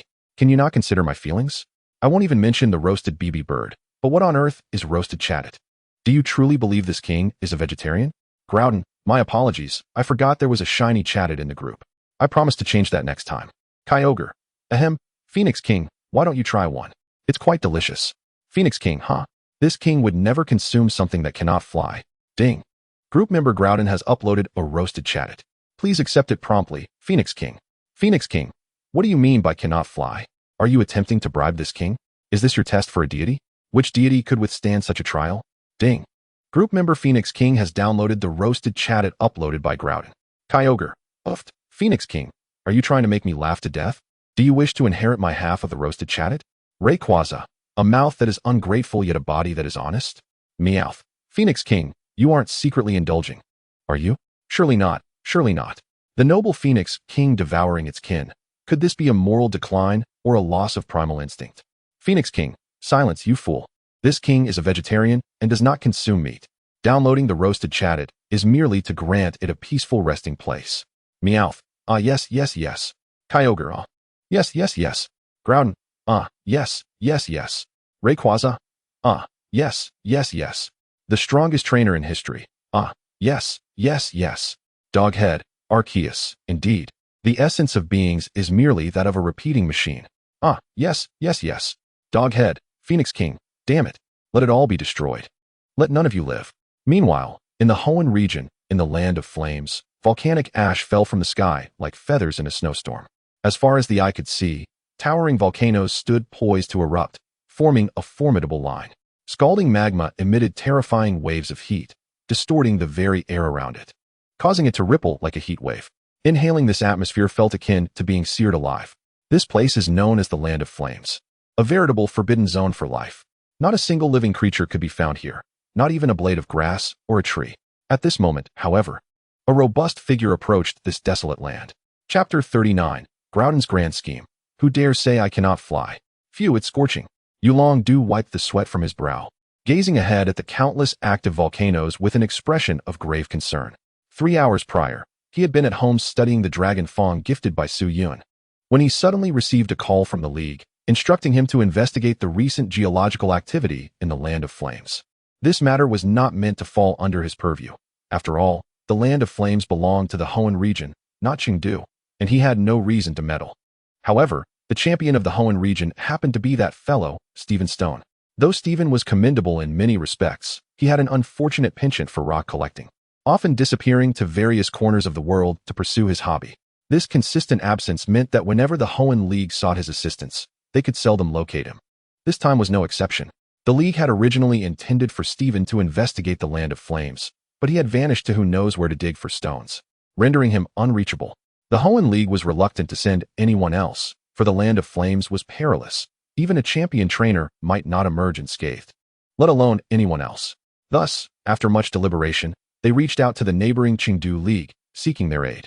As brother leagues, the Chengdu League could hardly refuse and assign the task to Yulong Du. This was why Yulong Du now found himself in the Land of Flames. Observing the ash gently descending from the sky, Yulong Du instinctively adjusted his mask.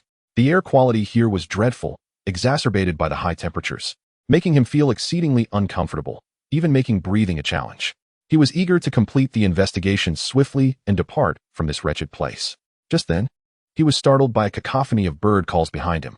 He turned instinctively, his eyes widening in disbelief as a multitude of avian spirits surged forth like an army, darkening the sky as they flew deeper into the Land of Flames. What? How could there be so many bird spirits here? Furrowing his brow, Yulong Du sensed something amiss. He noticed that among the local avian spirits, there were many from other regions, including BB birds and chattets from the Kanto region. Such an unusual phenomenon could not be without cause. While the Land of Flames occasionally saw flocks pass through, it had never witnessed such a gathering. Could there be something deeper within the Land of Flames that was drawing them in? Perhaps it was related to the abnormal geological activity. I cannot let this opportunity slip away. Yulong Du quickly resolved to follow them, determined to discover their purpose. Approximately 10 minutes later, he trailed the flock into the heart of the Land of Flames. The air temperature here was significantly higher than outside, with the air he inhaled feeling hotter than his own body. Each breath felt like a fire igniting within him, causing discomfort. Moreover, the ash in the sky thickened, accumulating on the ground to the point where it reached his ankles, hindering his movement drastically. Visibility diminished severely, obscuring his path. I cannot venture further. If I proceed, my body may not withstand it. Yulong Du muttered to himself, maintaining composure. He had come in haste, without donning protective gear, and reaching this point was already a considerable feat. Meanwhile, the flock continued unabated, forging ahead. As Yulong Du prepared to abandon his pursuit and turn back, an unexpected event transpired. Boom! A thunderous roar echoed, akin to a muffled clap of thunder. Suddenly, a towering column of fire erupted from the ground, shooting skyward. The volcanic ash surrounding it was instantly vaporized, unleashing a scorching wave that enveloped the sky. The airborne avian spirits had no time to evade and were immediately scorched, crisp on the outside yet tender within. Crack! The next moment, the bird spirits plummeted from the sky like raindrops, landing fortuitously into a massive lava pit below. Following this, a booming laughter resonated from within the pit, releasing an aura of terror into the air. Upon sensing that formidable aura, Yulong Du's face instantly paled. How could this be possible? What manner of beast lurks beneath, capable of emanating such a terrifying presence? Yulong Du was engulfed in terror. The oppressive sensation he had just experienced was overwhelmingly powerful. Even when confronted by Jirachi, he had not felt such dread. If he could still muster the courage to engage Jirachi in battle, the creature hidden in the molten depths instilled in him a sense of paralyzing fear that rendered him incapable of making a move. No, I must hastily report this matter to the League. If necessary, I may have to enlist Brother Su's aid. Given the gravity of the situation, Even if all 8 regional champions were summoned, it would likely prove futile. Recalling that dreadful aura sent another shiver through Yolongdu. He dared not linger any longer and swiftly departed the scene. Shortly after his departure, from the seething magma below, Groudon slowly emerged, its head breaking the surface. Gazing upon the scattered remains of avian Pokémon across the rocks, it could not suppress its glee. Ha ha ha. So many flying-type Pokémon have become my delectable feast. I reckon it won't be long before I eradicate all the flying types in this vicinity. If this continues, a world devoid of flying Pokémon shall soon be within my grasp. Those who mock my inability to fly shall pay a heavy price. Just wait and see who dares to say I cannot soar. Ha ha, I am truly a genius. Chapter 40. The Ice King of Surrender, Yolongdu's Wingman. Kanto League. Accommodation of Ice King Kinna. Miss Kinna, I implore you to accompany me to Silver Mountain to summon Brother Su from his seclusion. Yolongdu stood before Kinna, his demeanor earnest and sincere. Not long ago, he had returned to the Chengdu League and reported the events transpiring in the Fiery Lands. Upon learning the full extent of the situation, the higher-ups of the Chengdu League recognized the severity of the crisis and urged him to seek Brother Su's assistance without delay. Thus, Yolongdu hastened to the Kanto region. Originally, he intended to head directly to Silver Mountain, but considering Su Yun's tendency to be a free spirit, he doubted he would readily agree to accompany him. Therefore, to safeguard against any eventualities, he had specifically come to Kinna, hoping to persuade her to join him on this journey. With Kinna's support, he believed his chances of success would be significantly elevated. After all, as one of the witnesses to that fateful event, he was well aware of the delicate relationship between Kinna and Su Yun. Adu, you must understand our relationship. I vowed never to see him again. Are you asking me to slap my own face by seeking him out at Silver Mountain? Kinna struggled to maintain her composure while conversing with Yolongdu. Were it not for their long-standing friendship, she would have cast him out long ago. But you two can't remain in this state indefinitely, can you? Yolongdu said with a wry smile, his tone tinged with helplessness. Kinna huffed defiantly, her refusal evident as she replied, Humph. What's wrong with this? That ironclad man has his Pokémon. What difference does my presence make? Yolongdu was momentarily taken aback, left at a loss for words. Kinna's assertion held a kernel of truth. Su Yun had indeed been a steadfast Iron Man back in the day, unwavering in his convictions. If a beautiful woman and a Pokémon stood before him, Su Yun would undoubtedly prioritize the latter, declaring, a heart devoid of women, and the ball shall fly true. However, since becoming the league's most formidable champion, Su Yun's demeanor had transformed dramatically, flitting among the beauties of various regions and forging numerous romantic entanglements. Yet, Kinna remained unaware of these developments. Her perception of Su Yun had stagnated over the years. At that moment, Kinna continued, you should return. My mind is made up. Even if I live my life alone until old age, I will never see him again. Upon hearing this, Yolongdu's expression shifted to one of incredulity. Are you certain? Having spent considerable time with Su Yun, he was well aware of the allure of the true fragrance principle. Thus, when Kinna uttered such words, he sensed that the prospects of her changing her mind were quite high. Absolutely, without a doubt, Kinna asserted firmly. Yolongdu chuckled lightly. Oh, but Miss Kinna, do you truly wish to live a life filled with regrets? Kinna. At the foot of Silver Mountain, Yolongdu gazed up at the towering peak shrouded in clouds, feeling a weight lift from his heart. At last, we have arrived.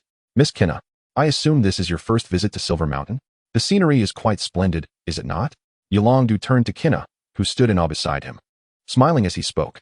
Indeed, ultimately, Kinna had not escaped the grasp of the true fragrance principle and had chosen to accompany him after all. Su Yun has been residing here all these years.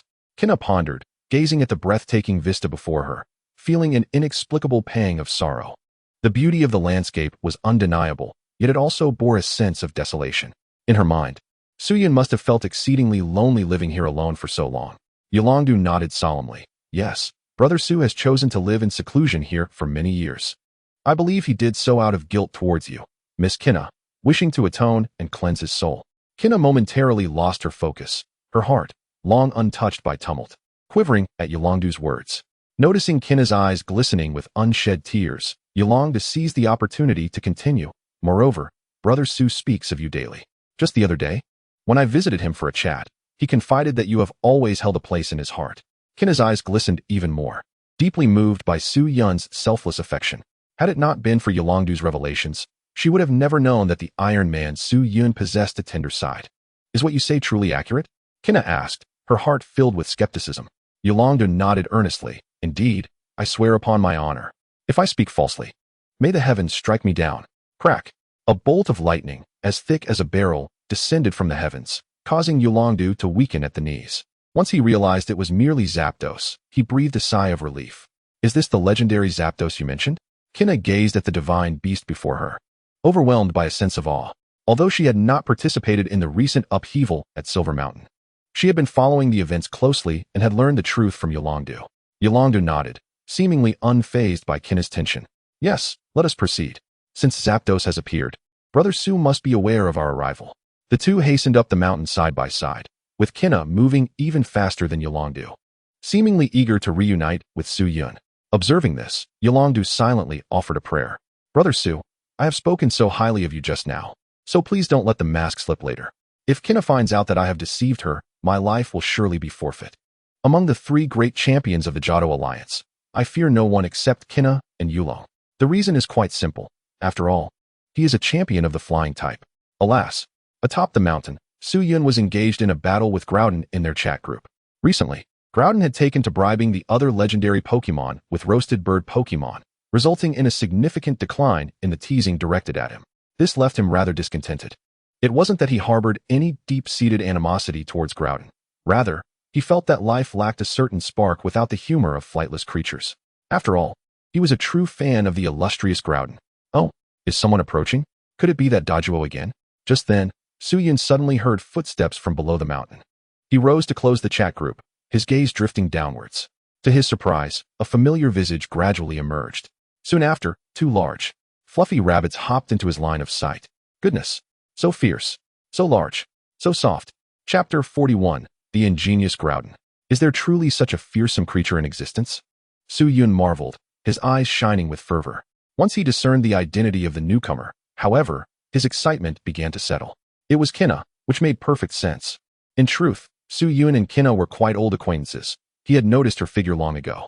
One word could sum it up: stunning. Unfortunately, at that time, his aspirations lay elsewhere, as he yearned to become a Pokémon master, so he had not paid her much heed. Now, upon their reunion, his heart raced as if he had discovered a new world. Kinna, too, felt a rush of excitement upon seeing Su Yun's handsome and familiar face, even blushing slightly. Her fair complexion tinged with a rosy hue. This scoundrel, after all these years, remains as handsome as ever. Speaking of his looks and prowess, Kinna mused. He must have attracted quite a few admirers over the years. A twinge of jealousy crept in, prompting her to glance around warily. Once she confirmed that Su Yun was indeed alone, a secret delight bubbled within her. Wow, just as Yulong said, there isn't a single girl by his side. Could it be that he has been waiting for me all along? How delightful. Alas, she felt a pang of guilt for having caused him distress over the years. How could she make amends? Perhaps she could reward him tonight? But then again, would his body withstand such a first experience? Never mind, if it's a Yun, then everything would surely be permissible. Unbeknownst to her, Kinna had unwittingly devised her own strategy. As for Su Yun, he remained blissfully unaware. However, from Kinna's expression, he could easily discern that her attitude towards him had undergone a significant transformation. Coupled with the fact that they had once shared some indescribable moments due to a twist of fate, they had become akin to a married couple in spirit. Thus, Su Yun approached Kinna without hesitation, boldly wrapping his arms around her and teasingly inquiring, "What brings our esteemed Lady Kinna to my humble abode? Could it be that you missed me?" Kinna's cheeks flushed crimson, yet she feigned composure, replying, "Yes, I did miss you." "What of it?" Su Yun chuckled. "What of it?" "Why, it certainly means I must take advantage of this opportunity." As he spoke, his hands began to wander toward Kinna's soft, fluffy form, causing her to shudder and weaken momentarily. No, Yulong is about to arrive. Just as those words escaped her lips, Yulong ascended the mountain with a vibrant demeanor, inadvertently interrupting the scene of Su Yun's playful advances. You two carry on. I'll just head down for some fresh air," he stammered, turning to retreat. Kinna shot Su Yun an annoyed glare, pinching him sharply at the waist. "You're so impatient." Su Yun winced at the sudden pain. Had he known Yulong would come up, he would have restrained himself to maintain an air of dignity. Now, his lecherous image was completely exposed before Yulong. "Hey, you come back. We need to discuss important matters," Su Yun called out, clearing his throat. At that moment, Yulong and Kinna had come together. And even if Su Yun's mind was not particularly sharp, he could discern that they were seeking him for a reason. "All right," Yulong agreed without hesitation. The matter concerning the land of Crimson Flames was of great significance, and he dared not delay. The three of them entered the living room. Yulong got straight to the point, relaying the events that had transpired in the land of Crimson Flames. Upon hearing this, Su-Yun furrowed his brow. The land of Crimson Flames? If I recall correctly, that area is a forbidden zone, is it not? Su-Yun queried uncertainly. He had spent some time in the Hoenn region and had heard of the land of Crimson Flames, although his knowledge was not extensive. Yulong nodded, explaining. It is a region dominated by countless volcanoes. I was there yesterday, and the volcanoes are highly active, with the potential to erupt at any moment. Active volcanoes? Falling flocks of birds? And including the likes of Pidgey and Spearow? Su-Yun murmured to himself, piecing together the various bits of information. He couldn't help but think of a certain giant. Could this incident possibly be linked to that rascal Groudon? This was not mere conjecture. Firstly, the land of Crimson Flames was indeed a region of active volcanoes, which happened to be Groudon's domain of slumber. Secondly, the area was plagued by numerous falling birds, including Pidgey and Spearow from the Johto region. Coincidentally, Groudon had been boasting in the chat group about his glorious achievements of roasting Pidgey and Spearow in recent days. To claim that this incident had nothing to do with Groudon would be utterly implausible. If it truly was Groudon's doing, then what could he possibly be planning? Could it be that he intends to create a world devoid of flying Pokemon? Su-Yun's expression grew peculiar. He sensed that Groudon had become obsessed with the concept of flight. If this behavior continued unchecked, the entire avian population of the Pokemon world would be in peril. Just a moment, I need to use the restroom. Shinado, please entertain Mr. Yulong and Miss Kinna in my absence. To confirm his suspicions, Su-Yun sought a temporary excuse to leave their sight. Once in the restroom, he immediately opened the chat group. In the group, he addressed Groudon. The strongest trainer in history. Groudon, are you residing in the volcanic region of the land of Crimson Flames, unable to fly? Upon reading this message, Groudon, who was plotting his grand scheme amidst the magma, felt a jolt of alarm. Wait, how does he know my hiding place? Has my grand plan been discovered? It is inconceivable. I have concealed my actions so meticulously that mere humans could never uncover them. Surely, he is attempting to deceive me. Humph. If he desires to usurp my position, he must harbor ill intentions. I shall not divulge anything to you. Groudon believed himself quite clever, promptly dismissing Su-Yun's suspicions.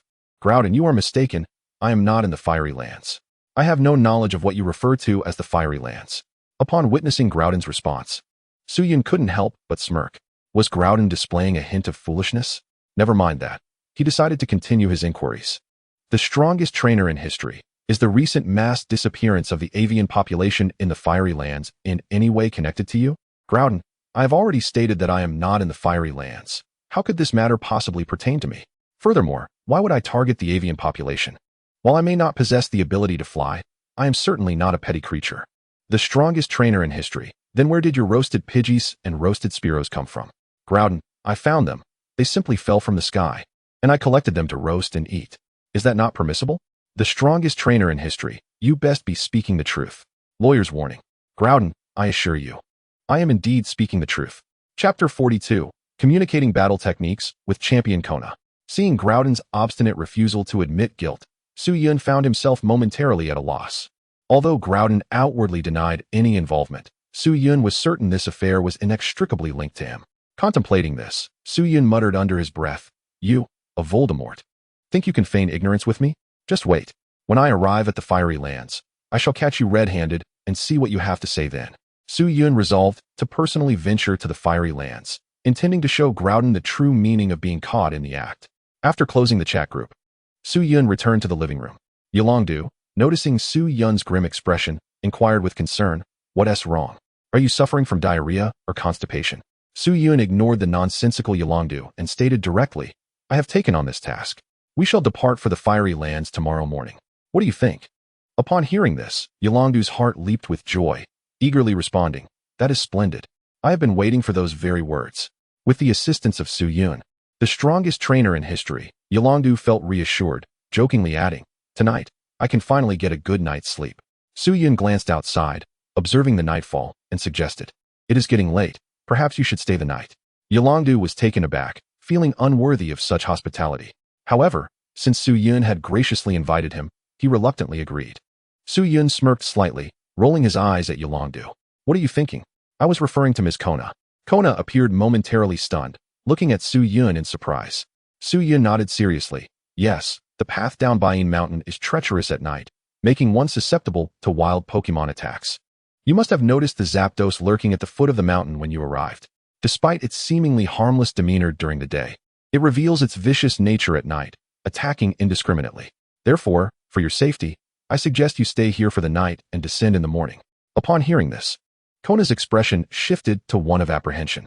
Although she was a champion, she was still a girl, and the violent creature outside was a legendary Pokémon.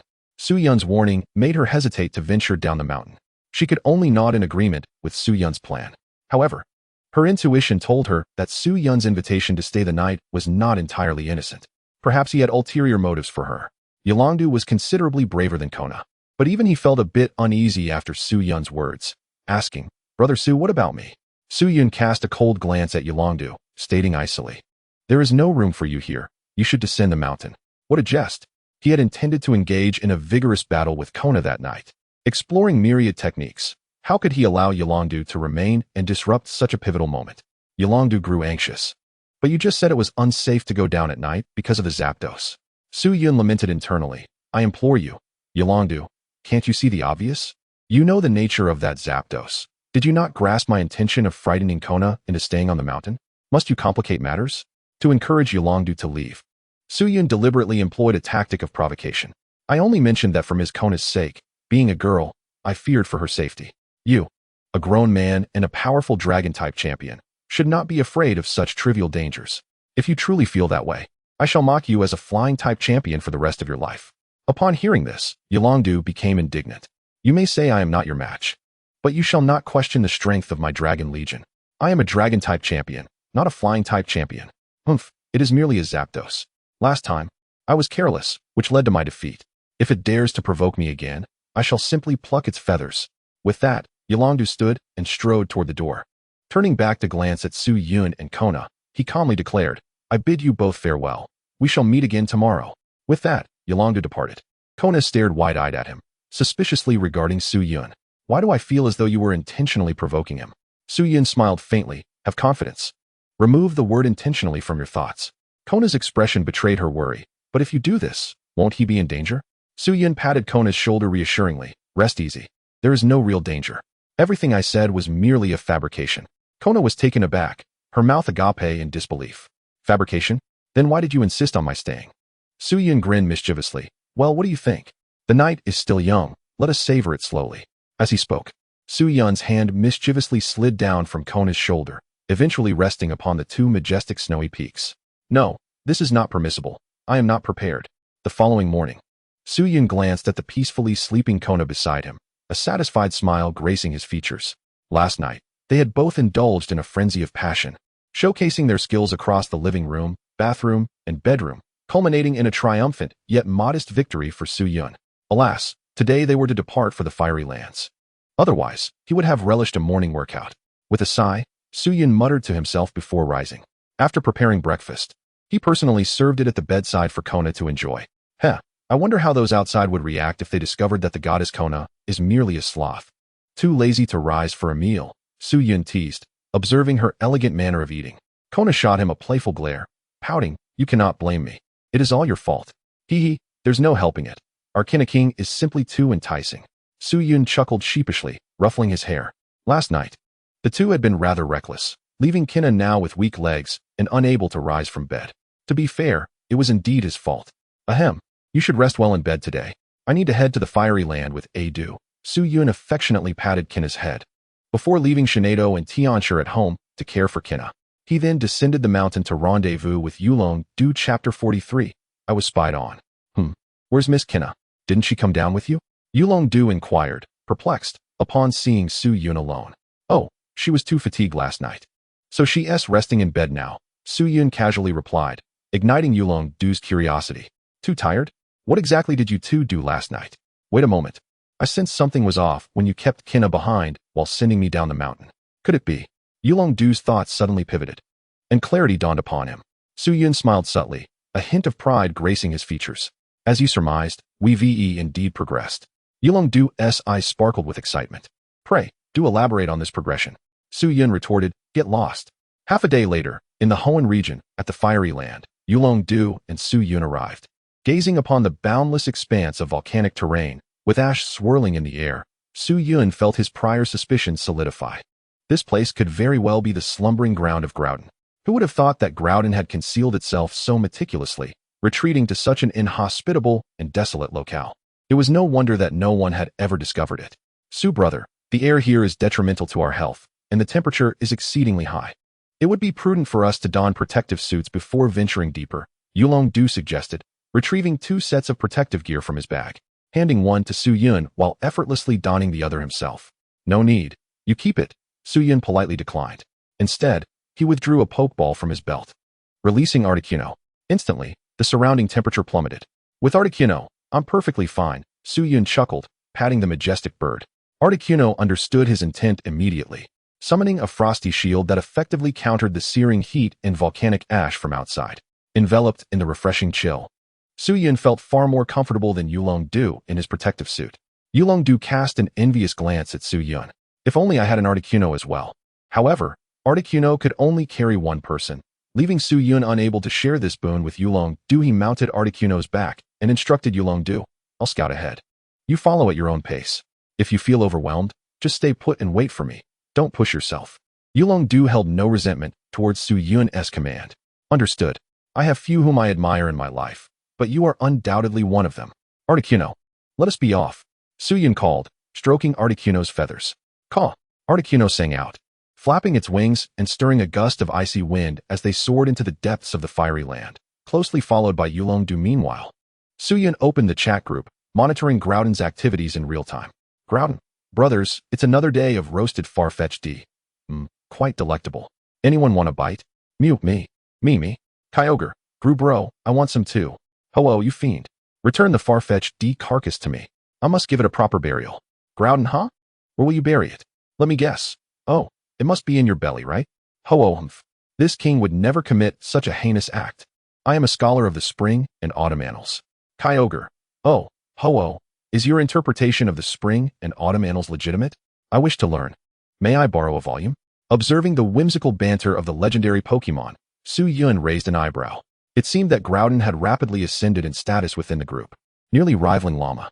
He pondered whether, once Groudon ceased its roasted Farfetch'd D antics, Mew and the others would turn against him. While he was uncertain about the other legendaries, he was certain that Mew would. After all, the notorious reputation of the trickster was well earned.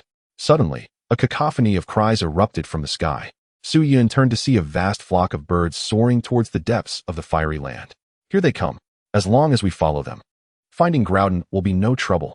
Su Yun signaled Articuno to pursue. Before long, under Articuno's guidance, Su Yun ventured into the heart of the fiery land. The temperature soared to outrageous heights, and the air grew increasingly murky. A thick layer of volcanic ash coated the ground, nearly swallowing his legs with each step. As they neared the center, Su Yun glanced back at Yulong-du. Indeed, Yulong-du had collapsed, unable to proceed any further. Su Yun gestured for him to wait in place before continuing with Articuno. After advancing a little further, a prominent volcanic abyss came into view. As the flock flew over it, a torrent of molten lava erupted, reaching the sky. Almost immediately, a searing wave of heat surged forth, engulfing everything in its path. The birds, caught in the scalding blast, plummeted like dumplings into the abyss. Witnessing this scene, Su Yun realized that it was none other than Groudon lurking beneath the volcanic depths. "You cunning fiend, you've chosen quite the spot. Now, with both evidence and culprit in hand, how will you wiggle out of this one?" Su Yun chuckled softly, making his way toward the volcanic abyss. Meanwhile, Yulong-du, waiting at a distance, shivered involuntarily as he sensed that familiar terrifying aura approaching. "It's here. It has reappeared." Su brother must have also detected its presence, right beneath that volcanic abyss. But can Su brother truly handle it? What if even he is no match for it? What should I do then? Yulong-du found himself engulfed in deep concern. At that moment, Su Yun stood at the mouth of the volcanic abyss. Peering down, he spotted a large, red-black head emerging from the boiling lava. 2 enormous white eyes locked onto his, creating an electrifying moment of confrontation. In a peculiar standoff, a lone individual and their Pokémon stared at each other, each momentarily frozen, with no extraneous movements to be seen. "What are you looking at? What about you? Care to try looking again? Go ahead and try." Simultaneously, a voice of discontent emerged from the chat group belonging to Groudon. "Groudon, my fellow beings, does anyone understand? There's a pervert lurking outside, spying on me." Chapter 44. If one is destined never to soar, then let us create a world absent of flying Pokémon. "Groudon, here I am, a revered legendary Pokémon, yet I am being spied upon by a twisted human. How can I ever maintain my reputation within the circle of divine beasts? In broad daylight, under the vast sky, is there no law? Is there no justice? Humans truly are insufferable. After venting, Groudon shared a photo from its perspective within the group, instantly piquing the curiosity of onlookers. Rayquaza, no way. Is it possible that someone would actually spy on a grounded Pokemon? What could possibly be intriguing about a land dweller? Why isn't anyone spying on me? How foolish of these humans, lacking any discernment. Kyogre, is there a chance that my brother Groudon is simply more handsome than you, Green Caterpillar? Of course.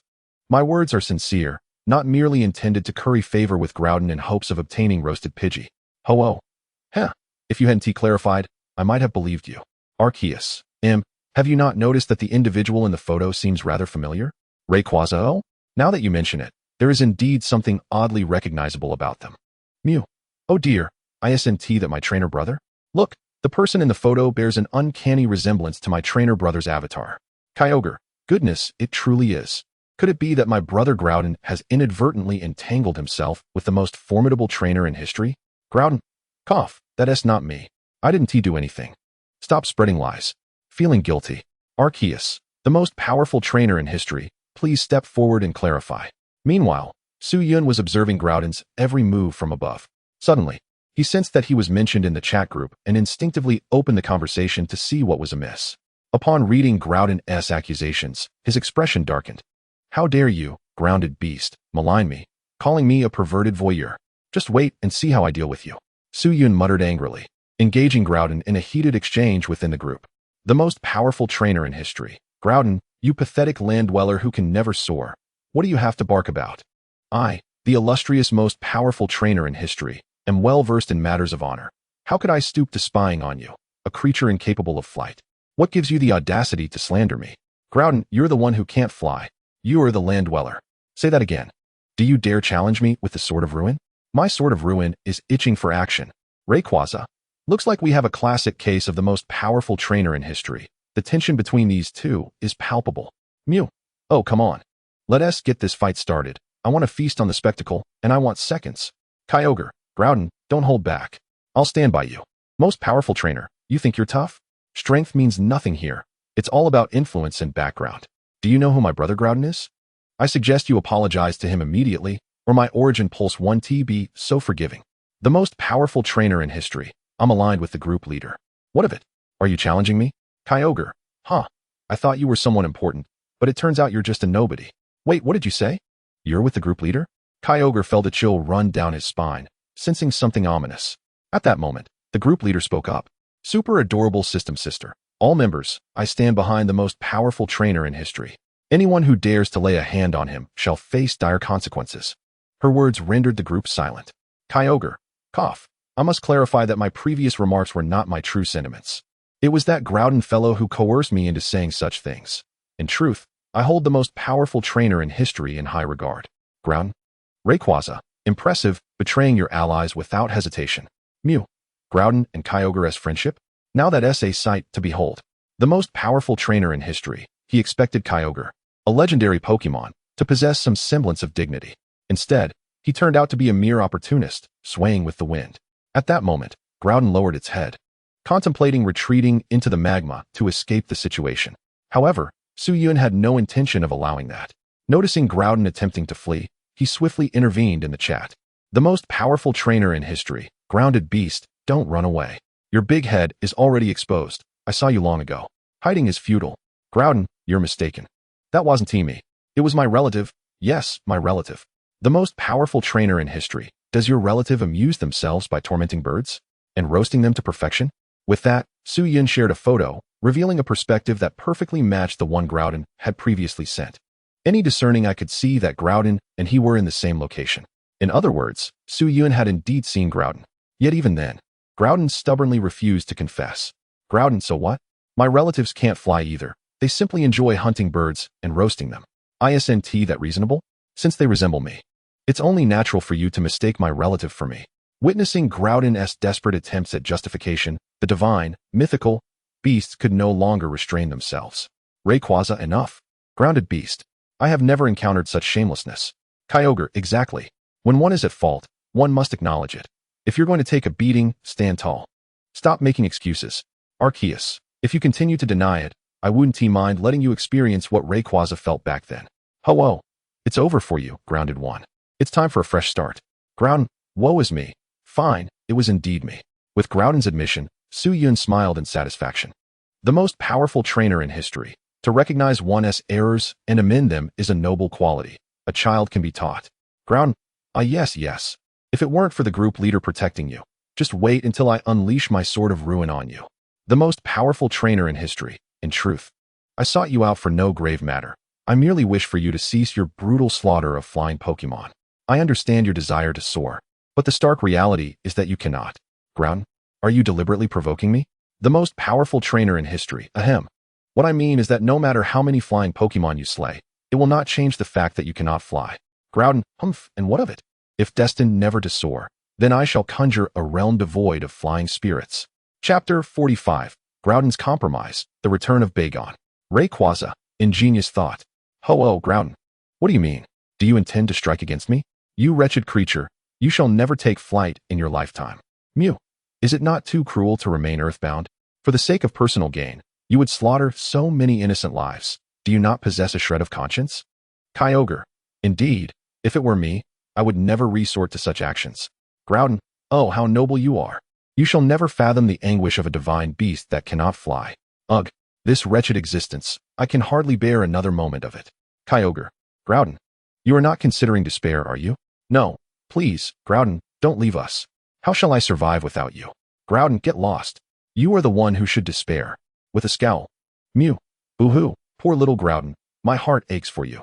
Even if just for 3 seconds. I, Mew, have decided that from now on. Little Groudon shall have a day of immunity from ridicule. Kyogre. Then I shall have half a day. Rayquaza. I claim 6 hours. Ho-oh, I shall take 60 minutes. Arceus, how about 60 seconds? Groudon, you insolent alpaca, perish. At this moment, Su-Yun also spoke up. The strongest trainer in history, ahem. How about we do this? Let us all refrain from mocking Groudon in the future, and cease mentioning its inability to fly. Even if it cannot soar, it remains a divine beast, does it not? Groudon, do not take your frustrations out on the flying spirits. There are countless of them in this world.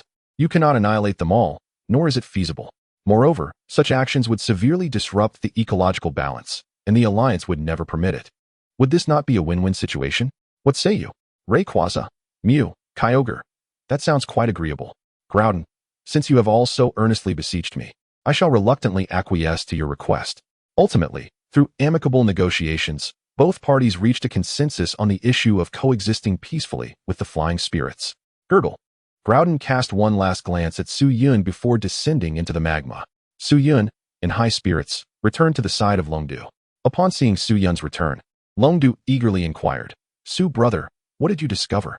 Su-Yun smiled gently and nodded. The issue had been resolved, and there would be no more casualties among the bird flocks. Longdu was momentarily stunned. Was it truly resolved? He found it hard to believe, for from his perspective, Su-Yun had merely gazed into the depths of the lava chasm for a while. How could he have solved the problem? If you doubt it, just wait a few days, and you will see the results. Su-Yun, disinclined to elaborate further, turned to leave. Longdu hastily followed, asking, so how did you resolve it? Is there a terrifying spirit lurking beneath the lava chasm? And is this related to that spirit? Longdu was beset with numerous questions, persistently probing Su-Yun. However, Su-Yun merely replied with a single retort. If you wish to know, then go and see for yourself in the depths of the lava chasm.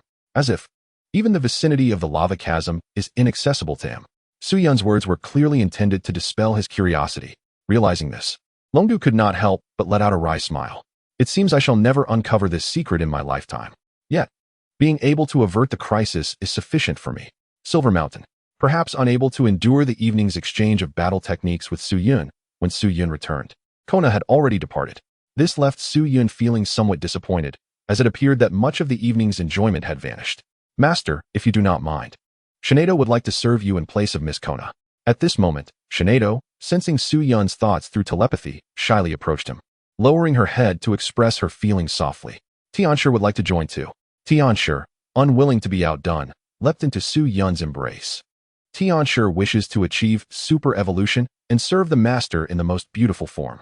Master, do you prefer little girls like me, or mature ladies like Shinado? A devilish smile crossed Su-Yun's face. Only children make choices. Me? I want them all. Jalora, who had witnessed everything, scoffed at this. Humph. A bunch of fools who pick at sesame seeds while discarding watermelons. The master is hardly a mere slab of stone. If it were me, I would surely choose to stay with the Thunderstone. The master is merely a tool for this queen to enhance her power, possessing the power of eternity. Su-Yun immediately grasped Jalora's sentiments and playfully ruffled her fur. Little kitty, it seems your attitude toward me is rather lacking in respect. Tonight, come to my room. I shall teach you a lesson. Jalora mew.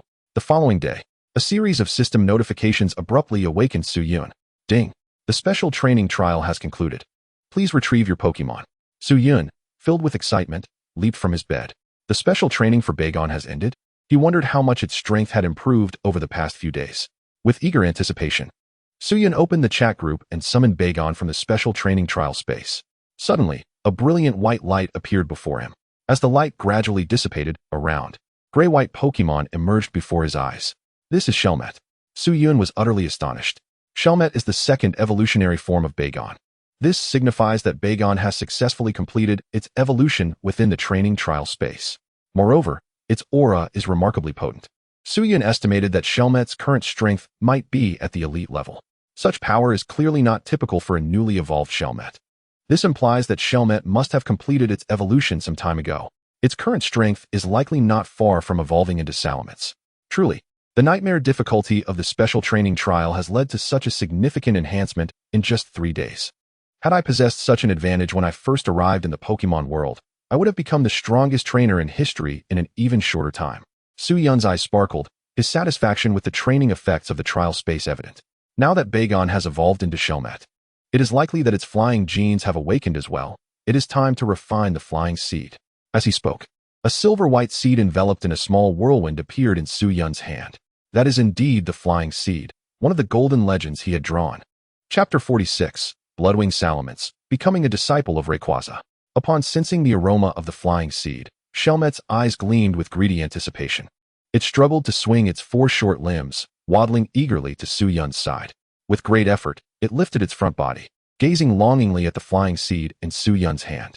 Before it fully evolved into a Dragonite, its yearning for flight would only intensify, with its growing strength never diminishing. The aura emanating from the flying seed was precisely the key to its aspirations of soaring through the skies. Heh, the little creature is quite impatient. Watching it frantically paw at its shell with its tiny hands, Su-Yun couldn't help but chuckle at its adorable demeanor.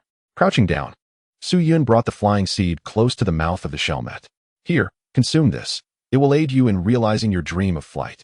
The Shelmet nodded vigorously, uncontrollably drooling at the corners of its mouth.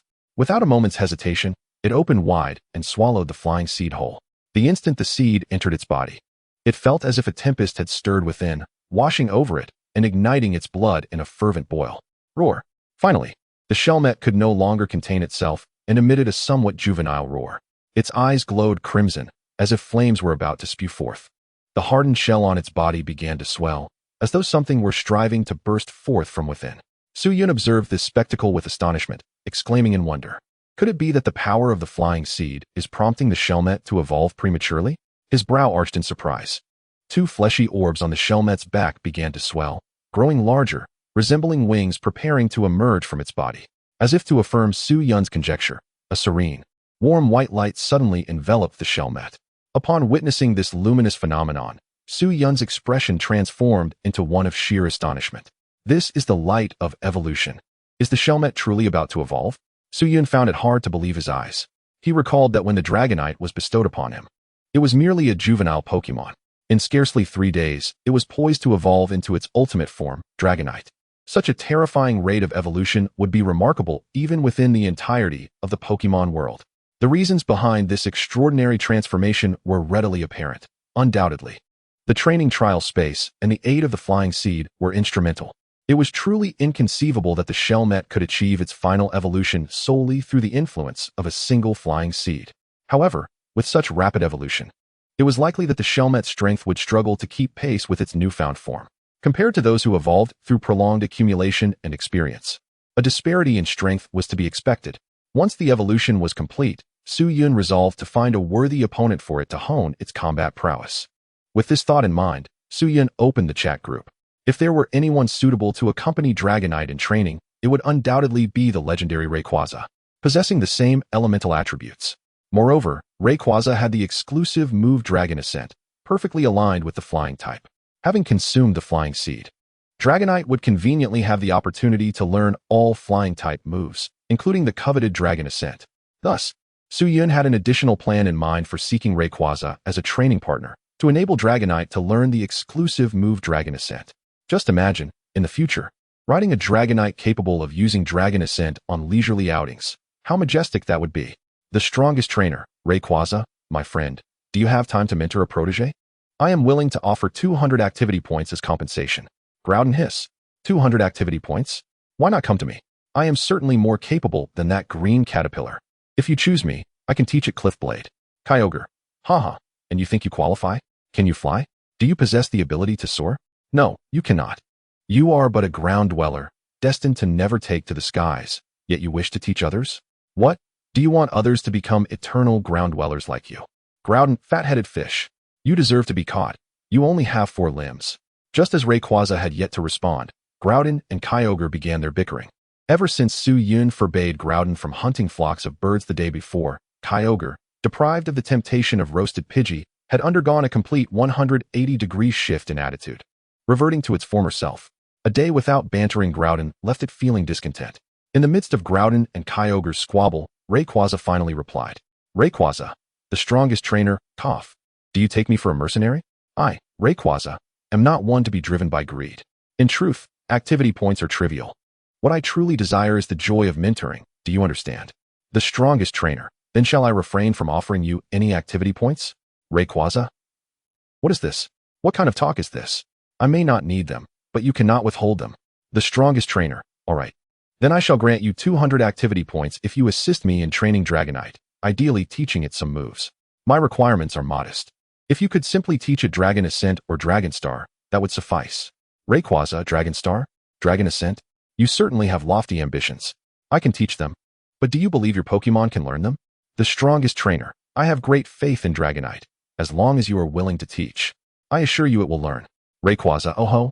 So, you claim your Dragonite is quite courageous? The strongest trainer, it is exceedingly brave, indeed. Rayquaza, oh? Is that so? Then send it over for me to see. Su-Yun temporarily exited the chat, turning his gaze to the nearby Shelmet. At this moment, the white light had faded, and the Shelmet had successfully completed its evolution. It had transformed into a true Dragonite. Roar! In the very first moment following its evolution, Dragonite eagerly flapped its magnificent wings and soared into the sky. What could bring greater joy than the sensation of flight? For Dragonite, the answer was none. Su-Yun could only imagine the tears of envy that would spill from Groudon upon witnessing this sight, along with a vehement exclamation of, damn. It turns out I am the only one who truly cannot fly. Chapter 47. Help. Family, we have been robbed. Roar. In the sky, Dragonite spread its wings and flew freely, its roars echoing as it released its inner excitement. Through relentless effort, it had finally realized its dream of possessing wings that could soar through the heavens. Standing on the ground, Su-Yun decisively shared this moment in the chat group, igniting a fervent discussion among his friends. Kyogre, is this the little one, the Shelmet? Now it has grown wings and can fly? Truly a surprise for me. Indeed, if one is willing to work hard, any Pokemon can aspire to take to the skies. Ho-oh, how would you suggest we regard those unable to soar? Mew-ha, is it not simply a matter of insufficient effort on their part? Groudon, you presume to lecture me, you insolent one, relying on your innate ability to fly. What do you know of struggle? Were our circumstances reversed, I assure you, you would scarcely match my prowess. Kyogre, heh. The weak merely bemoan their environment, while the strong consistently seek the root of their own shortcomings. Ho-oh, ahem, let me speak fairly. Those who cannot fly are indeed striving. Your words risk disheartening the hearts of those non-flying Pokemon. Without the contrast provided by those grounded, how might we showcase the nobility of our aerial kin? Thus, we ought not to dismiss their efforts, but instead celebrate and inspire them, nurturing a flicker of hope amidst their despair. Only through this can we maintain our superior status in the skies. Arceus, truly remarkable. I humbly bow to your wisdom. The strongest trainer, Pidgeot. You are quite astute in the ways of human emotions. Groudon Black. This is utterly absurd. Ding. Groudon, grumbling, exited the group chat. With Groudon gone, the merriment dwindled significantly. At this moment, Su-Yun summoned his Dragonite back to his side. Dragonite. Shortly, I shall find you a mentor who will guide you in your training. Once you embark on this journey, you must devote yourself to learning, especially the secret technique of finishing touches. Do you understand? Roar. Dragonite nodded vigorously, its eyes sparkling with determination. Suyun was most pleased with its response and gently patted its head. Excellent, I shall teleport you now. As a beam of light enveloped Dragonite, a notification chimed through the group chat. Ding. Group member the strongest trainer has uploaded Dragonite. Please receive it promptly, Latios. Ding. Group member Latios has successfully received Dragonite. Simultaneously, at the peak of the sky pillar, a dragon-like creature several dozen meters long coiled in the air, observing the suddenly appeared Dragonite with keen interest. So, you are Dragonite. Your master speaks highly of your courage. Yes? Master is brave, but I am not, Dragonite replied in a clumsy manner. Despite having reached its final evolutionary stage, its mental capacity resembled that of a 3-year-old child. After all, it attained its formidable strength in a mere 3 days, yet its intellect remained unchanged. Thus, it resembled a child endowed with great power, but lacking the knowledge of how to wield it effectively. Such a tender and adorable voice. It could melt even the most hardened heart. Latios's sharp gaze softened. Through their brief exchange, it was astonished to realize that this seemingly regal Dragonite was merely a naive child, and judging by its voice, a little girl at that. Having lived in solitude for so long, Latios was accustomed to loneliness. Now, with the unexpected presence of this young one, it felt a sudden surge of the instinct to nurture. This sensation did not induce annoyance. Rather, it ignited a desire to embark on a mentorship journey with this Dragonite. Ahem, regardless of your master's ways, from this day forth, here, you shall have no master, only a mentor. And I shall be your mentor. Now, call me mentor so I may hear it. Latios leaned in, ears perked with anticipation. Dragonite, in its endearing innocence, tilted its head and replied, Mentor. Ah. Latios's lips curled into a broad smile, its heart swelling with joy. Dragonite's simple utterance of mentor nearly melted its heart. He, a good disciple indeed. Today, I am in high spirits. Speak, what is it that you desire? I shall grant you whatever you wish as a token of our first meeting. Latios proclaimed grandly, eager to impress its new pupil. Dragonite pondered for a moment before earnestly stating, I wish to learn your signature move, finishing touches. Latios was momentarily taken aback, curiosity piqued. Oh, my finishing touches is not so easily acquired. Pray tell, why do you wish to learn it? Dragonite beamed innocently, my master instructed me to secretly learn your finishing touches. Latios. Ah, my dear pupil, how refreshingly honest you are. At that moment, Latios felt a chill run down its spine, as though a dagger had pierced its heart, leaving it unable to withdraw. Time flew by. In the blink of an eye, a week had passed.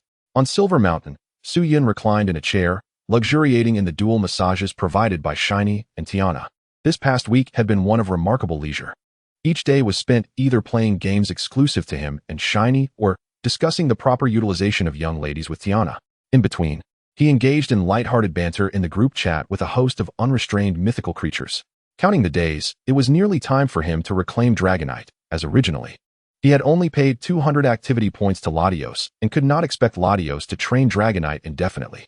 Their agreed-upon duration was 7 days. However, just 2 days ago, Latios had unexpectedly volunteered to extend Dragonite's training for an additional 3 days. Although the reason behind Latios' offer remained a mystery, Suyun readily agreed, confident that Dragonite would benefit from the experience. Now, only 3 days remained until his Dragonite's return, and he looked forward with eager anticipation to the changes that awaited and whether it would successfully learn Latios' finishing touches. However, at that moment, Mew suddenly alerted all members of the group. Mew, attention everyone, I need help. My home has been burgled. With Mew's declaration, the atmosphere in the group chat surged back to life. Groudon, Mew, are you not the greatest thief yourself? How can your home be robbed? Latios, in human terms, would this not be akin to spending a lifetime as a hawk, only to be pecked in the eye by a sparrow? Kyogre, well said. A cultured individual indeed. Mew, what nonsense is this? I shall hire a lawyer to sue you all. Prepare for court. Amidst the teasing from everyone, Suyun was more concerned about who might have dared to steal from the primordial tree. Thus, he made a point of inquiring in the chat. The strongest trainer, Mew, could you provide a brief description of the appearance of those thieves? I am well-versed and knowledgeable. Perhaps I might recognize them. Arceus, who could not abide anyone boasting in his presence, interjected with a sarcastic comment. Arceus, are you here to flaunt your prowess or to boast? A dreamlike yet utterly contrasting attitude emerged. Mew, sob, a bunch of rascals. It is indeed Trainer Brother who cares for me the most.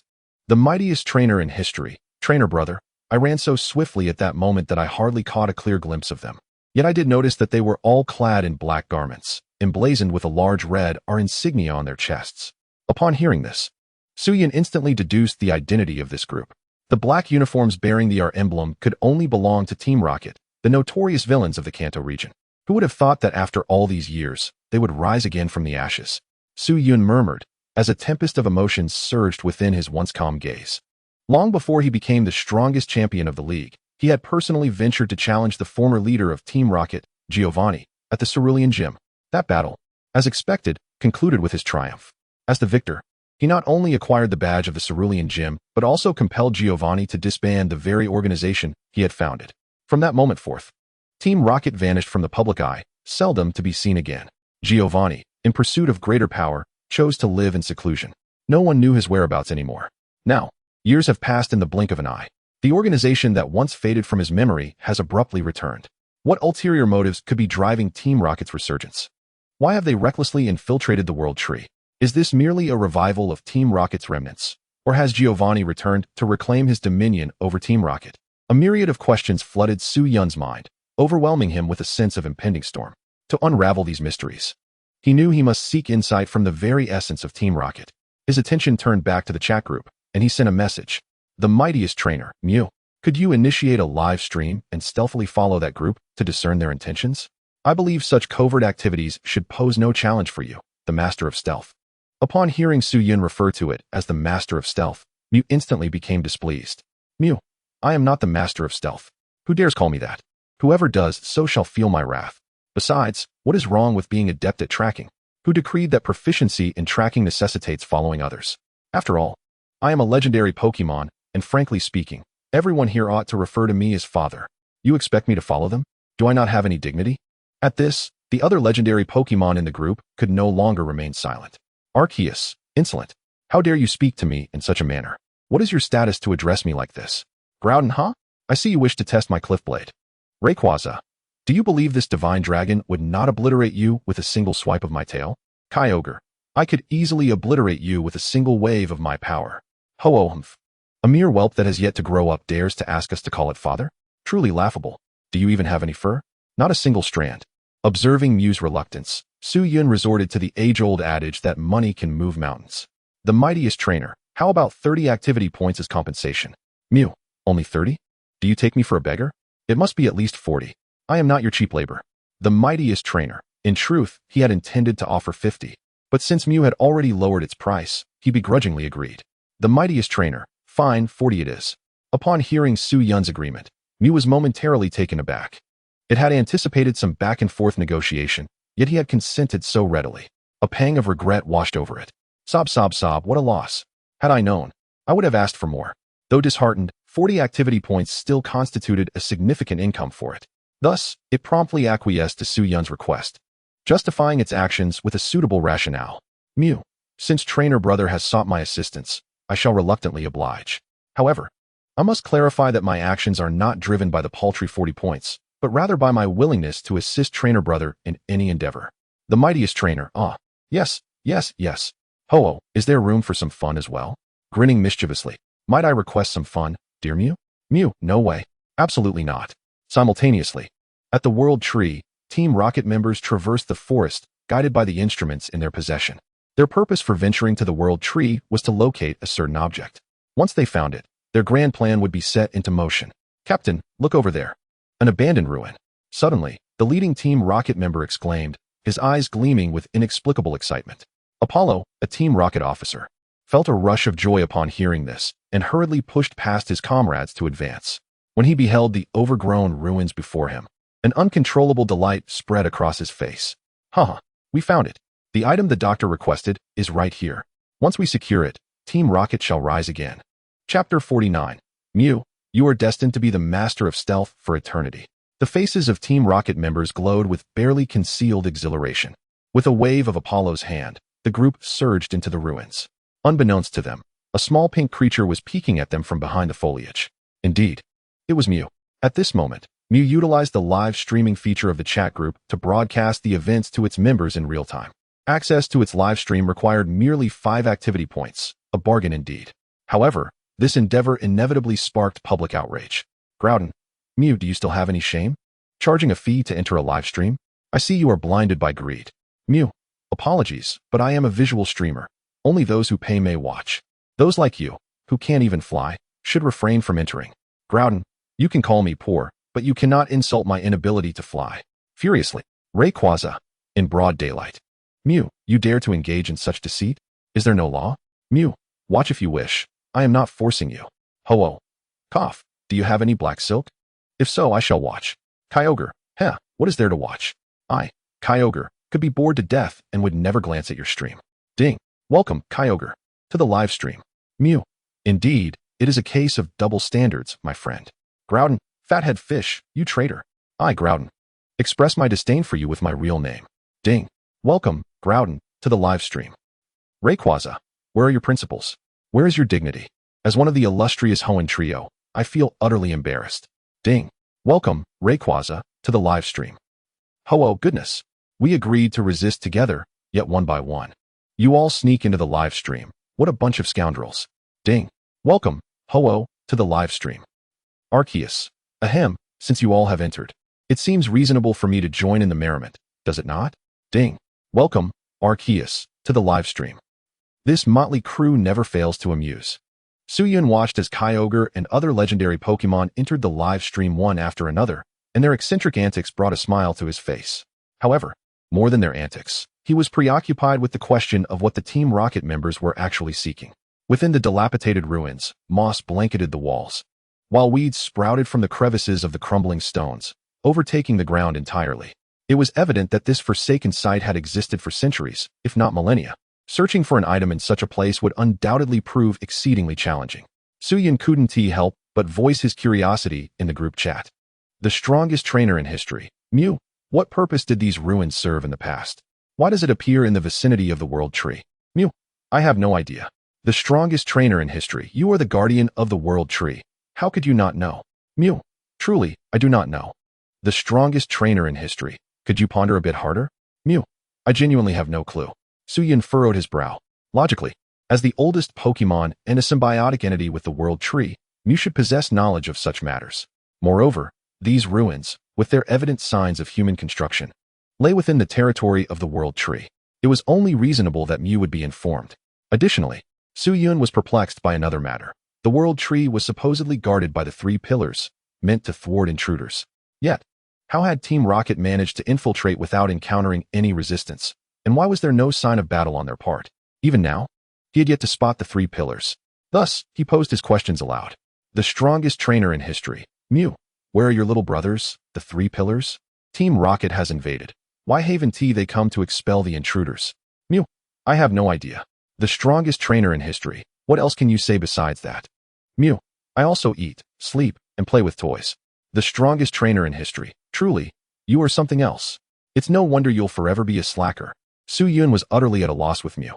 Despite being the guardian of the World Tree, it seemed blissfully ignorant. Perhaps it was simply a fool at heart. Just then, a voice from the live stream caught his attention. Captain, come quickly. I think I've found what the professor wanted. His focus shifted immediately. He saw Apollo swiftly approach a Team Rocket member, bending down to scrutinize something. Unfortunately, due to the angle, Suyun couldn't discern what they were examining. The strongest trainer in history. Mew, can you change your vantage point? You're hiding behind them. I can't see anything. Mew. Oh no, what if I get discovered? While I am quite clever, I prefer to avoid risks. The strongest trainer in history. I'll add 20 points to your account. Mew. Ahem. If it's from my trainer brother, I suppose I can venture a little closer. With that, Mew discreetly flew to another towering tree, and the live stream's perspective shifted dramatically. Through the gaps between the Team Rocket members, he faintly glimpsed what they were discussing, a small pink crystal. It appeared delicate. And whether it was an illusion or merely the angle, Suyun felt an uncanny resemblance between the crystal's shape and Mew's form. Curious, he pondered. What could that object be, and why had he never heard of it? Deep in thought, Suyun furrowed his brow, a cloud of confusion settling on his forehead. In his recollection, he had never encountered anything akin to it. Driven by curiosity, he inquired in the group chat. The strongest trainer in history. Does anyone here know what that object might be? Ho-Oh responded first. Ho-Oh, I can't believe I hid it so well. Yet you uncovered it. Sometimes, being too grand can be a burden. Mew. Kyogre, never seen it. Next. Rayquaza, I haven't seen it either. Groudon, same here. Just when Suyun felt despondent, resigned to the idea that he might never find an answer, Arceus' words reignited the flickering flame of hope within him. Arceus, perhaps I know what that object is. All eyes turned to Arceus, captivated by its proclamation. Suyun immediately reached out to Arceus in the group chat. The strongest trainer in history. Arceus, dear brother, do enlighten us about that object. Arceus, if I am not mistaken, that should be the source of the world tree. Hearing this name, Suyun was momentarily taken aback. The source of the world tree? How did it bear such a striking resemblance to the world tree itself? Groudon and the others also grasped this correlation, eagerly voicing their inquiries in the chat. Rayquaza, all right. Arceus, what is the source of the world tree? Please, do elaborate. Arceus had intended to showcase its vast knowledge before the others, but Rayquaza's interjection shattered its composure, dispelling its earlier cheer. Arceus, you, green caterpillar, silence yourself. Do you not see the marketplace in the chat? The source of the world tree is listed there. The revelation that the source of the world tree was available in the marketplace stunned Suyun profoundly. To him, the source of the world tree, being so closely tied to the world tree, could not simply be an ordinary item. Its rarity must be unparalleled. After all, even he, the strongest champion of the league, had never heard of the source of the world tree. Yet, this rare and precious object was available for purchase in the system's marketplace, leaving him curious about how the system had procured such extraordinary items. Nevertheless, recalling that the system had previously acquired sacred artifacts like Arceus' plates and the Crimson Orb, he soon found peace in the thought. Open the group chat mall. Suyun meticulously flipped through the pages, and soon he discovered the origin of the world mentioned by Arceus. From the photograph, its shape and color were identical to what he had just seen in the live stream. This indirectly confirmed that the alpaca's speculation was correct. What Team Rocket sought was indeed the origin of the world. He eagerly clicked on the introduction of the origin of the world. Before long, a brief yet clear description appeared before his eyes. Item: Origin of the world. Price: 9,999. Description: An ancient source stone imbued with the primal power of the world's origin, harboring the genetic energy of all material existence. It is the very source of creation for all things in the universe. Gasp. The significance of the origin of the world was truly monumental. After reading the system's description, Suyun couldn't help but draw in a sharp breath. The origin of the world. It was connected to the very genesis of the Pokemon realm. How astonishing. He had always believed that Mew was the progenitor of the Pokemon world. Yet, it now appeared that the true progenitor was the origin of the world. He surmised that the origin of the world must have initially created Mew, establishing a symbiotic relationship with the world tree, and then used Mew as a blueprint to forge other diverse Pokemon. Even the flora and fauna of this world, the insects, fish, birds, and beasts, were also the handiwork of the origin of the world. But this raised a question. What did Team Rocket want with the origin of the world? Did they aspire to harness its power to create an entirely new world? Suyun deemed this unlikely and impractical. Although the origin of the world was the genesis of all, it was evidently impossible to create an entire world solely from one stone. Unless, perhaps, with the aid of the world tree, there might be a glimmer of possibility. Mew, huh? I seem to recall having seen this stone before. Just then, Mew suddenly chimed in within the group. Groudon, you've seen it? Surely it wasn't he stolen from somewhere again? Mew, what are you implying? Be careful, or I'll sue you for defamation. Angry. Rayquaza. So, where exactly did you see this stone? Mew. In a chaotic space, when I opened my eyes. That stone was floating right before me. As for the specifics, I can't quite recall, really. A chaotic space. Could it possibly be from the very dawn of creation? A sharp glimmer flashed in Suyun's eyes. He felt that his conjecture was highly plausible. While the group animatedly discussed, Team Rocket finally retrieved the origin of the world. Upon acquiring it, they did not linger and swiftly departed. Before leaving, the Team Rocket executive Apollo cast a deep glance toward the apex of the world tree and uttered a significant phrase. Humph, just wait. With this crystal, our god-making plan will surely succeed. At that time, whether you are a Pokemon ancestor or a rare divine beast, before our Team Rocket's strongest warrior, you shall be but dust and ashes. This cryptic remark naturally caught Suyun's attention. A god-making plan? The strongest warrior? Could it be that they were once again attempting to create artificial Pokemon? Suyun narrowed his eyes, recalling certain past events. Team Rocket had indeed commenced research on artificial Pokemon long ago. However, at that time, their technology was not yet mature. Most of the Pokemon they created perished before they even came into existence. Even those that managed to survive often turned into malformed monstrosities, weaker than ordinary Pokemon. Consequently, Team Rocket had resorted to capturing numerous wild Pokemon or seizing trainers' Pokemon for research purposes. This infuriated the League, which dispatched a considerable force to dismantle Team Rocket's research base and obliterate their artificial Pokemon project. Su-Yun was one of the participants in that operation. It was during that very incident that he and Kona experienced an indescribable moment, leading to the deep bond they now shared. Thus, when Apollo mentioned the God-making plan, Su-Yun couldn't help but think of that event. Were Team Rocket once again setting their sights on artificial Pokemon? Moreover, their ambition seemed quite grand. Having dubbed it a God-making plan, did they intend to conjure a divine beast from thin air? Who might this divine beast be? An imposing figure involuntarily surfaced in Su-Yun's mind. The one hailed as the strongest warrior, a war machine born for battle, Mutwo. Chapter 51, The Strongest Artificial Pokemon. Mutwo, a psychic-type artificial Pokemon, created using Mew's genetic blueprint and fused with genes from other creatures to form a formidable war machine. It was inherently born for combat, possessing an insatiable desire for battle. These were all memories from Su-Yun's past life. In this world, there was no such Pokemon as Mutwo. Indeed, in the world he inhabited, Mutwo had never been created. Yet now, he felt that this might truly come to fruition. Apollo's mention of the God-making plan might genuinely relate to Mutwo. After all, the origin of the world was intricately linked to Mew. It harbored the genetic energy of all existence. The prospect of creating Mutwo, based on Mew's genetic material, was not beyond the realm of possibility.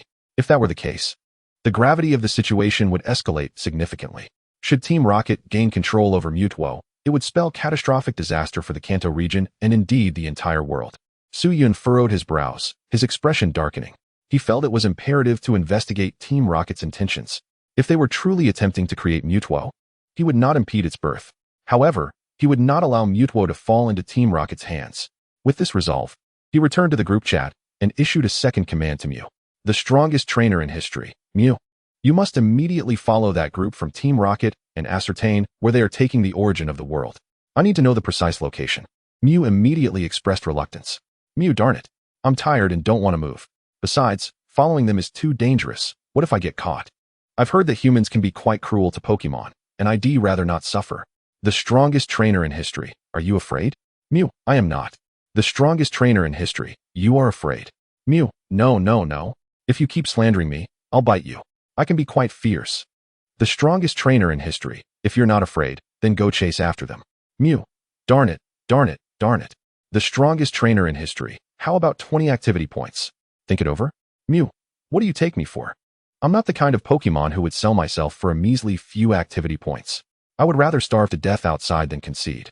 The strongest trainer in history. 30. Mew, deal? The essence of life is to constantly betray the oaths one once swore. Pokemon are no exception. 3 hours later, Mew shared a location in the group chat. Upon discovering that the location was situated in the Kanto Sea, Su-Yun's heart was undeniably filled with astonishment. How could Team Rocket's research base be established in the Kanto Sea? One could only wonder whether to commend their audacity or to acknowledge the belief that the most perilous places often harbor the greatest safety. It was well known that the Kanto Sea was under constant surveillance by maritime patrols, operating 24 hours a day. In such an environment, the audacity of Team Rocket to establish a research base was nothing short of madness. However, given the current circumstances, it seemed that the research base had not yet been discovered by the League, suggesting they possessed certain means of concealment. Having confirmed the location of Team Rocket's research base, Su-Yun resolved to pay a visit. Yet, prior to that, he needed to prepare thoroughly to avert any unnecessary mishaps. Su-Yun reopened the chat group to check the messages. He found that the group was merely 200 experience points away from leveling up to level 2. At the current rate of activity within the chat, it would take no more than a day or two to accumulate that experience. Therefore, he planned to wait for the chat group to reach level 2, thereby receiving the system's rewards, before heading to Team Rocket's research base. Moreover, he was confident that Team Rocket, having recently acquired the initial source of the world, would not be able to successfully induce the birth of Mutwo within just 2 days. Thus, to expedite the accumulation of experience points in the chat, he had no choice but to target Groudon once more. The strongest trainer in history. Members, I have a revelation for you. Do you know where Groudon obtained such a massive supply of roasted Pidgey? It was because it secretly hunted bird Pokemon every day. And do you know why it did this? The reason is simple. It cannot fly, and it envies those Pokemon that can. Thus, it seeks to create a world devoid of flying Pokemon through this means. Groudon. In the Quartz Alliance's conference room, the 4 Elite Four members gathered. With a piercing gaze, Yulong Du surveyed the 3 before slowly speaking. Ladies and gentlemen, I trust you have heard about Team Rocket's recent significant movements. They have now located the key artifact for their god-making project, and I fear that within 5 days, the legendary strongest artificial Pokémon will be born. Therefore, to prevent this formidable creature from falling into Team Rocket's hands, the League demands that we infiltrate their research base and eliminate their remnants, recovering the artificial Pokémon at all costs. After speaking, Yulong-Du exhaled deeply, his stern demeanor softening slightly. Does anyone have questions? If not, please prepare yourselves. This mission will not be simple.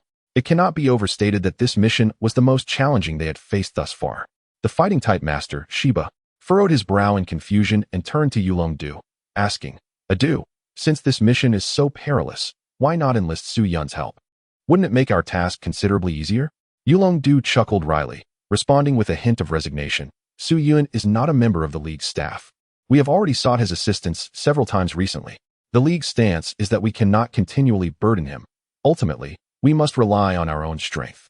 Furthermore, if we repeatedly call upon Su Yun, it may incite his resentment, making it challenging to enlist his help in the future.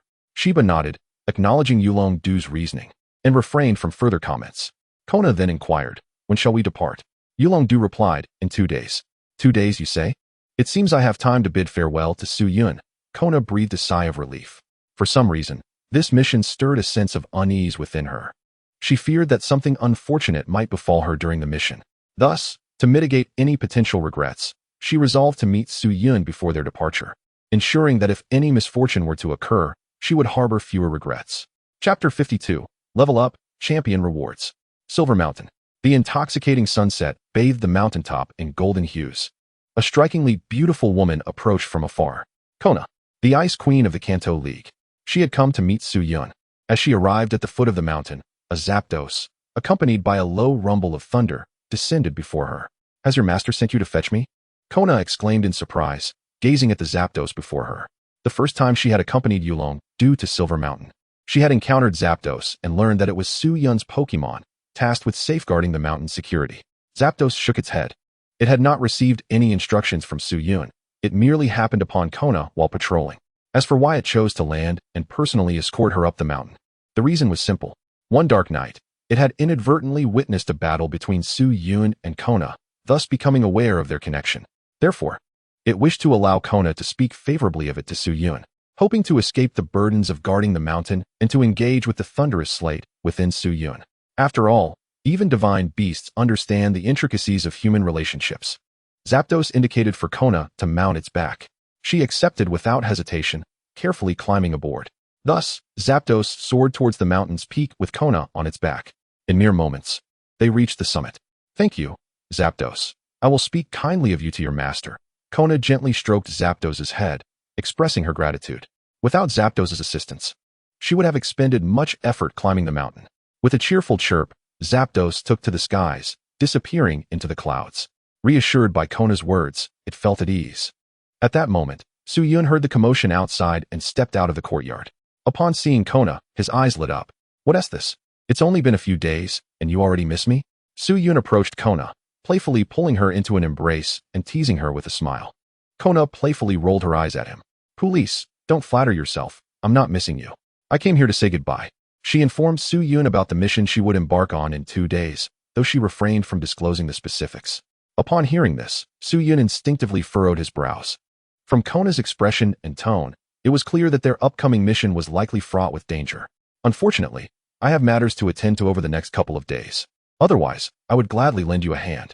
In recent days, he has been fervently striving to elevate the activity level of the chat group to level 2, eagerly anticipating the rewards that would allow him to venture to Team Rocket's research base. Unfortunately, this endeavor coincides with the actions of Kona and her companions, leaving him unable to assist them, no matter how fervently he wishes to. Oh, you, a great idler, actually have matters to attend to? Are you perhaps going out to flirt with some young ladies? Kona raised an eyebrow, her large eyes fixed on him, demanding an answer. Su Yun's expression turned serious. What nonsense. Am I, Su Yun, the sort of lecherous person? I am a scholar of the spring and autumn annals, a true gentleman. As he spoke, his hand mischievously crept towards Kona's plush toy, eliciting a roll of her eyes. However, you needn't worry too much. I can have the little cat follow you to ensure your safety. Su Yun glanced at the comfortably resting Jirachi sprawled on the sofa. Kona's eyes widened in disbelief at Su Yun's proposition. You want Jirachi to accompany me? Is that permissible? Didn't you say you had your own matters to attend to? What will you do if Jirachi comes with me? No, that won't do. It would be better for Jirachi to stay by your side, she insisted. Suyun, however, remained unconcerned. It's merely a little cat. It matters not to me. You mustn't forget who captured this little cat in the first place. His words left Kona speechless. Her mouth agape. Indeed, Jirachi had been caught by Suyun himself. This implied that Suyun's strength surpassed that of Jirachi. Even if Jirachi were to leave his side, it wouldn't significantly impact his abilities. Yet, you treat me so well. Could it be that Kona blushed a deep crimson, her fair cheeks flushed, beautifully illuminated by the enchanting hues of the sunset? Hee, what does it matter? As long as you allow me to be your pillar of support, Suyun replied playfully. Why a pillar of support? Because it allows for a night of intense battles, he declared. The two engaged in a spirited exchange, their competition remaining evenly matched. The following morning, they resumed their brief sparring session before lazily rising from bed. Little cat, for the time being, you shall stay with Kona, ensuring her safety. Once the mission concludes, you may return, understood?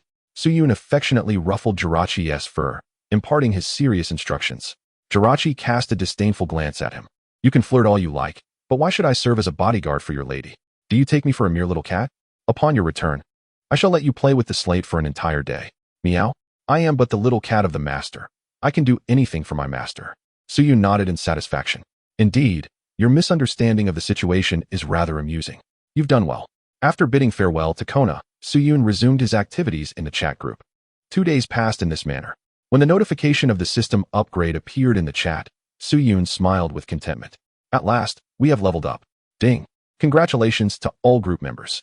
Thanks to everyone's collective efforts, the group level has officially risen to level 2. Ding. Congratulations to all group members for unlocking the rewards for the level up, which will be distributed according to each member's contribution value. Ding. Congratulations to member the strongest trainer in history for securing the top position on the contribution leaderboard, receiving a champion gift package. Ding.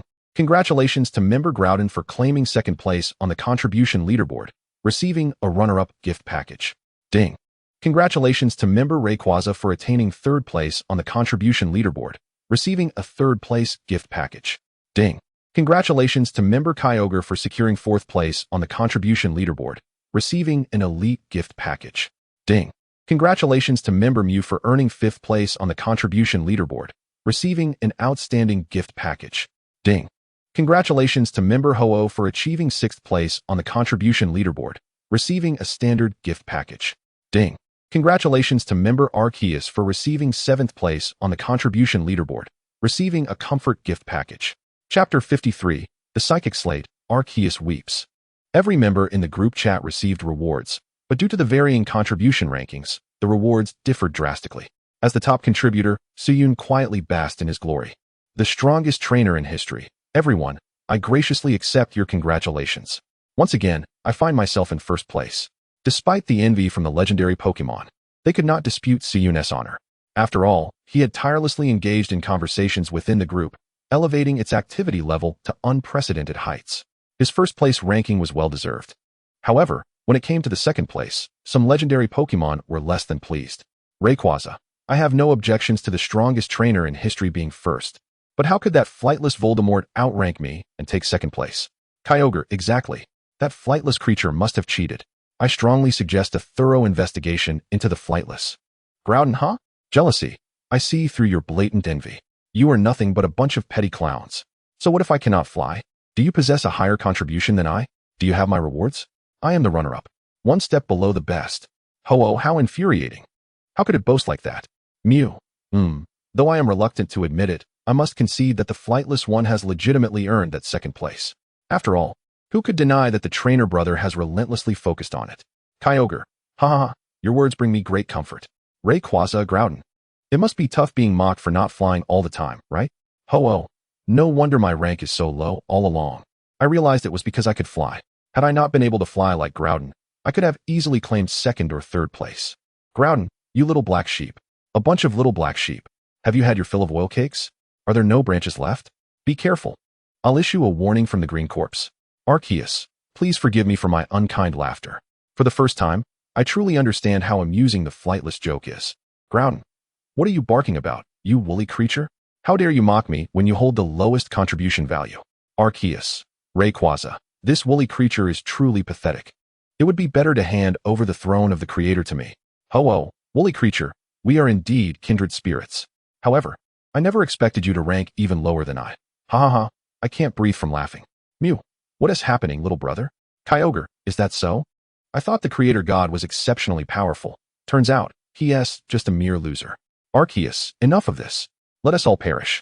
The legendary Pokémon fell silent after receiving a reprimand. Seizing the opportunity, Suyun eagerly opened the champion gift package, eager to discover its contents. As a radiant golden light illuminated the surroundings, the system notification resonated in his ears. Ding! Congratulations to group member, the strongest trainer in history, for commencing the champion's grand gift, receiving 1,000 activity points and 1 psychic plate. Wow! Such bountiful rewards. Suyun's eyes widened, his breath quickening. 1,000 activity points. In addition to a psychic plate. It would not be an exaggeration to declare this the most generous reward he had encountered since joining the chat group. 1,000 activity points could translate into 20 lottery draws, even without participating in the lottery. Using them to exchange for valuable treasures in the shop would be more than sufficient. Suyun was overwhelmed with excitement. The mere thought of the 1,000 activity points was enough to drive him wild. Furthermore, there was an additional psychic plate. With this psychic plate, I now possess 2 plates, bringing me 1 step closer to surpassing Arceus. Moreover, upon merging this psychic plate, I shall wield the power of psychic abilities. In due time, telekinesis, teleportation, offense, and X-ray vision will all be at my fingertips, won't they? The more he pondered, the more exhilarated he became, his hand trembling slightly as he clutched the psychic plate. Simultaneously, this news was also received by the mythological beasts within the group. Groudon, what the heck? Am I seeing things? 1,000 activity points as a champion's reward? By that token, my runner-up reward must be at least 500 activity points, right? Wow, I'm going to hit the jackpot. Old Groudon is going to thrive. Rayquaza. Compared to the activity points, I am far more intrigued by the other reward. The psychic plate. By the way, isn't that plate typically on the llama? Why is it being given as a reward? Arceus, aren't you going to express your thoughts? That is your plate we're talking about. Kyogre. Could it be that the llama is trembling in fear and doesn't dare to speak in the group? Mew. In this group chat, the deities are silent, and the little llama is simply laughable. Ho-oh. In the universe, there are no boundaries or limits. Heed my call, Mew, and remain vigilant. Groudon shocked. Though I don't understand, I am deeply moved. In truth, Arceus was indeed quietly eavesdropping, feeling an anger he could not express, shedding tears of unwillingness. 1 less plate for the lonely one. Meanwhile, atop the sky pillar, Rayquaza opened its own 3rd-place gift pack. Unfortunately, the reward paled in comparison to Suyun's. It was merely a stone shimmering with strange brilliance, the Mega Evolution Stone for Salamence. This worthless stone is of no use to me. Perhaps I should have the group leader redeem it for activity points instead? Or gift it to my innocent and adorable little apprentice. Rayquaza cast a glance at Salamence, who was diligently practicing its signature move, Dragon Ascent. After spending so many days together, a profound bond had developed between them as master and apprentice. Under Rayquaza's guidance, Salamence had indeed lived up to expectations, significantly enhancing its abilities and gradually mastering its exclusive skill, Dragon Ascent. Thus, though Rayquaza would not voice it, it harbored fondness for its apprentice in its heart.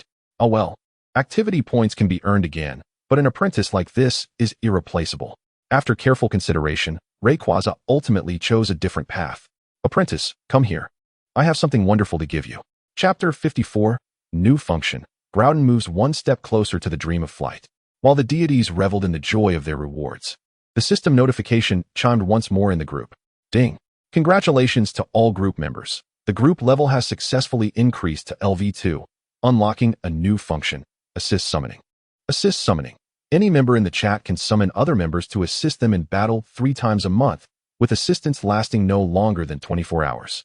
Upon successful invitation, the summoned individual will be instantaneously transported to the side of the inviter to help them overcome challenges. After the assistance concludes, the inviter must pay a certain number of activity points to the summoned individual, with the payment varying based on the duration of assistance. Specifically within the range of 51 to 120 activity points for a duration of 24 hours. With the emergence of this new group function, the chat was instantly abuzz with excitement among the mythological beasts. Groudon Assist Summoning? Is it applicable to any task? Kyogre. What are you planning, you Dark Lord? Groudon. I want to find a big brother to teach me to fly. Rayquaza. Don't even think about it. You'll never fly in this lifetime. Not even with the llama around. Mew. But wait, doesn't T the llama possess the flying plate? Shouldn't T that enable Groudon to fly? Rayquaza. Do you think I call it llama instead of Arceus for no reason? Mew. Because you have a big mouth? Rayquaza, frowning. Because it lacks a plate. Mew, suddenly enlightened. Arceus. So what? I will reclaim it sooner or later. Groudon. Ahem. Dear Arceus, can your flying plate truly allow me to soar? Arceus. Naturally. I am the creator. Snobbishly. Groudon. Wow, that is fantastic. I hereby declare that from today onwards, I, Groudon, shall amass activity points to exchange for the flying plate. No one is allowed to snatch it from me. Whoever dares will face my wrath. Ho-oh, as if anyone would care. But Llama, it seems you're in trouble. It looks like you'll be losing another plate. After all, your current activity points are far inferior to those who can't fly. Arceus, silence. How dare you disrupt my path? Mew. How about you and the grounded one have a duel? Whoever wins gets the rights to the flying plate. The loser must host a feast, preparing the most delicious banquet for me. Groudon, I'm not afraid of a fight. Without the plate. Do you really think you're a big deal? I, Groudon, am no pushover. Arceus, Dark Lord, it seems you wish to taste my judgment beam. Tensions escalated, and a fierce battle seemed imminent. At that moment, Suyin suddenly interjected. The strongest trainer in history. Ahem, let me just say that I also desire the flying plate. Mythical beasts. Mew. Brother trainer, don't you already possess 2 plates? Why do you still want to compete for the flying plate? Be careful not to bite off more than you can chew. The strongest trainer in history. My appetite is quite substantial. Would you care to test it? Ho-oh. You're really pushing it. Mew. DeMayo, DeMayo. Groudon, the strongest trainer in history. Enough. You've already mocked my inability to fly, and now you want to snatch my flying plate. Do you have any conscience left? If not for your relationship with the group leader, I would have struck you with the cliff sword long ago. Arceus. Human, you previously took 2 of my plates, and I have been magnanimous, choosing not to hold it against you. Now, once again, I find myself vying for the Flightstone tablet. Do you truly believe that I can be easily manipulated just because I lack the tablet? Do you dare to test my wrath with a punitive strike? The strongest trainer in history. So you think you can bully me just because I lack a level 1 god? Just wait, I will summon my allies. The incredibly adorable group leader, Tsukuyami. Someone is bullying me. It's up to you to handle it. Groudon. Arceus. Such a scoundrel, lacking in martial virtue. The incredibly adorable group leader, Groudon, Arceus. This group advocates for peaceful coexistence. Please refrain from oppressing others with your personal strength. Otherwise, I, as the group leader, reserve the right to intervene for justice. Arceus, bias. You say nothing about him snatching my tablet. Whispers. Groudon, I, Groudon, will never bow to evil forces. Brothers, the time for rebellion has come. Join me in overthrowing the leader's rule and restore harmony to our group. Rayquaza, Kyogre, Mew, Ho-Oh, leader. We assure you we have no connection with the inability to fly. Arceus, neither do I. Flexibility is the hallmark of a true man. Following one's inner guidance is quite reasonable, don't you think? Groudon, damn. A bunch of old fools, ruining my grand plans. The incredibly adorable group leader, Groudon. Raise your gaze and behold the limitless beauty under the morning sun. Groudon, the wind is fierce. Ding. Groudon, cursing, has exited the group chat. Arceus. Misunderstanding you for a hero. Now you finally understand my feelings, don't you? Rayquaza. I'm dying of laughter. The divine, mythical beasts burst into laughter. Meanwhile, Suyin gazes at the auxiliary summoning function in the group chat, pondering another matter. Auxiliary summoning? It feels almost tailor-made for me. If I could summon any divine, mythical beast from the chat to assist in battle, my chances during the Rocket Team research-based mission would significantly increase. However, whom should I invite for assistance? Suyin finds himself in a quandary. The auxiliary summoning function can only summon 1 group member for assistance at a time. If there were no limit on numbers, I would simply summon all members to directly crush the Rocket Team's research base. Why make things so complicated? After some contemplation, Suyin decides to inquire within the group to see if any divine, mythical beasts would volunteer. After all, assistance is a two-way street. He cannot force anyone to help. Can he? Returning to the chat interface, Suyin sends a message. The strongest trainer in history. All members. I am preparing to undertake a monumental task that may involve some danger. I require a powerful and capable assistant. Is there anyone willing to join me in this grand endeavor? Oh, by the way, the activity level is not an issue. I have plenty of it. This message ignites the enthusiasm of all group members. Chapter 55. Partner Mew. Infiltrating the enemy camp. Mew, me. Trainer brother, look at me, I can do it. I'm super amazing. Plus, I can transform into any form you like, so you'll never feel lonely. Rayquaza, must you be so competitive? You're making it difficult for me. The strongest trainer in history, with no interest in women, is naturally a combat deity. You wouldn't be interested in a mere little one, right? My strength is the mightiest in this group chat. Choosing me will definitely not lead to disappointment.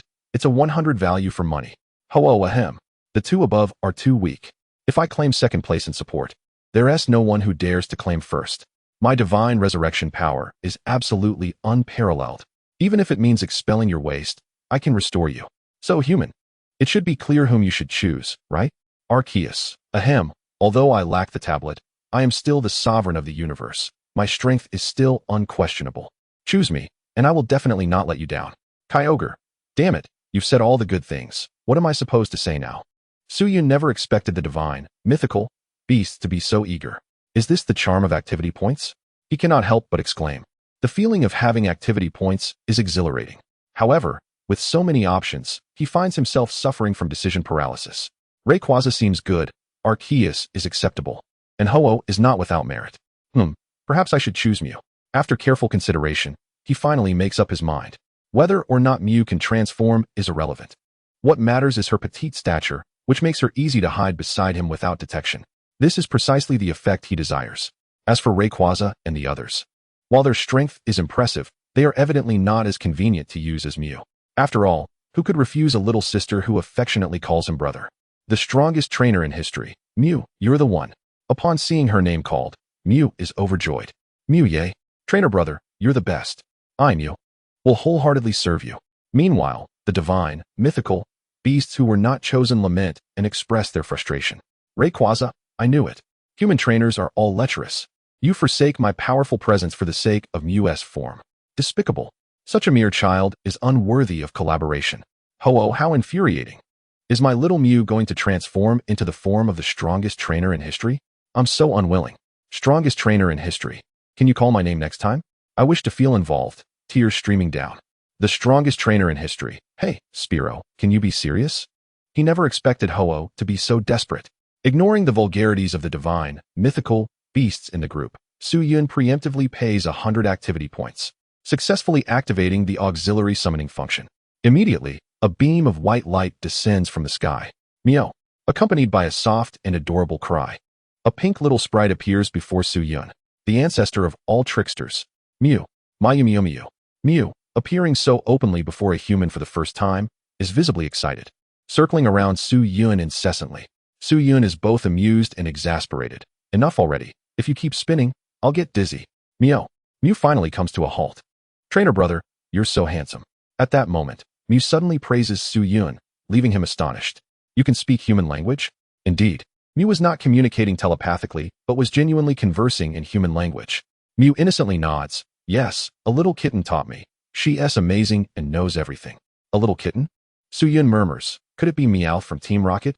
If one were to mention a kitten that has made an acquaintance with Mew and possesses a remarkable proficiency in the human tongue, it would undoubtedly be Meowth from Team Rocket's trio. This is fortuitous, for Mew, being a master of transformation and well-versed in human language, may prove to be of immense assistance to me. Su-Yun's heart swelled with excitement, as he felt he had stumbled upon a treasure. Should the journey become lonely, Mew could transform into various charming young ladies for his enjoyment. What a delightful thought. With this in mind, Su-Yun found himself quite eager. He swiftly turned to Mew and said, "Let us embark on our journey." Mew tilted its head and inquired, "Where to?" Su-Yun smiled and replied, "To Team Rocket's research base."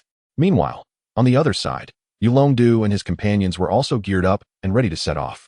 "Kona, you have become the leader among us four," Yulongdu remarked with a grin, "with Su-Yun's Jirachi by your side. Our chances of success in this mission have significantly increased." He cast a glance at the icy Jirachi beside Kona, fully aware of its formidable power from their previous encounters.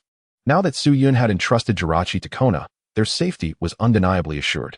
Elder Kikuko smiled kindly and added, "It appears you and Su-Yun have developed quite a good rapport, young Kona.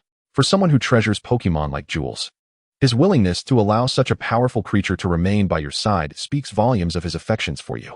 Kona's cheeks flushed crimson with embarrassment, her heart fluttering sweetly. Elder Kikuko, please do not speak of such things in front of so many people. Our relationship is not yet defined. Huh? Is there really any need for definition? I am well aware of that boy's disposition. You ventured alone to Silver Mountain to seek him out. Was that not akin to a lamb entering a den of wolves? Do you truly believe he would let you leave unscathed? Kikuko teased. I suspect he has taken quite a fancy to you.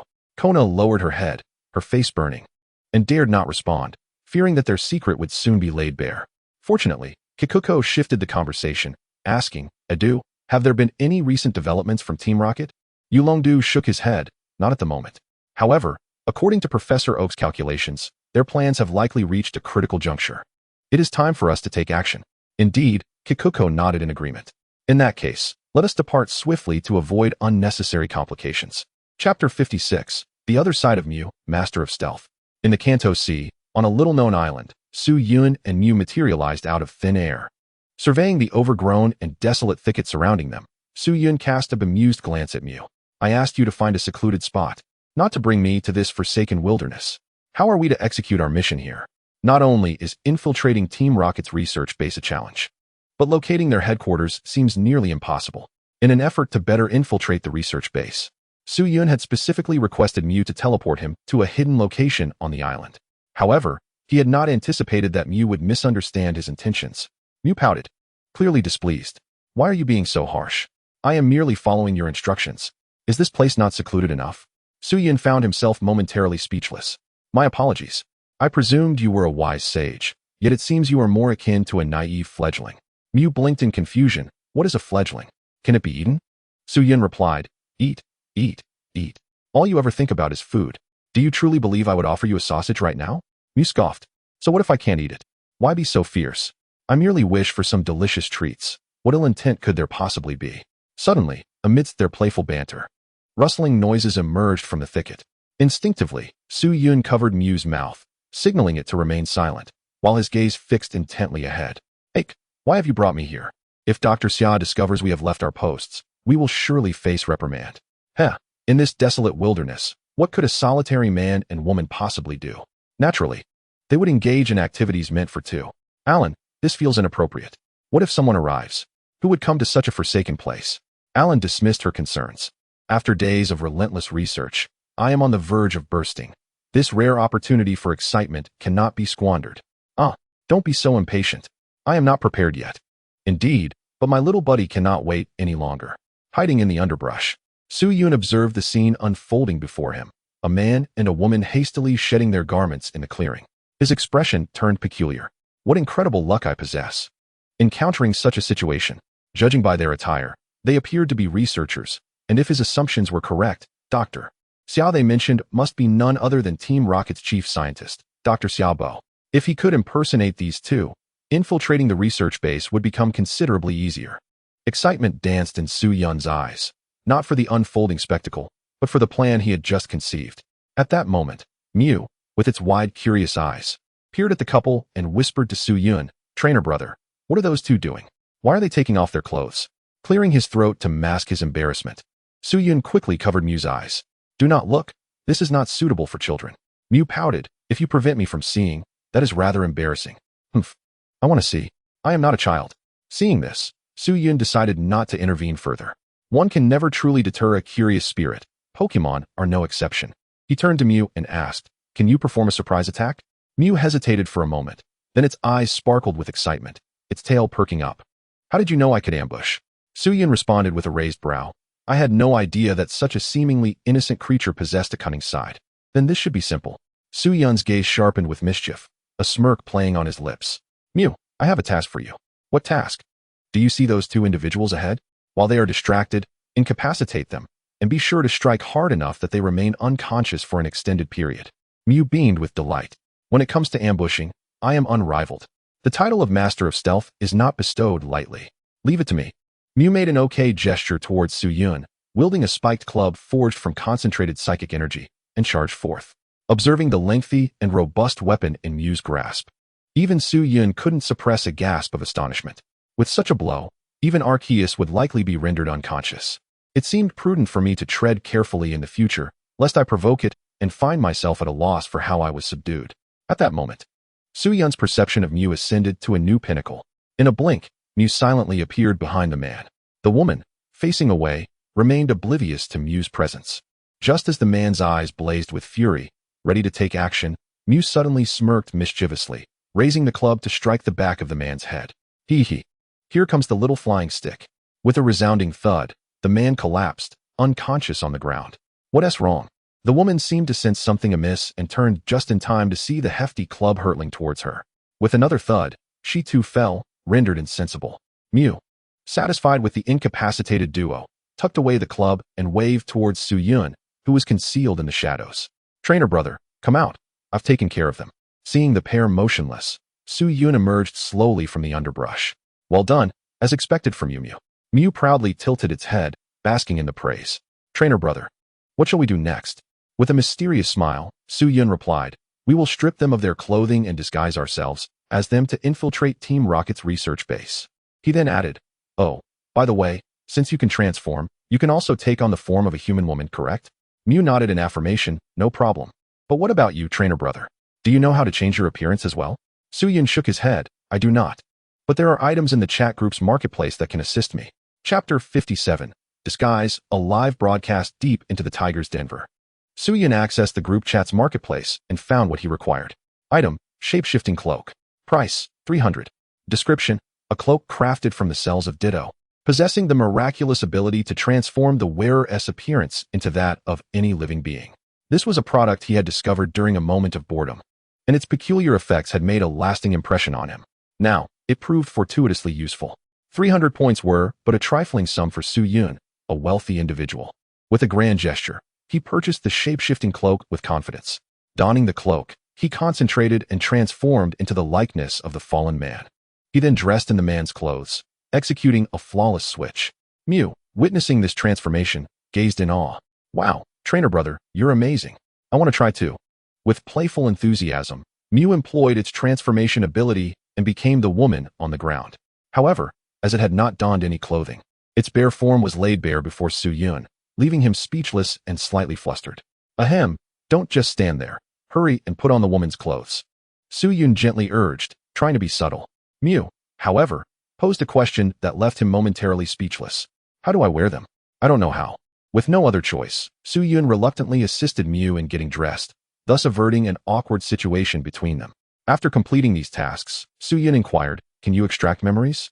Though they had successfully disguised themselves as Team Rocket members, lacking the corresponding memories could easily expose them. That is simple.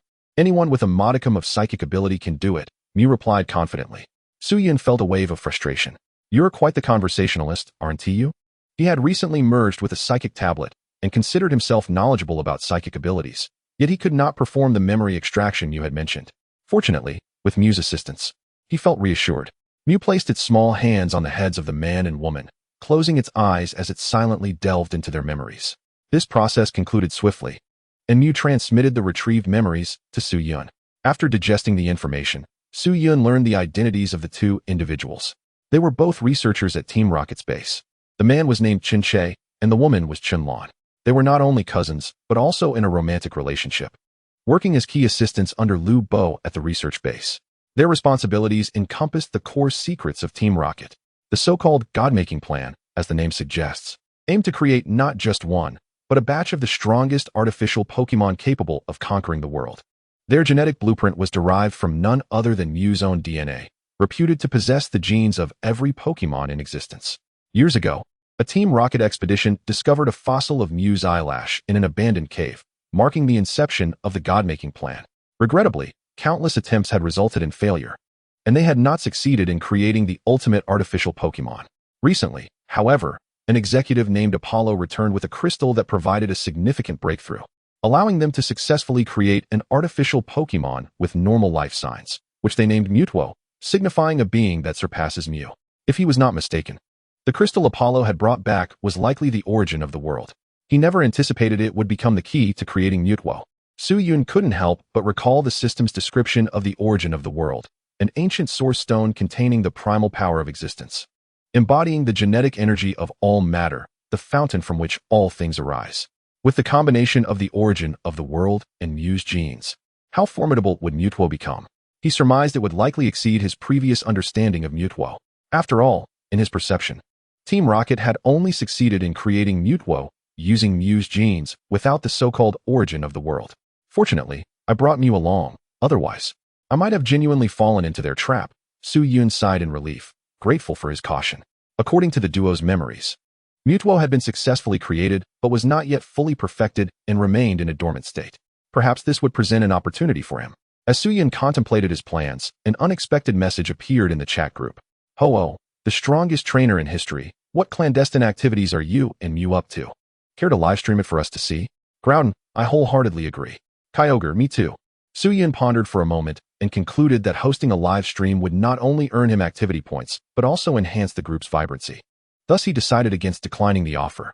The strongest trainer in history, since you all are so keen to watch, I shall reluctantly indulge your little whim. Ding. Group member the strongest trainer in history has initiated a live stream. An entry fee of 10 activity points is required to join the stream. Ho-Oh. 10 activity points? Why don't you just rob someone? Doesn't your conscience ache? Groudon, I am a divine beast, so just 3 activity points would suffice. How about that? Kyogre, if non-flying divine beasts only need to pay 3 activity points, then surely I, a flying one, should only pay 1 activity point, right? The strongest trainer in history. Each of you has several hundred activity points at the very least. Is 10 activity points really that much?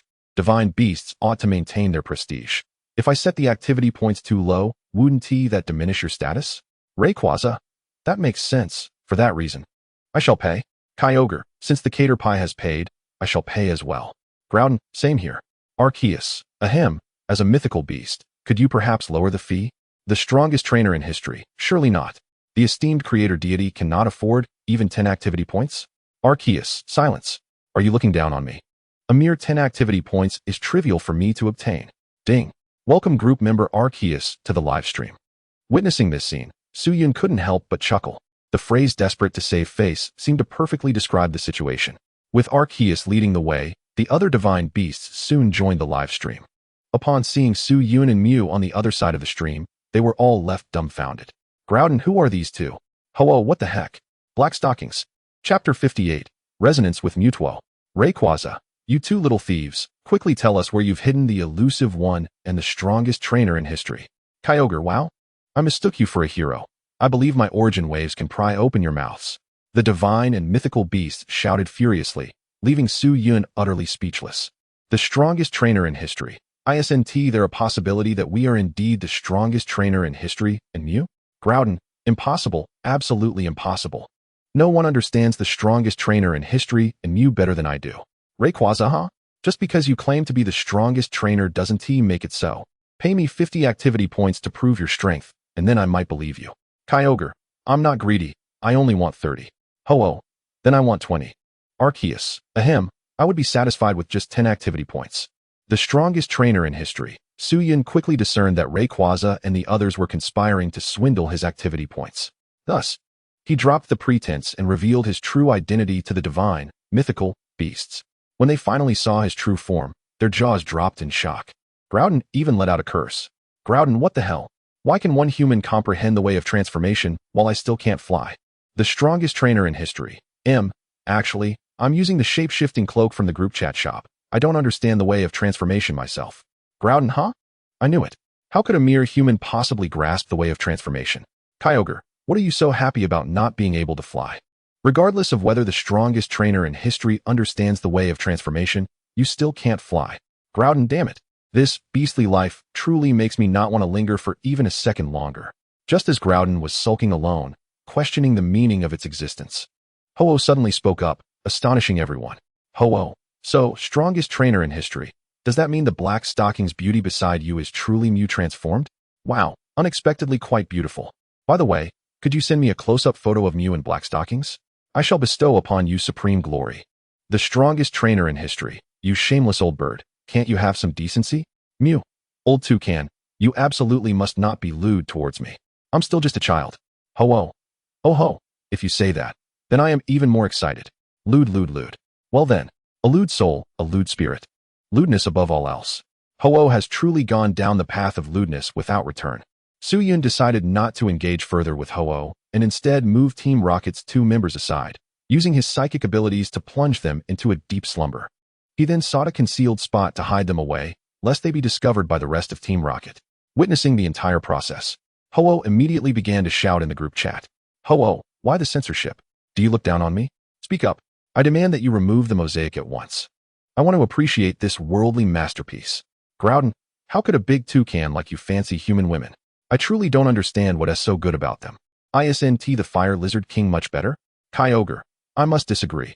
I believe the true pinnacle lies with the Y-Lord and Milotic. Rayquaza, you're thinking too small. The true eternal is the royal serpent. Su-Yun was taken aback by the divine, mythical, beast's outrageous statements. Indeed, the standards of beauty differ greatly between races. He couldn't help but glance at Mew beside him, curious about what she liked. Mew seemed to have seen through his thoughts, shyly lowering her head like a bashful girl, murmuring softly that she liked trainers like her brother. Su-Yun, this is too much. Life is becoming increasingly complex. Meanwhile, on the other side, in the Rocket Team's research base, Mewtwo, who was deeply asleep in a cultivation chamber, seemed to sense something and suddenly opened its eyes. Its icy, piercing gaze felt like two daggers, deeply embedding themselves in the researchers' hearts, instilling fear and trepidation. It's awake. Mewtwo has awakened. As someone realized this and exclaimed, the color drained from their face, and their lips trembled uncontrollably. The monitoring data from various instruments connected to Mewtwo began to fluctuate violently. The psychic energy waves surged, and its internal energy was continuously revitalizing. Blood flowed faster. It seemed to be excited. The mental waves were intense. It might awaken prematurely. Hurry, go fetch Xiaobo. Mewtwo's condition is beyond our control. Some shouted, others panicked, and some stood frozen in place. It was only when someone called out Xiaobo's name that the others realized what they truly needed to do. Oh, okay. Someone responded and immediately dashed towards the laboratory exit. However, just as that person stepped out, Mewtwo in the cultivation chamber suddenly closed its eyes once more. The data on the various instruments began to plummet rapidly, as the situation reverted to its prior state of normalcy. It felt as though the collective experience of the crowd had merely been an ephemeral dream. What on earth just transpired? Could it be that we all experienced a shared hallucination? One individual, visibly terrified and at a loss, posed the question. Yet, no one could provide an answer. For all were equally bewildered, enveloped in a state of confusion. It was not an illusion. Perhaps our eyes may deceive us, but the recorded data from the instruments certainly will not. Look here, I have retrieved the detection data from earlier, and it indeed reveals a bizarre and sudden spike. Just then, a person who had regained their composure pointed to the raw data displayed on the central control computer, their expression grim. Upon viewing the data, the others were rendered speechless, their astonishment palpable. For these figures indicated that their earlier experiences were not mere figments of imagination, but rather events that had genuinely occurred. In that fleeting moment, Mewtwo had undeniably shown signs of awakening. However, the cause of this unexpected resurgence remained a mystery to all. Meanwhile, almost simultaneously, Su-Yun, who was en route to the Team Rocket research base guided by Chun-Che's memories, abruptly halted in his tracks, his expression slightly dazed. This sensation. Could it be Mewtwo? Chapter 59, The Psychic Nausea. At that instant, Su-Yun felt a faint connection with Mewtwo, a tenuous link that, despite its fragility, was keenly sensed by the psychic entity. The reason for this connection was none other than the psychic tablet within him. Su-Yun was convinced that had it not been for the presence of the psychic tablet within his body, Mewtwo would not have been able to establish any form of contact with him. He chuckled to himself, pondering the unexpected bond formed with Mewtwo through the tablet, uncertain whether this connection was a blessing or a curse. If it were to engender goodwill from Mewtwo, that would be splendid. However, if Mewtwo were to perceive him as a delectable prey, Su-Yun dared not entertain such thoughts. After all, the psychic tablet possessed immense allure for psychic-type Pokémon, especially for a battle-hungry entity like Mewtwo, whose respect was commanded solely by strength. Should he find himself standing before Mewtwo, there was a real possibility that Mewtwo might take action against him. Fortunately, he had the protective presence of Mew alongside him, and his own formidable abilities rendered him unafraid of Mewtwo. Why are you staring at me like that, trainer brother? It's so embarrassing. Mew, noticing Su-Yun's unwavering gaze, blushed furiously.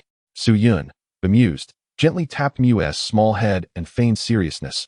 Now, we must refrain from inappropriate thoughts. Mew, in playful defiance, made a silly face at him, clearly unwilling to be reprimanded. Had they not been occupied with pressing matters, Su-Yun would have certainly taken it upon himself to discipline Mew for such behavior. Approximately 10 minutes later, The duo arrived at the Team Rocket research base situated on the island. At that moment, Apollo, a Team Rocket executive, was idly wandering around the base. Upon seeing Su Yun and Mew, who were posing as siblings Chen-Che and Chen-Lan, he couldn't help but chuckle, as if a humorous thought had crossed his mind. Well, you two siblings sure know how to enjoy yourselves. Did you go off to engage in some wild adventures today? Apollo leered at Mew, his gaze lingering on Su Yun. According to his memory, the majority of the research-based personnel were aware of the situation involving Chen-Che and Chen-Lan, leading to frequent teasing that the siblings had long since grown accustomed to. Thus, Su Yun adopted a nonchalant demeanor and replied coolly, "You misunderstand. We merely stepped out to discuss the progress of our experiments." Apollo smirked, "Oh, is that so? What data could possibly require outdoor discussions? Surely it involves delving deeper into each other's minds and hearts? I find your notion of discussion quite intriguing. Perhaps I could join you and your sister for a more intimate exchange next time?"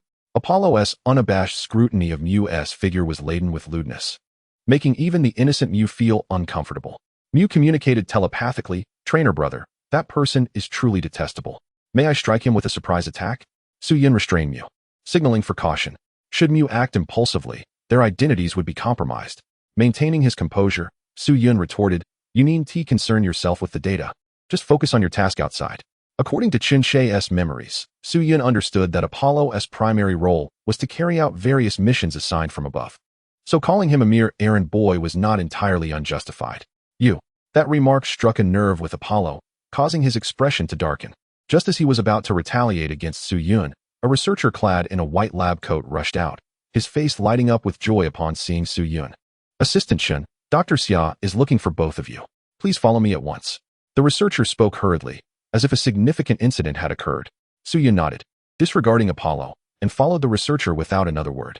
As Su Yun departed, Apollo glared at his retreating figure, his expression icy as he vowed, "What does a mere researcher have to be so proud about? Just wait. One day, I will toy with your sister right before your eyes." Inside the laboratory building, Su Yun followed the researcher through the corridors. At that moment, Mew recalled their earlier encounter and curiously inquired, "Trainer brother, what did that bad person mean by wild adventures? It sounds quite interesting. Is it something delicious?" Clearly, Mew was eager not to miss any opportunity to transform a novel experience into something delectable. Su Yun shook his head. "It's not food. It's something, well, quite pleasurable. I'll teach you about it when the time is right." Mew? "Yay, I love pleasurable things." As they conversed, they arrived at the entrance of a laboratory. Just as the researcher was about to push the door open, it unexpectedly swung open by itself. A voluptuous girl with purple hair, clad in black stockings, stepped out. "Miss Naza, I've brought Assistant Chun and his companion." Upon seeing the purple-haired girl, the researcher promptly bowed his head in respect, not daring to meet her gaze. After all, Naza was a psychic, held in high esteem within Team Rocket, akin to a female tyrant. Apart from the Team Rocket leader, Sakaki, she regarded no one else with respect. Should she become displeased, she could effortlessly turn individuals into mere playthings. Thus, the researcher displayed extreme humility in her presence, bowing deeply. Naza coldly nodded, then turned her attention to Su Yun and Mew. Suddenly, she let out a soft gasp, her brow furrowing slightly, as if she had sensed something amiss. This action immediately heightened Su Yun's alertness. Others might be unfamiliar with Naza, but he was acutely aware of her nature, a born psychic, a senior officer within Team Rocket, Sakaki's trusted aide. In fact, she had once been the leader of the psychic gym in the Kanto region. After the dissolution of Team Rocket, Sakaki voluntarily resigned from her position as the museum director, subsequently fading into obscurity. It was unexpected to see her here. Naturally gifted with extraordinary abilities, Nasha possesses a unique sensitivity to such powers. Currently, Su Yun harbors the force of the superpower slate within him, which Nasha is likely to sense. Moreover, the presence of Dream, a Pokemon inherently linked to supernatural abilities, further complicates matters, as it too stands out. If Nasha were to concentrate, she might very well uncover the truth. At this moment, Su Yun's heart raced with apprehension. Would they be discovered? If his identity were to be revealed, his meticulously crafted plans would be utterly ruined. Chapter 60, Nasha's Scheme, the Traitor Shaber.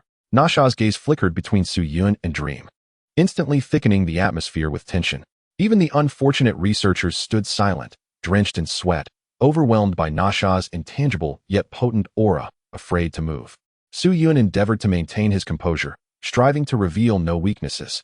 However, Dream, with its innocent curiosity, was less restrained. The childlike creature exhibited a profound fascination towards Nasha, who possessed extraordinary powers, and while Nasha scrutinized it, Dream reciprocated the gaze. Their eyes met in a whimsical contest of stares. Dream's playful antics momentarily baffled Nasha. This individual, Nasha mused, was not at all what she had expected of Chenlong, coupled with the potent waves of supernatural energy she had sensed emanating from Dream. She was certain that the person before her, who bore an uncanny resemblance to Chenlong, was not the individual she knew. Hee. It appears a little mouse has infiltrated our midst. The ability to transform into Chenlong's likeness is indeed impressive. Were it not for my innate sensitivity to supernatural abilities, I might have been deceived as well. How intriguing. Has the Alliance's disguise capabilities reached such heights? I am eager to unveil your true self. Alas, with a light laugh, Nasha conceived a more audacious plan. Now was not the time. They still held greater utility. Nasha extended her hand, gently lifting Dream's chin, her lips curling into a playful smirk as she remarked, "Little kittens who misbehave must face their consequences." Dream, utterly confused, failed to grasp Nasha's words. Remembering Su Yun's earlier advice to remain silent to avoid revealing their secret, it opted to feign ignorance. Noticing Dream's silence, Nasha showed no signs of irritation. Instead, she turned her attention to Su Yun, her tone laden with significance as she remarked, "You are quite brave." Boom. Her words sent a chill down Su Yun's spine, heightening his anxiety. Did Nasha perceive their identities? Yet, why did she not directly confront them? Su Yun was certain that if Nasha had indeed identified their true identities, they would be besieged by Team Rocket at once. Perhaps she harbored suspicions, but had not definitively unraveled their facade, leading her to test them? Su Yun's mind raced through myriad possibilities. Regardless of the scenario, he needed to remain composed, ensuring not a single hint of their deception slipped through. Just then, the laboratory was interrupted by Shaber's impatient voice. "Ache Alon, what in the world are you two doing?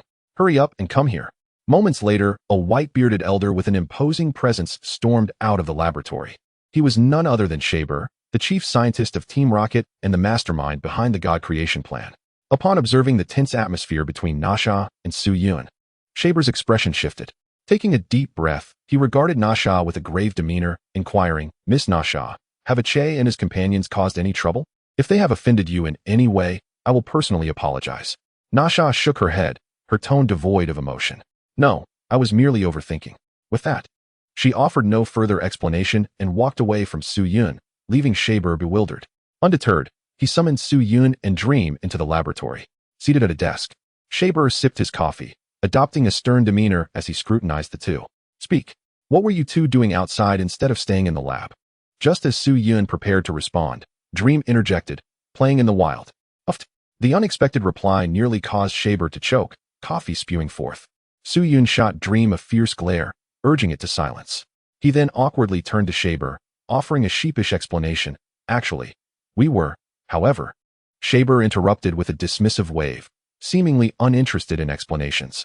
"Enough. I have no desire to hear your excuses or tales. I called you here because I need your assistance with a task." Curious, Su Yun asked, "What task?" Instead of a direct answer, Shaber posed a question. "What type of person do you believe Sakaki is?" Without hesitation, Su Yun replied, "Wise and formidable, with an impressive bearing." Unsure of the truth behind his flattery, he hoped it would suffice. Shaber chuckled, "There's no need to sugarcoat it. I wish to hear your true thoughts." Su Yun glanced around, checking the door. Still feeling uneasy, Shaber added, "This laboratory has been meticulously soundproofed and shielded.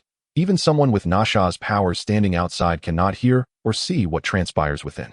Seeing Shaber's confident demeanor, which suggested he spoke truthfully, Su Yun finally relaxed. After a moment's contemplation, he articulated, "I believe Sakaki is ruthless and willing to employ any means necessary to achieve his goals." Shaber nodded appreciatively. "Indeed, you are someone I have my eye on. Although your proclivities may be somewhat unsavory, your capabilities are commendable, aligning with my own views." Evidently, both he and Su Yun shared the same perspective, regarding Sakaki as a man who would stop at nothing to fulfill his ambitions. Su Yun chuckled lightly, choosing silence as he awaited Shaber's next words. Shaber's sudden peculiar inquiry was clearly not a mere whim. It likely harbored ulterior motives. After a brief pause, Shaber's gaze sharpened, resembling that of a predatory hawk as he fixated on Su Yun, asking, "Ache, having regarded you as akin to my own child over the years, I trust you implicitly. If I were to ask you to betray Sakaki, what would your choice be?" Su Yun's body tensed at the words. "What? Betray Sakaki? He could hardly believe his ears. After all, Shaber was the esteemed chief scientist of Team Rocket, a veteran who had followed Sakaki for many years. Now, are you truly going to betray Team Rocket and Sakaki? Such a notion defies all logic. Chapter 61. The True Intentions of Sakaki, an Unbeknownst Scheme. Could it be that this old man and Nashi are merely testing me? Suyun furrowed his brow, pondering to himself. He could not fathom that Shaber would suddenly turn his back on Sakaki without reason.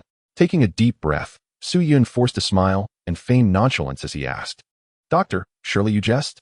However, Shaber shook his head, his demeanor marked by seriousness and gravity, devoid of any hint of jest. "Do you believe I would jest with you regarding such matters?" Suyun was taken aback. This old man was indeed not joking. He truly intended to betray Sakaki and Team Rocket. But why? Just as Suyun wrestled with his confusion, Shaber's subsequent words seemed to provide clarity. With a deep sigh, Shaber remarked, "Ache, do you comprehend the catastrophic consequences if the most powerful artificial Pokémon, Mewtwo, created by the God-making project, were to fall into the hands of Team Rocket under Sakaki's control? He would harness Mewtwo's power to unleash devastation upon this world. He would obliterate it." At this point, Shaber nearly shouted, his emotions running high as he stood up from his chair, perhaps realizing his loss of composure. He paused and sat back down. After hearing Shaber's explanation, Suyun found it hard to believe. "Could it be that you are mistaken? Lord Sakaki should not be that kind of person," he questioned, channeling Chunche's thoughts. In Chunche's memories, he held a profound reverence for Sakaki. Thus, even if Shaber, one of his closest allies, spoke ill of him without cause, he would surely defend Sakaki's character. If Suyun were to refrain from defending Sakaki and instead conspire with Shaber to sow discord, it would undoubtedly breed suspicion in Shaber's mind. Yet, despite his desires, Suyun felt compelled to tread carefully. Indeed, Shaber remained oblivious to Suyun's internal conflict and nodded in agreement. "Precisely, perhaps in your mind, no? Perhaps in all our minds, Lord Sakaki is not perceived as a harbinger of destruction. However, one must understand that people can change. The Sakaki of today is no longer the same man we once knew, solely focused on amassing wealth." A deep sorrow clouded Shaber's face, clearly mourning Sakaki's transformation. Filled with regret and helplessness, he longed for the Sakaki who was solely devoted to the pursuit of riches, rather than the potential world-destroying figure he had become. With a heavy sigh, Shaber abruptly posed a question to Suyun. "Do you recall our greatest enemy in Team Rocket?" Suyun's heart raced, a sudden realization dawning upon him. How did this suddenly pertain to him? Indeed, in Chunche's memories, his greatest adversary was none other than himself. The strongest champion of the league, the most formidable trainer in history, Suyun. Praising oneself in the guise of an enemy felt utterly peculiar to him. Shaber nodded, his face reflecting an unprecedented awe at the mention of the name. "Indeed, it is you, Suyun. In the past, you single-handedly dismantled Team Rocket, defeating Lord Sakaki and compelling him to disband the organization. In pursuit of greater strength to one day vanquish you and reclaim his honor, he embarked on a journey of training. Since then, no one has laid eyes on him. Until one fateful day, when Sakaki suddenly returned, seeking us out to assign us an immensely important task." Suyun listened intently, aware that all Shaber spoke of was embedded in Chunche's memories. That so-called crucial task was none other than the God-making project. Yet, he could not fathom why Shaber was reiterating things he already knew. "Ache, what do you believe Lord Sakaki's purpose behind initiating the God-making project was?" Amidst his bewilderment, Shaber unexpectedly posed this question. Without hesitation, Suyun replied, "To attain greater power, defeat me, and restore the glory of Team Rocket." This was not merely his own conjecture, but precisely what Sakaki had conveyed to them during the inception of the God-making project. However, Shaber merely chuckled bitterly and shook his head. Initially, I shared your belief, which is why I fervently supported Lord Sakaki's God-making project, dedicating myself tirelessly to researching how to create the ultimate artificial Pokémon. Alas, it was all but a wishful delusion. We were deceived. Lord Sakaki tricked us all. The true aim of the God-making project was never to restore the glory of Team Rocket. He seeks to harness Mewtwo's power to annihilate the entire world. Annihilate the entire world? Suyun furrowed his brow, finding such a notion utterly preposterous. But why would Lord Sakaki wish to do so? Moreover, could one artificial Pokémon truly bring about the end of the world? Shaber chuckled, "Of course not. But what if we consider the entire army of legendary Pokémon?" "The entire army of legendary Pokémon?" Suyun gasped, unable to suppress a shudder. It was one thing to contend with a rampaging Groudon. Even that could spell doom for the Pokémon world. The thought of an army of legendary Pokémon was beyond imagination. Yet, what connection did Mutwo have with the legendary Pokemon army? Seemingly perceiving his confusion, Shaber offered a rueful smile. Regrettably, I too am unclear about that relationship. I only know it forms part of their plan. They? Suyun keenly seized upon that term. Indeed, it refers to them. The leaders of the Hoenn region's Magma and Aqua teams, respectively, Akane and Swearin, and perhaps others, but that is the extent of my knowledge. Lord Sakaki is conspiring with these individuals to devise a plot of world annihilation, with the key element being the artificial Pokemon Mutwo from the God-making project. Shaber revealed a shocking truth that left Suyun dumbfounded. Sakaki had actually allied himself with the heads of two notorious criminal organizations from the Hoenn region? How could the rivals, Swearin and Akane, come together? What manner of manipulation had Sakaki employed to achieve such a feat? It was well known that the relationship between Swearin and Akane was akin to that of Groudon and Kyogre among the legendary Pokemon, always at odds. The very idea of Sakaki uniting them for a grand scheme was utterly inconceivable. Yet, beyond this revelation, Suyun found himself more concerned with the true intentions of Sakaki. As Shaber suggested, was he truly intent on world destruction? Suyun deemed this too vague, unrealistic, and inconsistent with Sakaki's character. Moreover, based on his years of dealing with people, he perceived Shaber as a man of considerable depth, one whose mind was filled with intricate calculations. Thus, he held a degree of skepticism regarding Shaber's claims. Chapter 62, Shaber's Commission, a Frantic Conception. So, what do you intend to do? Are you planning to eliminate Mutwo? Suyun mused for a moment before inquiring nonchalantly. Since Xiaobo has articulated so much, it seems he has already made a decision regarding how to handle the creation of Mutwo. However, what Suyun did not anticipate was Xiaobo shaking his head and denying his assumption. No, it's not destruction, it's control. Suyun frowned, perplexed by the notion of control. What do you mean? Xiaobo explained with a smile. It is unrealistic to destroy Mutwo. It has already developed self-awareness. And if it encounters a life-threatening situation, it would undoubtedly enter a state of frenzy and awaken prematurely. This clearly contradicts our plans. Moreover, Mutwo is, after all, a creation of mine, akin to my own child. I cannot bear to destroy it. A rare warmth flickered in Xiaobo's eyes. He paused and continued, thus, our objective is to control Mutwo, preventing it from falling into the hands of Sakaki. This way, even if Sakaki pursues us in the future, we can rest easy under Mutwo's protection. Suyun remained indifferent. Undeniably, Xiaobo's plan was flawless and far-reaching, even accounting for an escape route. If he truly gained control over Mutwo, Suyun was uncertain whether it would lead to the creation of another malevolent entity capable of obliterating worlds. But one thing was certain, Sakaki's plans would be thwarted. However, how could they possibly control Mutwo? Suyun voiced his inner doubts. Although Mutwo was an artificial Pokemon, achieving control over it wouldn't be an effortless task.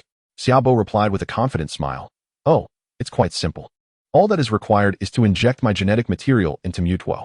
With that, Xiaobo retrieved a small vial of blue liquid from the safe. This contains my genetic extract. You will simply need to inject it into Mutwo's incubation apparatus, where it will naturally fuse with Mutwo's genes. At that point, I will possess the ability to control Mutwo, and even if it awakens, there will be no fear of it falling into Sakaki's grasp. A peculiar excitement danced in Xiaobo's eyes, leaving one to wonder if his intentions were truly limited to merely preventing Team Rocket from acquiring Mutwo. Suyun was taken aback. A vial of genetic extract can confer such power over Mutwo? What if it were my genetic extract? Would it yield a similar effect? If combined with the genes of other legendary Pokemon, could Mutwo become even more formidable? To confirm his suspicions, Suyun feigned skepticism and queried, is it really that simple? Can a single vial of genetic extract wield such miraculous power? Xiaobo chuckled lightly, indeed.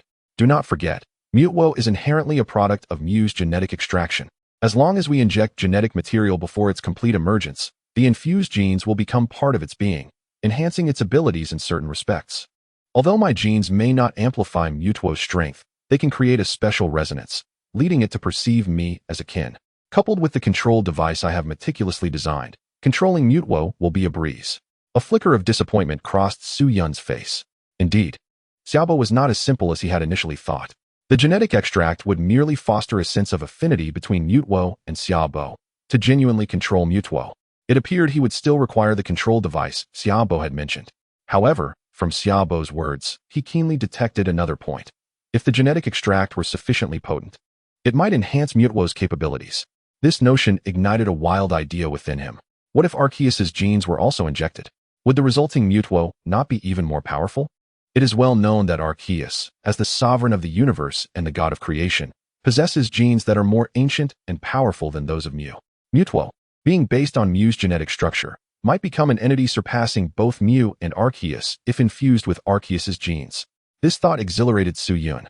At that moment, Xiaobo suddenly looked at him with a serious expression and asked, "Ache, are you willing to assist me with this task?" Su Yun's thoughts were pulled back to reality by Xiaobo's voice. Without hesitation, he replied, "Ache is willing to endure any hardship for you." Xiaobo smiled contentedly. His gaze filled with affection. "Excellent, excellent. I have not wasted these years treating you like my own son." However, Su Yun couldn't help but voice his confusion. "But I do not understand why you do not undertake this task yourself." If Xiaobo unconditionally trusted Chen-Che to carry out this important task, Su Yun was reluctant to believe it. He felt that Xiaobo must have had compelling reasons for entrusting such a significant matter to Chen-Che.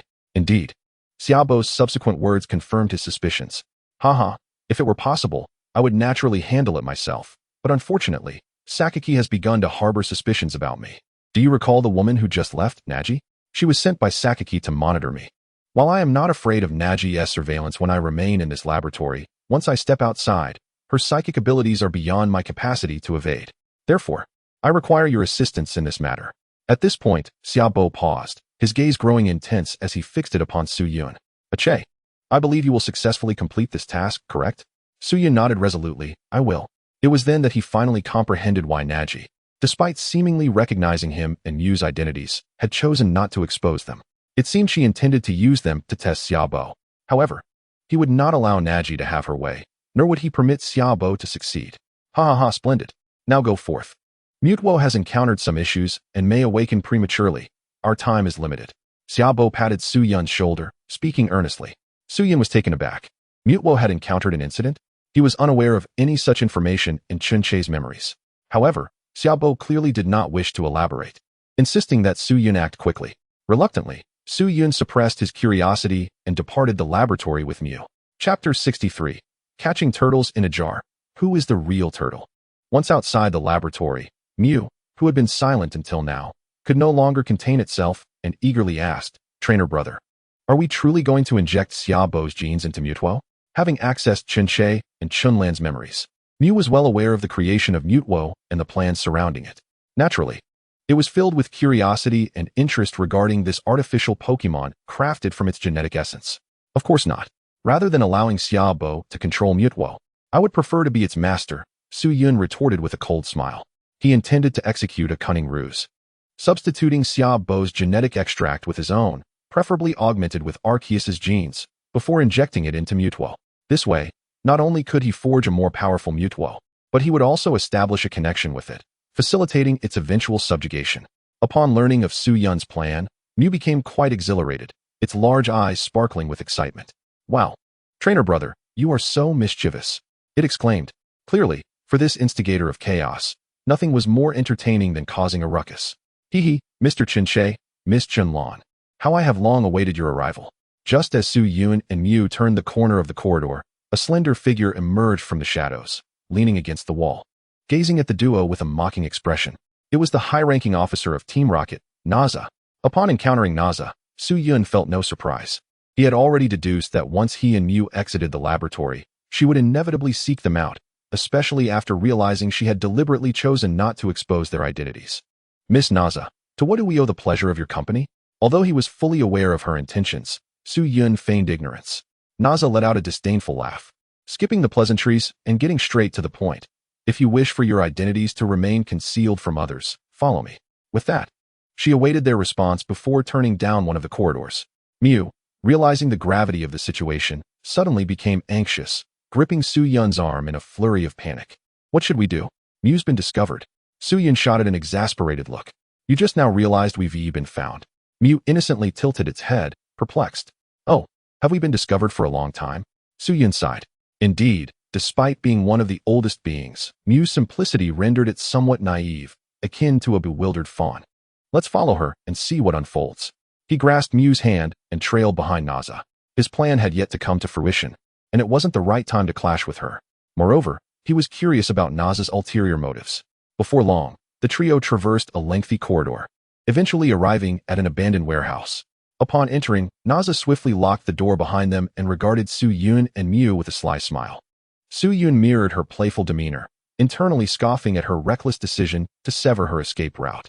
Would she regret this choice soon? Just then, Naza spoke, posing a question that pierced the air. Now, tell me, who exactly are you? Feigning confusion, Su Yun replied, Miss Naza, what do you mean? Who else could we possibly be? I am Chen-Che, and this is my sister, Chun-Lan. Mew, however, remained silent, pretending to be oblivious. Perhaps it genuinely was. Naza, observing their act, scoffed repeatedly. Oh, not admitting it, are we? Very well, I have my ways to extract the truth. With a narrowed gaze, Naza suddenly teleported in front of Su Yun, placing a hand upon his head. I believe the following methods will surely pry open your lips. Su Yun chuckled softly. Naza, attempting to use her abilities against him, was akin to a fool wielding a great sword before a master of martial arts, utterly misguided. Unfazed, Su Yun placed his hand on Naza's shoulder, rendering her immobile. You possess your own tricks, and I have my own methods. Your powers may pry open my lips, but my skills can unlock far more than just your words. Naza's expression shifted dramatically. She suddenly realized with terror that her powers had no effect on Su Yun. More alarming was the feeling of his hand on her shoulder, as if it were a nail, pinning her in place and preventing any movement. Struggling to break free, she found that even her abilities were rendered useless before him. In his presence, her powers trembled as if they had encountered their nemesis. Meanwhile, Mew stealthily crept behind her, brandishing a large and heavy spiked club. Naza caught a glimpse of this out of the corner of her eye, her complexion draining of color. That is far too massive. If it strikes me, my body might just shatter. What do you intend to do? Naza stammered, her previous aloofness and arrogance evaporating. She had never anticipated that these imposters would pose such a formidable threat. What do you think? Of course, I'm going to deal with you. Su Yun grinned wickedly. Licking his lips, Naza trembled in fear, her face paling further. Don't worry, I want to be harsh. Su Yun caressed Naza's delicate face, unabashedly admiring her alluring figure. In the next moment, his expression turned fierce as he suddenly seized her with force. A surge of overwhelming psychic energy erupted from within him, flooding into Naza's mind. In an instant, she felt her consciousness blur, and her body weakened until she succumbed to unconsciousness. Su Yun gently laid her on the ground and exchanged a knowing glance with Mew. It's your turn now. Extract her memories. Mew pouted, TCH. You wouldn't let me knock her out before, but now you expect me to do your bidding. Su Yun chuckled. I promise, next time will be different. Before long, Mew successfully accessed Naza's memories and transmitted them to Su Yun. After digesting the information, he was left utterly astonished. Sakamoto has allied with so many others. According to Naza's recollections, Sakamoto not only maintained close ties with the fiery leader of the Magma Gang and the Oceanic Team S-Water Wudong, but also with the notorious leaders of the Sinnoh region's Galactic Team and the Unova region's Plasma Team. Sakamoto had forged alliances with the heads of nearly all the major evil organizations across the 8 regions. Chapter 64, The Gene of Arceus. With the evil organizations of the 8 regions converging, what conspiracy were they plotting? Su Yun squinted, murmuring to himself as he pondered the situation. Regrettably, even Naza's memories offered scant information regarding this matter. It seemed Sakamoto had ensured tight secrecy, as even one of his closest confidants, Naza, had been kept in the dark. Surprise crossed Su Yun's face. This revelation was clearly unexpected. At that moment, Mew, observing the unconscious Naza on the ground, suddenly inquired, Trainer brother, how shall we deal with her? Should we tie her up? Its eyes sparkled with an inexplicable excitement, as if it harbored an unusual fondness for binding others. Su Yun shook his head. No, if Naza were to suddenly vanish, it would surely draw the attention of the other members of Team Rocket. That is not what we desire. Mew tilted its head, its delicate brows furrowing slightly. Then what should we do? With a mischievous smile, Su Yun replied. It's quite simple. You can erase her memories, can't you? All we need to do is. He proceeded to share his plan with Mew. Upon hearing, Mew's eyes lit up, silently giving a thumbs up. Wow, trainer brother, you're so clever. Su Yun smiled faintly. What does this count for? You will soon witness my greater prowess. Following Su Yun's instructions, Meng Huan erased Naza's memories regarding their encounter. Subsequently, she lulled Naz into a brief slumber. Only then did the two of them leisurely exit the warehouse. Not long after their departure, Naz groggily awoke. She looked around in confusion, clutching her slightly aching head. Her thoughts in disarray. How peculiar. Why did I suddenly fall asleep here? Could it be that my extended training in superpowers has taken a toll on my body? Blast it, how could I falter at such a crucial moment? If I jeopardize Lord Sakaki's plans, I shall have no face left to meet him. With a dark expression, Naz staggered out of the warehouse. Despite her physical discomfort, she dared not relent in her vigilance. Meanwhile, on the other side, Su-Yun was making his way to the gene laboratory with Meng Huan. Brother trainer, shouldn't we head directly to the containment chamber for Mutwo? Why are we stopping at the gene lab first? Meng Huan inquired softly, having approached Su-Yun when she noticed the surroundings were clear. The gene lab is where genes are separated, while the cultivation chamber is the true confinement for Mutwo, Su-Yun explained with a slight smile. Of course, we need to prepare some necessary materials. As he spoke, Su-Yun opened the chat group and addressed Arceus directly. The strongest trainer in history, Arceus, my dear alpaca. Send me some of your blood. I'm planning something grand. Arceus, my blood is far more noble than any here. It is not something you can simply request. The strongest trainer in history, 50 activity points. Arceus, ahem, since you have sincerely requested it, I shall reluctantly acquiesce. After all, we are in the same group. It's only right to lend a helping hand. Ding. Group member Arceus has uploaded Arceus's blood. You may download it for 50 activity points. The strongest trainer in history, thank you, my dear alpaca, love you. Arceus, call me the creator god. Angry. The strongest trainer in history, alright my alpaca. At that moment, Groudon, not the sharpest tool in the shed, suddenly asked curiously, Groudon, the strongest trainer in history, what do you need Arceus's blood for? Before Su-Yun could respond, Rayquaza interjected, showcasing his intellect. Rayquaza? Oh, if this dragon's guess is correct, you actually desire Arceus's genes, don't you, strongest trainer? Since Su-Yun had been live-streaming, Rayquaza and the others had witnessed everything unfold. The strongest trainer in history, bingo. Rayquaza? Ha! This divine dragon is indeed the smartest. I have a firm grasp on this matter. Groudon, I still don't get it. What do you need Arceus's genes for? At this point, Kyogre, Groudon's arch-nemesis, could no longer hold back. Kyogre, are you thick-headed, like Voldemort? Can't you see? The strongest trainer in history wants Arceus's genes to inject them into that artificial Pokemon, Mutwo. Just think, that artificial Pokemon already possesses Mew's genes. Now, if we add Arceus's genes, how powerful will it become upon its birth? Groudon? Oh, so that's how it is. Just as I thought. Strongest trainer, is that artificial Pokemon Mutwo really that formidable? How does it measure up against me? The strongest trainer in history. Well, let's put it this way. It's hard to say how strong it is, but one thing is certain, it will utterly crush you. Groudon in what way? The strongest trainer in history. It can fly? Groudon what? An artificial Pokemon can fly. Is there no hope for me anymore? Kyogre. Ha, you crack me up. Voldemort. You truly are something else, being outdone by an artificial Pokemon. Groudon no way. I must regain my honor. Strongest trainer, here is my blood. Remember to extract my genes and inject them into that artificial Pokemon. Ding.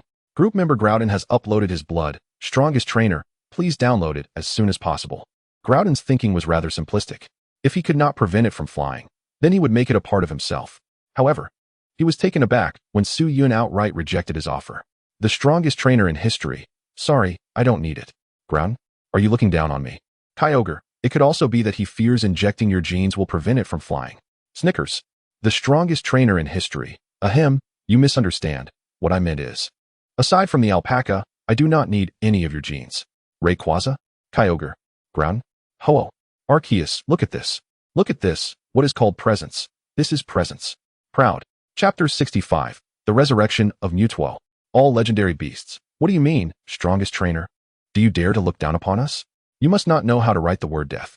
Seeing that his words had incited widespread anger, Su-Yun hastily clarified.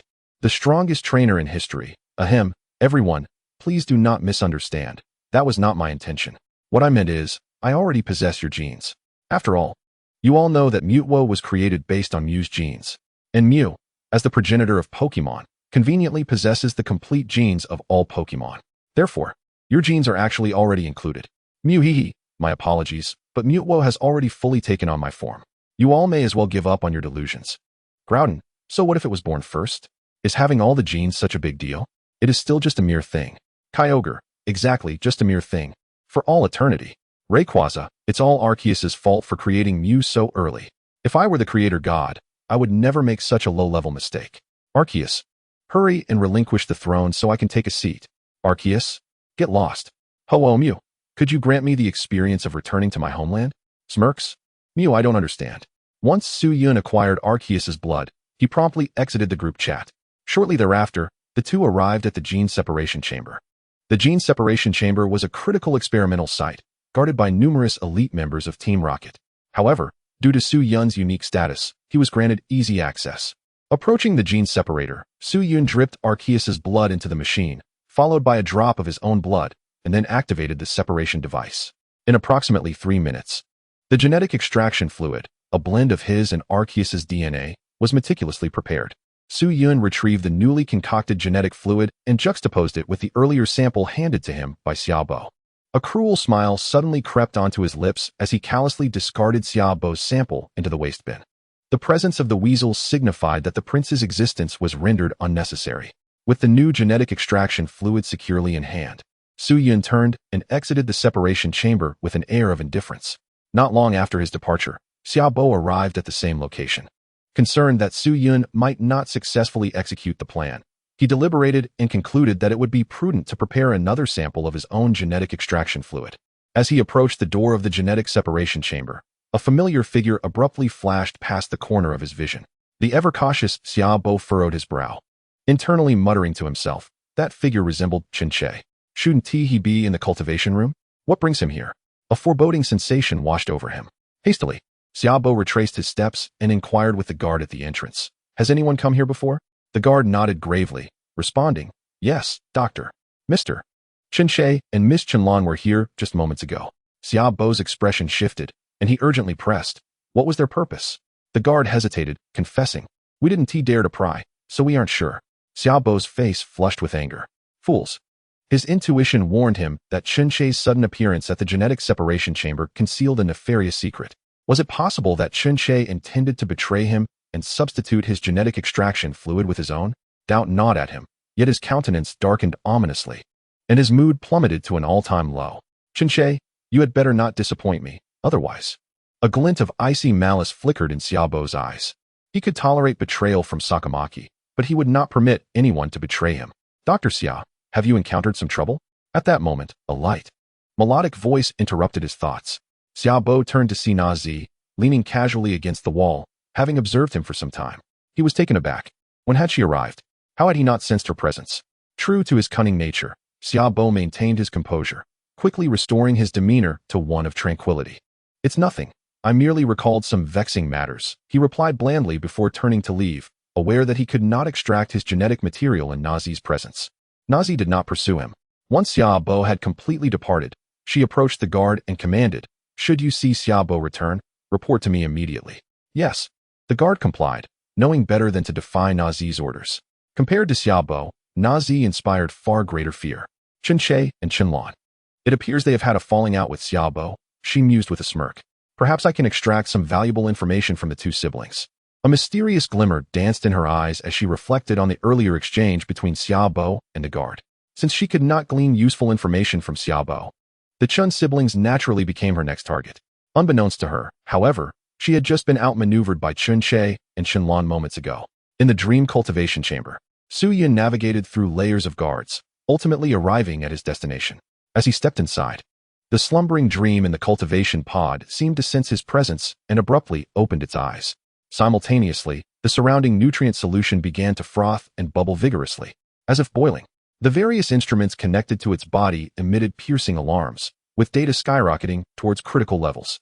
Witnessing this alarming scene, the researchers immediately paled, panic setting in. Oh no, Dream has awakened again. Quick, administer the sedative.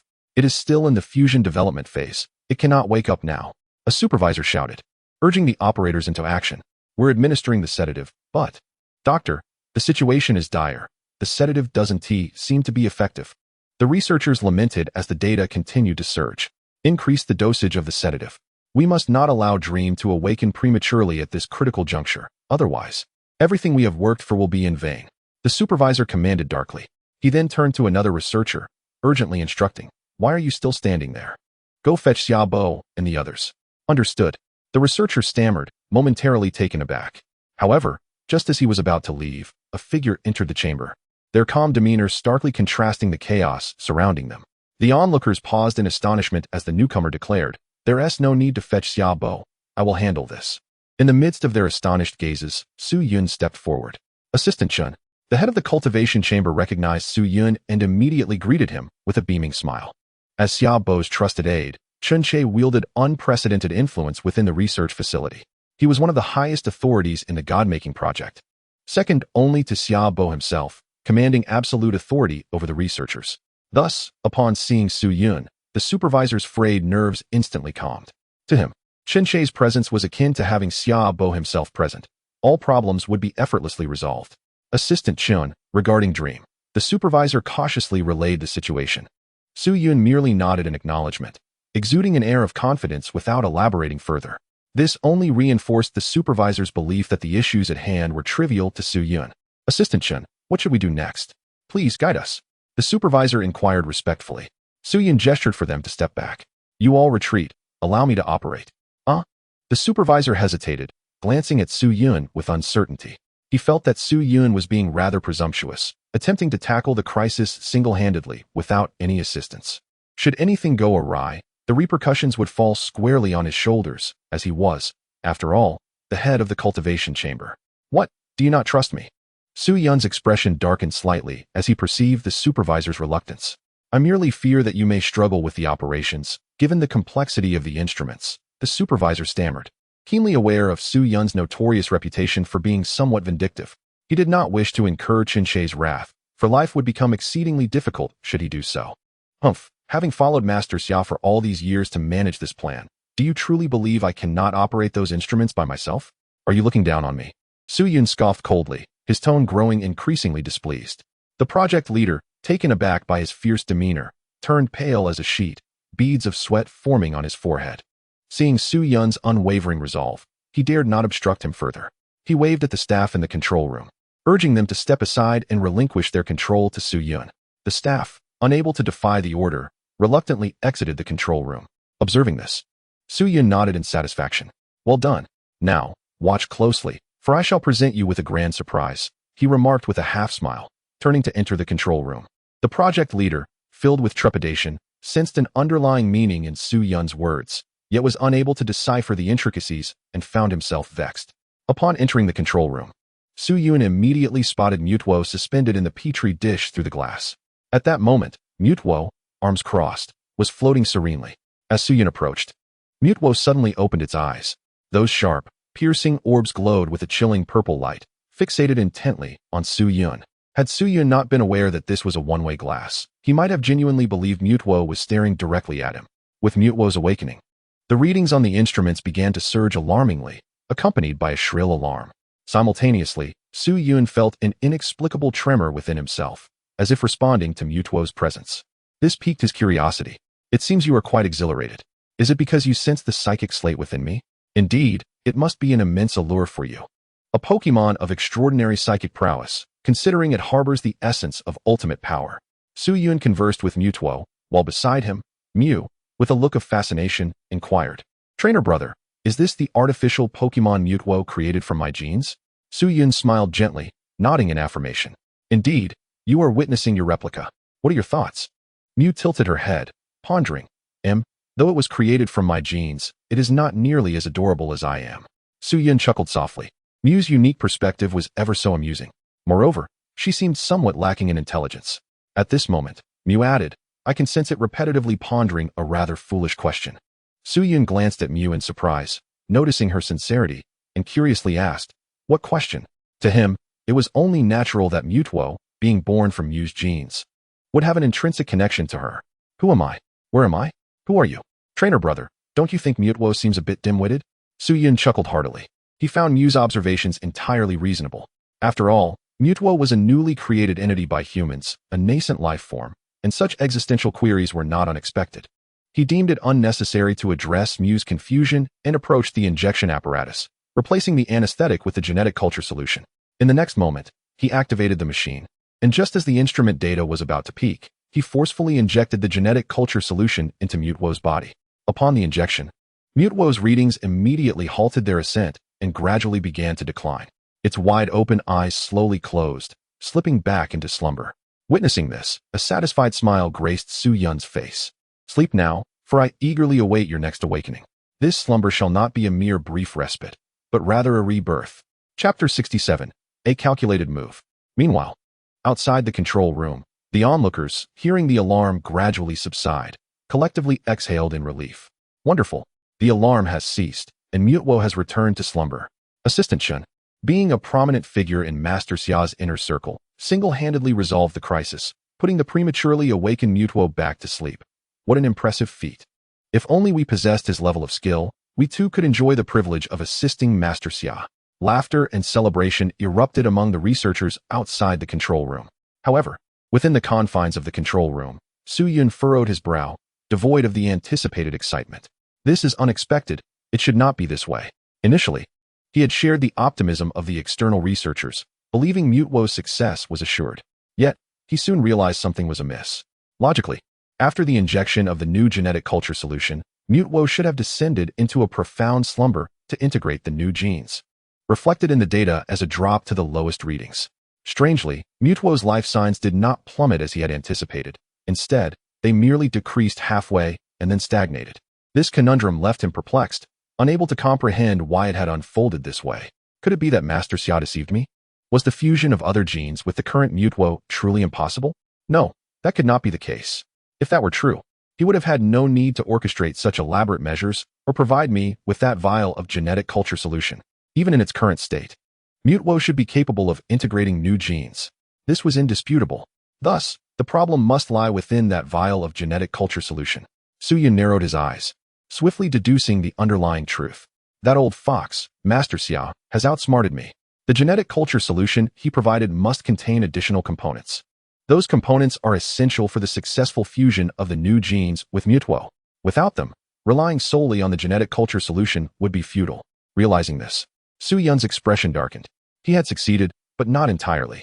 The genetic culture solution had indeed impacted Mutwo's body, yet it had failed to achieve a perfect integration. As for the extent of this influence and the potential transformations it may bring about in Mutwo, Su Yun remains uncertain. At this moment, Mew's intuition began to stir.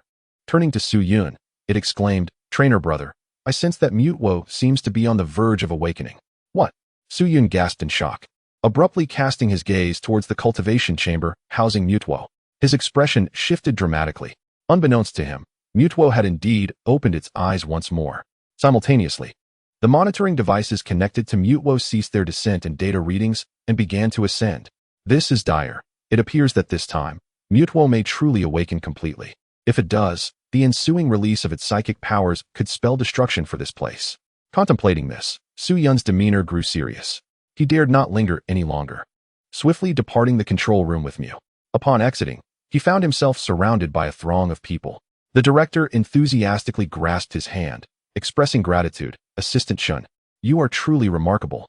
In just a matter of minutes, you have lulled Mutwo into slumber. We are in awe of your prowess." The others echoed their admiration. "Indeed. With your assistance, our anxieties have finally subsided. Brother Shun, you are simply extraordinary." In the face of their fervent praise, Su Yun could only respond with a cold smirk. "Slumber? What utter nonsense. Mutwo is on the brink of awakening, you foolish lot." Yet outwardly, he feigned a demeanor of pride, slightly lifting the corners of his mouth as he declared, "Of course, with my intervention, how could Mutwo not succumb to slumber?" He then turned to the director, instructing, "Since Mutwo has already entered slumber, you should return to the control room with these individuals and continue monitoring, lest any further complications arise." The director nodded vigorously, diligently adhering to Assistant Chen's directives. With that, he led the others back to the control room. Once inside, the group was met with the shocking sight of Mutwo, wide-eyed and staring intently at them, rendering them momentarily speechless. Some, overwhelmed with fear, collapsed to the ground. "What is happening? Wasn't Mutwo supposed to be asleep? Why is it awake now?" One stammered, "Look, Mutwo's data does not appear to be decreasing. In fact, it seems to have risen significantly." Suddenly, a shrill alarm pierced the air, bathing the entire control room in a crimson hue, plunging everyone into a state of panic and chaos. The director staggered backward, his face pale, lips trembling. Recovering his wits, he urgently yelled at the nearest individual, "Quickly, go outside and summon Assistant Shun." "Understood," the person responded, scrambling out of the control room. However, when he sought Su Yun's presence, he was met with utter astonishment. The expansive laboratory was now devoid of any occupants. Su Yun had vanished. "This is bad. Assistant Shun has run away," he shouted back into the control room, causing the already flustered crowd to freeze in shock. The director, now understanding the gravity of the situation, erupted in furious expletives. Chen, may your ancestors be cursed. You've truly betrayed us. It became painfully clear that they had been duped by Su Yun. The notion of lulling Mutwo to sleep was nothing but a ruse. What should we do now? Ligu? Should we flee? Someone timidly inquired, crawling closer to the director with a mournful expression. The director's face darkened, resembling coal, as he barked back, Flee? Are you out of your mind? If the experiment goes awry, do you think those outside will spare us? He turned to the rest of the panicking individuals, shouting, Get up, quickly administer the tranquilizers, and crank the dosage to maximum. With that, he approached the control panel, initiating the necessary operations. Just then, a sharp crack resonated through the air. The director instinctively looked up to find a menacing fissure forming in the one-way glass before him. The cracks spread from the center to the corners, creating a spiderweb-like pattern across the glass. Bang! Another sound of shattering echoed as the containment vessel ruptured. The director turned his head with great difficulty to gaze upon the container imprisoning Mutwo, his pupils constricting in horror as he once again cursed Chen-Che's lineage. Damn it! Mutwo has awakened. Chapter 68, Gathering of Heroes. The piercing alarm blared throughout the experimental base, while a torrent of flames shot into the sky, illuminating the area above the laboratory. Inside, Team Rocket personnel fled in disarray, their panic palpable. Cries and wails mixed with the blaring alarms, creating a cacophony that reverberated in their ears. The entire base descended into chaos, all due to the awakening of a formidable entity. In a room within the base, Naza gazed at the soaring flames, her face contorting into a mask of rage. These imbeciles have prematurely released Mutwo. Do they seek their own demise? Without the control of the experimental apparatus, who among us can hope to subdue it? How infuriating that the fruits of Master Sakaki's labor have been squandered by these fools. They deserve to be damned. Naza's complexion turned a shade of green with fury. Her delicate hands clenched tightly, turning purple from the strain. This cannot stand. I must urgently inform Master Sakaki of the situation here. As long as he arrives, there remains a possibility for salvation. Observing the uncontrollable chaos, Naza distanced herself from the turmoil and quietly dialed Sakaki's number. Meanwhile, Shaber, fortunate to have escaped the explosion, was in a foul mood, his expression not much better than Naza's. What in the world have these fools done? How could they have let Mutwo escape prematurely? No. Even if they had the means, they would lack the audacity. Could it be that Chen-Che is behind this? Shaber squinted, pondering deeply, his expression growing increasingly grim. If Chen-Che is indeed the culprit, it implies he has deviated from the plan I entrusted to him. Otherwise, this predicament would never have arisen. Suddenly, Shaber recalled their earlier encounter in the gene separation chamber and realized something. Wait, could it be that this brat ventured to the gene separation chamber to extract his own genes? Attempting to play a game of deception with me? Chen-Che, you are still too naive. That vial of genetic serum I provided you is far more than mere gene extraction fluid. Now you dare to betray me by substituting your own genes, unaware of the consequences you invite? Very well. Since I have nurtured you for so many years, and you still choose betrayal, your existence has become unnecessary. With such a colossal incident unfolding, there is no need for me to act. Team Rocket will not let you off lightly.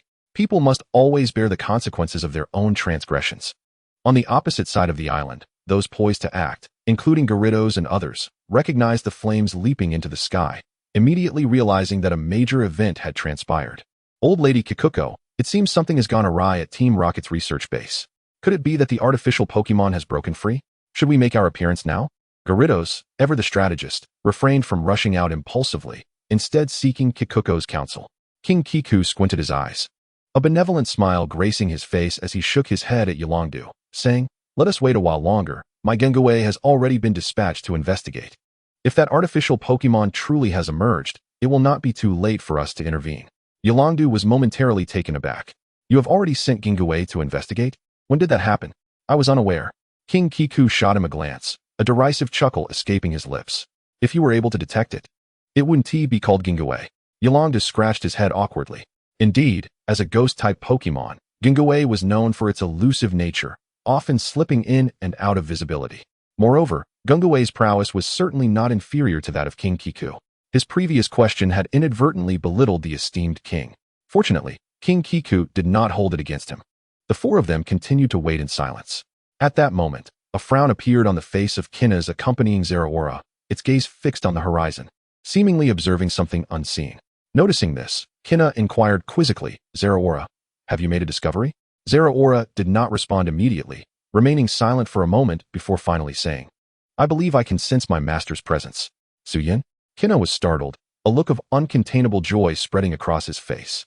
Are you saying that Suyin is on this little island? Kina pressed eagerly, his demeanor a mix of tension and exhilaration. Zeraora nodded at first, then shook its head. Uncertain, it was merely a feeling. In truth, it was more accurate to say that it sensed the energy of the Thunder Stone within Suyin. Yolongdu interjected at this juncture. Is Suyin truly here? That seems improbable. We learned about Team Rocket's affairs through our spies embedded within their ranks. How could he possibly know? Furthermore, even if he were aware, there would be no reason for him to act alone. Why wouldn't he inform the League and enlist our aid? After all, he and I share a bond akin to that of brothers. He wouldn't conceal something of this magnitude from me, would he? Kina shot Yolongdu a resentful glare. Oh, so you're the clever one, the analytical genius, are you? As if I were unaware of how slim the odds are of Suyin appearing here. Must you shatter my fleeting hopes? You dodo bird. I curse you to be a flying-type champion for all eternity. Yolongdu. King Shiba could not resist chiming in. I believe it is not outside the realm of possibility. No one knows Suyin better than I do. He is a man who would dare undertake any perilous venture in pursuit of strength. If he is here to capture Team Rocket's artificial Pokémon, it would indeed explain his presence.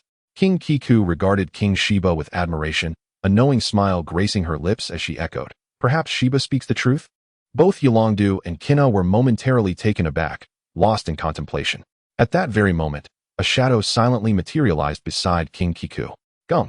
It was Gingue returning. Gingue whispered a few words into King Kiku's ear, causing her expression to shift from benevolence to solemnity. She slowly rose, raising her staff towards the location of the flames. My friends, it is time for us to act. Upon hearing this, Yolongdu, Shiba, and Kina all adopted a serious demeanor. Grandma Kiku, what did Gingue see? King Kiku's expression was complex as she opened her mouth, murmuring with a hint of bitterness. Mutuo has manifested. Chapter 69. I am Mutuo.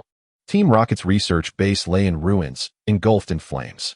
A silver-white humanoid Pokémon, surrounded by swirling purple energy, stood defiantly amidst the inferno.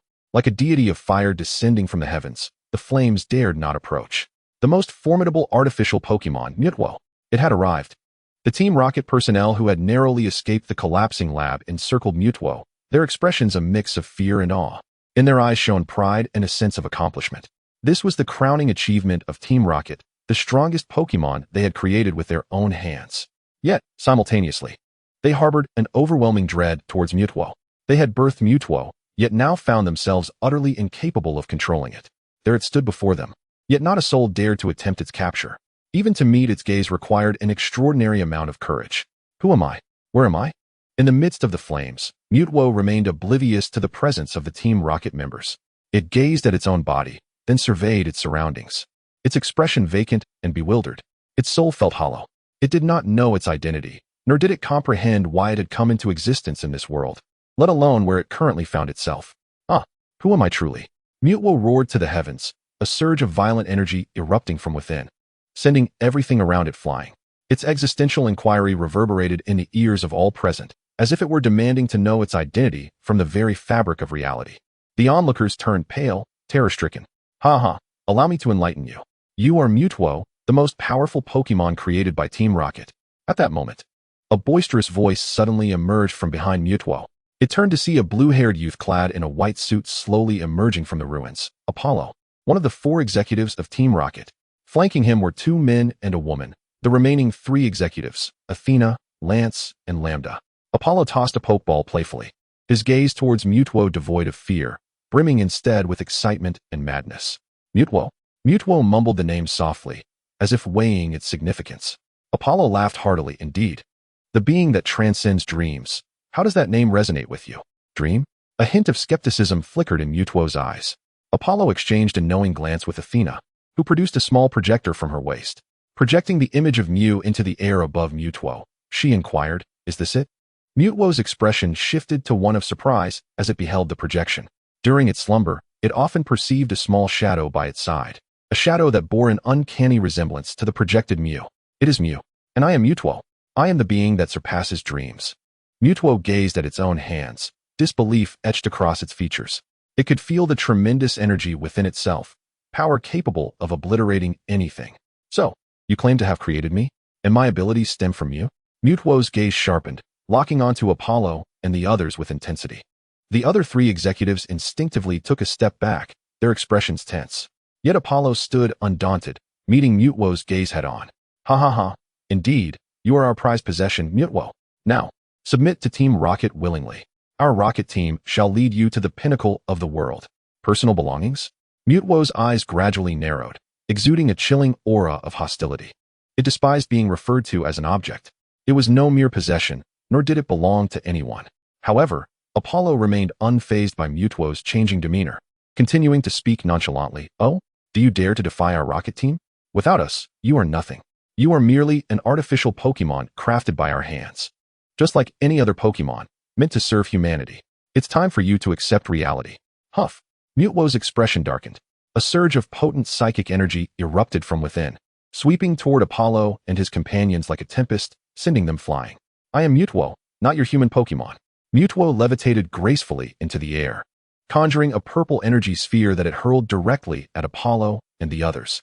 Apollo, do you wish to bring about our demise? Provoking it may lead to our collective downfall, Lance exclaimed, his face paling as he hastily dodged aside, hurling invective at Apollo. Boom. An explosive sound reverberated as Mutwo's energy sphere obliterated the entire base. Apollo staggered from the cloud of dust, licking his lips in a frenzy, exclaiming, haha, truly worthy of the title of the strongest artificial Pokemon. Such power, no wonder Lord Sakaki holds you in such esteem. Now, allow me to test the full extent of your abilities for Lord Sakaki. With a thunderous shout, Apollo released a Pokeball. Howl! A black hound, spewing flames, materialized before Mutwo. Mega Evolve Houndoom. Apollo bellowed, initiating Houndoom's Mega Evolution.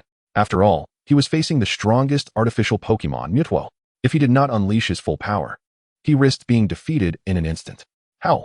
Mutwo, however, did not rush into battle. Instead, it curiously scrutinized Houndoom enveloped in the aura of Mega Evolution. As an artificial Pokemon, it was expected to be devoid of desires upon its birth. Yet, inexplicably, upon sensing the Mega Evolution energy surrounding Houndoom, a flicker of yearning ignited within its heart. I am drawn to this power, Mutwo murmured. In the next moment, it acted swiftly, appearing before Mega Houndoom in the blink of an eye. Before Houndoom could react, Mutwo delivered a powerful punch to its head. Bang!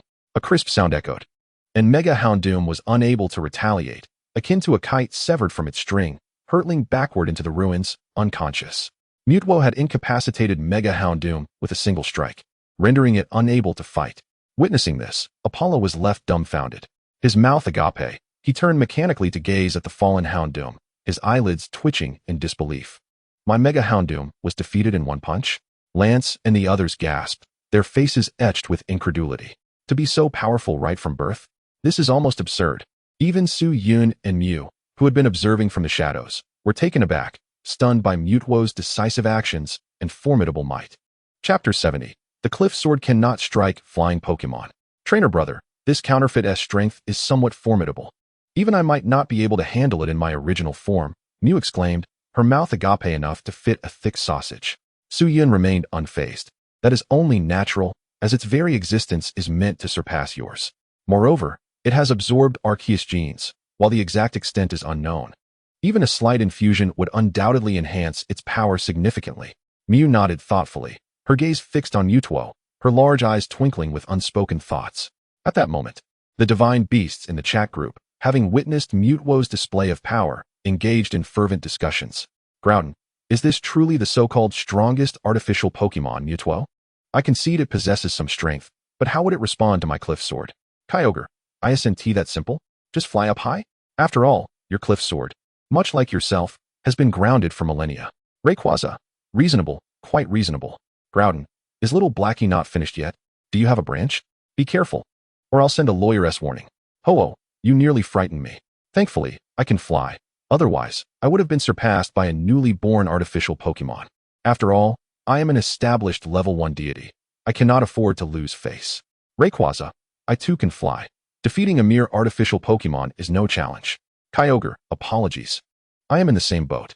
Arceus, I prefer not to speak much, but it is necessary to clarify that even without the plates, I remain invincible, and flying is certainly within my capabilities. Kyogre, so, the question arises, who is it that cannot fly? Rayquaza. Oh, so it's Groudon. Groudon, Are we ganging up on me? You lot. Kyogre. Haha, getting anxious, are we? Unable to fly has got you rattled. After a round of banter, Rayquaza addressed Su Yun in the group. The strongest trainer in history. Do you humans not favor powerful Pokemon? Why do we not see you stepping forward to capture it? Could it be that you are unable to? Ho-oh. Surely he cannot be incapable? I recall he summoned Mew earlier. Kyogre. Haha, Mew is nothing but a slacker. What strength does it possess? Did you not hear what those individuals said? What defines Mewtwo? It is the existence that transcends Mew. Furthermore, the strongest trainer has even injected Mewtwo with alpaca genes. It would be entirely normal for Mew to be unable to defeat it. Arceus. Indeed, with my genes aiding it. Even Mew would kneel. As the divine beasts looked down upon her, Mew was infuriated. She tugged at Su Yun's clothing, pouting, "Trainer brother, you must prove that I am not incapable of defeating that creature." The reason she refrained from intervening was primarily due to Su Yun's prohibition. Otherwise, driven by her curiosity, she would have sought to test Mewtwo's resolve, lest it tarnish her reputation as a slacker. Su Yun nodded. Mew was now his ally, and naturally, he wished to uphold her reputation. Thus, he clarified in the group, "To all of you, cease your unfounded chatter. The reason I have not intervened is not due to Mew's inability to defeat Mewtwo. Rather, the timing is not yet right for me to act." Rayquaza, what timing? What mischief are you concocting this time? Gyoka. Oh, I see. You intend to wait until the battle reaches its climax before making your move, hoping to reap the spoils from the fray? In the vernacular of your kind, this is akin to the yellow bird catching the cicada while the mantis lurks behind. The strongest trainer. You are correct, though not entirely so. In truth, Su Yun is not merely waiting for the battle's conclusion, but rather for the appearance of a pivotal figure, the leader of Team Rocket, Giovanni. Only with Giovanni's emergence does the battle truly commence. It is then that he will strike, playing the role of the yellow bird in this scenario. Until Giovanni reveals himself, he shall remain inactive. For who knows whether he is not, like Su Yun, observing the battlefield from some hidden corner. However, while he may currently refrain from intervening, the 4 executives of Team Rocket are eager to engage. Following the swift defeat of Apollo's Super Houndoom, he has gone into a frenzy and subsequently unleashed his second Pokemon, the Fire Dark type, Dusknoir. Upon its entrance, Dusknoir radiates an aura of fiery intensity, scorching the very ground beneath its feet into molten lava. This clearly illustrates the formidable prowess it possesses. Even in the absence of its mega evolution, it can contend with those who have achieved such transformations. Not only Apollo, but also Lance, Athena, and Lambda have summoned their respective Pokemon.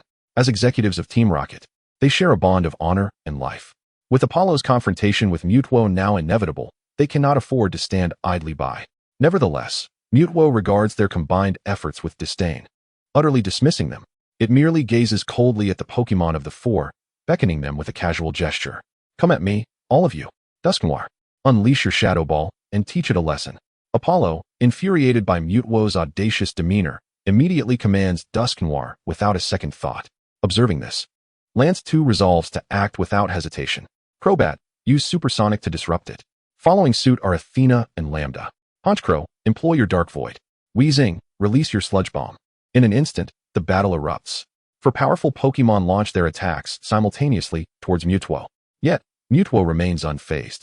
It slowly raises its right hand, forming a fist. Crack. In an instant, Honchkrow seems to be ensnared by invisible hands, lifted off the ground, unable to utter a sound, let alone chant its Dark Void. Bang. Moments later, Honchkrow is yanked down and crashes heavily to the ground, creating a massive crater in the hard earth. The 4 executives of Team Rocket gasp in shock at the sight. The battle has barely begun, and they have already lost one of their key players. Not even 3 seconds could it withstand Mewtwo's might. Chapter 71. What ill intentions could I possibly harbor? Another swift elimination? Athena, Honchkrow's trainer, stares in disbelief, murmuring to herself in astonishment. She had previously witnessed Mewtwo's power, having seen it dispatch the Mega Houndoom in a single blow. At that moment, she had believed it was merely a lapse in Houndoom's vigilance that led to its downfall. In a direct confrontation, while the odds were still against them, she had assumed it would not be so easily defeated. However, the tragic fate of Honchkrow has altered her perspective. To Mewtwo, they, the so-called elites of Team Rocket, are as insignificant as ants. Yet, by the time she comprehends this truth, it is far too late. In the next moment, Mewtwo suddenly appears behind Crobat, seizing it in its grasp, compressing it into a mere ball of flesh, and discarding it effortlessly. Following suit, Weezing meets a similar fate, crushed in Mewtwo's hands like clay. Wheezing emits agonized moans as torrents of dark purple mist erupt from its numerous orifices. This noxious mist, laden with corrosive properties, would burn through even the hardest stone. Yet, despite this, it cannot escape Mewtwo's grasp. Mewtwo does not even glance at it, merely increasing the pressure in its hand. The dark purple mist envelopes Wheezing. Yet an invisible barrier of psychic energy shields Mewtwo, inflicting no harm whatsoever. Snap! Before long, Wheezing succumbs, falling lifelessly from Mewtwo's grip, entirely incapable of continuing the fight. In less than 3 minutes, Mewtwo has dispatched 3 of the 4 executives. Now, only Apollo's Dusknoir remains standing. At this moment, the devastating Shadow Ball unleashed by Dusknoir hurtles towards Mewtwo. The terrifying flames, akin to flowing magma, threaten to incinerate all in their path, leaving charred remnants and wafting the scent of burning. In response to Dusknoir's attack, Mewtwo raises a hand and fires a beam of psychic energy. The purple beam collides with the Shadow Ball, overpowering it and sending it back towards Dusknoir. The force is greater than that of Dusknoir's own attack. What the hell is this? Apollo is taken aback, his eyes nearly bulging from their sockets. He had envisioned countless scenarios in which Dusknoir could be defeated, yet none resembled the reality unfolding before him. The shock Mewtwo has instilled in him is immeasurable. Dusknoir's pupils constrict as it realizes that the very Shadow Ball it launched is now hurtling back towards it. Its expression shifts to one of horror as it instinctively raises its hands in defense. Boom. However, while it possesses the strength to unleash a Shadow Ball, it lacks the capability to withstand its return. The Shadow Ball descends upon it like a mountain, rendering it utterly defenseless. In an instant, it is engulfed by the roaring flames. When the inferno subsides, Dusknoir lies prostrate on the ground, every inch of its body marred by wounds. This proud fire-type Pokémon, dwelling within magma, has been vanquished by its own fiery ultimate move, a scenario that seems utterly fantastical, yet has indeed transpired. The expressions of all present have morphed into one of disbelief. The ordinary members of Team Rocket are left pale, trembling in fear, paralyzed in place. The figures they once idolized, the 4 great executives of Team Rocket, have been swiftly defeated by Mewtwo in a display of overwhelming power. The entire ordeal has unfolded in less than 3 minutes. Such a terrifying spectacle has unfolded before their very eyes, instilling a profound sense of dread, robbing them of all courage to confront the situation. Nazi, who had yet to intervene, watches coldly, displaying no inclination to assist. She merely mutters in disbelief. A bunch of worthless fools, as if the 4 executives were nothing more than disposable refuse in her eyes. Hidden in the shadows, Su-Yun's heart is equally tumultuous. For the power Mewtwo exhibits now exceeds all of his expectations. Even more terrifying is the profound intuition he possesses, suggesting that this is not the full extent of Mewtwo's power. The true essence of it is far more formidable than what is presently on display. Trainer brother, will I be going up alone later? Might that be somewhat precarious? Perhaps you could send a few more allies my way. At this moment, Mew cautiously inquired from the side. After witnessing Mewtwo's overwhelming strength once again, its heart began to race fiercely. To be candid, despite being the progenitor of Pokémon with unfathomable capabilities, Mew does not relish combat, nor is it particularly adept at it. Rather than confronting foes head-on, it prefers to strike from the shadows. Thus, having observed Mewtwo's prowess, which has undeniably reached the caliber expected of a legendary Pokémon, Mew felt a bit intimidated. This was not due to any inability to contend with Mewtwo. Rather, it was simply in its nature to avoid risks. Su-Yun gently patted its head, offering reassurance. Rest assured, I will never allow you to face this battle alone. Moreover, I possess a trump card yet to be unveiled. As long as that artifact is at my disposal, Mewtwo will be unable to stir up any trouble. Mew's eyes darted about, filled with curiosity as it fixated on Su-Yun. Trainer brother, the trump card you speak of, could it possibly be the psychic plate of the alpaca? All the legendary Pokémon in their chat group were privy to Su-Yun's possession of the psychic plate. Mew, as one of the first Pokémon created by Arceus, certainly had a profound understanding of the plate's terrifying potential. Thus, when Su-Yun mentioned his trump card, it instinctively thought of the psychic plate. If that were the case, Mewtwo would indeed be of little concern. After all, through its recent observations, it had discerned that although Mewtwo was an artificially created Pokémon, it belonged to the psychic type. The psychic plate not only amplifies the battle prowess of psychic-type Pokémon, but can also restrain their powers. Should Su-Yun lend it the plate, Mew would not only face Mewtwo head-on without fear, but could even contend against 10 Mewtwos without breaking a sweat. Hee hee, you are quite astute. Su-Yun smiled warmly. a surge of immense psychic energy emanating from his hands, instantly causing Mew to gaze in awe. Wow, it is the power of the psychic plate. Please, I want it. I need it. Trainer brother, could you lend the plate to me? I assure you I can help you subdue Mewtwo. Once I'm done using it, I promise to return it to you. Mew began to playfully plead, attempting to charm Su Yun into relinquishing the psychic plate. Su Yun chuckled, wholly unconvinced by its cunning words. You think that once something is in your possession, it can be returned? Do you take me for a fool like that flightless creature? Groudon. First of all, I have not provoked any of you. Secondly, I have not instigated any issues. And lastly, I genuinely have not offended anyone. So, you're intentionally looking for trouble, are you? Chapter 72, Alliance. Mew, caught in a moment of awkwardness, merely smiled sheepishly and fell silent. Su Yun's words rang true. Once something was in Mew's grasp, the likelihood of it being returned was slim. Although it had indeed attempted to swindle the psychic plate from Su Yun, it ultimately found its efforts thwarted. Humph, humans are so astute, so difficult to deceive. It seems Mew, must devise another plan. Mew mumbled inwardly, refusing to abandon its ambitions of pilfering Su Yun's psychic plate. Team Rocket, you are surrounded. Surrender at once. Just then, a stern voice resonated from the skies. Who dares to intrude upon the territory of Team Rocket? Are they courting death? The countenances of Team Rocket members morphed into expressions of dismay as they looked up at the source of the voice. There stood a young man clad in a black cloak, his fiery red hair contrasting sharply with the darkness. Poised with his hands behind his back atop the back of a Dragonite, surveying them with a commanding gaze. Following the red-haired youth were three others. One appeared aged yet vigorous, exuding an aura of strength. Another was burly and menacing, clearly a formidable presence. While the last was an enchanting beauty, her figure captivating. These three were the Elite Four members, Kiku, Shiba, and Kona, and the red-haired youth was none other than the Dragon-type Elite Four member, Ryudo. Wait, it's the League members. Ryudo, that reckless individual has returned. And the other three Elite members, are they here to capture us all? Upon witnessing the four Elite members appear in unison, the faces of Team Rocket turned pale, their expressions filled with dread and panic. The other three Elite members were somewhat less concerning, as their encounters with Team Rocket had been limited. However, Ryudo was a different story. He had spent countless hours fixated on Team Rocket, consistently thwarting their plans over the years. His relentless pursuit had led to numerous setbacks for Team Rocket, even single-handedly dismantling their base on several occasions. Thus, chilling tales of Ryudo had circulated within Team Rocket, instilling profound fear in the hearts of many. Now, with the source of their terror before them, how could they remain composed? Even Naza's countenance turned grim upon seeing Ryudo and his companions arrive. League members? How did they come to be here? Could there be a traitor among us? Naza squinted, scanning the faces of all present Team Rocket members. The God-creating project was a closely guarded secret, and the chosen island's geographical location was incredibly obscure. Nestled in the vast ocean. Without a map, one would find it nearly impossible to locate this place.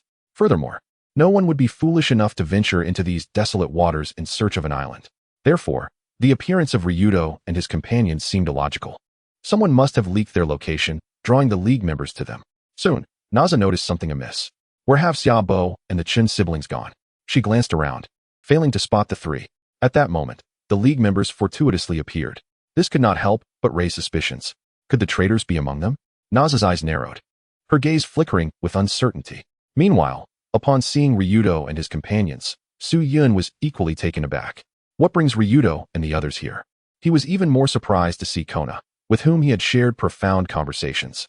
Wait a minute, could the dangerous mission Kona mentioned be this? Su Yun suddenly realized, his heart racing. Kona had previously informed him about embarking on a perilous task, and had even borrowed Zeraora for protection. Now, it seemed that the mission he spoke of was indeed Team Rocket's God-creating project.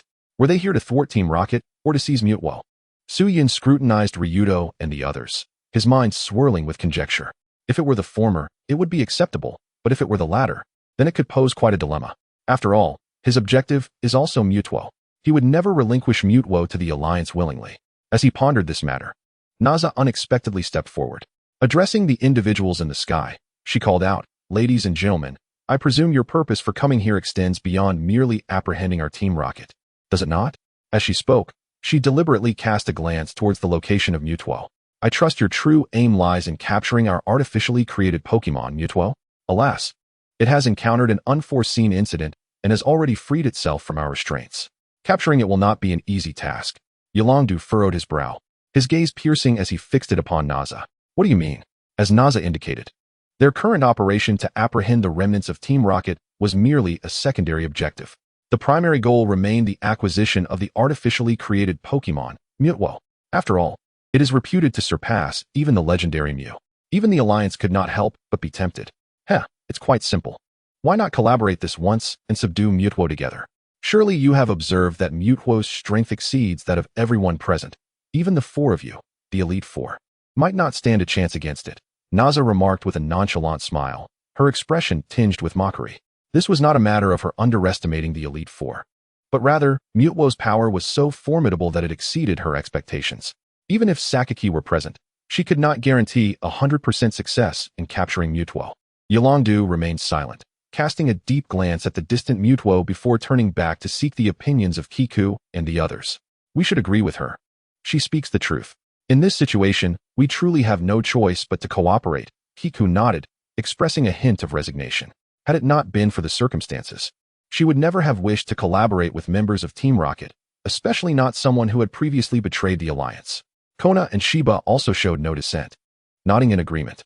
Observing this, Yolongdu no longer hesitated and addressed Naza. Very well, I accept your proposal. However, this collaboration will last only until Mutwo is captured. Yolongdu, acting with integrity, did not wish to engage in any underhanded tactics, hence he took care to remind Naza. Naza smiled indifferently, of course. That is the natural course of action. Chapter 73, The Five Masters Battle Mutwo. In an instant, the situation transformed. The two previously opposing forces were now compelled to join forces against Mutwo. Mutwo observed all of this, showing no regard for the individuals gathered.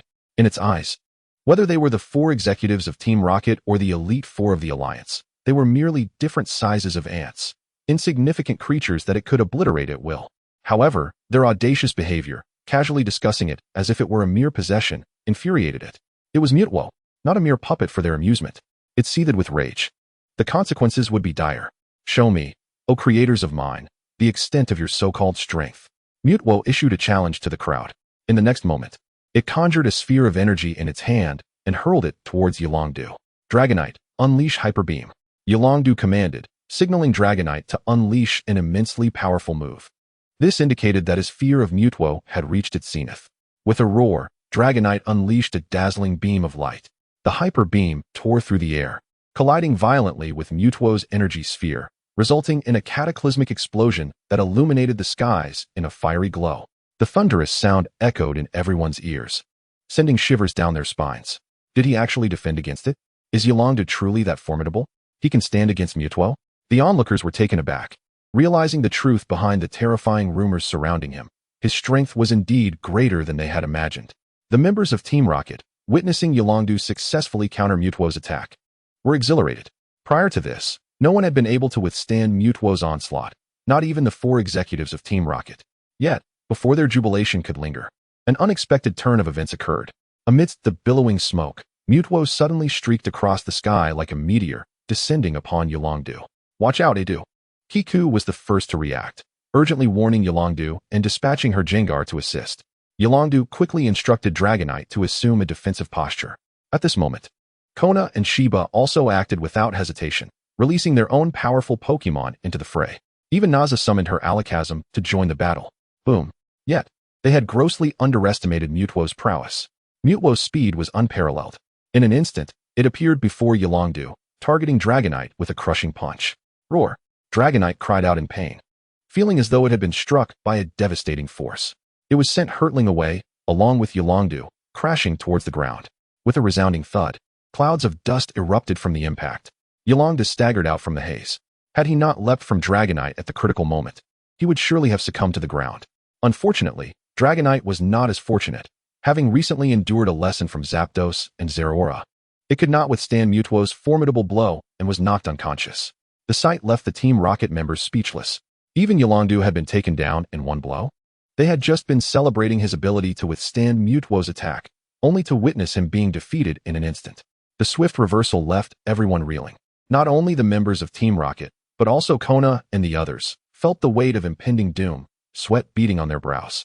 They were all too aware of Yolongdu's strength, which surpassed their own. Now, seeing someone as powerful as he being felled in one strike, they had little hope for themselves. Gengar. Mega Evolve. Kiku, unwilling to take chances, commanded her Gengar to undergo Mega Evolution. Upon seeing this, Naza wasted no time in activating her Mega Evolution bracelet. Alakazam.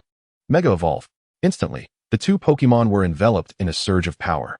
Former adversaries were now compelled to unite against a common foe, a sight rarely witnessed. Kona also called upon his longtime partner, Clawitzer. Initially, she had intended to deploy Zeraora, given that it was a mythical Pokemon, its strength rivaling that of legendary beings. In the face of Mewtwo, it may not be an absolute suppression, but at the very least, one would not be obliterated by a single blow. Alas, just moments ago, Zeraora had mentioned pressing matters to attend to and departed without a word, leaving us in suspense until now. Is that yet another manifestation of power? Upon sensing the force of Mega Evolution, Mewtwo's eyes gleamed with excitement. It harbored an inexplicable yearning for the essence of Mega Evolution strength. Although the reason behind this craving eluded its understanding, an instinctive voice whispered that this enigmatic power would serve it well. Unconsciously, Mewtwo's focus shifted toward Mega Gengar and Mega Alakazam. At that moment, a furious roar echoed through the air. Everyone instinctively turned to locate the source, witnessing the previously fallen Dragonite suddenly rise. With renewed vigor, it soared into the sky, unleashing a thunderous roar. It had risen once more. It had not succumbed to Mewtwo's strike. Even Mewtwo itself was taken aback, not anticipating such a turn of events. As the trainer of Dragonite, Yolongdu was overwhelmed with emotion, tears brimming in his eyes. Well done, Dragonite. I always knew you were the strongest. Come, let us face Mewtwo together. Yolongdu bellowed with fervor. A surge of life-imbued energy emanated from within him, coalescing into Dragonite. The power of Tokiwa. With the healing abilities granted by Tokiwa, Dragonite's injuries began to mend at a visibly rapid pace. Its aura grew increasingly formidable. Mewtwo observed Yolongdu with keen interest. It could sense the extraordinary nature of Tokiwa's power, distinctly different and captivating. Before long, Dragonite's wounds had completely healed. Yolongdu, radiant and spirited, commanded Dragonite to re-engage in battle with Mewtwo. Mega Gengar, Mega Alakazam, Cloyster, and Machamp also joined the fray. In an instant, Mewtwo found itself besieged by 5 formidable Pokemon. The combative instincts within Mewtwo surged to life, its eyes glinting with an inexplicable thrill. Splendid. I hope you shall not disappoint me too greatly. Chapter 74, True Form or Avatar. Mewtwo was embroiled in an epic clash with 5 powerful Pokemon, the battle erupting into a cataclysmic confrontation. The intensity was extraordinary. Meanwhile, Suyun quietly observed from the shadows, scrutinizing every movement on the battlefield. At that moment, in the group chat, Rayquaza, witnessing Mewtwo single-handedly taking on 5 opponents, was filled with exhilaration, unable to resist recounting tales of its own valor from yesteryears. Rayquaza, I must say, despite being an artificial Pokemon, this Mewtwo exhibits a level of strength equivalent to that of a deific being, single-handedly putting the other 5 Pokemon in dire straits. Reminiscent of this godly dragon's own legendary encounter against 7 foes. Upon hearing this, the air of arrogance was palpable, prompting other legendary Pokemon to interject. Kyogre, do not boast too rashly. Were you truly the one who faced 7 opponents back then? How dare you embellish your own tale? Rayquaza, how could it not be me? Was it not Rayquaza who decisively defeated all 7 of you? Groudon, and what of that? Does it concern you? That creature was shiny, cloaked in regal black, while you, with your prairie green, dare to speak? Rayquaza, pay no heed to its color. Simply affirm if it was indeed Rayquaza. Arceus, I can attest, while that Rayquaza was indeed dark-hued, it was undeniably the authentic Rayquaza. Rayquaza, there you have it. It is Rayquaza, and so am I. Thus, in equivalence, it equals me, and I am it. Quite reasonable, wouldn't you agree? Kyogre, can this even be? Astonished, Groudon, you speak nonsense. This is evidently a fallacious argument. That was a shiny, while you are but a base form. What right do you have to be compared? Rayquaza, and what of your inability to fly? Have you forgotten how you returned? Should I remind you? How is it that everyone else could soar back, yet you, the foolish one, could only walk? Groudon, I take pride in it. Angry, Kyogre, is it possible you had no choice in the matter? Groudon, what do you mean, fathead? Ho-oh, ha-ha-ha, that stings, my friend. As the conversation in the group chat veered off course, from Rayquaza's legendary exploits to Groudon's inability to fly, Suyun could not help but chuckle. After all, what could be more amusing than Groudon's lack of flight? However, amidst the laughter, one matter captured Suyun's attention, the identity of Rayquaza.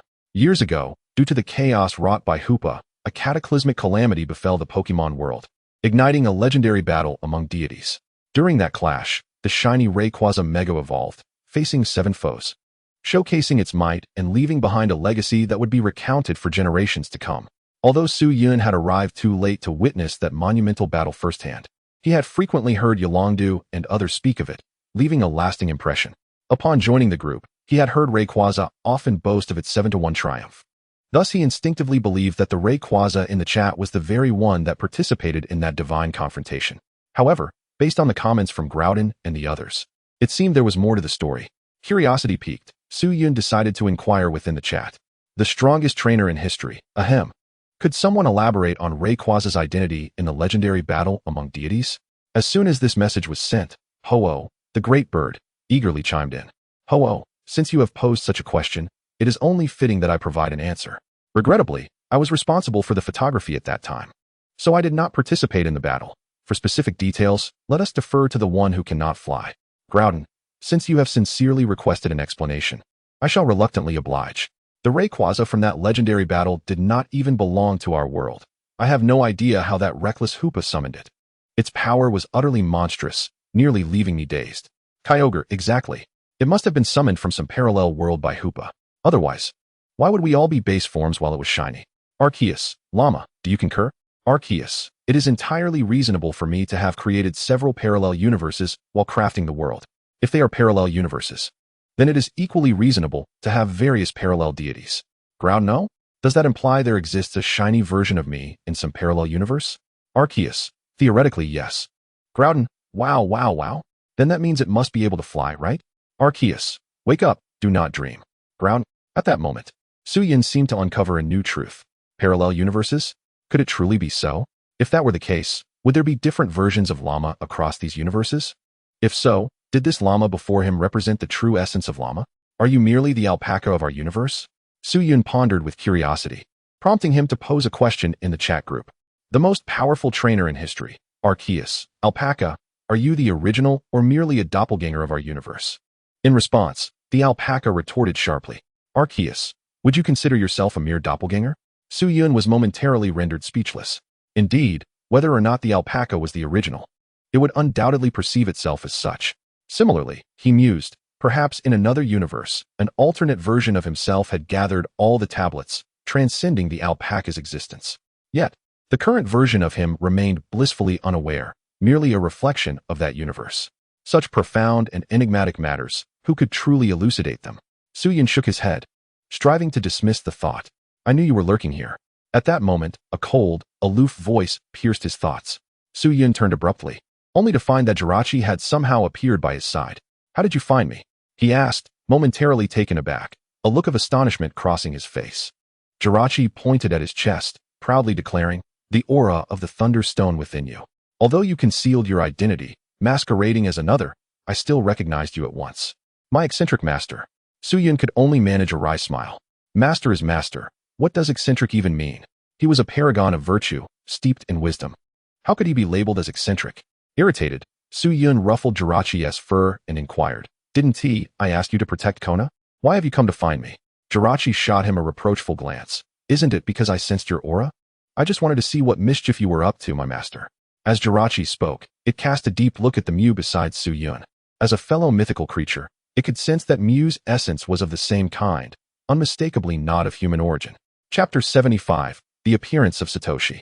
Master, who is this beside you? Jirachi asked tentatively. Having departed Silver Mountain ahead of Kona, it was unaware of Mew's existence. Su Yun casually explained, Oh, that's just a little troublemaker. Troublemaker? Jirachi furrowed its brow, puzzled by Su Yun's words. Mew, upon hearing itself referred to as a troublemaker, immediately protested. You mustn't say that. I am not a troublemaker. I am Mew, the progenitor. Mew glared fiercely, yet its lack of intimidation only made it all the more endearing. Mew? The progenitor? Jirachi blinked, taken aback before gazing at Mew in astonishment. You are the legendary progenitor of Pokemon, the oldest Pokemon, Mew? Mew proudly arched its pristine neck, puffing out its chest. Humph, envious, are you? In awe, perhaps? Jirachi responded with a hint of skepticism. Is this really the progenitor of Pokemon? It appears rather dim-witted. Much like a child. Furthermore, Jirachi turned its gaze towards Su Yun. Master, how can you even entertain a child? Isn't that somewhat peculiar? Are you perhaps a fan of Lolas? Huh, hentai hentai. No wonder Master is so fond of stroking the queen. It seems he is tempted by her form. Truly living up to the label of eccentric master. Jirachi's eyes brimmed with disdain and disgust, leaving Su-Yun utterly bewildered. What was this little creature musing about now? Why did it regard him with such strange eyes? Unbeknownst to Su-Yun, Jirachi had assigned him another label. Lowly connoisseur. Boom. At that moment, a deafening sound erupted from the battlefield. Instinctively, Su-Yun turned to see the unfortunate Yulong-Du being soundly thrashed by Mutuo. He covered his eyes, unable to bear the sight. Did this fool truly believe that his dragon army was invincible? Indeed. Once again, Yulong-Du had unleashed his dragon army to join forces. For someone possessing the power to command dragons, orchestrating multiple Pokémon in battle was no arduous task. Yet tragically, his prideful dragon army crumbled before Mutuo, as fragile as paper, utterly unable to withstand the onslaught. Within 10 exchanges, the entire army was annihilated. This familiar scene evoked memories of Su-Yun's own challenge against Yulong-Du years ago. At that time, he had similarly, like Mutuo now, effortlessly defeated Yulong-Du's dragon army, leaving an indelible shadow in Yulong-Du's heart. My dragon army. Yulong-Du lamented, his heart aching. The army he viewed as invincible had fallen, a reality he found difficult to accept. Soon after, King Shiba also succumbed. Several of his Pokémon defeated. In the chaos, only Kona, Kikuko, and Naji remained on the battlefield. However, their conditions were far from optimal. Previously, with Yulong-Du and King Shiba leading the charge, they had shielded them from Mutuo's attacks, allowing them to focus on ranged assaults from the rear. Now, with Yulong-Du and King Shiba defeated, they quickly became Mutuo's targets. In an instant, they lost their battlefield advantage, retreating under Mutuo's relentless assault, utterly beleaguered. Naji's super alakazam had already broken several spoons, rendered powerless against Mutuo. Naji's face darkened, anxiety gnawing at her. Mutuo's strength was simply beyond their capacity to contend with. Where was Lord Satoshi? If this dragged on, they would all be annihilated. Naji had allied with Yulong-Du and the others to restrain Mutuo, buying time for Satoshi. But now, it seemed her plan was failing. Alakazam. Crack. With a sharp sound, the last remaining spoon of Super Alakazam was snapped by Mutuo. Without its spoons, Super Alakazam became a lamb to the slaughter, whisked away by Mutuo's psychic force. Lord Satoshi, I did my best. A deep sense of disappointment clouded Naji's eyes. Resigned to the impending failure. Below, the members of Team Rocket, witnessing Naji's defeat, wore expressions of despair. They had lost. Even Lady Naji had fallen. Who could possibly stop Mutuo now? Heaven above, what have we done? We have created a monster, but lack the means to control it. For Team Rocket, this was nothing short of a catastrophic disaster. Were we truly destined for ruin? Lord Satoshi, where are you? Please come save Team Rocket. The air was thick with wailing. A palpable sense of hopelessness enveloped the entire research facility. Yet, just as despair threatened to consume them, a thunderous roar echoed from the distant horizon. Suddenly, everyone beheld a high-tech spacecraft racing toward them. The sleek, black vessel bore the bold red insignia emblazoned on either side. The uniform of Team Rocket bears a striking resemblance to that of their flagship. A high-tech spacecraft weaves through the clouds, gradually revealing its true form. Upon sighting the vessel, a Team Rocket member erupts in exuberant cheers, leaping with joy. Look, it's the Galaxy ship. Boss Sakaki has arrived. He has come to rescue us. Ha! The exclusive ship of Boss Sakaki has appeared. He must be aboard, here to save us, the Team Rocket. In that moment, the previously despondent atmosphere dissipates, replaced with jubilant celebration. Even the usually troubled Nashi, upon catching sight of the Galaxy ship, breathes a sigh of relief, a charming smile gracing her previously cold visage. At last, you have come, Lord Sakaki. Nashi feels assured. With Sakaki's presence, she is confident that Mutuo will surely surrender. Meanwhile, Yulong-Du and others gaze at the spacecraft with grim expressions. Granny Kikuko, Sakaki is here. What should we do? The pressure exerted by Sakaki on Yulong-Du is palpably immense. Kikuko squints, her expression indifferent, tightening her grip on her cane. Meanwhile, Kina surveys the surroundings, searching for the whereabouts of Gyarados. Where could Gyarados have gone? If only it were here, even Sakaki would pose no threat to us. At this moment, the atmosphere in the arena becomes subtly charged, hidden in the shadows. Su-Yun observes this scene, her lips curling into a sly smile. Sakaki, you have finally arrived. Chapter 76. The mighty Beedrill confronts the divine beast. Wow. Is it time to make a move? Trainer brother, can I use my club again? Mew leaps with anticipation, quietly producing its spiked club. Its large, gem-like eyes sparkle with excitement. Su-Yun, exasperated, gently taps its little head, shaking her own in disapproval, signaling it to refrain from acting impulsively. Now is not the time. Sakaki is shrewd and cautious. Let us first observe his next move before deciding whether to engage. Mew's head droops in disappointment, muttering its dissatisfaction. Humans are such strange creatures. They insist on complicating matters that could be resolved straightforwardly. With that, it resumes playing with its club. Meanwhile, Suyun's gaze is fixed on the galaxy ship above. On the galaxy ship, Sakaki emerges from the cabin, clad in a suit as dark as ink, with a striking red cherry blossom adorning his chest. His posture is erect, and his piercing gaze falls upon the members of Team Rocket. Instantly, the atmosphere shifts. All eyes are reverently lifted towards Sakaki, as if he were a deity descending from the heavens. Long live Lord Sakaki. We pledge to follow you unto death. The crowd, led by Apollo, suddenly erupts in fervent shouts, their voices resonating throughout the island. As the other Team Rocket members are swept up in the fervor, their admiration for Sakaki surges like an unstoppable tide, echoing their cries. Long live Lord Sakaki. We pledge to follow you unto death. Even Nashi, typically aloof, finds her eyes sparkling with emotion, captivated by Sakaki, and joins the chorus, declaring, I vow to follow Lord Sakaki unto death. Sakaki remains composed, as if the fervent cries of the crowd are but an everyday occurrence. When the clamor subsides, he moves his lips slightly, responding in a calm tone. Long live Team Rocket. His voice, though not loud, resonates clearly in every ear. The Team Rocket members, stirred by his words, feel their fervor reignite, echoing in unison. Long live Team Rocket. The sound swells like a tidal wave, reverberating through the air. With a smile that radiates authority, Sakaki then turns his gaze towards Yulongdu and the others, his lips curving into a slight smirk. Greetings, everyone. I trust you are well. Sakaki. Yulongdu's eyes blaze with intensity. Fixated on Sakaki. If looks could kill, Sakaki would have been torn to shreds long ago. He remains unchanged from years past. Kikuko wears a pained expression, her brow furrowed with unshakable worry. Kina clenches his fists, nervously scanning the surroundings, still searching for Gyarados. Shiba adopts a solemn demeanor, bracing for the worst. For they must confront not only Mutuo but the formidable Team Rocket under Sakaki's command.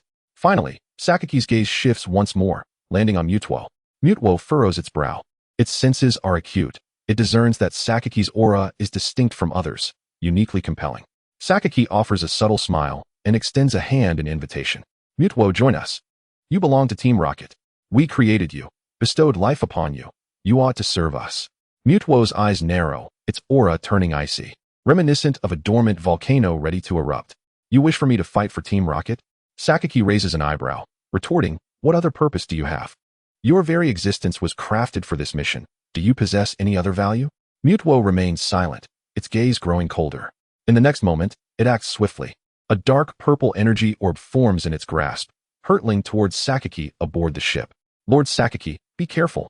The 4 cadre members of Team Rocket change expression in alarm, urgently warning Sakaki. They are all too aware of Mutuo's terrifying power from their previous encounters. Sakaki, however, stands unperturbed, calmly remaining in place as Mutuo's attack nears the ship. Suddenly, a shadowy figure, black and yellow, appears before the vessel. With a brilliant flash, a blinding white light cuts through the air, perfectly intercepting Mutuo's energy ball. Crack! The energy ball bursts into 2, exploding midair. The entire scene unfolds in a heartbeat, leaving the onlookers momentarily stunned. What just happened? How did Mutuo's attack get intercepted? They ponder. Could it be that Lord Sakaki's Pokemon intervened? But which Pokemon possesses such speed that the eye cannot catch? Lord Sakaki is invincible. Even Mutuo, whom the Elite Four cannot contend with, seems to be matched by him. Truly, Sakaki is the leader of our Team Rocket. As the blaze of light dissipates, the crowd finally recognizes the mysterious figure. It is Sakaki's initial Pokemon. His loyal partner, the mighty Beedrill. It's the mighty Beedrill, the strongest force of Lord Sakaki.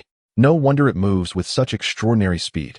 Haha, now that Lord Sakaki has unleashed the mighty Beedrill, Mutuo is surely cornered.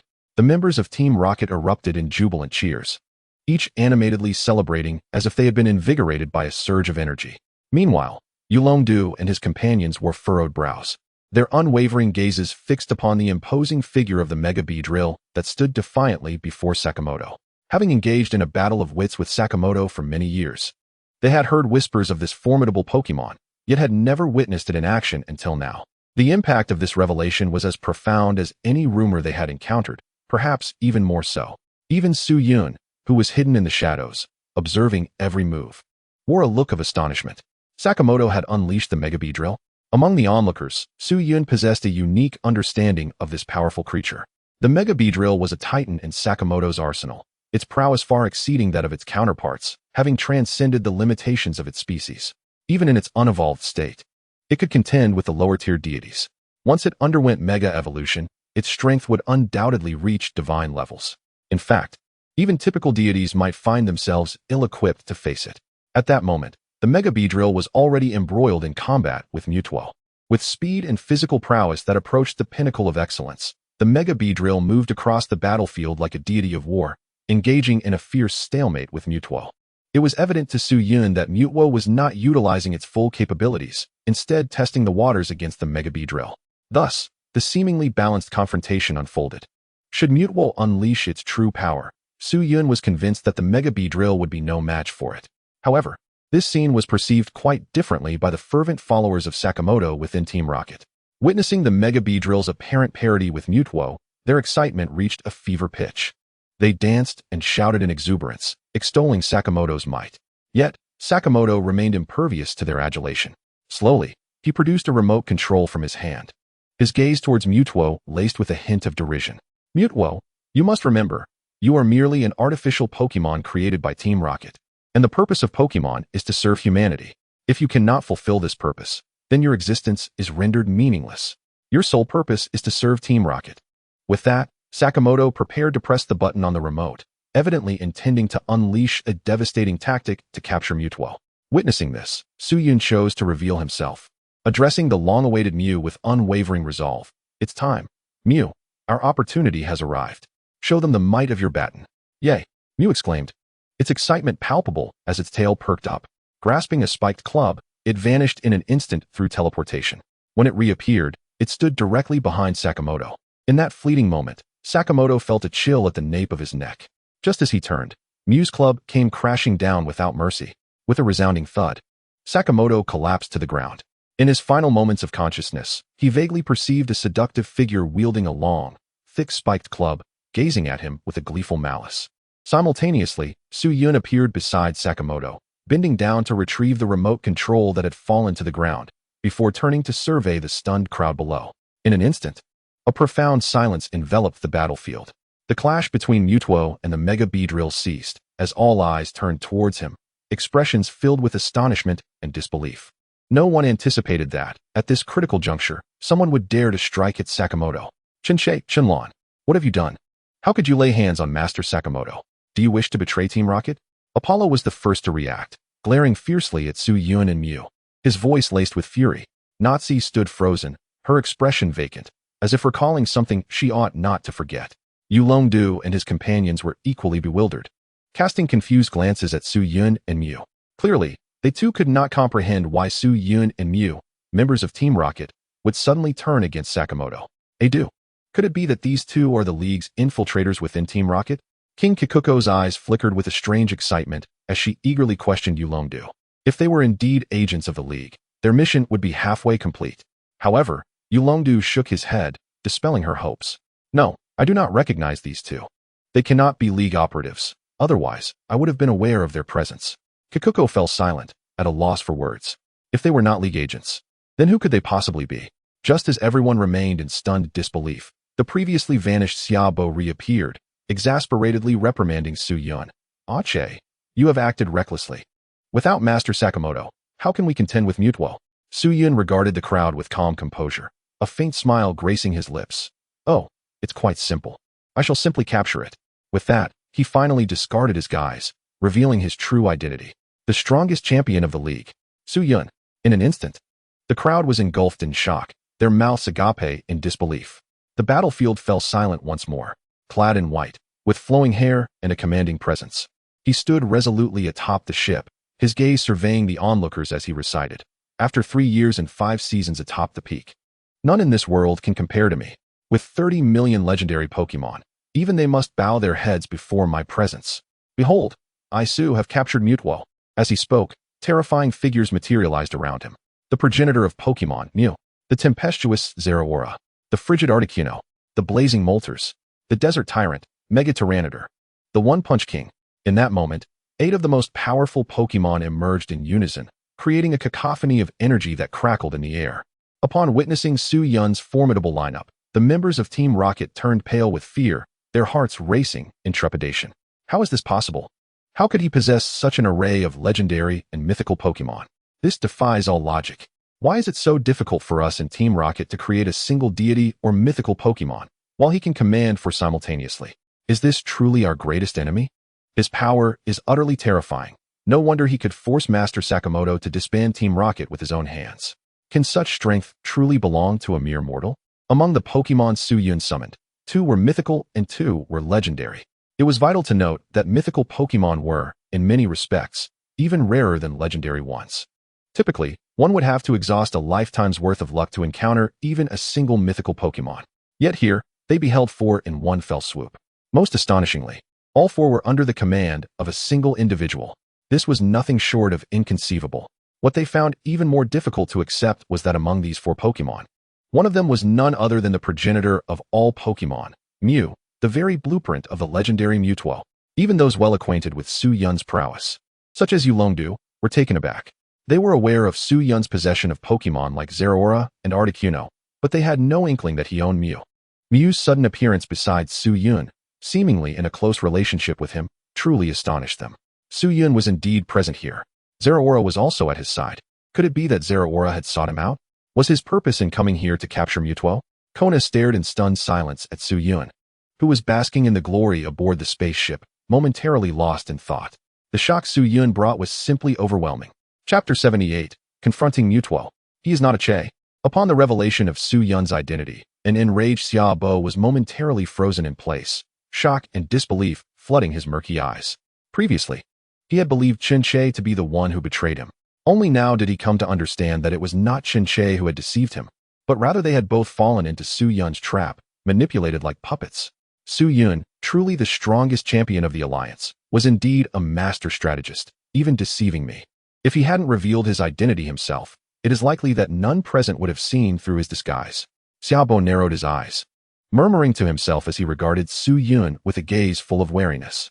He was not only wary of Su Yun's formidable strength, but also terrified of his cunning intellect. After all, even their Team Rocket leader, Sakaki, had fallen victim to the machinations.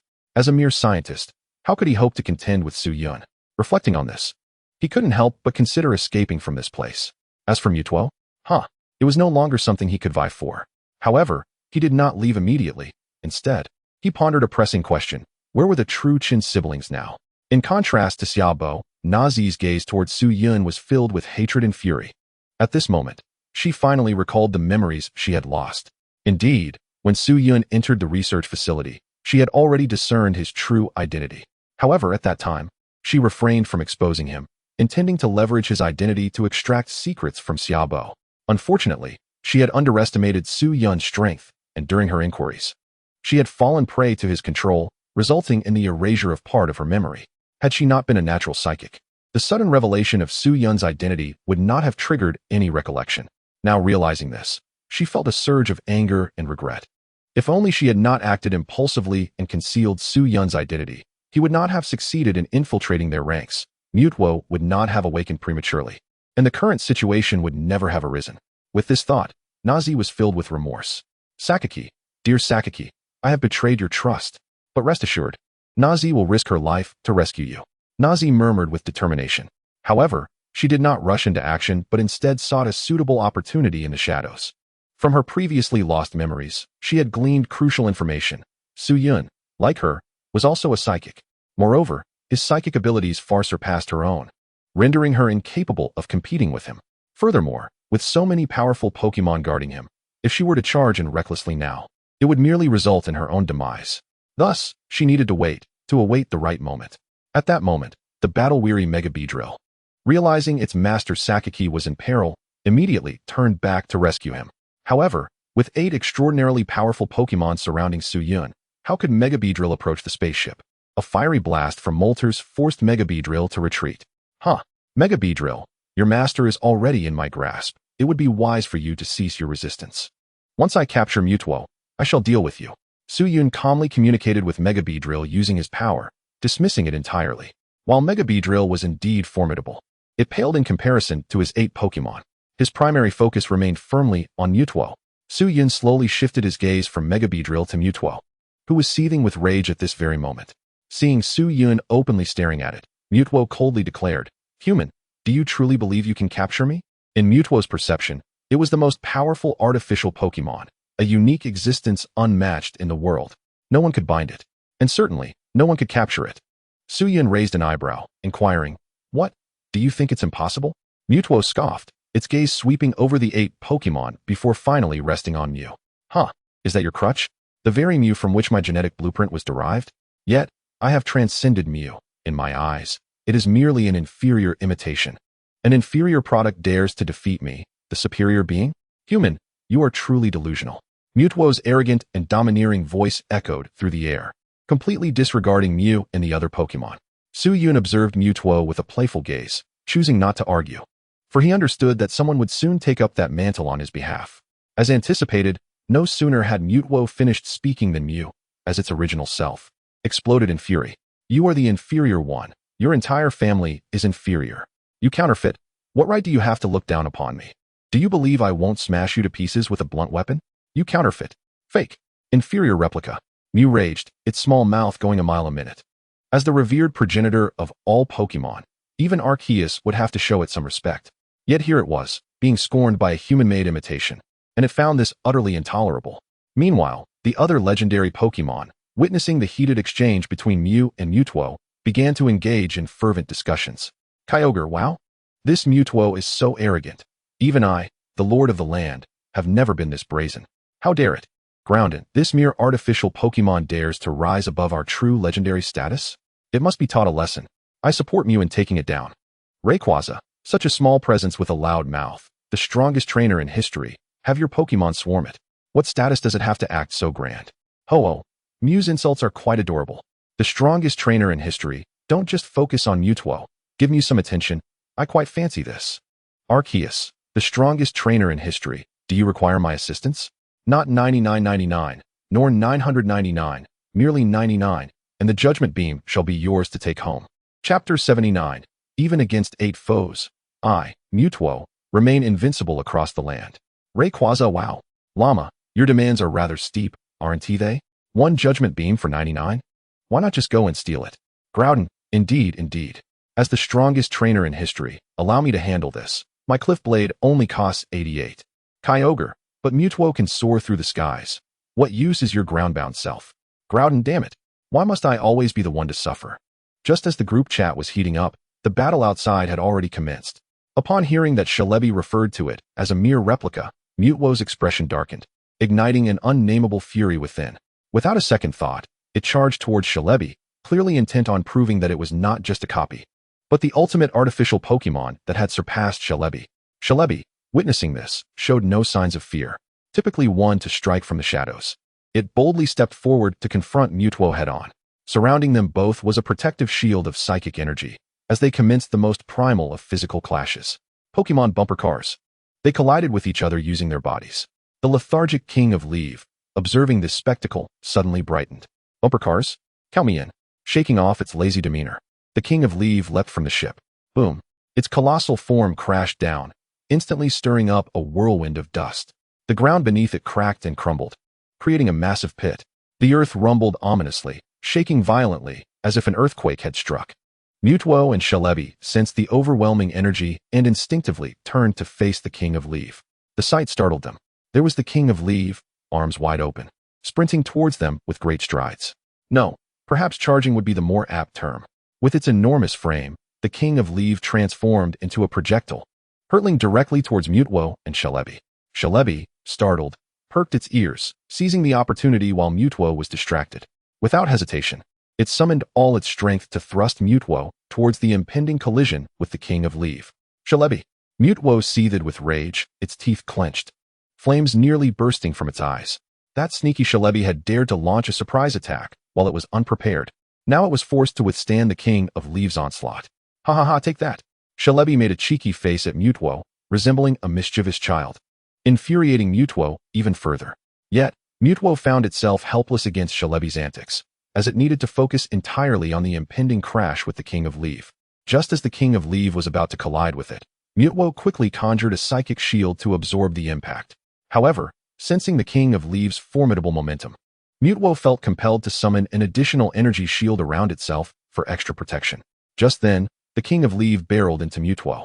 Its massive form struck the psychic shield with tremendous force.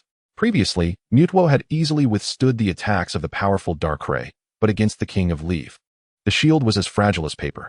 Upon contact, a shattering sound rang out, and cracks spread like wildfire across the shield. With a resounding pop, the psychic shield could bear no more, disintegrating into shimmering starlight.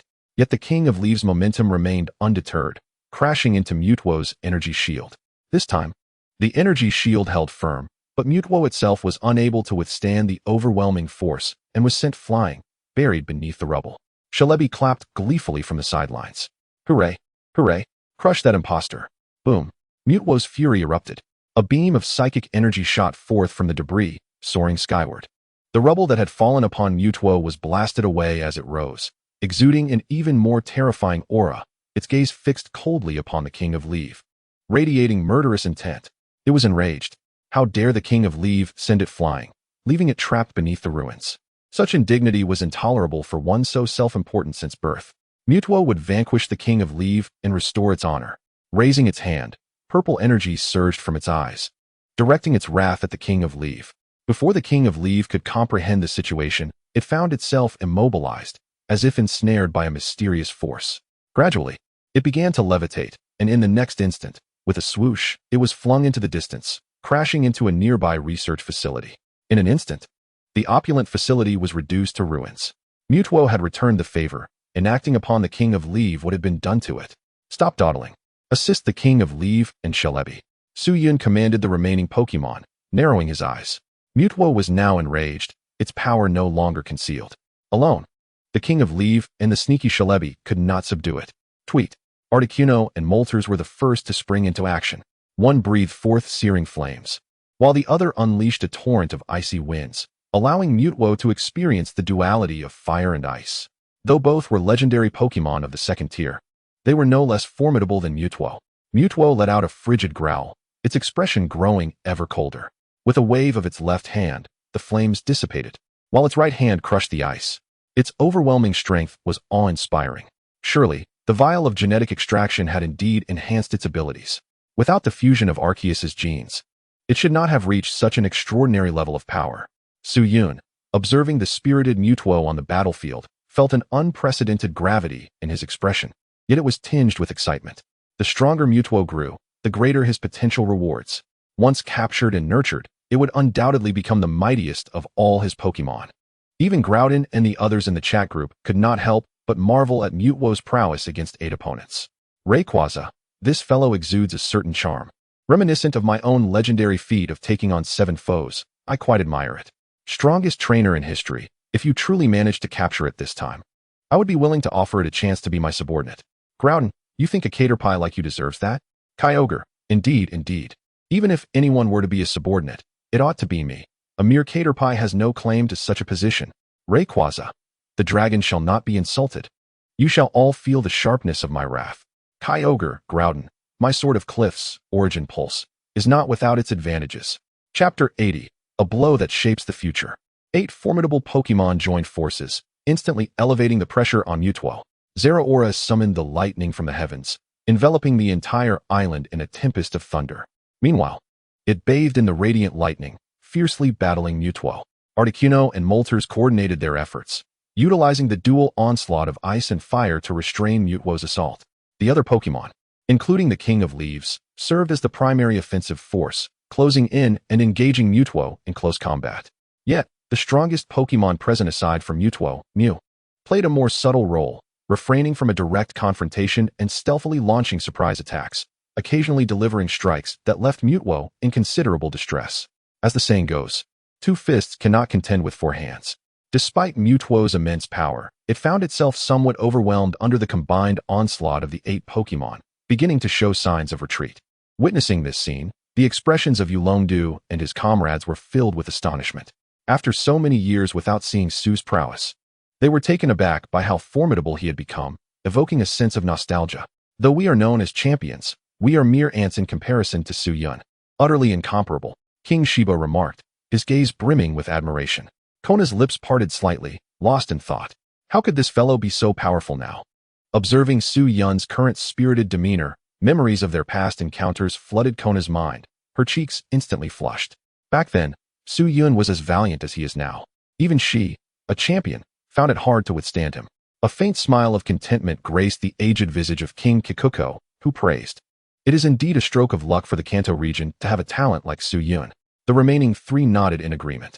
A sigh of relief washed over Yulongdu's face as he thought, with Su's involvement, it wouldn't be long before Mutwo would be vanquished. Shiba quickly added, Su-yun's strength has always eclipsed ours, and with Mutwo in his grasp, his power will surely ascend even higher. The gap between us will only widen.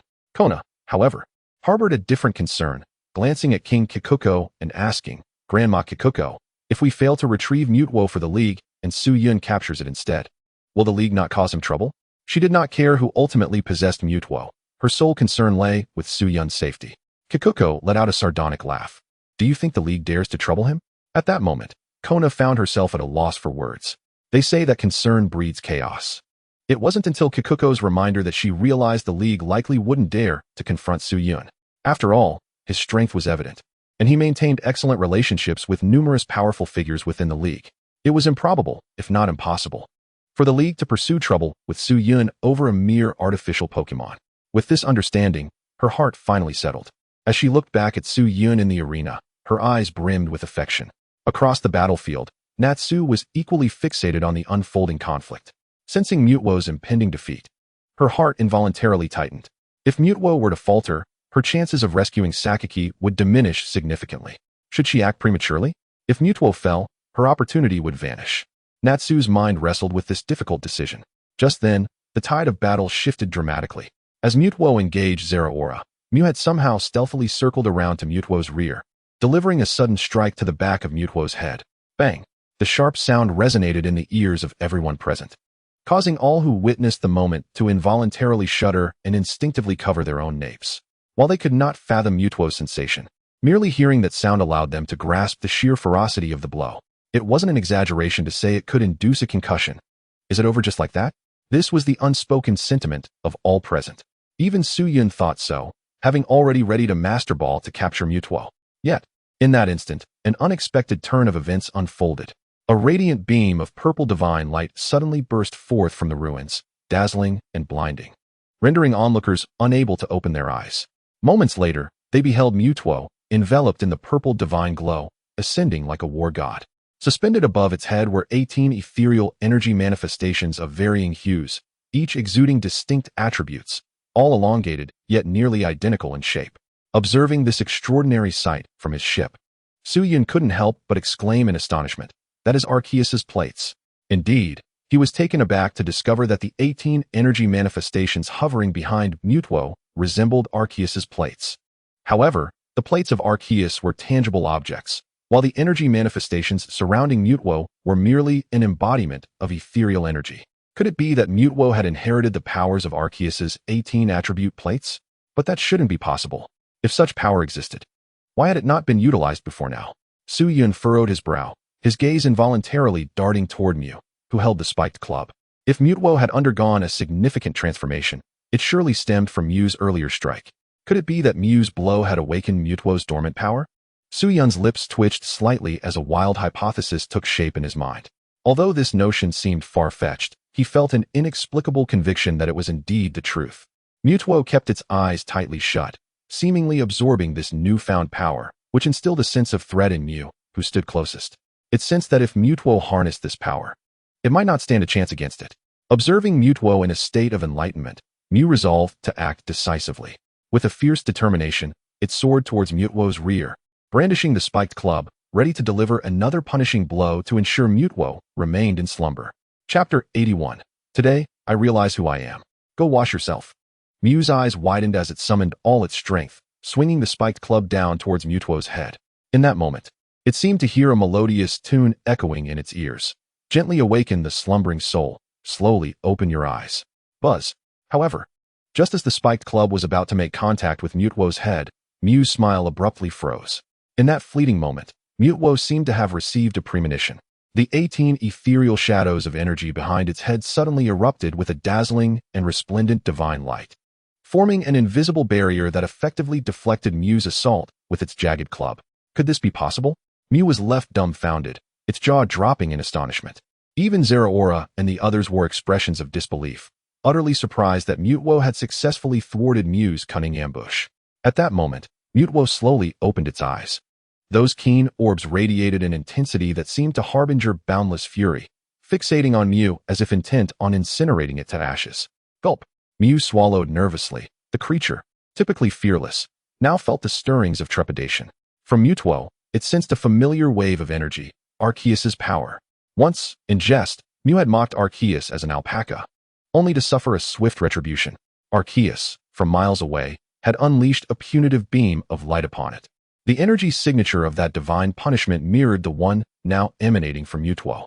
Could it be that this creature had truly inherited the ancient arts of the alpaca? After all, I did strike it numerous times. Surely it wouldn't seek vengeance against me? Mew's visage was etched with anxiety. It gazed at Mutwo, mustering a strained smile, and spoke gently. As we share the same origin, why must we turn against each other so hastily, dear Mutwo? Surely you wouldn't unleash your wrath upon me, would you? Mutwo imitated Mew, presenting a semblance of an innocuous smile. One hand concealed behind its back, it concentrated energy into a sphere as large as a basketball. Of course, you are my cherished companion, my beloved sibling. How could I possibly act with malice towards you? Mutwo inched closer to Mew. In the next instant, its demeanor shifted, becoming as sharp as a drawn sword. Simultaneously, the hand behind its back rose dramatically, the energy sphere hovering ominously above Mew's head. In the blink of an eye, like a falling meteor, it plummeted towards Mew's cranium. Dare strike me down? I shall have your head. Mutwo's expression turned ferocious, excitement dancing in its eyes. Clearly, it relished the prospect of retaliating in kind. Wow, you lack honor. Attacking an innocent child, Mew exclaimed, its eyes wide with fear, swiftly retreating to Zeraora's side. When it comes to evasion, Mew would boldly claim second place, with no one daring to vie for the first. Thankfully, my wits saved me. Otherwise, I would have fallen into your trap. Mew glared at Mutwo, puffing up indignantly. Mutwo's expression darkened, feeling a tinge of humiliation. Despite inheriting Mew's genes, it found itself lacking in the art of ambush, nowhere near Mew's proficiency. If only it could grasp the essence of Mew's stealth. It was confident that the earlier strike would have left Mew with at least a sizable bump on its head. Humph, can you evade once or twice? Mutwo huffed, its powerful aura surging once more. Mew let out an exaggerated shriek, its expression dramatically alarmed. You are cheating. You clearly disregard our presence. It turned to Zeraora and the other Pokemon, commanding, Little Kitty, Scruffy Bird, Giant Crab, and Sharp Shark, let us take it down together. Zeraora, Mega Metagross, Mega Garchomp. With a single phrase, Mew left the assembled Pokemon speechless. If it weren't for Mew's allegiance, that remark alone would have earned it a couple of hefty reprimands. Su Yun, too, found himself at a loss for words. Mew, for all its merits, had a tendency to speak without restraint. Though its words might be unpalatable, they were not without merit. At that moment, they truly needed to unite against Mutwo. Otherwise, if left unchecked, they might find themselves at the receiving end of its escalating power. Without hesitation, the Pokemon launched their attacks. In an instant, a dazzling array of spectacular moves illuminated the sky, creating a breathtaking spectacle. Meanwhile, Mutwo also took action. This time, it summoned an extraordinary force. 18 ethereal shadows behind its head began to whirl rapidly, transforming into beams of energy of varying hues that surged forth. 8 beams targeted the powerful attacks from the 8 Pokemon, while the remaining 10 hurtled toward Mew and its companions. To demonstrate its special regard for Mew, 3 of these beams were directed specifically at it. Boom! With a cacophony that shook the heavens, the 8 energy beams collided with Mew and the others' attacks, erupting into a dazzling display of sparks in the sky. Simultaneously, the other 10 beams reached Mew and its companions, their speed so swift that even the mightiest among them had no time to evade. Whoosh! One after another, the figures were blasted away by the energy beams unleashed by Mutwo. First, it was Moltres, followed by Articuno, then the Cryogonal. Even Mew, the master of evasion, could not escape this onslaught, as 3 energy beams struck it simultaneously, sending it hurtling like a cannonball into the nearby ruins, buried beneath the rubble. With a single maneuver, Mutwo had dispatched 8 Pokemon. The onlookers, be they the Dragon Riders or members of Team Rocket, were rendered speechless, shock rendering them mute. They could scarcely believe that the 8 Pokémon, who had previously held the upper hand, were now utterly overwhelmed in an instant. Even Su-Yun, who was monitoring the battle from the Galaxy ship, found his mouth agape, his astonishment rivaling that of anyone present. In contrast, Mutwo stood as a war god, illuminated by the 18 energy beams. It hovered in the void, its gaze piercing, surveying all beneath it. As emotions swelled within, it could not help but exclaim, "Born of formless origins, I chanced upon the laws of creation. When 18 energies converge, I realize I am truly myself." With that, its gaze shifted towards Su-Yun. Their eyes met in the air, and Su-Yun felt a sudden tremor course through him as an elusive connection quietly established itself between him and Mutwo. Chapter 82. A sudden turn of events. It is well known that in the world of Pokemon, creatures do not recite poetry, even among trainers. Those who can compose verse are exceedingly rare. The true aficionados of poetry, who hold a place among trainers, are none other than Su-Yun. Now, he found himself astonished to hear Mutwo reciting poetry as well. This revelation struck him profoundly. Recalling the fleeting connection experienced moments before, Su-Yun quickly grasped a grave realization. Indeed, if it has fused Arceus's genes, how could mine possibly remain untouched? Without a doubt, Mutwo now harbored not only Mew's and Arceus's genes, but also his own. However, his genes did not yield the anticipated results within Mutwo's body. They could not enable him to control Mutwo's actions, but merely allowed for a faint connection to be established. Yet, even this tenuous link left Su-Yun utterly astonished, for it was this very connection that influenced Mutwo's behavior, guiding it to evolve in alignment with his own character. Given time, it might become another version of himself within the Pokemon realm. Mutwo seemed to have sensed the bond between them, yet its focus diverged from Su-Yun's. In that fleeting moment of connection, it astutely perceived the 2 powerful energies concealed within Su-Yun, strikingly similar to 2 of the 18 energy phantoms that loomed behind it. This ignited a sense of greed within Mutwo, compelling it to covet the energies residing within Su-Yun. Simultaneously, the legendary beasts within the chat group, upon witnessing Mutwo adorned with divine light and composing verses, were consumed by jealousy. Groudon, how infuriating! Not only can it fly, but it also has the audacity to wax poetic. What am I, a land-dwelling brute devoid of culture, to do? Kyogre, indeed. How dare a mere artificial Pokemon flaunt itself and overshadow us? This is utterly unforgivable. Rayquaza, more concerning than your grievances is the 18 energy phantoms behind it. Don't you think they bear a striking resemblance to Arceus's plates? Groudon, Kyogre, Now that you mention it, they do bear a resemblance. Ho-Oh, Arceus. Come forth and clarify this situation. Is this Mutwo the offspring of you and Mew? Arceus, do you wish to taste the wrath of my judgment? Do you not understand why Mutwo has transformed in such a way? It is because the strongest trainer in history took my gene extraction fluid. Should I catch wind of any more slander regarding Mew and myself, I shall not show mercy. Ho-Oh, understood, brother. As the anger subsided, Arceus turned his attention back to Su-Yun. Arceus, the strongest trainer in history, this Mutwo has acquired a fragment of my true essence. Its strength should not be underestimated. Your Pokemon may not stand a chance against it. Would you like me to intervene? Fear not. I do not take advantage of misfortune. A single judgment will only cost you 88 activity points. What say you? On the spaceship, Su-Yun raised an eyebrow and couldn't help but chuckle. This llama was clearly attempting to swindle him out of his activity points. The strongest trainer in history. TCH, have you forgotten something? Your psychic plate is in my possession. As long as I harness its power, there's no way I can't subdue Mutwo. The psychic plate naturally suppresses psychic-type Pokemon. I have confirmed this with both shiny Gardevoir and Diancie. Under the pressure of the psychic plate, even the formidable Gardevoir and Diancie could not resist, and were compelled to submit to my whims. Arceus, and what of it? Do you truly comprehend the plate's capabilities? While the psychic plate does exert a certain suppressive effect on ordinary psychic Pokemon, its efficacy is significantly diminished against legendary beings like Mutwo. Moreover, having recently acquired the psychic plate, how could you possibly master its power? To put it bluntly, if you can manage to suppress an ordinary psychic-type Pokemon, that would be a generous assessment indeed. The strongest trainer in history. Who are you trying to fool? I have personally tested it. Having subdued both the master-level Gardevoir and the Diamond Princess Diancie, Su-Yun felt a wave of contempt for the llama. In its desperate attempt to extract his activity points, the llama was brazenly lying through its teeth. However, the llama immediately refuted his claim. Arceus, impossible, absolutely impossible.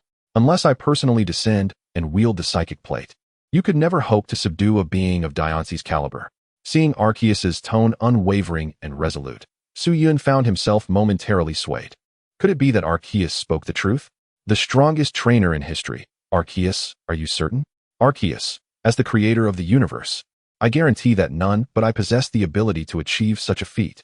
The strongest trainer in history, but I did indeed manage to control Gardevoir and Diance. They complied with my every command without resistance. Arceus, impossible. There must have been some flaw in your approach. At this moment, Ho-Oh elucidated the mystery. Ho-Oh, the strongest trainer in history. Could it be possible that they were merely pretending? Aware that the psychic plate could not truly control them. They feigned submission to manipulate you? Ho-Oh's words struck Su Yun like a revelation, awakening him to the truth. Goodness, he had been deceived by those two little vixens. No wonder they had appeared so coy and cloying at the time. It turned out it was all an act. Su Yun gritted his teeth in frustration. Had he not left Gardevoir and Diance behind, he would have certainly given them a stern lesson. Those two little tricksters dared to deceive him. Their audacity truly knew no bounds. Upon returning, he would ensure they experienced the full extent of his discipline. In his heart, Su Yun vowed, having already devised 18 methods of educating Gardevoir and Diance. Boom. Just then, battle erupted once more. Mutwo charged directly toward him, intent on seizing the plate within him. Zeraora and the other Pokemon desperately attempted to impede its advance, but they found themselves outmatched. In direct confrontation, they were no match for Mutwo. Meanwhile, Mew was growing increasingly agitated, glancing around anxiously. Had it not been for those activity points, it likely would have fled long ago. Arceus, the strongest trainer in history. What do you say? The depths of the plate are beyond your grasp. You should allow me to handle this. If I do not intervene, you may find it difficult to capture Mutwo, and losing the plate would be catastrophic. At this critical moment, Arceus continued to sow dissent in the group, clearly still coveting Su Yun's activity points. Chapter 83, Celestial Phenomenon.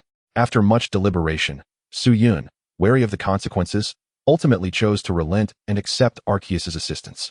The strongest trainer in history. All right, I'll lend you the judgment. Arceus agreed, but first, send me 100 activity points. The strongest trainer in history. Didn't you just say it was only 99? Arceus, that was then, this is now. Times have changed, and the price I offer is fair and honest. Besides, you wouldn't want to lose Mutwo and the plate over such a trivial amount of activity points, would you? Su Yun's expression darkened as he couldn't help but curse inwardly. This wretched llama was taking advantage of the situation. It was nothing short of blatant retaliation for him having seized its plate.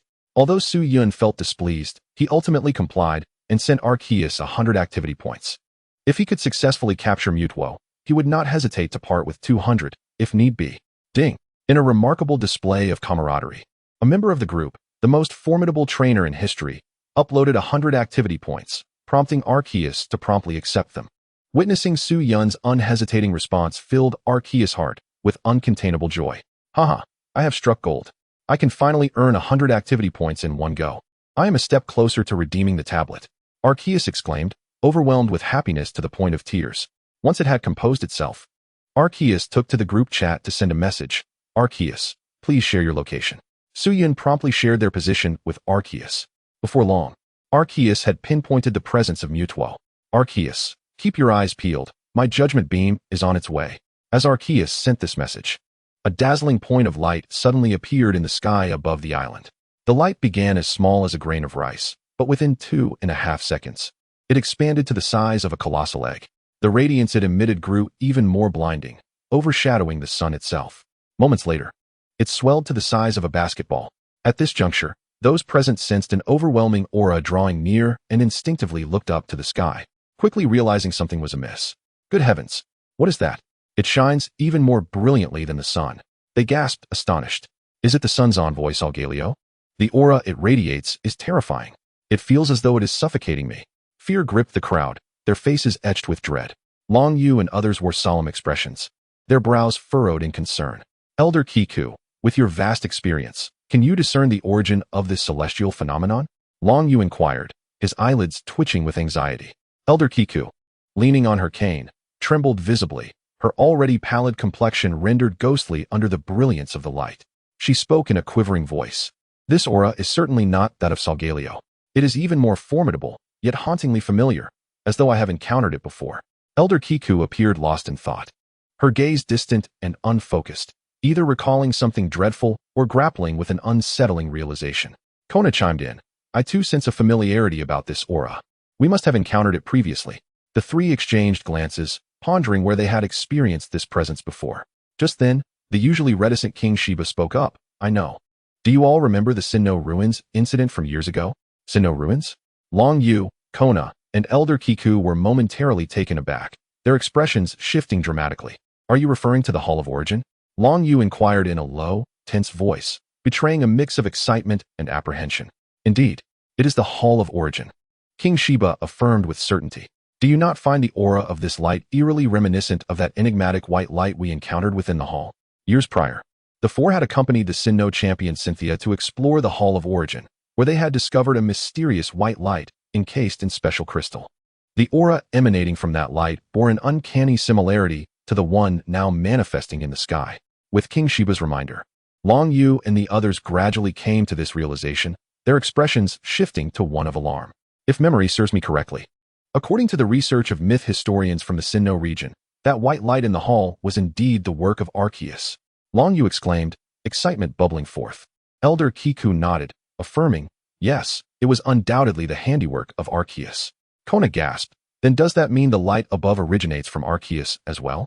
Are we to witness Arceus' descent? Silence enveloped the group as they collectively gazed skyward, acutely aware that whether or not it was the true form of Arceus, it was undeniably linked to it. Meanwhile, Mutwo, engaged in a fierce struggle against Zeraora and its companions, suddenly froze as an overwhelming sense of danger washed over it like a tidal wave. In an instant, it was rooted to the spot. Zeraora and its allies were equally paralyzed, the sudden, terrifying aura rendering them breathless. Only Mew remained agile and quick-witted, seeing Mutwo in a daze. It wasted no time and swung its club, poised to strike Mutwo with a surprise attack. Mutwo, having never before encountered the power of Arceus, found itself momentarily stunned by the sheer force, particularly as it sensed Arceus energy locking onto it. However, Mew was undeterred, having previously endured Arceus' Judgment Beam. It had developed a degree of immunity. Moreover, since the Judgment Beam was never aimed at it, Mew was unaffected and seized the opportunity to ambush Mutwo. With a resounding thud, Mew's strike landed with professional precision, leaving Mutwo dazed and reeling. As it regained its composure, fury ignited within, its eyes blazing with wrath. Yet it refrained from retaliating, adopting a defensive stance, its demeanor unusually grave. It had come to a realization. The mysterious white light now manifesting in the sky was directed at it, though it could not fathom the reasons behind this. It sensed the sheer terror of the aura. Without full defense, it would surely suffer grievous injuries. Chapter 84. The Master of the Finishing Blow. Mutwo summoned a kaleidoscope of barriers that blossomed before it like a lotus, forming a formidable defense. Yet, even so, its expression remained tense, as if poised for battle. In the next moment, the radiant light in the sky descended as anticipated. Columns of white light coalesced into fearsome dragons, writhing and surging toward Mutwo from all directions. Boom! The first dragon collided with Mutwo's defensive barrier, shattering it in an instant. In the face of the overwhelming Judgment Beam, Mutwo's defenses seemed pitifully weak. And this was merely the beginning. Soon the second, third, and fourth dragons followed suit. In an instant, all of Mutwo's defensive measures crumbled, and the remaining Judgment Beams surged forth like a tidal wave, engulfing it in a blinding white light capable of obliterating worlds. The onlookers were left speechless, their eyes wide with astonishment, fixated on the blinding light, hardly daring to blink lest they miss a crucial moment. Is it over? Long Yu murmured in a daze, his hand trembling uncontrollably against his thigh. As the Judgment Beam descended upon the island, it felt as though time itself had come to a standstill. Frozen in that singular moment, the oppressive force weighed heavily upon them, instilling a primal fear that rendered them breathless. Boom! With the eruption of white light, a tempestuous wave of wind surged forth, sweeping outward in all directions. The century-old trees were uprooted, lifted into the air. The yellow sand swirled, and rocks soared through the sky. The entire island lay in ruins. Furthermore, the feeble members of Team Rocket, along with their Pokémon, were swept up into the sky. It was imperative to vacate this place swiftly to avoid being caught in the aftermath of the battle. Such a scene of conflict was beyond our capacity to intervene. Granny Kikuko promptly spoke up, leading her Pokémon away from the heart of the battlefield. All right, let's retreat. With Brother Sue present, there should be no unforeseen mishaps here. Yolanda nodded, issuing the command. He raised his head, casting a deep glance at Su Yun aboard the Galaxy ship before departing without a backward glance, accompanied by the others. Su Yun, however, stood quietly on the ship, largely unaffected by the turbulent remnants of the battle. At that moment, all of his attention was focused on the epicenter of the conflict. He was uncertain whether Arceus's punitive light shards could subdue Mewtwo.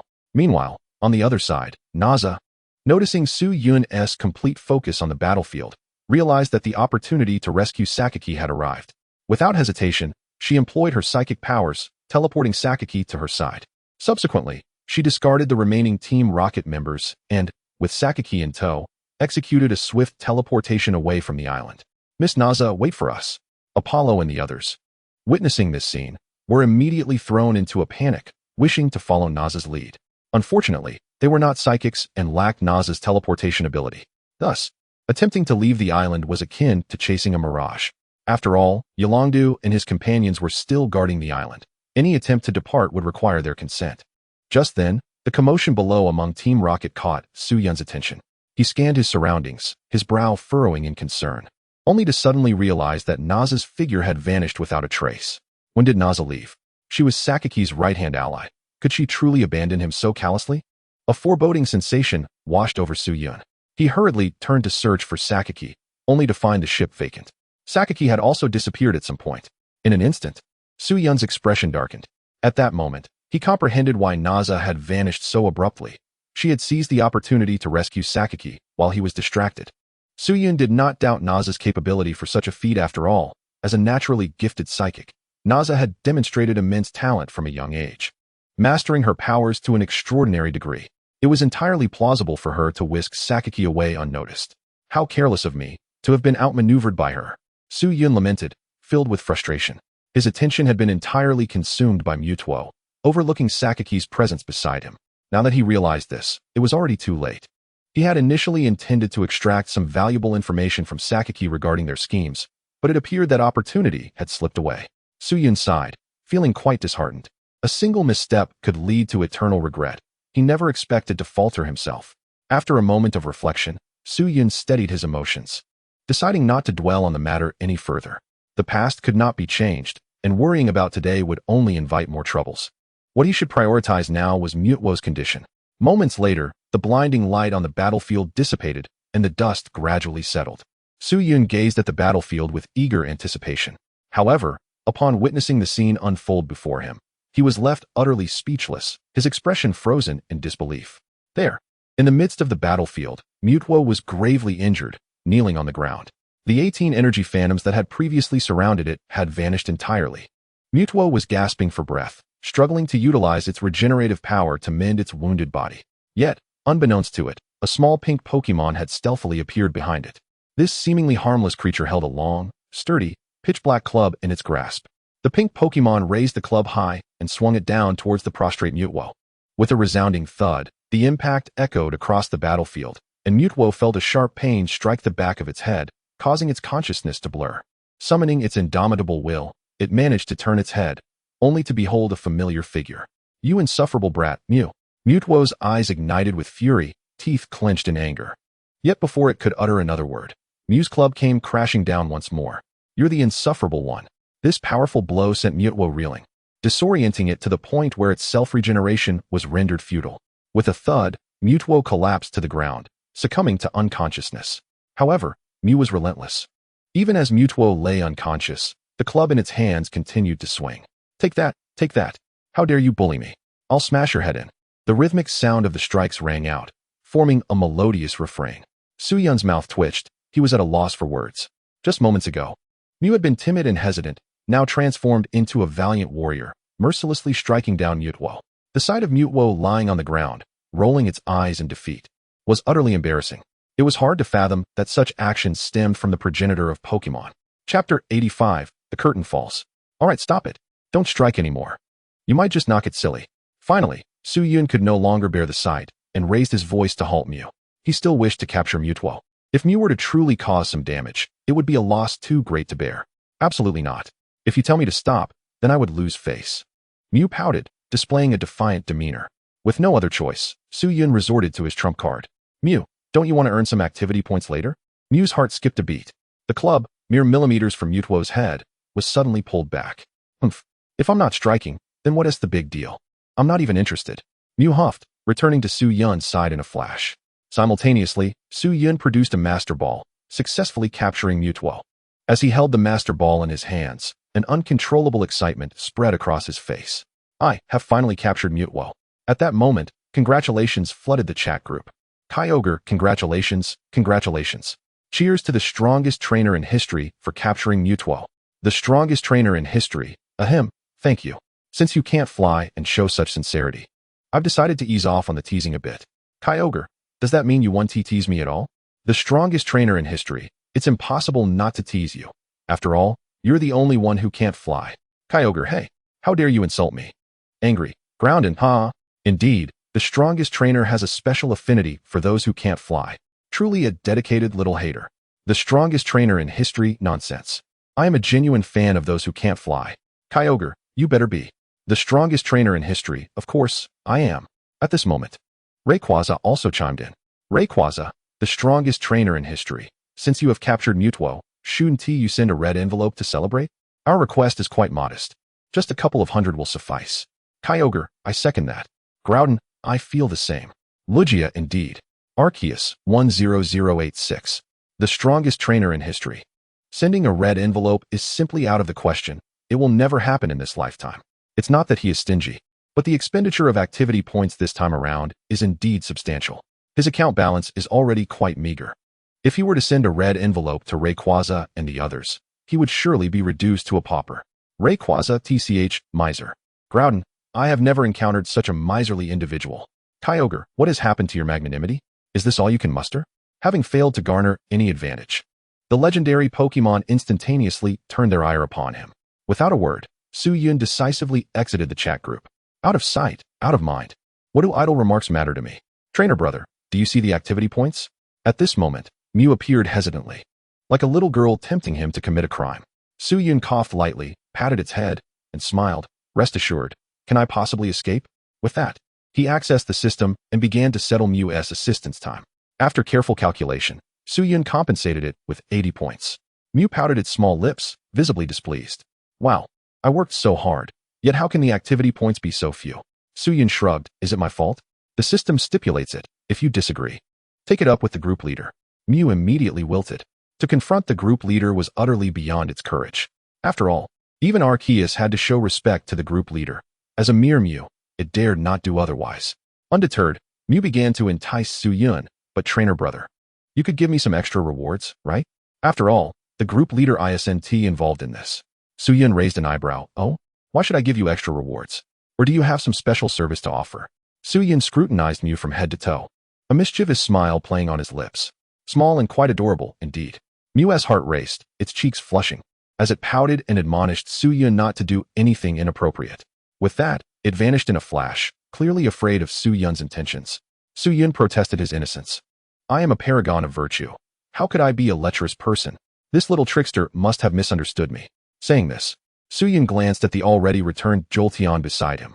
Isn't that right, little kitty? Jolteon chuckled, its attitude unmistakable. Su Yun's expression darkened instantly. You're finished. Await your punishment when we return. Su Yun swiftly recalled all his Pokémon. Just then, Yolongdu and the others returned. Seeing that the battle had concluded, Yolongdu cautiously inquired. Su brother, where's Mewtwo? Su Yun pointed to the Pokeball at his waist. I have captured it. Yolongdu sighed in relief. As long as Mewtwo was not in Team Rocket's hands, he felt reassured. Yolongdu scanned the surroundings, noticing the absence of Sakaki, and quickly asked, where is Sakaki? Did you not subdue him? Why is he not here? At this, a hint of embarrassment crossed Su Yun's face. I was careless. He has already been rescued by Nagi. Upon hearing this, Yolongdu's expression changed drastically. What? Rescued? Does that mean our mission has failed? In this mission, failing to capture Mewtwo was one thing, but allowing Sakaki to escape right under their noses was a complete debacle. However, Su Yun merely smiled nonchalantly and countered, not necessarily. This island holds many secrets of Team Rocket, and most of their remnants are here, including the 4 executives. If we can capture them all, even if Sakaki escaped, Team Rocket would be left in tatters.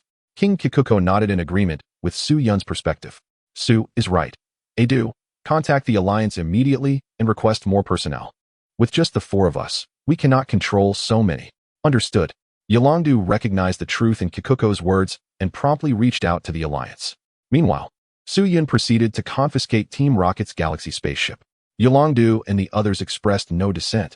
After all, without Suyun, they would never have been able to seize the galaxy spaceship.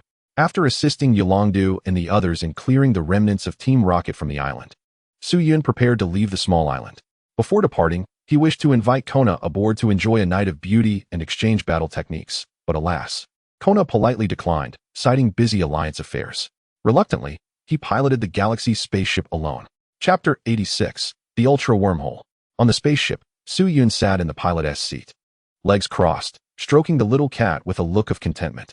He didn't need to control the spaceship at all, as the galaxy spaceship was equipped with extraordinarily advanced artificial intelligence capable of fully autonomous navigation. Opening the spaceship's system storage, Suyun sought to uncover any secrets regarding Team Rocket's clandestine plans. To his delight, he indeed stumbled upon some intriguing information. Ultra Wormhole. Suyun gazed at the document title on the screen, a ripple of intrigue surfacing in his calm eyes. Team Rocket has been researching the Ultra Wormhole all along.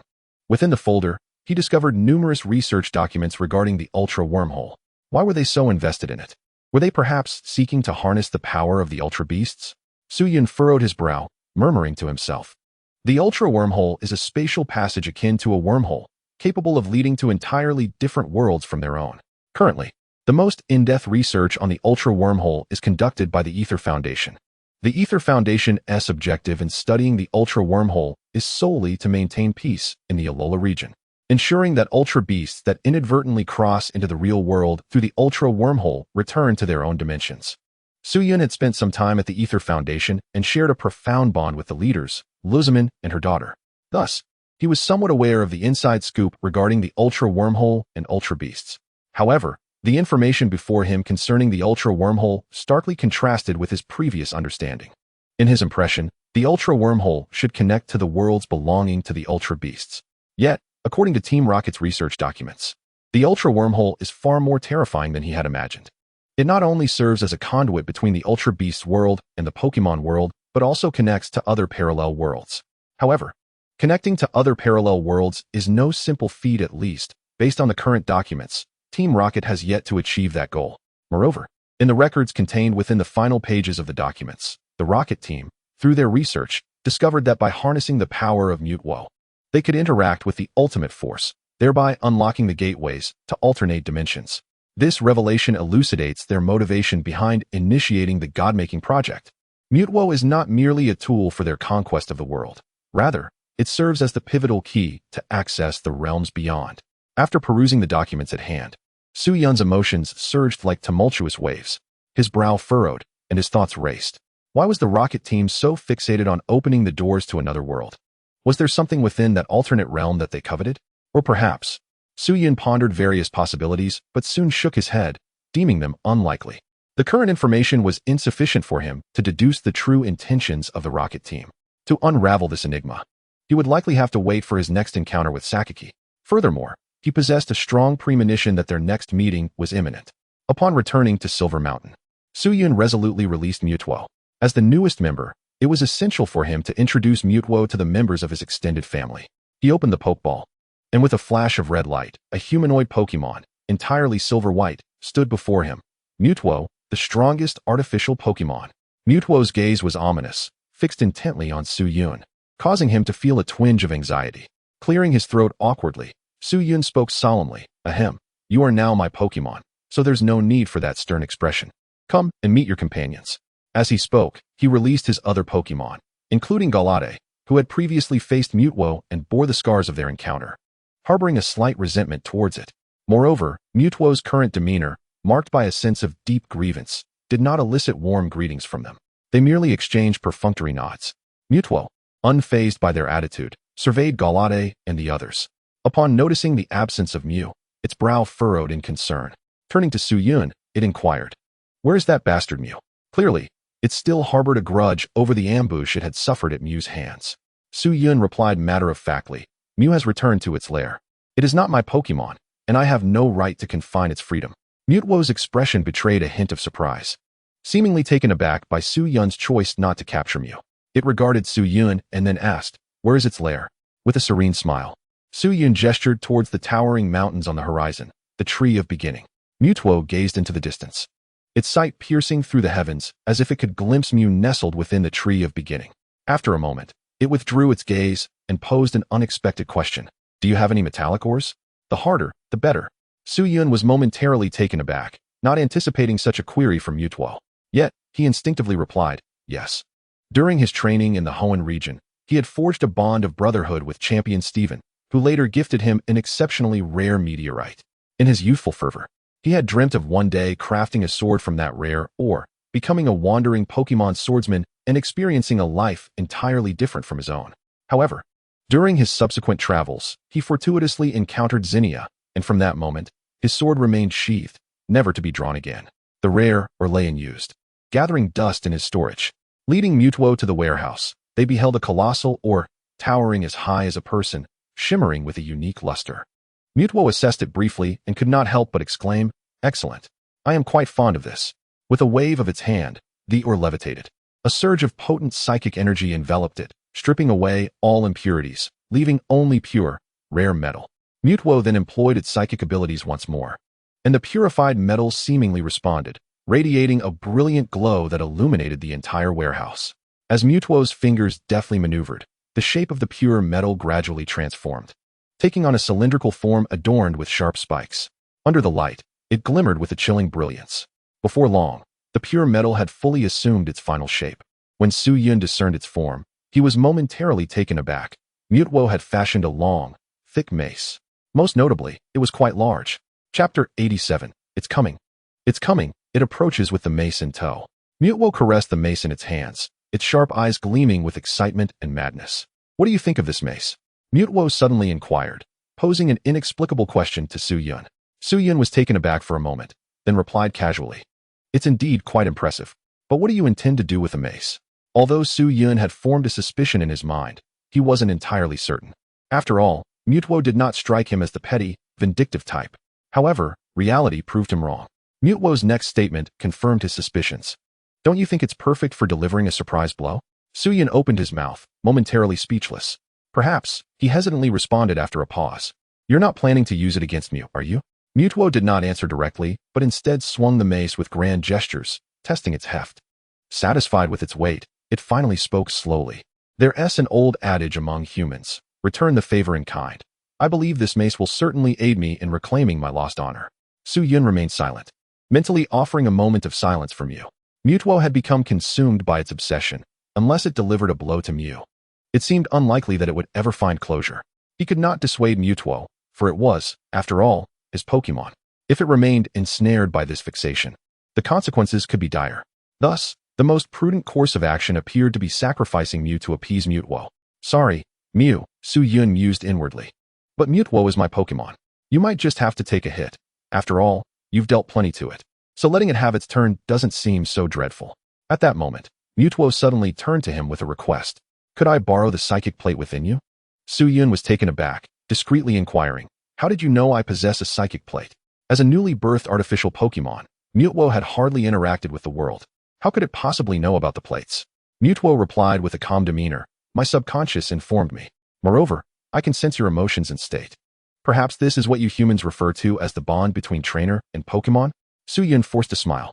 He certainly does not perceive this as a bond between a Pokemon and its trainer. After all, he had spent less than a day with Mutuo. How could a bond possibly form? He preferred to believe that Mutuo had fused with his genes, resulting in the current situation. "No way. The tablet cannot be lent to you." Su Yun resolutely declined Mutuo's request. The tablet was the most vital possession he had, and he could not afford to lend it to anyone, not even to Mutuo. If Mutuo were to abscond with the tablet or engage in a duel with Mew, only to have it stolen by that slippery creature, it would result in a tremendous loss for him. "Fine, I understand." After being rejected, Mutuo exhibited an unexpected calmness. There was no anger, nor was there any confusion, as if it had anticipated this outcome all along. This left Su Yun quite baffled. "Aren't you going to ask why?" Ultimately, he could not help but inquire. Mutuo merely pointed to its heart and stated, "I already know why." Su Yun, "All right. I almost forgot that Mutuo is now capable of empathizing with my thoughts. The absence of secrets felt rather unpleasant," he mused. At that moment, Mutewo had already exited the warehouse, wielding its club. Outside, Mutewo gazed towards the location of the world tree. In the next instant, a gust of wind surged beneath its feet, propelling it skyward like a radiant rainbow. In the blink of an eye, it transformed into a speck of light, vanishing into the horizon. Mew, you are in grave peril. After Mutewo's departure, Suyun immediately opened the chat group, eager to monitor Mew's activities in real time. As soon as he entered, he was greeted by Mew's enthusiastic proclamations about its ambush on Mutewo. Mew, with just one swift strike from me, Mutewo fell, eyes rolling back, and was done for. Without me, Mew, lurking in the shadows, how could the so-called strongest trainer easily capture Mutewo? When it comes to achievements, I, Mew, claim second place, and none dare to take the first. Groudon, humph, what a boast. It was clearly the alpaca's judgment that defeated Mutewo. You merely seized the opportunity to reap the rewards. So what are you puffing your chest about? Arceus, what the flyer said is valid. I quite appreciate it, yet your tone displeases me. Henceforth, refer to me as the creator. Mew, you, who cannot fly, 1,000-year ground dweller, will never take to the skies. What are you barking about? Groudon, try insulting me again. I dare you to taste my cliff sword. Mew, oh dear, I'm so frightened. One might think you could reach me even without the ability to fly. Groudon, what the heck? Are you deliberately provoking me? Mew, oh dear, look everyone. Groudon is getting anxious. Watching Mew mock Groudon while boasting about itself left Suyun both amused and exasperated. Indeed, the one who was always wounded was Groudon. Suyun silently dedicated a song to Groudon. Snowflakes flutter, the north wind howls. The world, vast and desolate. Groudon, Rayquaza, 666. Kyogre, when it comes to mischief, you truly excel, O strongest trainer. Mew, trainer brother, these scoundrels do not believe me. You must stand up for me. Quickly release that Mutewo replica so they can witness for themselves, or else I may just perish from injustice. Fengyang, what a discontent little one. O strongest trainer. Why are you dawdling? Hurry and fulfill Mew's desires. The strongest trainer.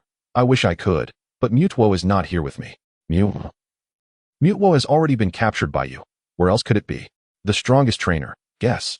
With a mischievous grin. Mew. Why do I suddenly have a foreboding feeling? Wait, what is that white shadow on the horizon? It looks so much like Mutewo. Oh no, that replica is coming for me with a club. Ah, it's so large. So long, so thick. If that's the case, my body might just be ruined. Chapter 88, The Guardian. Outside the world tree, Mutewo strode forth, wielding its club with a presence akin to a blazing sun descending from the heavens. Its arrival sent nearby wild Pokemon scattering in alarm. Even the guardians of the world tree were roused from their slumber by its sudden appearance. With a thunderous roar, a figure of earthy hue surged up from the abyss below, accompanied by a deafening rumble. Towering in stature and encrusted with dust, it was a colossal being formed of interlocking boulders. Its head resembled a protruding rock, adorned with a row of gems emitting a soft, earthy glow akin to eyes. It was Regirock, the Rock Guardian. With a resounding crash, Regirock landed heavily on the ground, kicking up a cloud of dust. The sound of machinery whirred from within its body, and its gem-like eyes fixated on Mutewo. Intruder, depart immediately. You are not welcome here, Regirock commanded in an authoritative tone. However, Mutewo did not even spare it a glance, merely snorting dismissively as it continued deeper towards the world tree. Seeing this, Regirock issued another stern warning. You have already trespassed into forbidden territory. This is no trivial matter. Should you take another step, you will face eternal damnation. In an instant, its demeanor shifted, becoming sharp and menacing, like a sword drawn from its sheath. Simultaneously, two distinct figures approached from different directions. One was composed entirely of ice, crystalline and shimmering, reflecting blinding light, freezing the ground with each step. The other was forged from silvery steel, resembling an impenetrable fortress, clearly a master of defense. These two Pokemon, like Regirock, were also guardians of the world tree, Regice, the Ice Guardian, and Registeel, the Steel Guardian. Intruder, halt. Should you dare to step forward any further, do not blame us for showing no mercy. Regice spoke coldly, exuding an air of authority unique to the strong. Leave now, and you may yet escape with your life. Registeel commanded with an even more imposing tone, issuing a death threat to Mutewo. If Mutewo remained obstinate and dared to advance another step, it would face grave peril. The stern warnings from the three guardians only amused Mutewo. How could the mightiest artificial Pokemon, hailed as surpassing even Mew, be intimidated by the threats of three Pokemon? It disregarded the three guardians, provocatively stepping forward once more, casting a mocking glance at them, as if to say, "I shall proceed. What will you do about it?" The three guardians exchanged glances, and the atmosphere grew tense. "We have warned you. Since you remain obstinate, do not blame us for the consequences." They spoke in unison. As the words left its lips, the jewels adorning their faces began to flicker intensely, a formidable energy swiftly coalescing and hurtling towards Mewtwo. Observing this, Mewtwo brandished the spiked club in its hand, a glimmer of excitement and madness flickering in its eyes. "Perfect. I shall use you to test my club." With that declaration, Mewtwo executed a swift teleportation, evading the assault from the three pillars and reappearing behind the rock pillar, Regirock. Regirock, caught off guard, awkwardly turned its head, only to behold an utterly terrifying sight. Mewtwo raised the spiked club high, channeling all its might into a devastating strike. Thud! A resounding impact echoed as Regirock was sent flying. Chunks of rock crumbled from its head, leaving it with but half a skull. Had it not possessed the ability to consume rock to heal its wounds, that blow from Mewtwo would have surely sent it to the underworld. Nearby, Regice and Registeel stood frozen in shock, their hearts laden with dread. A wave of fear washed over them, for they had never anticipated that this intruder would be so immensely more powerful than the previous human. The rock pillar, one of their own, stood utterly defenseless before Mewtwo. Given that their strengths were comparable, albeit in different domains, if Regirock could not withstand Mewtwo, then surely they could not either. With this grim realization, both Regice and Registeel contemplated fleeing, intending to relay the news to the guardian of the world tree, Celebi, and let it handle this troublesome foe. However, Mewtwo would not let them escape so easily. Having dispatched Regirock, Mewtwo employed the same tactic once more, instantly appearing behind the ice pillar, Regice. The spiked club swung again, and Regice too fell victim to Mewtwo's assault, sent hurtling away as if struck by a baseball bat, shattering the icy shards upon its body. Gasping, Registeel was utterly panicked. Strange sounds emanating from within its form. Mewtwo advanced like a harbinger of death, dragging the spiked club across the ground, producing a grating, ominous sound that echoed like a vengeful specter in Registeel's ears. Overwhelmed, Registeel collapsed. Not waiting for Mewtwo to strike, it dashed headlong into a nearby tree, ending its own life. Bored, Mewtwo scoffed, disdainfully muttering, "How dull." It paid no further heed to Registeel, turning to vanish deeper into the world tree. Not long after Mewtwo's departure, Registeel stealthily rose from the ground. Noticing Mewtwo's absence, it exhaled a sigh of relief. "Thank goodness I was clever enough, or I would have met the same fate as those two unfortunate souls." Registeel glanced at the incapacitated Regirock and Regice, a hint of relief crossing its features. Meanwhile, deep within the world tree, at the base of a millennia-old tree, Celebi was in a frenzy, seeking help in a chat group. "Family, what should I do? That clone has come knocking. My gatekeeper has been taken down, and it will soon find me. Who will save me?" Ho-Oh seized the opportunity to offer a suggestion. "If all else fails, why not just run? That creature has fused with alpaca DNA, so you are unlikely to prevail against it. However, in terms of fleeing, I assure you, it would be no match for you. I wish to escape, but that creature has somehow sealed off the entire realm of the world tree, and I can't possibly get out." Celebi lamented. "Then perhaps you should seek the aid of the strongest trainer in history. After all, Mewtwo is its Pokemon. If he speaks, he may be able to put a stop to Mewtwo," Ho-Oh advised. Chapter 89. Oh no, I've been knocked out. Celebi found Ho-Oh's suggestion reasonable and began to seek the assistance of Su-Yun. "Trainer brother, could you persuade Mewtwo to stop bullying me? I am but a child, and its power is far too great for me to withstand." Su-Yun thought to himself, why does that sound odd? As a well-read gentleman, he had serious reasons to suspect that Celebi was being suggestive. However, recalling Celebi's innocent demeanor, he dismissed his suspicions. I would be delighted if you sought my aid. But I regret to inform you that even I cannot stop it," Su-Yun replied. Upon hearing this, Celebi was instantly alarmed. "Aren't you its trainer? How can you be unable to intervene? Training and bonding with a Pokemon takes time, you know? It's perfectly normal for a trainer to not be able to issue commands to a newly captured Pokemon. Just like how a Diglett needs to practice repeatedly to dig in and out freely," Su-Yun explained. Celebi was left speechless. "Is that the best analogy you could come up with?" Ho-Oh interjected. "Is there truly no other way? Trainer brother, please help me. I can do anything for you," Celebi pleaded. "Oh, anything you say? Are you testing me? What trainer could withstand such a trial? You might as well ask the alpaca for help." "I'm afraid I cannot assist you in this matter," Su-Yun remarked. "Humph, if you won't help, then you better keep one eye open while you sleep, lest I steal your tablet one day," Celebi retorted. "Are you serious? You're finished. I'm telling you, even if the alpaca comes, it won't save you." Suyin exclaimed, promptly contacting Mutuo. Mutuo, when you knock it out, give it a solid whack for me. Remember, my strike may not be precise, but it must be powerful. Mutuo was taken aback. Humans have a penchant for knocking others out too? Well, as long as they enjoy knocking Shalebi out, they are my friends. With a spirited demeanor, Mutuo departed. Meanwhile, Shalebi began seeking help from Arceus. Oh, esteemed Arceus, may I request your assistance in resolving the Mutuo crisis? Arceus relished being addressed as esteemed. Its mood significantly lifted. Calmly, it replied, yes, but I require 100 activity points to teach that light dust a lesson. 100 activity points? Why don't you go steal them? You greedy alpaca, you'll never redeem your tablet. Shalebi retorted. Haha, I must say, you are quite brave, Arceus chuckled. In an instant, a beam of white light pierced the heavens, surging from the depths of the cosmos. Mutuo, sensing that familiar power descending upon the world tree, abruptly looked up, its expression shifting to one of alarm. Oh no, not again. Mutuo trembled, clutching its spiked club, preparing to defend itself with all its might. A myriad of extraordinary flowers burgeoned before it, forming an unyielding shield of protection. Yet, what it did not anticipate was that the target of the radiant beam was not itself.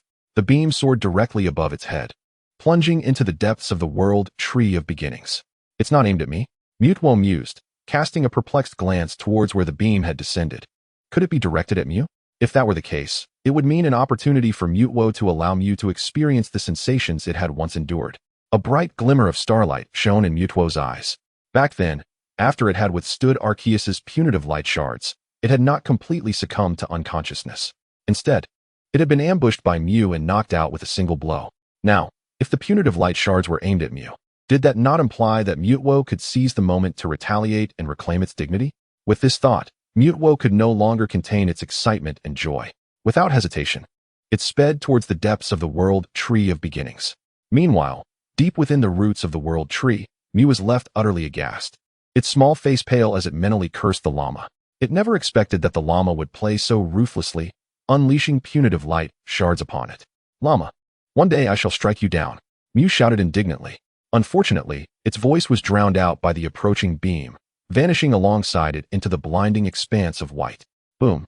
A deafening sound reverberated throughout the world tree of beginnings, startling Mutuo mid-flight. It lifted its gaze to behold a distant brilliance enveloping the sky, dazzling and resplendent. By the time it arrived at the scene, the blinding light had begun to dissipate. There lay a disheveled pink sprite, its face smeared with dirt, as if all energy had been drained from its body. An opportunity had presented itself. Mutuo's face radiated uncontainable excitement upon witnessing this scene. Its speculation was indeed correct. The target of the white light's assault was its nemesis, Mew.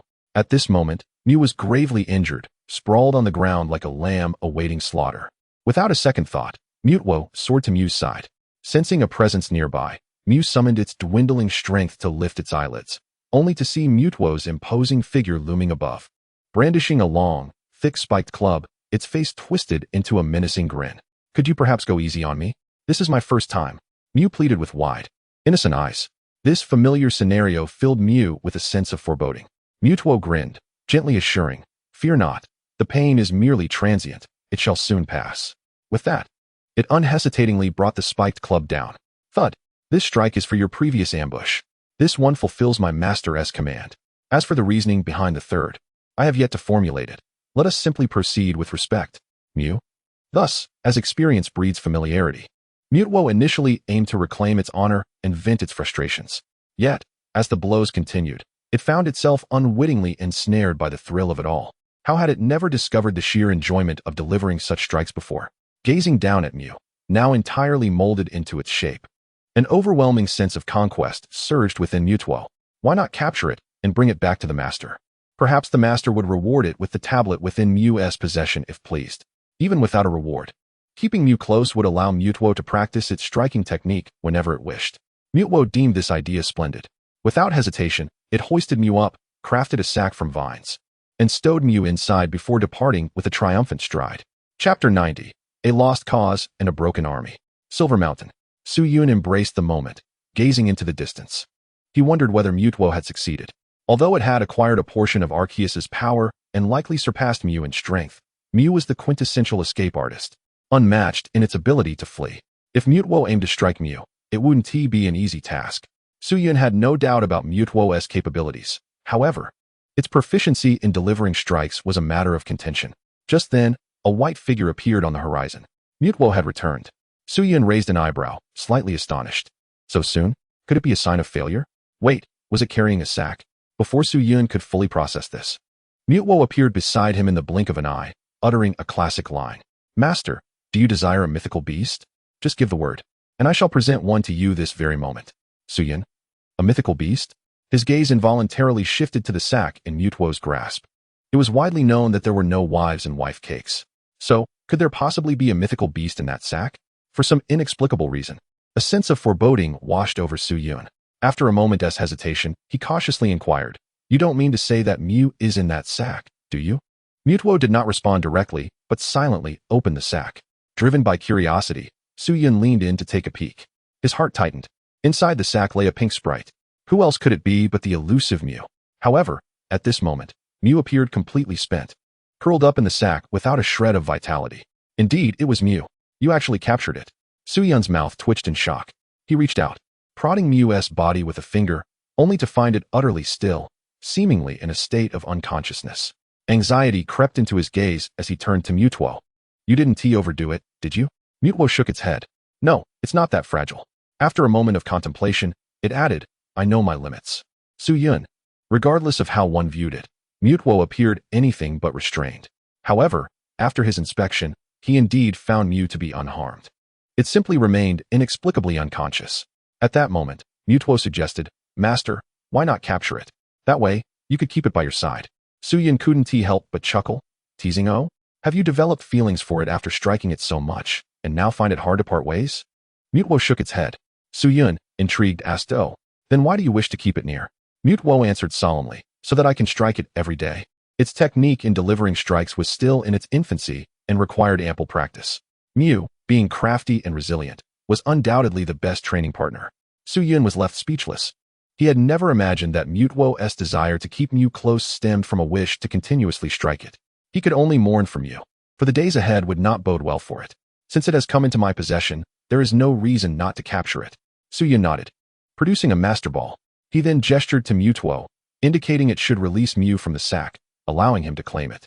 Mutwo acquiesced, flipping its hand, and with a shake, Mew tumbled out from the bag. Suyun, seizing the moment, hurled the Master Ball towards the grounded Mew. However, just at that instant, Mew, previously motionless on the ground, suddenly opened its large, round eyes. In a swift motion, it sprang to its feet, and, with a whoosh, evaded the grasp of the Master Ball, transforming into a beam of light as it darted away into the distance. Suyun was left dumbfounded. Oh, you slippery creature. Playing dead, are you? It dawned on him that Mew had likely awakened long before, but had merely been biding its time, waiting for the right opportunity to escape. Now that Suyun had produced the Master Ball to capture it, Mew could no longer maintain the charade. Unfazed by Suyun's curses behind it, Mew thought, Humph. Clever me. How could I possibly be captured by mere humans? As the progenitor of Pokemon, it held a certain pride and was resolute in not becoming a mere pet for human trainers.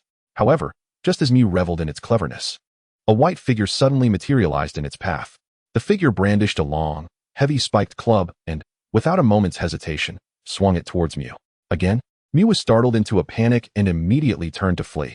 Yet, it was abruptly ensnared, immobilized in place. It was Suyun who had intervened. He had channeled the power of the psychic plate, briefly restraining Mew's movements. Though the duration was less than a second, it sufficed for Mutwo. Bang! Another dull thud echoed as Mew streaked through the sky like a shooting star, only to descend in a rather ungraceful manner to the ground. Dazed, Mew lay there, resembling a deflated balloon, mumbling incoherently, Oh dear, I've been toyed with again. At that moment, Suyun approached, looking down at the prostrate Mew, and mercilessly taunted. Thought you could escape? How naive. With that, seizing the opportunity while Mew was still disoriented, he produced the Master Ball once more, successfully capturing Mew.